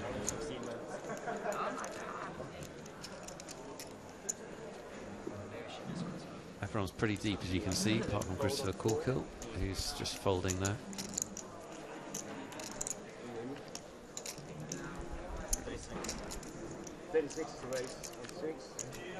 I mean, Raggan's obligated to play this hand. Yeah. You have to play a rush. Yeah. Nothing to do with the button. You just have to play a rush. Yeah, the chap in the big blind. Sorry, I should really know his name. He's been pretty quiet. Seems to be the quietest player since I've been here. Yeah, that's Heaney, Kieran Heaney. Yeah, I mean, he's obviously just could be card dead. It's a pretty small sample, but you know, given that he's got the momentum, he should be attacking from the button here very wide. Check, it goes on the flop between these two.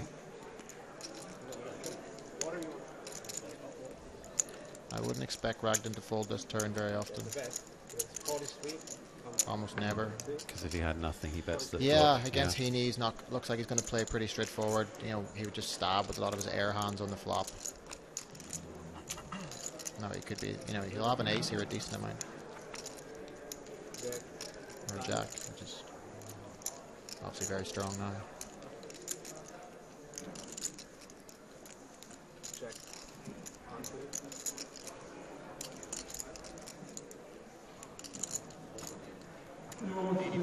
Yeah, I expect Ragdan to have the best hand here a lot. Yeah, and Heaney just gives up. Just bricked my third spin and go in a row. I thought James had left. He's tilting now. The good thing is, they're over so quickly that I can get over it quite quickly and then get back to the action. You need to sort out your bankroll management with your play money. Well, I'm just going to tap up Big Horse for a wire An equity transfer. release. Yeah. Can I cash on my Stars shares for more play money chips, please, Lee?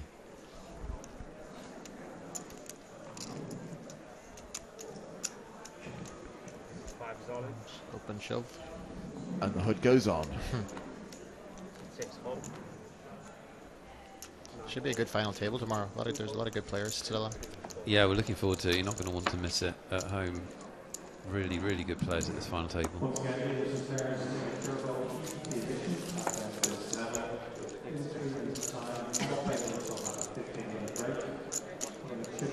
Just a reminder of the process we'll go through when we lose another player. We'll be down to 9. That's not an official final table, though. They are going to keep playing 9-handed until we get down to 8. There will be a 20-minute break for the redraw, though, when we lose another player, as they draw for seats on the main stage.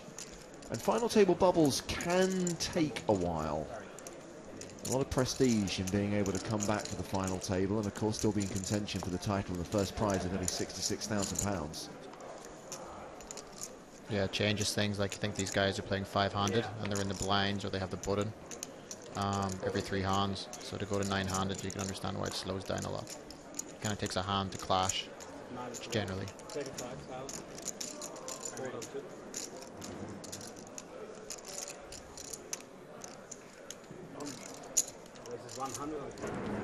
So Hart opens from the cut-off, and there's a 3-bet from Finton Gavin. Makes it 100,000 from the small blind. So much more fun, short-handed poker. You can do this so much more wider when you're short-handed.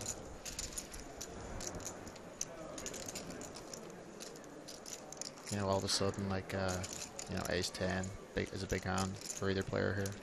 Or is it like 9-hand to be open under the gun? Not such a big hand, obviously. Yeah, and they're so deep as well. Yeah. It's really fun. 800k plays $1 million. Gonna muck it. Yeah, Fitton to kind of drop back a bit. That's a good pot for him. Kind of steady the ship a little bit. Yeah, got a little bit cooled with the ace river a few hands ago. As you say, rights the ship. Blinds going up in 12 minutes time. Stand by, people. We'll be playing 10-20 with 3,000 ante. It's a phenomenal tournament, isn't it? We'll be playing 10-20. The average stack will still be around about 40 big blinds. Really good. Yeah. Oh yeah, the structures in these are very good. You don't have to panic. Fenton 3-betting again, applying the pressure. And once again, it's over the top of hearts open. Yeah, see, these are the dynamics because two of the players are quite tight.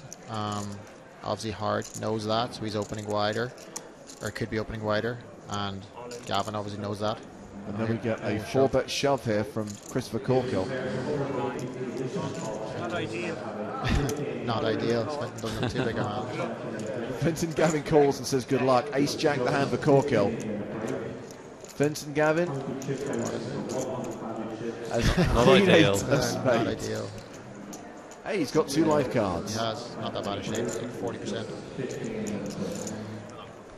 No thought from Finton to folding, just a pot odd situation. Yeah, I think he only. What are you all in for 260? And he put in 80. Finton made it 80. So. Yeah. I mean, he has a lot of chips. He's suited. Corkill all in with the ace jack, and not bad. Quentin needs to hit a queen and 8 before we started this. He still does. Yeah. 5 outs.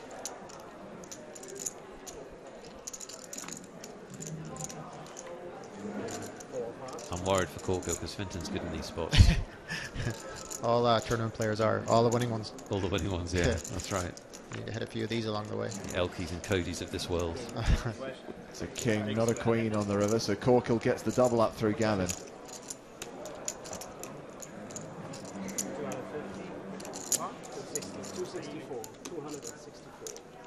Be interesting to see if that slows Fenton down. Well, he's no longer... Still smiling about not ideal. It's pretty yeah. Yeah, I mean, Fenton ideal. now significantly below average. He's playing 595,000, and it's obviously Radgan and Hart who are the 2 players at this table with more than $1 million.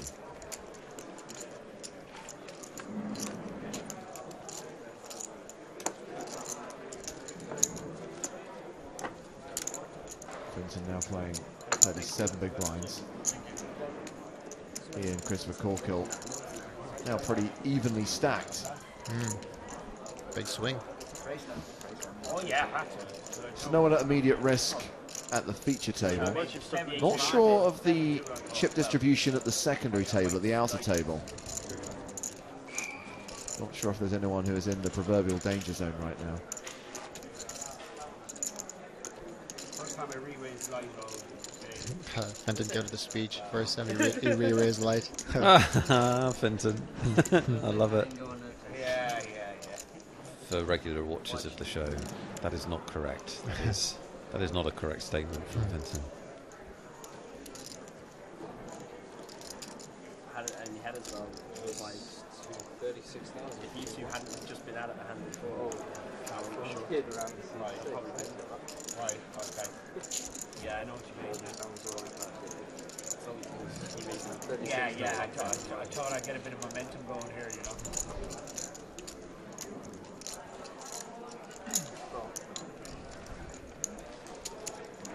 Kieran Heaney's raise, called by Josh Hart in the big blind.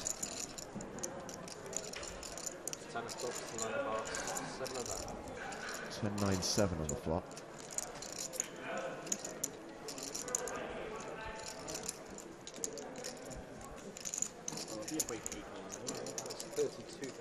Heaney continuing for 32,000.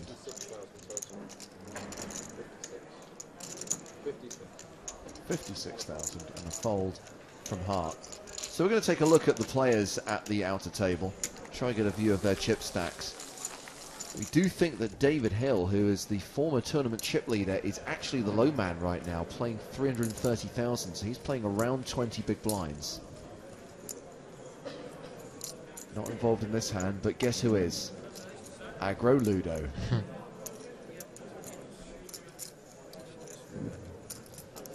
Joseph Sneyberg is his opponent here. It's an ace, jack, 6 flop.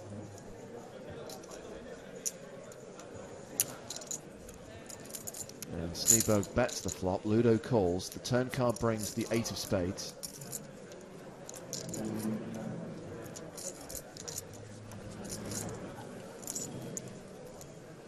Sneyberg slows down, he checks.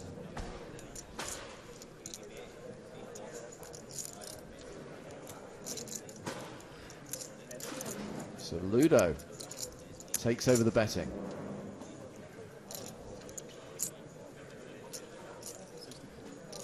We have 64,000, which gets a fold from Sneyberg.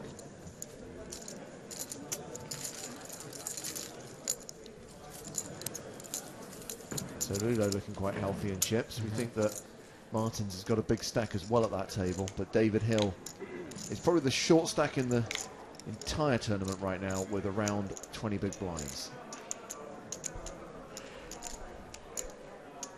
Raise to 35,000.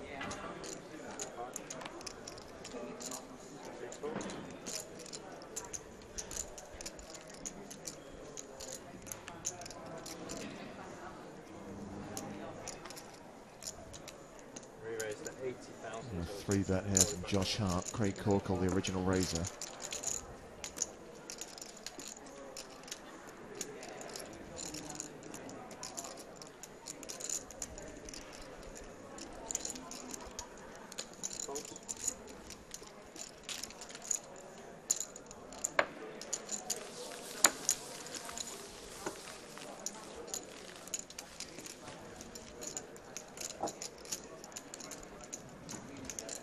Confirmation they're pretty close at our feature table now.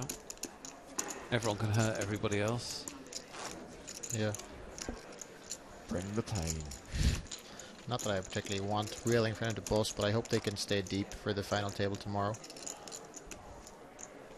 Makes for more interesting, especially with so many competent players. Kinda Yeah, like you're to right. See them make decisions, you know. Yeah. It's whole cards up tomorrow? Yes, we'll see the Okay. whole cards tomorrow if you're going to join us. I bet you guys are glad of that.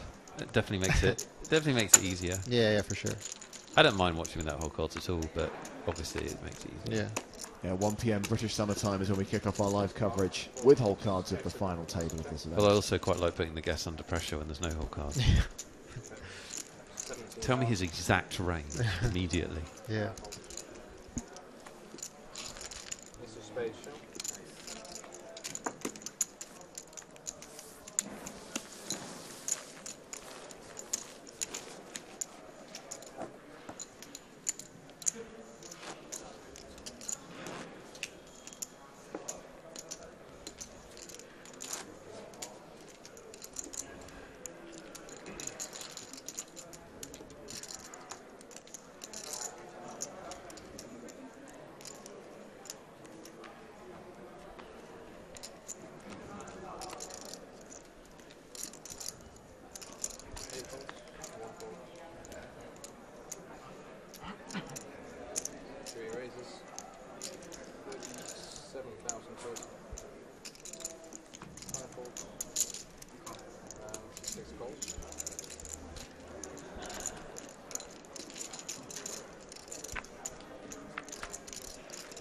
Benson's opened the pot and Ragin calls him.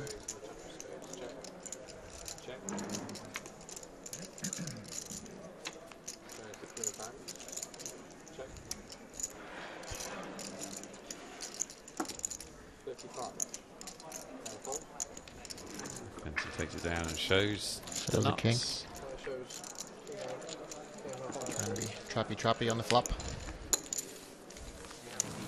I know it's not the nuts, by the way.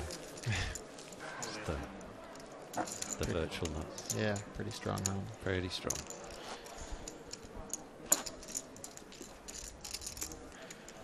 What's your normal Sunday schedule, Dermot? Do you play a lot of the tournaments? Funny enough, I don't. Because I travel so much, and I like to play online cash, and I like to play live cash twice a week. And obviously with the tournaments, you kind of have to commit to the whole Sunday. So, I mean, I keep meaning to play more, but I haven't. So online tournaments is kind of one I play the least of. But I do keep meaning to, but I don't know why it is. I just haven't quite got into the online tournaments. I mean, I love playing live tournaments. That's the one thing about the Sunday tournaments. They're such big fields. Yeah. It's a proper commitment, isn't it, if you're going to do well? Yeah, it's obviously all evening. But I mean, I really should play, you know, you can just sit there, you know, something like the Sunday Million, where you can, it's like $200, and, you know, within, 6 or 7 hours, you're another shot at winning like 200k. I mean, it's kind of crazy not to play more than, so I really should. And even in UKIPT, I mean, I was away a lot, I was on holidays, I didn't get to play that many. And obviously the Scoop, and, F-Tops, I mean, there's so many good series, there's almost one every few months. I should really make more effort to play them.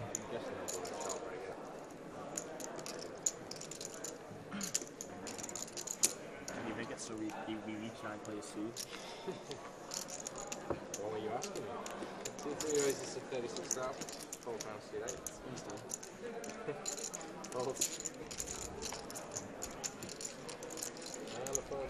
Smoking is a very bad habit. I think Fitton's trying to clean up his image after the Queen 8. Shows the Ace Queen there. It's going to take a lot of shows of yeah. premium hands from Finton, isn't it?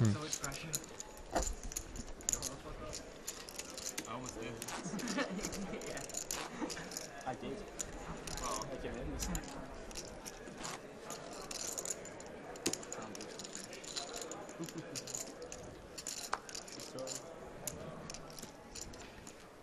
Can't really play people that know what they're doing.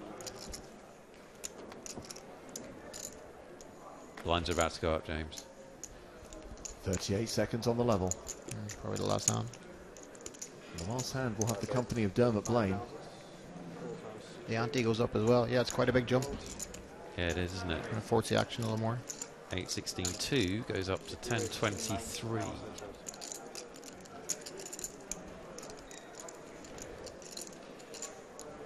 Fenton getting aggressive again.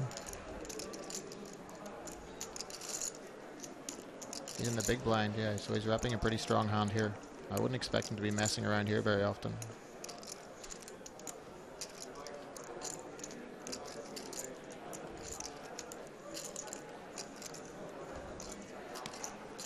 Corkle doesn't look like he wants to fold.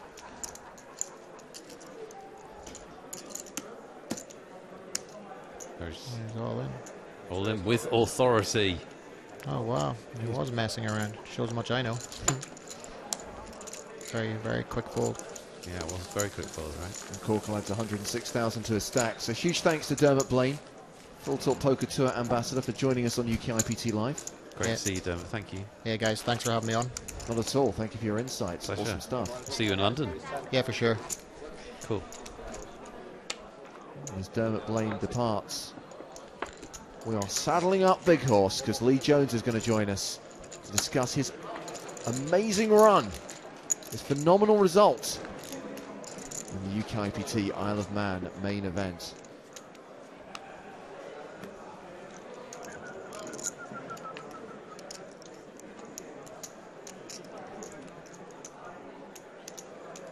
He is, of course, when he's not at the poker table, the head of poker communications for PokerStars, Mr. Lee Jones. Gentlemen, how are you? Good, congratulations. Thank you very much. So we've made you famous as a spokesperson for PokerStars, and now we've made you famous as a poker player. You should you're welcome, Lee. Hire me full time to be your image consultant and agent. There he is, Lee. Oh no, Nick, no. Oh, who cares? You can't stop the momentum of this thing. It's too late. The people have spoken. Seemingly, the people in Nick have spoken. It wasn't me. No, I mean graphical Nick. Oh, graphical Nick. Okay, fine. I was going to say, I get enough blame for things I do. No, I have to tell you guys, that was just a ridiculous amount of fun.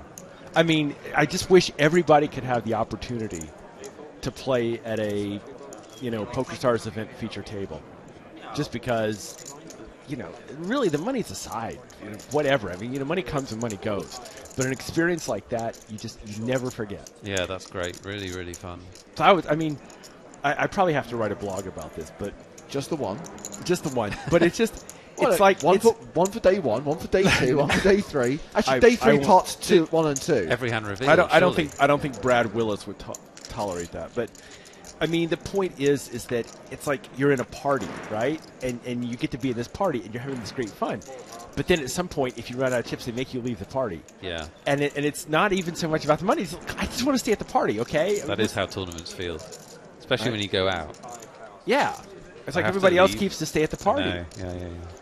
And so, and it was, I mean, I'm sure you guys have been talking about it today, but, the Isle of Man event, we've had the chess going on. We had live music last night. I don't know if you guys saw it, but we have, the charity event last night. Isai shipping the high roller, which was just completely epic. Pretty special. So just the whole thing, it's just been so much fun. And I was right in the thick of it the whole time. You were right there. Yeah, we watched you on telly. You were right there. That was right on telly. Well, the first we saw of you today, Lee, was when you were on one of the outer tables, your first table draw today, where we saw you follow a bad beat on Fatima Maria de No Melo. kidding. And I said, and when I did it, I was like, the entire internet is going to hate me. But then you got brought to the main stage, and we had the redraw. Oh, we've got action here. Yeah, this is a big pot. Finton was the pre-flop raise. He got raised on this flop, and he has called the raise. So 45,000 apiece pre-flop, went 3-way to the flop. Yeah, $500,000 in the middle. Finton's continuation bet 85,000. Corkle makes it 195,000. Both players less than a pot size bet left on the turn here. I heard the words. And that's almost inevitable. He didn't snap.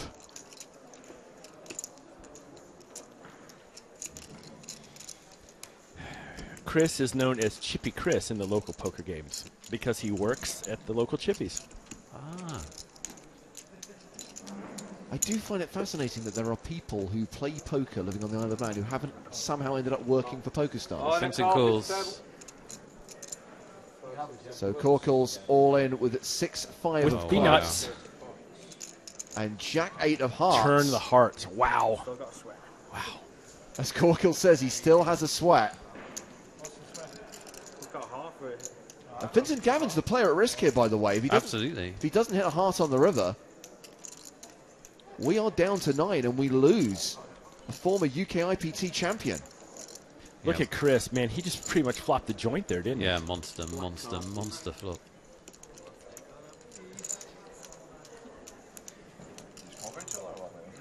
Nine outs for Finton Gavin. The river is a heart. Brutal river card for Christopher Corkle, who's now down to 108,000.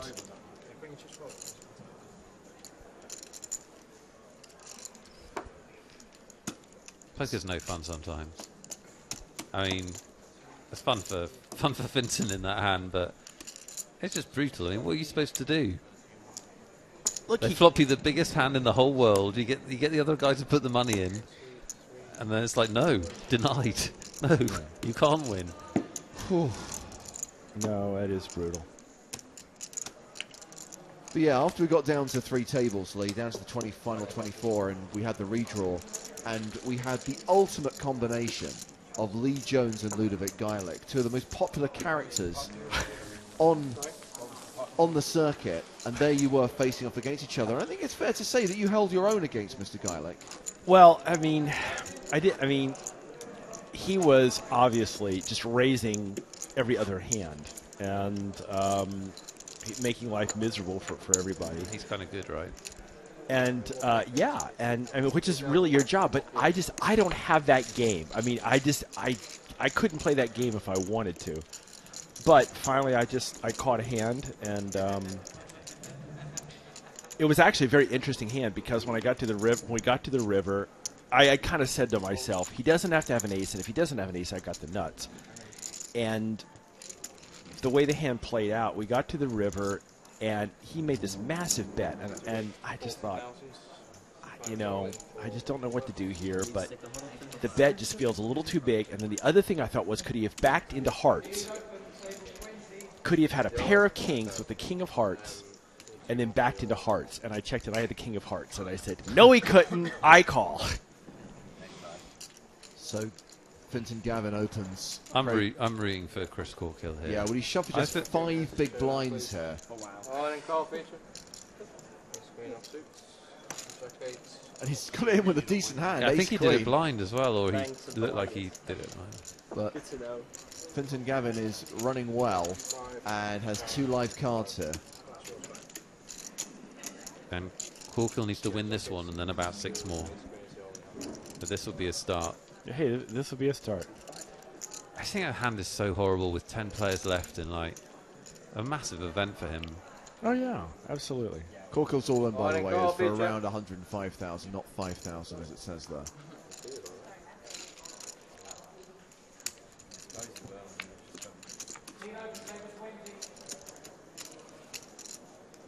So far, so fine, good. That's fine.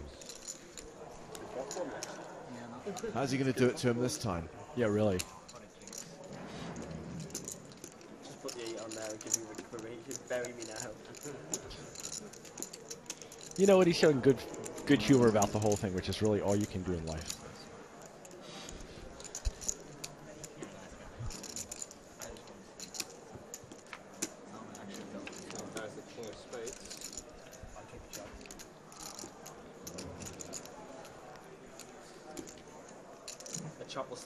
Apparently, we massively overestimated Christopher Corkill's stack, and he is all in for 5,000.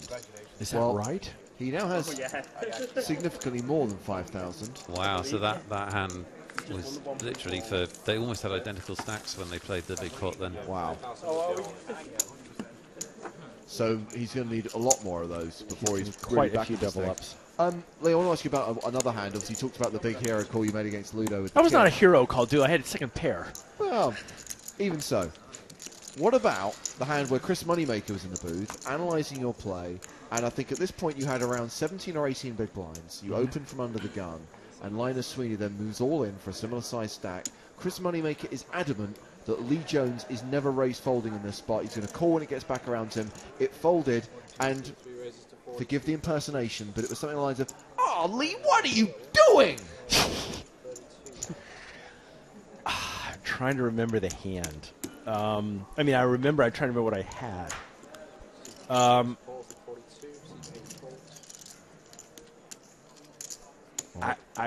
I honestly don't remember what it was.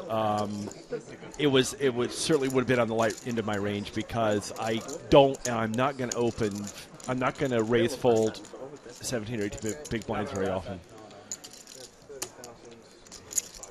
Well, we have got side action here because Christopher Corkill is all in. With 3 players calling that all in.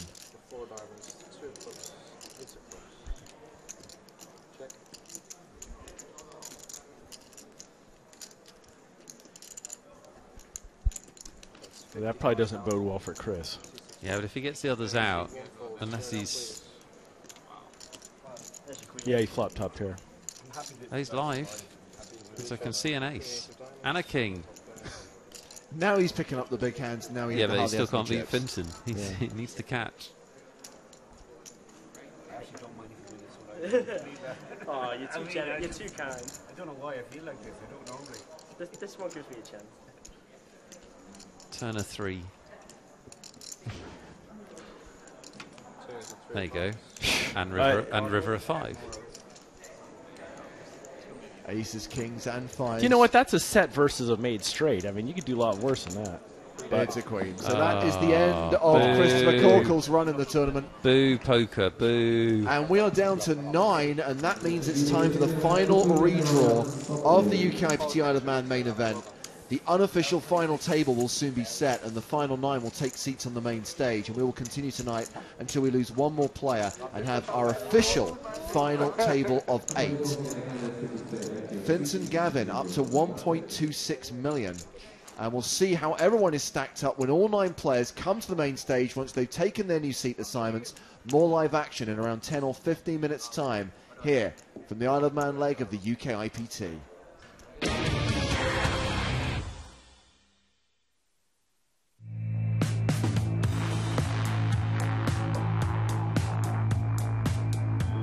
Zoom from PokerStars is fast fold poker.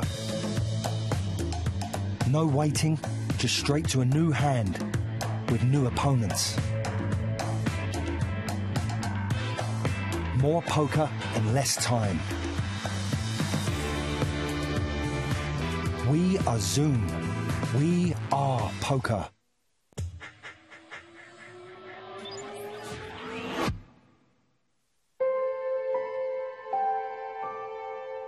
I genuinely have no idea what my job is. I think I would say I'm a writer, because that's the thing I do that's difficult. Because playing poker is fun, and making TV can have long hours, but it's sort of easy. And writing is the bit that, you know, I wake up in the morning and think, oh, God, it's a writing day. So that's the thing I'd call a job.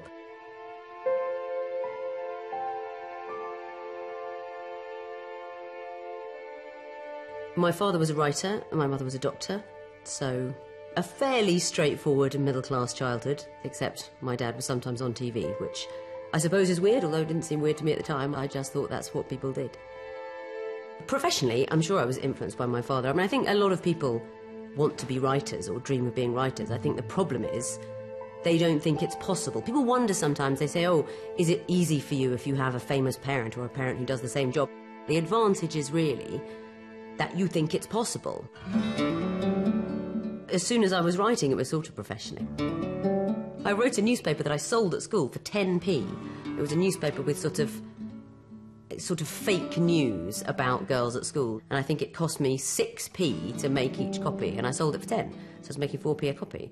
Very entrepreneurial. When I was about 12, 13, I used to send off short stories to magazines under a fake name and had some of them published. The first story I had published, I remember getting the letter, you know, and it was written obviously to my fake name. This letter came and my parents were like, who's that? And I'll take that, thank you very much. It says, thank you for your short story. It's a bit rough in places and needs a bit of a rewrite, but we'd like to buy it at our usual rate of £90, which was incredibly exciting. You know, these days I'd immediately be suspicious because they said they wanted to rewrite it. But then, you know, I was 13. I thought, I'm having a story published. And I'm going to get £90, which is more money than there was in the world at that time. And then I decided to put my real name on. I thought, right, if it's actually going to be in there, I want it to have my name. And there was a short story with my name on, and it felt very sort of old-fashioned and romantic and like an old film, you know, where someone gets a story published. It was amazing. Writing columns is probably the trickiest way of doing journalism. I've done interviews, which are fun to write up, and features. Columns are difficult because, you know, you have to generate opinions all the time, and especially these days, you get stick for them. When I find a story that makes me angry or that I think is funny or that I have an opinion about, that's what I write about.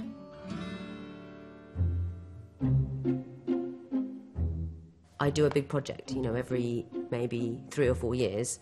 I'd write a book, you know, I've done a couple of books. I did a play one time, and I took it to the Edinburgh Festival and then put it on in London, and then it got bought for TV, so I wrote it as a TV play.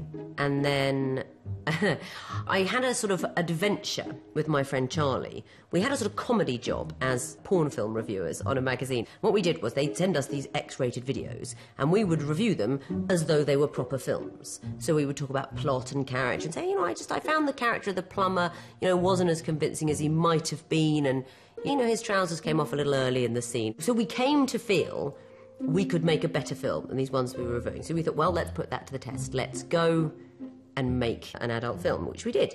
And, you know, I think I'm fairly safe in saying it's the worst porn film of all time. Script-wise, it's strong. It doesn't really have any sex in it. That's where we fell down. We were so embarrassed. We were forever saying, I don't think you need to go further than that. Let's all have a cup of tea and a Kit Kat. We spent 2 or 3 years in this project, and we wrote a book, which I am quite proud of. I think the book succeeds in its aims more than the film does. And then I've written a book about my life playing poker.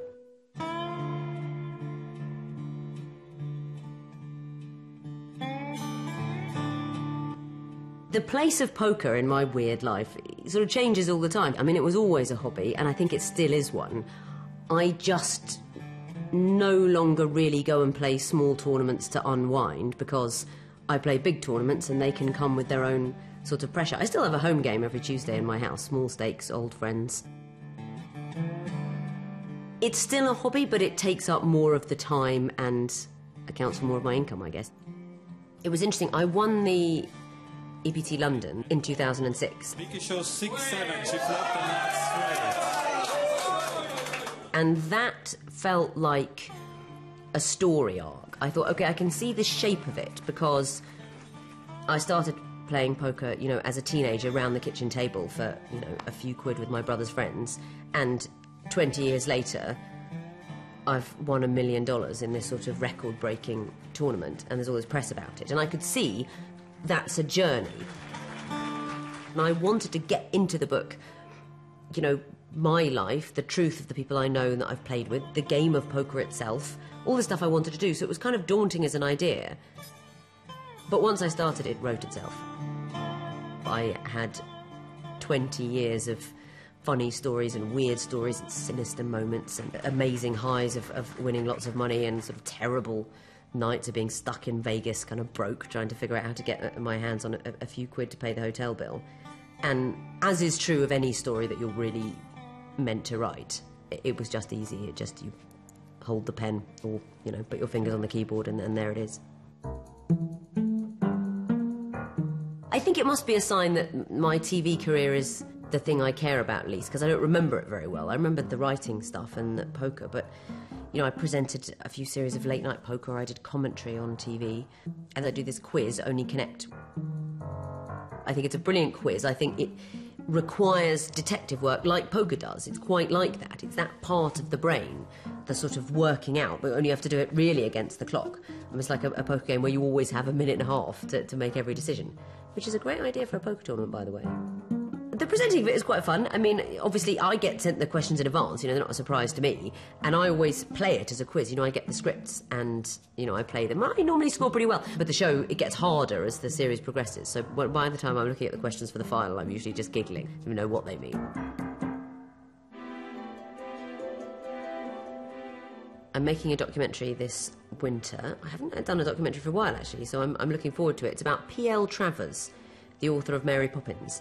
It's coming up to 50 years since the film of Mary Poppins was made, and I'm hoping that the film we make will be partly about her amazing life and telling people about her, because she was a very, very interesting woman, but also looking at the difference between books and film, because P.L. Travers hated the film of Mary Poppins.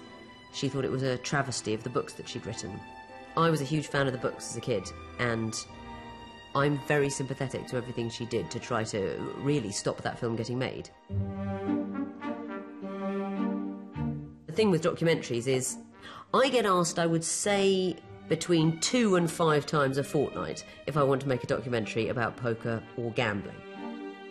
That's top of the list. Do you want to make a documentary about gambling? Is top, and the second one is always gaining and losing weight. It's amazing. That's probably twice a month. Either will you gain a lot of weight to see what it's like to be very fat, or will you lose a lot of weight to see what it's like to be very thin? It's amazing how many times I get offered that. Not interested. I want to keep eating exactly the same number of donuts as I always have.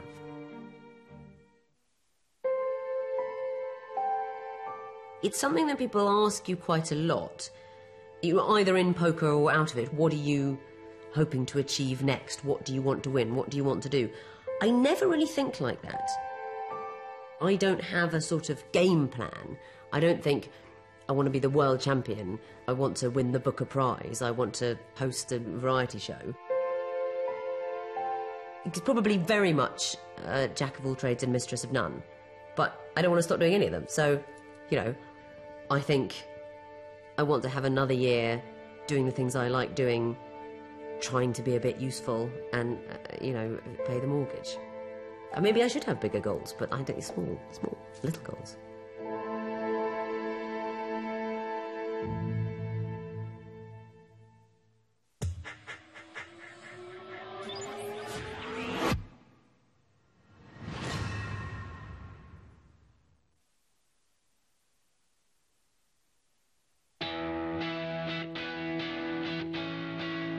With PokerStars 7, you can customize just about anything. In the Favorites lobby, you can use filters to create your own personalized lobby of games. You can also save filters to your favorites right from the main lobby. Once you've set up your filters, the next time you open your Favorites lobby, you'll only see what you want to see, and you can easily find exactly the game you're looking for. But it doesn't stop there. PokerStars 7 gives you control over your preferred table layout. Pick from any one of your favorites and customize your felt color, background, and card deck. Want to customize even further? Just click on the options in the table appearance menu for even more ways to make your experience of PokerStars unique.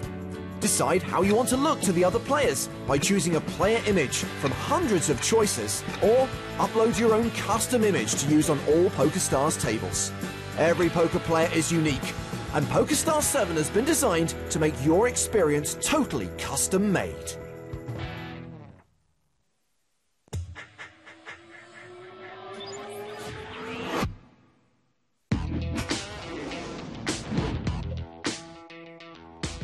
Well, the poker face that makes me laugh is just a face that makes me laugh for all kinds of reasons. It's Phil Hellmuth. He's just, when he gets raised in the turn and seeing him squirm in his chair. So I'd say Phil Hellmuth.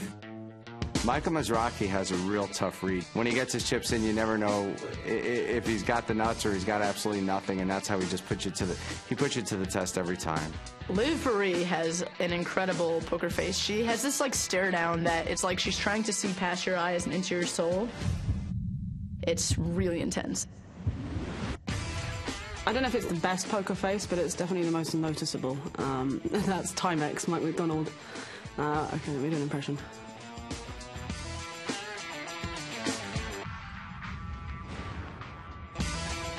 I don't like playing against him. Completely stone cold stare into nothingness. I don't even know how to do it. It's scary.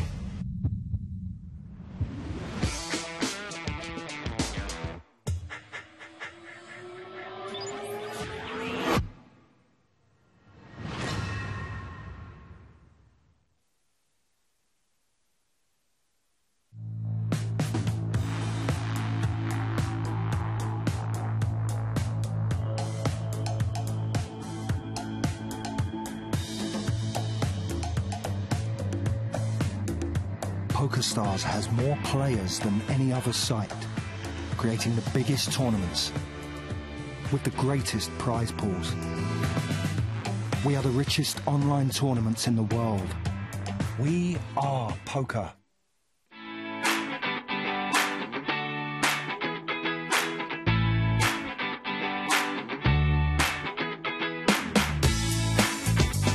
Dobrý večer, máte krásný tričko, jak se bavíte na party? Děkuju, bavím se, je to výborný, prostředí je skvělý, atmosféra, všechno se mi to moc líbí. A proč jste se vybral hernu PokerStars? Taky nějakým způsobem jsem si ji vybral a už nemůžu jinam, protože se mi u ní líbí a protože tohle všechno je přidaná hodnota, kterou jiný herny nedělají. It's great. I just came here today. I just had a walk around. It is awesome. I just got to the venue. It's an awesome venue. Really great. Very, very nice place.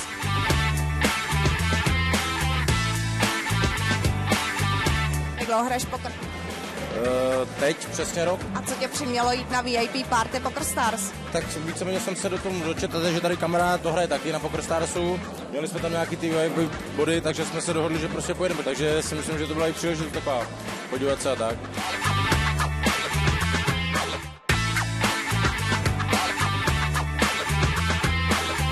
Having a really great time, you know. I have a really great job. I'm a lucky guy, you know. I get to come to wonderful parties like this in a beautiful city like Prague and to talk to our players.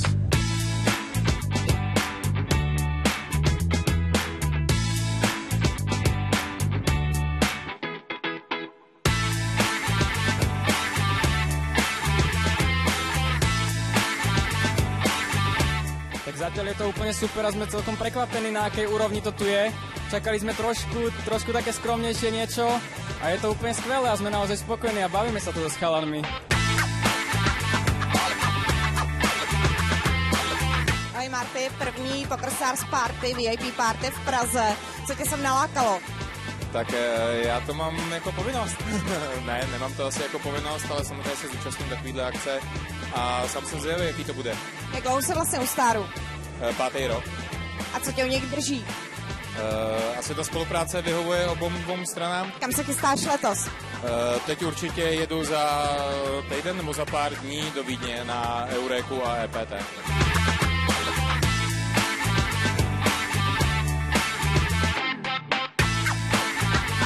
This is your first time in Prague? Yeah, it's my first time in Prague. We went all over and sightseeing a bit and doing stuff here, and I love Prague, yeah.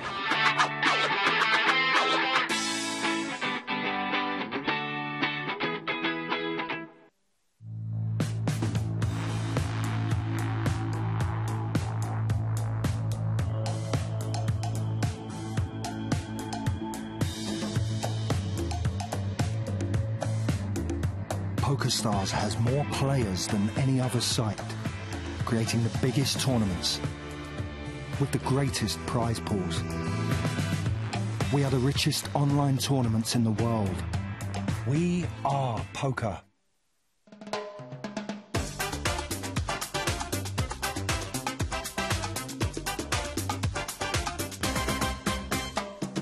Hey everyone, Joe Stapleton here, and I am at the PCA in the Bahamas. Now, everyone who plays on PokerStars is considered a VIP.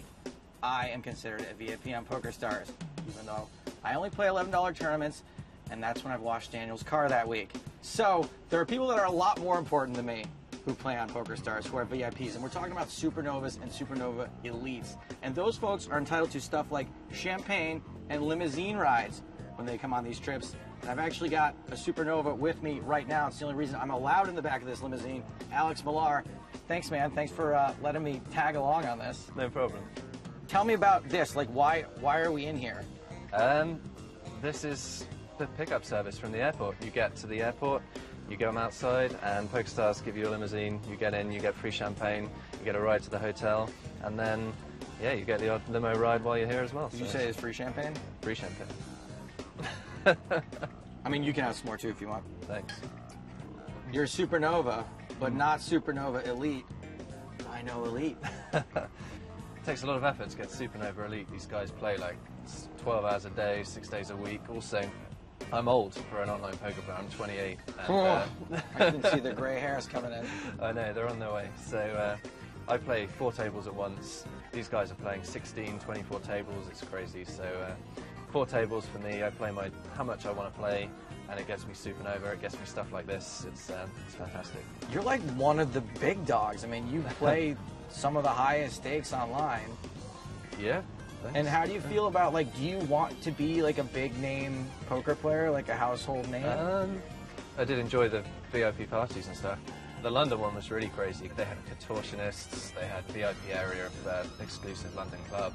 Just really good night out, and everything's paid for by PokerStars. A lot of the English players didn't know who I was, so I had people coming up asking for photos and stuff, and it was pretty cool actually. It was a good experience. All right, well we're here at the Cove, so drink up. Yes, all right. Check out these digs. You know, my hotel is dirt here. Instead of you, it's just a goat. Alex, nice to meet you. Yeah, really good to meet you. And I'll see you again before I go, I'm sure. Yeah, I hope so. We'll see you at the bar, maybe. Yeah, definitely. Okay. Sounds good. Yeah, Thanks, you're bye. All right. Hey, man, what's your name again? I'm John. John? John, yes. I'm Joe. Nice to meet you. My brother's name is John. You're joking. Nope, not at all.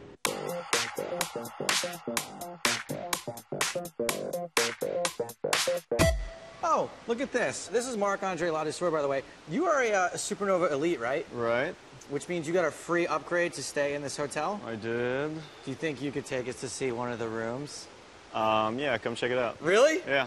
Oh my God, that's the easiest I've ever gotten into someone's hotel room. Let's go do it.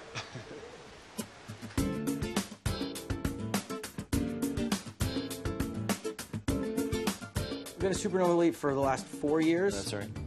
And you almost didn't make it this year. It was really tough. We have to do 1 million points. Yeah, 1 million VPPs, right? Right, and I had to do 300,000 of those in December alone. Took it easy pretty much all year, and came down to having to challenge myself to do it and play like 15 hours a day for the last 2 weeks or so. You got a free upgrade for this? That's right. You don't have to pay for this room at all? Not all, nothing. Do you have a minibar in here? Oh, there is. Do they charge for the minibar? I don't think they do. You want something? You know what? You got money. I don't care. So we've got this beautiful view here. Yeah, there's definitely a bunch of perks. Well, there's a lot of cash bonuses that you get throughout the year. Just money, boom. Yeah, just money in your account. It amounts at roughly $130,000 a year when you do Supernova. I mean. That is a lot more money than I even make in a year. That's just in bonuses. It's definitely nice. So obviously PCA is a prime destination. Coming up the rest of this year, we've got Deauville, we've got San Remo, we've got Vienna. Yeah, there's a Vienna in there now. Monte Carlo. Right. Which of those are you looking forward to? I'm definitely playing Vienna, San Remo, and Monte Carlo.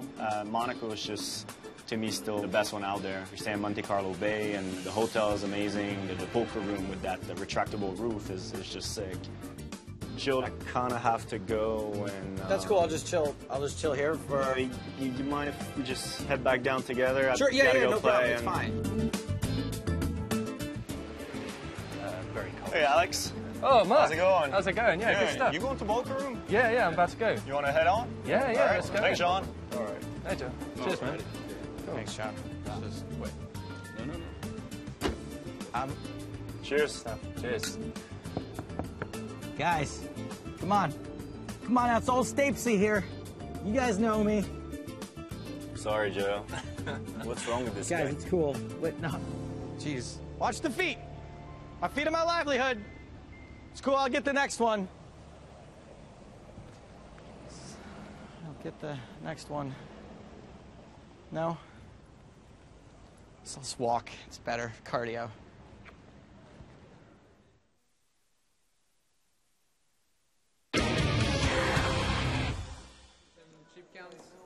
Welcome back to the Isle of Man and the PokerStars.com UK and Ireland Poker Tour. Day 3 of the main event, and we're on the final table bubble, the official final table bubble. All 9 players seated on the main stage. One more to lose today before we wrap for Day 3 and come back for Day 4 when we play down to a champion. Live cards up coverage of the final table starts tomorrow at 1 p.m. British Summer Time. I'm James Hartigan. He's Nick Wellthall. Hello, everyone. And we are joined by Lee Jones, Head of Poker Communications for PokerStars. Was it a 14th place finish in this event? 14th place, yeah. The 14th place finisher in this event, who came up against many of these players who are now all sat round one table for the first time. And these are the players in seat order, and these are the players in chip order. And we do have a super short stack right now. David Hill, the former chip leader, playing just 12 big blinds. Fintan Gavin and Ludovic Geilick are the 2 big stacks. Josh Hart also playing a 7-figure stack. Whatever happens, this is going to be a really strong, really entertaining final table tomorrow. And by the way, I want to give a shout out to Dave Hill, who is part of the local Isle of Man poker community, a regular at all our little casino tournaments and stuff, and it's wonderful to see him. And I would, I try not to root for a specific player, but I would love to see him make it down to the final 8. Well, he's going to have to make a quick comeback. He's got some work to do, right? We've still got 48 minutes on this level. We're at level 22 right now. Blinds are 10,000 and 20,000 with a 3,000 ante. And let's talk about the money right now. Whoever goes out in 9th, whoever bubbles the final table, will walk away with nearly 6.5 grand. Make it to the final table, you lock up 8 grand. And then money jumps along the way with £65,900 up top for the champion. It's a nice day's work. Nice 3 days' work. That's, of course, the penultimate day of the penultimate leg of Season 4 of the UKIPT. The final being held in London in just a few days' time. We made it. As Fintan Gavin gets straight into the action, raising to 45,000. I was a young man when we started Season 4. Folded around to Hill on the button. Oh, is that Alice in the box? Yeah, it is. And Hill is all in. He is presented with the red triangle of death. He has a pretty strong range for this and shove. Fintan Gavin says call. That's 2 paints, and they look like the same ones. King, oh, they're Queen. not. Okay. King Queen against Ace 5. You know what? You could do a lot worse. You could do a lot worse. Well, if King Queen gets there, if Hill's Ace High does not hold, we will be done for the day and have our final table of 8. We'll be out of here.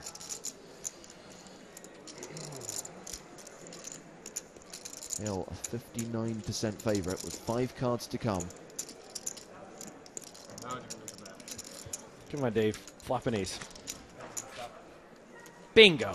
He does. Yeah. There's a queen as well on the board, so Gavin's king and queen are still alive. What is he now, like 70-30? Oh, 84. There you go. We've seen Fintan Gavin do the dirty at least once today. Is he going to get there on the river? Or is Hill going to double up and we will play on? We play on. Yeah, Dave was up to about 1.3 million at one point. So. Well, he doubles up to 551,000. He is still the shortest stack. I think that's quite a brave shove because he knows he doesn't have much fold equity. You know, Fintan's going to call him with pretty much everything, well, but he just figures he has the best hand. It's 12 big blinds. I don't know about you, but I don't call 12 big blinds light. I mean, it's like... Yeah, but Fintan does. Well, yeah. I mean, it's just, you know, you've got to call pretty light. The maths are that way. I just think it's a little bit brave because he knows that ace-5 is ahead of Fintan's opening range, and he goes with it. Not everybody would go with it there. Oh, I didn't realize that Fintan had already opened. Yes, right, yeah. Yeah. Yeah. He's going to get called pretty much all the time. Reshove with the ace-5. Yeah. So we saw the leaderboard there, and obviously it's pretty close at the bottom between Hill and Full Tilt Poker Tour Ambassador Martins. And it looks like Thomas is going to make the Thomas Ward, if things don't go badly for him, will make the final table. He, poor guy, he got a one-round penalty for exposing his hand out of turn, and I thought he was going to go off and commit seppuku or something because he felt so bad about it. And a guy had done it earlier at our table. Yes. And we saw that incident. I wasn't aware that it happened to Thomas Ward as well. Like shortly after. And then Thomas said, after he did it, he said, I can't believe he did it. Because when the other guy did it, I was thinking, how in the world could you do that? That's quite funny. Yeah, we talked about this earlier on, Lee, and for the most part, I think, you know, obviously all of the PokerStars events are brilliantly run. The dealers and floor staff do an amazing job, but this is one of those things where, without wanting to get on my soapbox and sound like Daniel Negreanu, I'm not a huge fan of automatic penalties. And I'm not a huge fan that if you make the mistake, you don't even get a warning. It's an automatic orbit. You're out. Well, and, you know, I thought the same way, but somebody gave me an explanation after it happened that I thought actually made sense, which was you don't want to be able to turn it into essentially a one-off free roll if you can convince, you know... But do you not think it's clear to the players at the table, to the dealer and to the floor staff if someone is shooting an angle or if it is an accident? I think quite often those kinds of things happen so quickly and so out of, you know, in such a... I know that for the one that where Thomas got his penalty, it was sufficiently confusing as to what happened. It would have been very easy to, you know, you just don't want to create an angle situation, right?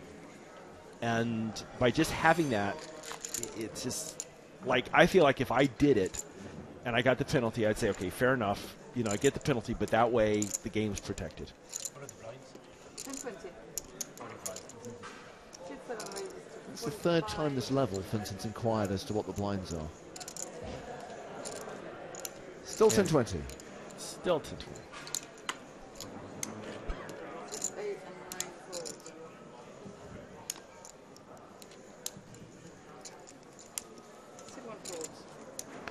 Fintan's got a good seat draw for tomorrow,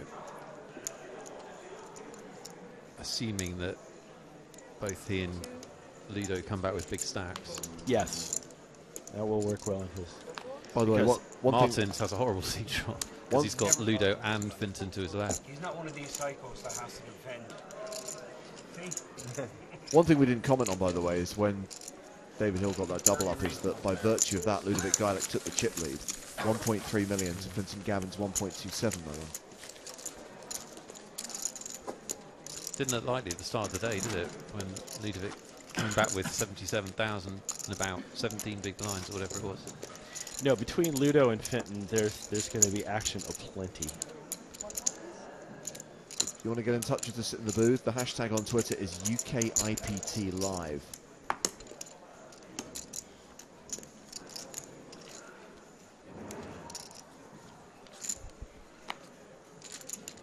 Where's Josh Hart from?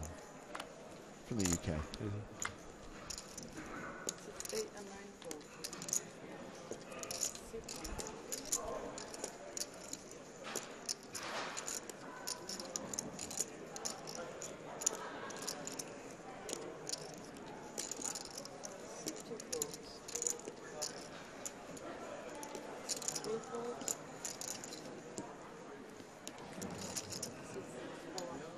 I have to say, if you're listening to this and you were at my table pretty much any time during the entire tournament, you were great fun. I was at fun tables like nonstop. That's good. For 3 days, and it just reminded me how much fun poker can be when people just Let's do it, Ludo. That's a very common thing at UKIPTs, I have to say.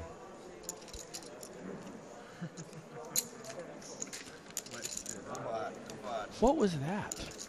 Vincent pretending that he was going to move all in and that the two big stacks were going to get involved into a race. He said, let's, man, if he's...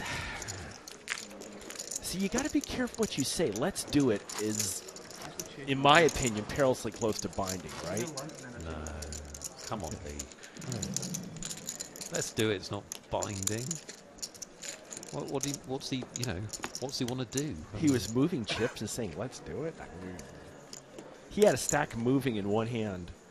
Yeah. There are some places where forward motion is all it takes. But those places are no fun. Okay. I'm somebody who actually likes angles in poker, but well, then I'm a dying breed. I'm being legislated out of existence. Yeah, but the thing is I'm old school, right? I should be, you know. Oh wait, I'm a nit. I can see the tweets coming in now. Yeah, but Lee's a nit. Lee's a rules nit. Lee's a table captain.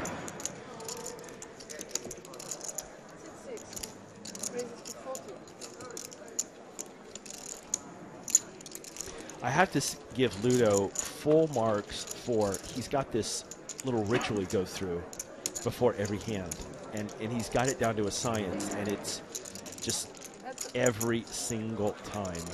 Didn't get too many reads from him. No, you're not going to get too many. Well, except for the fact, you know, he's raising every other hand. So.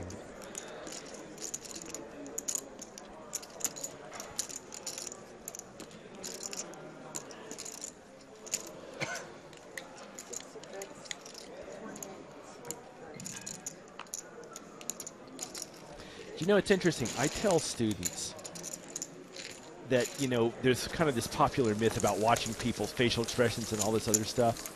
I said, dude, usually the chips are telling the truth. Unless you're really confused about what the chips are telling you, don't worry so much about what the faces and the hand waves and all that other stuff do. Especially against good players. I mean. Right, exactly.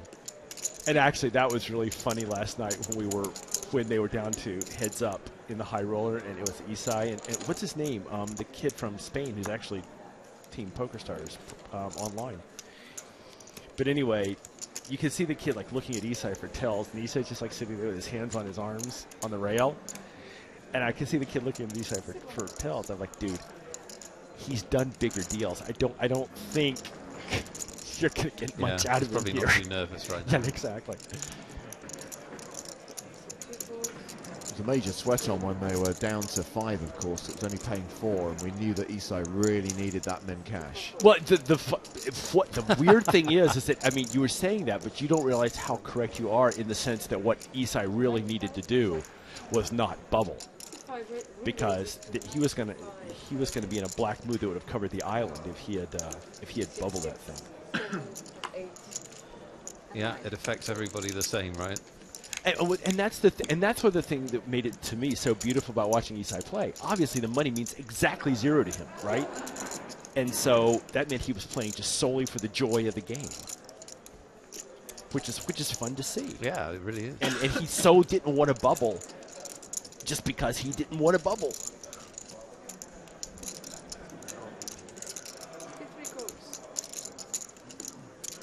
Raise, a 3-bet and a call, and that means flop time. You said that with tremendous non-enthusiasm. Not the most inspiring flop I've ever seen. The 3-better's going to win it right here a lot, I would guess.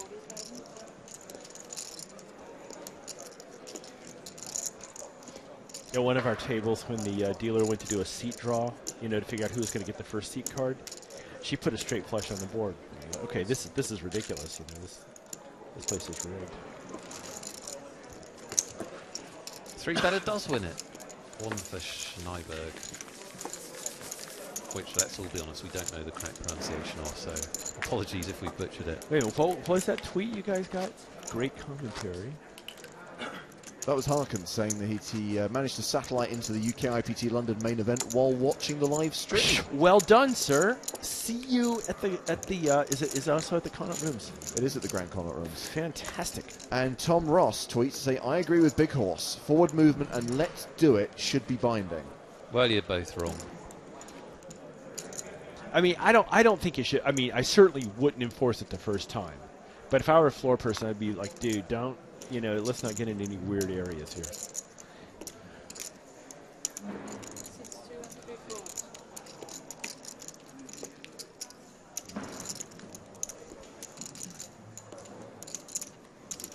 You're a fan of angles? Yeah, there's a bit of me that will never die that I find them super cool. It's like and I'll tell you why I hate them, because they are so hard on newbies. Right, newbies are having enough difficulty understanding what's going on and understanding the one chip rule and the string bet rule and every other rule that we take for granted. The problem that I have is that part of me, obviously, a big part of me wants to promote poker and grow the game and make it accessible for all. Another part of me really doesn't. Another part of me just wants it to be like this old school thing where tourists get fleeced by guys in cowboy hats with all these clever moves. And cowboy boots? Yeah. No, but for real. I just like that sort of old school cool thing in poker where some guppy fish would sit down with $5,000 and not know what he was doing. Just go back and read Al Alvarez's book and just sort of revel in that. But that's what's so cool. And if you haven't read Al Alvarez's book about poker, you must. And I've always struggled to, yeah, you must. That's absolutely correct. It's called Biggest Game in Town, and it is a must-read. Yeah, that's right. Yeah, I know that all these rules and everything, it's all good for people, but it's not much fun. Somebody coming around enforcing penalties, I just it's so unpokery. It's just uncool. Hello. Hi. So something could be a good thing as well as being uncool. That's my point. Like almost all the music on my iPhone. By the way, I know I'm belaboring a point that you guys have brought up a million times, and it's sort of like saying the sky is blue and the sun rises in the east. But oh my God, the dealers on the UKIPT are good.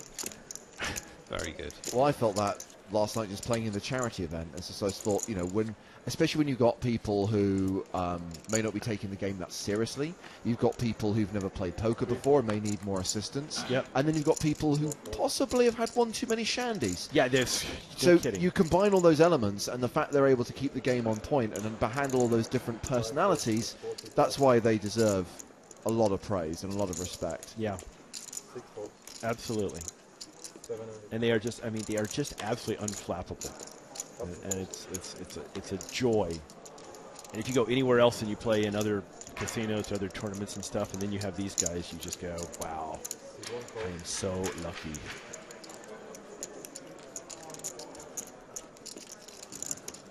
Well, they could really grind this out, couldn't they?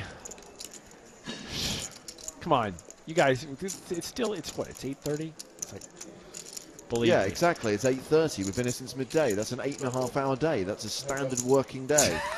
James is going to start the overtime. Wait a minute. James is going to start the overtime conversation again. This is where the TV people are just going to, like, you know, like, basically you're going to have the guys that rig the TV set and stuff come in here and, like, beat us over the heads with aluminum poles. And I'm sure you've talked about this as well, but as we speak, there are people loading up vans because they're going to take this whole circus, throw it into some number of trucks, and somehow try to get the trucks across the Irish Sea to London in time for the next UKIPT. It's actually, in all seriousness, part of it is the fact that obviously the San Francisco-Kansas City game starts in an hour, but more importantly no, I generally, the reason why I hate long final table bubbles is because this is correct. It causes the stacks to become shallow at the final table, and then you don't get the standard of play that a final table deserves. Right. And I always... That's completely legit. And I always want... And many people get angry with me for this, for reasons I don't understand. No, I do understand the reasons. I always want there to be some provision where if you do get super short before the final table, the blinds can be rolled back and we can have a longer game. And people always get angry. It's always, oh no, the stacks were established due to the decisions people made, and now you're taking away the advantage and all this stuff. I just want to see a good final table. I'm just a punter in this. Yeah. So I agree with you, James. And I think that sometimes there's sort of like, you know, you can't do X. It's like, well, why can't you? Well, you know, we've never done that before, right? I mean, I think, you know, forgive me, Nick, and I know we're talking about change and stuff like that, but it's like there's times when you just have to say, do you know, this seems like it'll be good for the event. Let's do this, and then you say up front, we reserve the right to roll the blinds back. Yeah, I mean, this conversation comes up from time to time when we've had shallow final tables, and this is one where, I mean, obviously we talked about automatic penalties that I'm not a fan of. This is something where I do agree with Neil Johnson, which is that, look, this is the way the tournament played out, and I also do think that if you're Geilick, for example, and over the course of the final table bubble, you exploit that, and manage to put yourself in a position where you've got all the chips and everyone else is super short, that you put the blinds back and suddenly they're all having 20 big blinds, they've now got like 35 big blinds. Right. It's like, I would be furious if you did that. No, I mean, it is certainly true that if you make that sort of change, you shifted the balance of power among various playing styles. You know, and any change you make in any game or anything will shift the balance of playing styles. Just like, you know, if they take what are they going to take away in football? The pat or something? There's been talk of getting rid of the point after. And I mean, again, that would change something. I don't know what it would change, but it would. How bored everyone gets. I think. Because that is the most boring bit of football. What if they made like a conversion of a pat 3 points instead of 2 or something like that? There's various options that are on the table right now. So we've seen an opening raise from Snaberg, 3-bet by Geilick, and now Snaberg responds with a 4-bet to 175,000. Yeah, I mean, you know, Geilick's allowed to have a hand here. He hasn't really been playing too many pots. Yeah, it was interesting on my bust-out hand. It was the third time that the kid... Oh, here we go. Boom, boom, boom. No, you're absolutely right. Wow. Didn't even wait. And this is the final table bubble, and these are the two biggest stacks. If you've got kings or aces, you go, wahoo! This is fun. Well, Snaberg just absolutely... He has such a small range, right? Yeah, exactly. It may include queens. And the thing is he knows that Ludo's range is ridiculously wide for that 3-bet. I guess it's 5-bet at that point. So Geilick started the hand with 1.4 million. Snaberg with close to 1.3 million. This is for all the cookies. Yeah, so I mean, obviously everything's possible, but I don't think that when Geilick 5-bets here, I don't think he's messing around that much, because I don't think he thinks Snaberg's messing around. He's 6-betting. When he 4-bets, no, Snaberg is now, yeah. I'm talking about when Geilick 5-bet. Yeah. I didn't think he was messing around, which I kind of said, because I don't think he thinks Snaberg is messing around, right? Because they're the two big stacks, because on a bubble, it's not like, there's no reason for Snaberg just to snap 4-bet him like he did. And now he's snap And by the way, and he snap shoved. I mean, it was like Ludo's chips weren't even out when Snaberg said he was all in. I mean, I think I'm folding, like snap folding. God, you know, queens. He's not doing that with ace king. I don't know. I think he probably is doing it with ace king, isn't he? They had a bunch of raises to talk to each other about what they had, right? Yeah. I mean, right, their ranges are just like compressing down as the raises fly back. I don't think Ludo's ranges as compressed as you think. Seeing him on the final table bubble in London, he could be 5-betting awfully light here and just trying to put maximum pressure on Snaberg. He absolutely could, but one thing I would say is I haven't really seen him waste time. I don't know if you've seen him waste time. So I think he has a decision here. Sure. I think you're right. When he makes the 5-bet, he absolutely could be. But I wouldn't eliminate ace king from Snaberg's range. It may well be the bottom of his range, but it's definitely part of his range. No, he definitely does it with ace king. I don't think he. I mean, they've had a lot of time at the table because they were together with me at the table for a long time, and Snaberg was was in the 9 with Ludo in about the same position there. So he was like just watching, sitting straight across from him, Roll table. I'd love to see that hand. Ludo folds. Boom.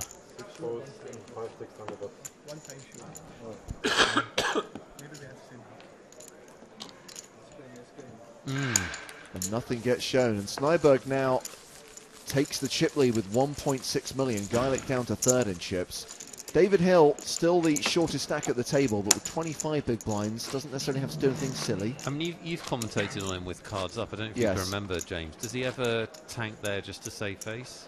I haven't seen him waste time much today, but... I mean, there's one hand I remember specifically. In fact, I think it didn't make... It was actually at the final table, wasn't the final table bubble. And it didn't make the TV edit, but it was released as a bonus cut where he tries to put the pressure on the Slovakian player at the table. But the minute the guy shoves all in, he snap folds. Yeah. I mean, okay, he's 5-betting super light with like ace-4, ace-5 or something, but the minute that he knows the game's up, it's like just put the cards away. I've never seen him waste time. So that makes that hand really interesting. Because that means that if he wasn't bluffing and then just trying to convince us all he wasn't bluffing, that means he 5-bet a hand for value and then folded. So that's really interesting. Just one comment on the whole rolling the blinds back thing, and obviously there's going to be different opinions on this, but this is just plain wrong. This is Richard King saying resetting the blinds final table should be in place. He says it's easy to work out how long the final table will last. Ah, that's incorrect. Richard, please send us the algorithm. Well, Richard just hasn't watched enough webcasts because James and I are veterans of some horror. You worse than me recently. Well, you've had some. I remember in obviously at the PCA we had that epic final table where it went on until the early hours of the morning. Yes. Now in Monaco, we came into the final and we looked at the average stack. I did not speak to a single person that day, whether it was Toby Stone, Thomas Lamach, or Neil Johnson. Everyone was estimating 10 hours because they were saying, look, there's about half the field that we had in the PCA. Right. Therefore, half the chips in play. Everything's based on the average stack. So you pick the level where you think it's going to end. 10 hours? That was the heads up alone. Right. Yeah. It's the classic nobody knows anything. You just don't know how the players are going to play it out. And a lot of, especially if you've got two guys who go heads up who are particularly passive, that's where you really can get a horrifically long. Yeah, our 7 hour. We had a 7 hour heads up in UKIPT in season 2, and that was because they were limping the button. Yeah. And doing all that kind of thing. It can go on for a long time. Well, we're now spinning the Guessatron. Steve Westland reckons Ludo had ace-queen suited. Do you think he thinks that long with ace-queen suited? No. If he's not, okay, let's say this. If that wasn't a face-saving tank, because he certainly doesn't have a decision with ace-queen. The only problem is for Ludo is that if you live by the sword, you kind of die by the sword, which means he knows that everybody knows how crazy he is. And so he expects to be re-raised lighter than most people expect to be re-raised. Right? If I get re-raised, I expect that they usually have something because they know how tight I am to begin with, right? He knows that it's that classic leveling game. And I think it was that snap shove that just narrowed Shyberg's range down to very little.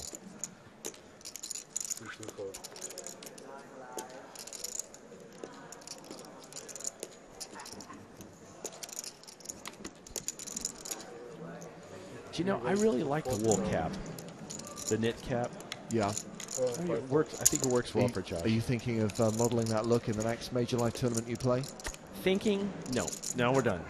Thinking over. I think the Stetson. It will be a. You know, people have asked me about that. I was like, it's going to be a cold day when I'm not going to be wearing a Stetson. Lyle Levitt can wear a Stetson, but I can't.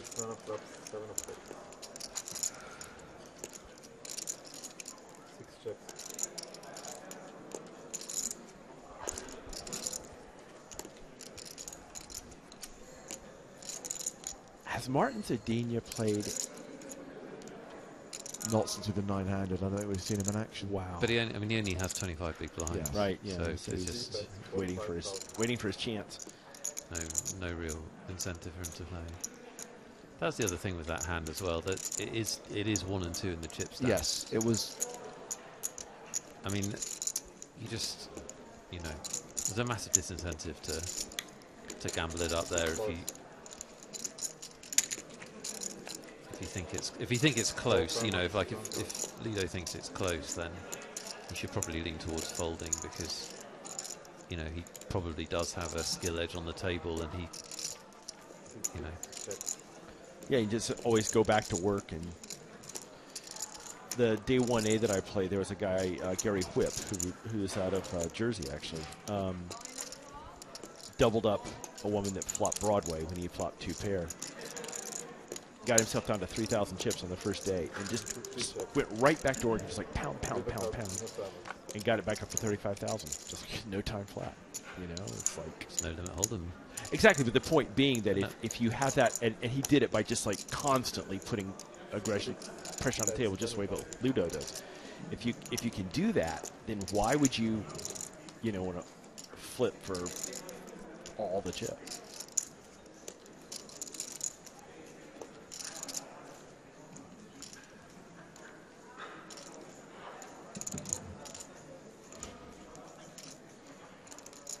Well, Ludovic Geilick has bet this river for a very small amount, 20,000 into 207,000. Oh, he got raised. 3 raises to 125,000.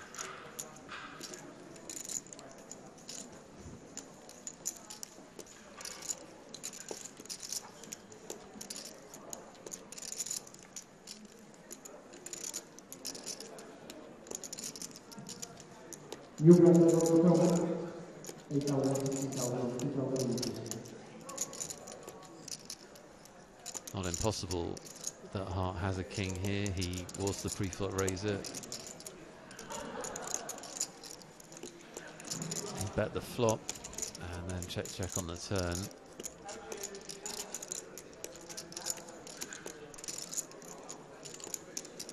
Nick, what would you say a typical?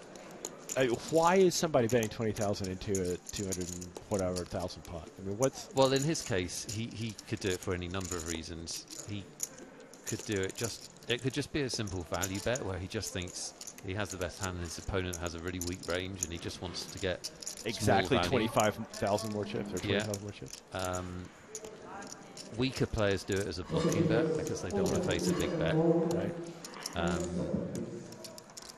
And then the other reason is he could do it to induce. To induce him to do something silly. Not in this case, because he would have done something by now, but if he had a big hand, he could do it. But Geilick is very creative, and he really varies his bet size a lot, which Dermot was saying earlier. You just don't see that much these days. People bet very uniform amounts, but Geilick's not in that camp. So it becomes very hard to interpret his bets because he does vary it so much. So today we've seen him do things like limp ace king. Yeah. We've seen him overbet the turn, overbet the river. We've seen him make minimum bets. Here it looks like he was betting for value and wasn't expecting to get raised. And he does call. Hart does have a king. Yeah. King jack. Yeah, like I said, 100% in his range to have king queen or king jack there. Geilick obviously was betting for value with something worse, which we do not know. Yeah, it was interesting because the one he limped ace king was the one where I doubled up through him. Oh, that's right, of course. And I was somewhat astonished when the cards got turned over.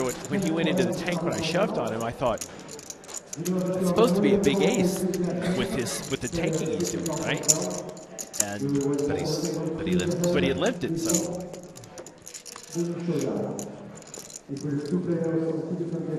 Well, he's just, he's just always going to be mixing up what he does because he's such an intelligent player. No, yeah, there's no doubt about it. There's no doubt that he's a very tough player. Yeah, definitely makes it hard.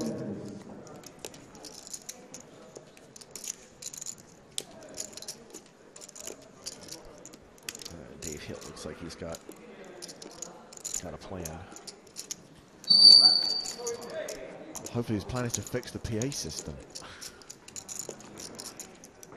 8, 9 and 1 folds. C2 raises to 55,000. Yeah, I think this table's going to play pretty tight now, unfortunately, because we've got 4 players all around 25 big blinds, and once somebody's opened the pot, you're just not going to see tons and tons of action, I don't think. Martins is thinking about this, and he is one of those players with 25 big blinds. C4 raises to 125,000. Interesting that he chooses 6 and 7 folds. to do this rather than move all around. That was. I was just thinking that. They're very similar stacks. Yeah. In fact, only 1,000 chips separated them at the start of this hand. Yeah, it's really hard to imagine that Martins is messing around here. I mean, obviously, that therefore creates the possibility that he is just making a creative bluff, but I just don't see any reason for him to do it. 488,000 for Hill at the start of the hand. 489,000. Trying to think about what he would be doing that with. For Martins. I think just his range of hands that he wants to get in the middle with, and all in and a call. It's never folding there. And this is pretty much going to decide it, because whoever loses what this. What is it, kings? Kings, yeah. So that's really good by Martin. So what he's doing there is he's just making a small 3-bet to leave, because there are some hands that Hill would fold to a shove. Right. And he's also creating the small possibility that Hill thinks he's offering him fold equity, which he absolutely is not out of that stack, in my opinion. So. And what does we haven't seen Hill's hand? Jack 10. See, that to me is a really clear example of reputation working for a player. I think that he hasn't realised that Martins is playing tight because of the stacks, and he must just be going off reputation, you know. Because what is Martin's reputation? He's very aggressive. Oh, is he? Yeah, hugely. Okay. So here we go. This is Hill's tournament life, and this is the final table bubble. There is a jack on the flop, though. And a spade. Yeah, pretty sweet flop for Hill. Sure, pretty sweet. Could have flopped him. Could have flopped him pretty much. Pretty much dead, yeah. 5 outs for Hill. 5 immediate outs. That's one of them. And that's 2 pair on the turn, and unless there is a king on the river, Martins Adenia, well, actually, or of course, a king, or 6 or deuce, so a better 2 pair, of course. So Adenia will be left with just 1,000, just 1k chip behind. And that's what happens. Wow. Hill gets the double up, getting very lucky against Martins Adenia, who is now on the verge of bubbling. He has 1/3 of an ante left. I feel so sorry for Martins. He's such a good player, and he just, like, effectively trapped his man into a mistake there. And poker is not a game that trades heavily in justice. Let's just say that. So, I just want to clarify where we are, guys, because obviously there's going to be action on the side here. Martin's all in for 1,000. The ante is 3,000 right now. So there is a very good chance, a very strong chance, that we're going to see Martins Adenia go out on this next hand and then have our final table of 8. A final table that will see David Hill coming in with more than 50 big blinds, with more than $1 million, after getting very lucky. I'm happy for David Hill. I'm really, really happy that there's a Isle of Man player on the final table. That's fantastic. But, I mean, Martins is just, he's come close to winning big tournaments several times, and that kind of stuff has happened to him. I don't know. That's a tough one to take. He's like, we were just talking with Jake. Actually, Jake was here, and he's saying he's one of those players that he's going to win a really big tournament and nobody's going to be surprised. Oh, yeah? But it's hard to win big tournaments because, you know, stuff happens. Stuff happens, and a lot of things have got to go right for a long time to win one of these big live events. So, Mark Radgan has raised it to 40,000. Forgive me, but is not the correct thing to do for everybody to just go call? Wouldn't that be collusionally? I mean, obviously, dare not say a thing, but I mean, just technically speaking. Well, Radgan's raise has been called by Geilick and Vincent Gavin. Looks like Kieran Heaney's folded, so Martin Zedenia all in. Yeah, I don't think this doesn't necessarily just get auto-checked down because Martins has so little. Right, I mean, there's going to be a real pot up there. Yeah, so there's still money to be won. Martin's kind of resigned to his fate. I don't think he's even looked. No, I feel really bad for him. It's just... But you know, I guess, and I've never gotten to spend 3 days in a tournament, but if you spend 3 days in a tournament, you just see it over and over and over again in every possible direction. I was the beneficiary of a couple of those, and so you just go like, okay. The thing, yeah, I agree. The thing that you don't want is what has just happened is you don't want it late. Like, I think it's so hard to take when you're that close. You know, that close and to a final table. Yeah, final table, or you're like 5-handed or something. That's when it really hurts. I think right. For every player. Like Martins is a pro. He's won a lot of money playing poker. He'll win a lot more. But you know, he's not going to be a happy bunny for the next few hours because that's brutal. It is, isn't it?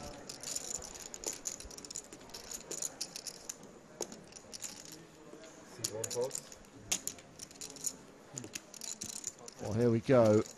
It's Ludovic Geilick who wins that significant side pot. Ludovic. I think Martin's winning so far. And yes, with Queen High, Martins is set to octuple up. Something you don't hear every day. You see how smart Geilick is, though, to raise that flop and just immediately pick up all the dead money. Yeah. Doesn't care about Martins, doesn't make any difference. Right. Like 6,000 in that pot. And then hits his 6 on the turn. So now Martin Zedenia looking for a queen or a 7, or that's it. He goes out in 9th, and we are done for the day. The river card is an ace, and that will do it. It was the hand before that did it. His king's getting cracked by Jack 10, giving David Hill a big stack to come into the final table. Martin Zedenia out in 9th for £6,480. So near, yet so far. And the final table of the UKIPT Isle of Man main event is set. We'll come back tomorrow and play down to a champion. 1 p.m. British summertime is when the live stream starts on PokerStars.tv. And it will be Joseph Sneyberg who comes into the final table as chip leader with close to 1.6 million. Several players with 7-figure stacks. Josh Hart, Finton Gavin, a former champ on the tour. Ludovic Geilick and David Hill. Thomas Ward makes another UKIPT final table, looking for that elusive first win, Nick. Yeah, he really takes his poker seriously, Tom, and he really wants a big title as well. He wants the UKIPT title. 11 cashes, 2 final tables. This is his 3rd. Wow. Yeah, he's the record holder for cashes. So everyone now guaranteed £8,000. Up top, £65,900. Plus, of course, the title and the trophy. Huge thanks to Lee Jones, and congratulations once again on your... Thank you, gentlemen. It was a blast in every respect. Awesome stuff. So tomorrow we hope to be joined by more guests. Jake Cody's going to be back. No doubt Chris Moneymaker will be here with another brain tease for you. Ike Haxton from Team Online. Fatima De Melo, who of course also made it through to day 3 of this event. Plus PokerStars Mind Sports Ambassador Jen Shahadi. A reminder, live updates available on the PokerStars blog. And if you missed any of the action from today and you want to re-watch the stream, you can use the replay function on the desktop player, presuming you're watching on a laptop or desktop computer. So we're back tomorrow at 1 p.m. British summertime. We'll see the final 8 play down to a champion. It's still going to be a really strong, really entertaining final table. It'll be great. Up coverage. It'll be really, really strong. Really good. Starts 1 p.m. British summertime. Make sure you're with us. Thank you for all of your tweets, your emails. Thanks for watching the last 9 hours. We're back tomorrow, but for now, from Nick Welthall and me, James Hartigan, it's good night from the Isle of Man.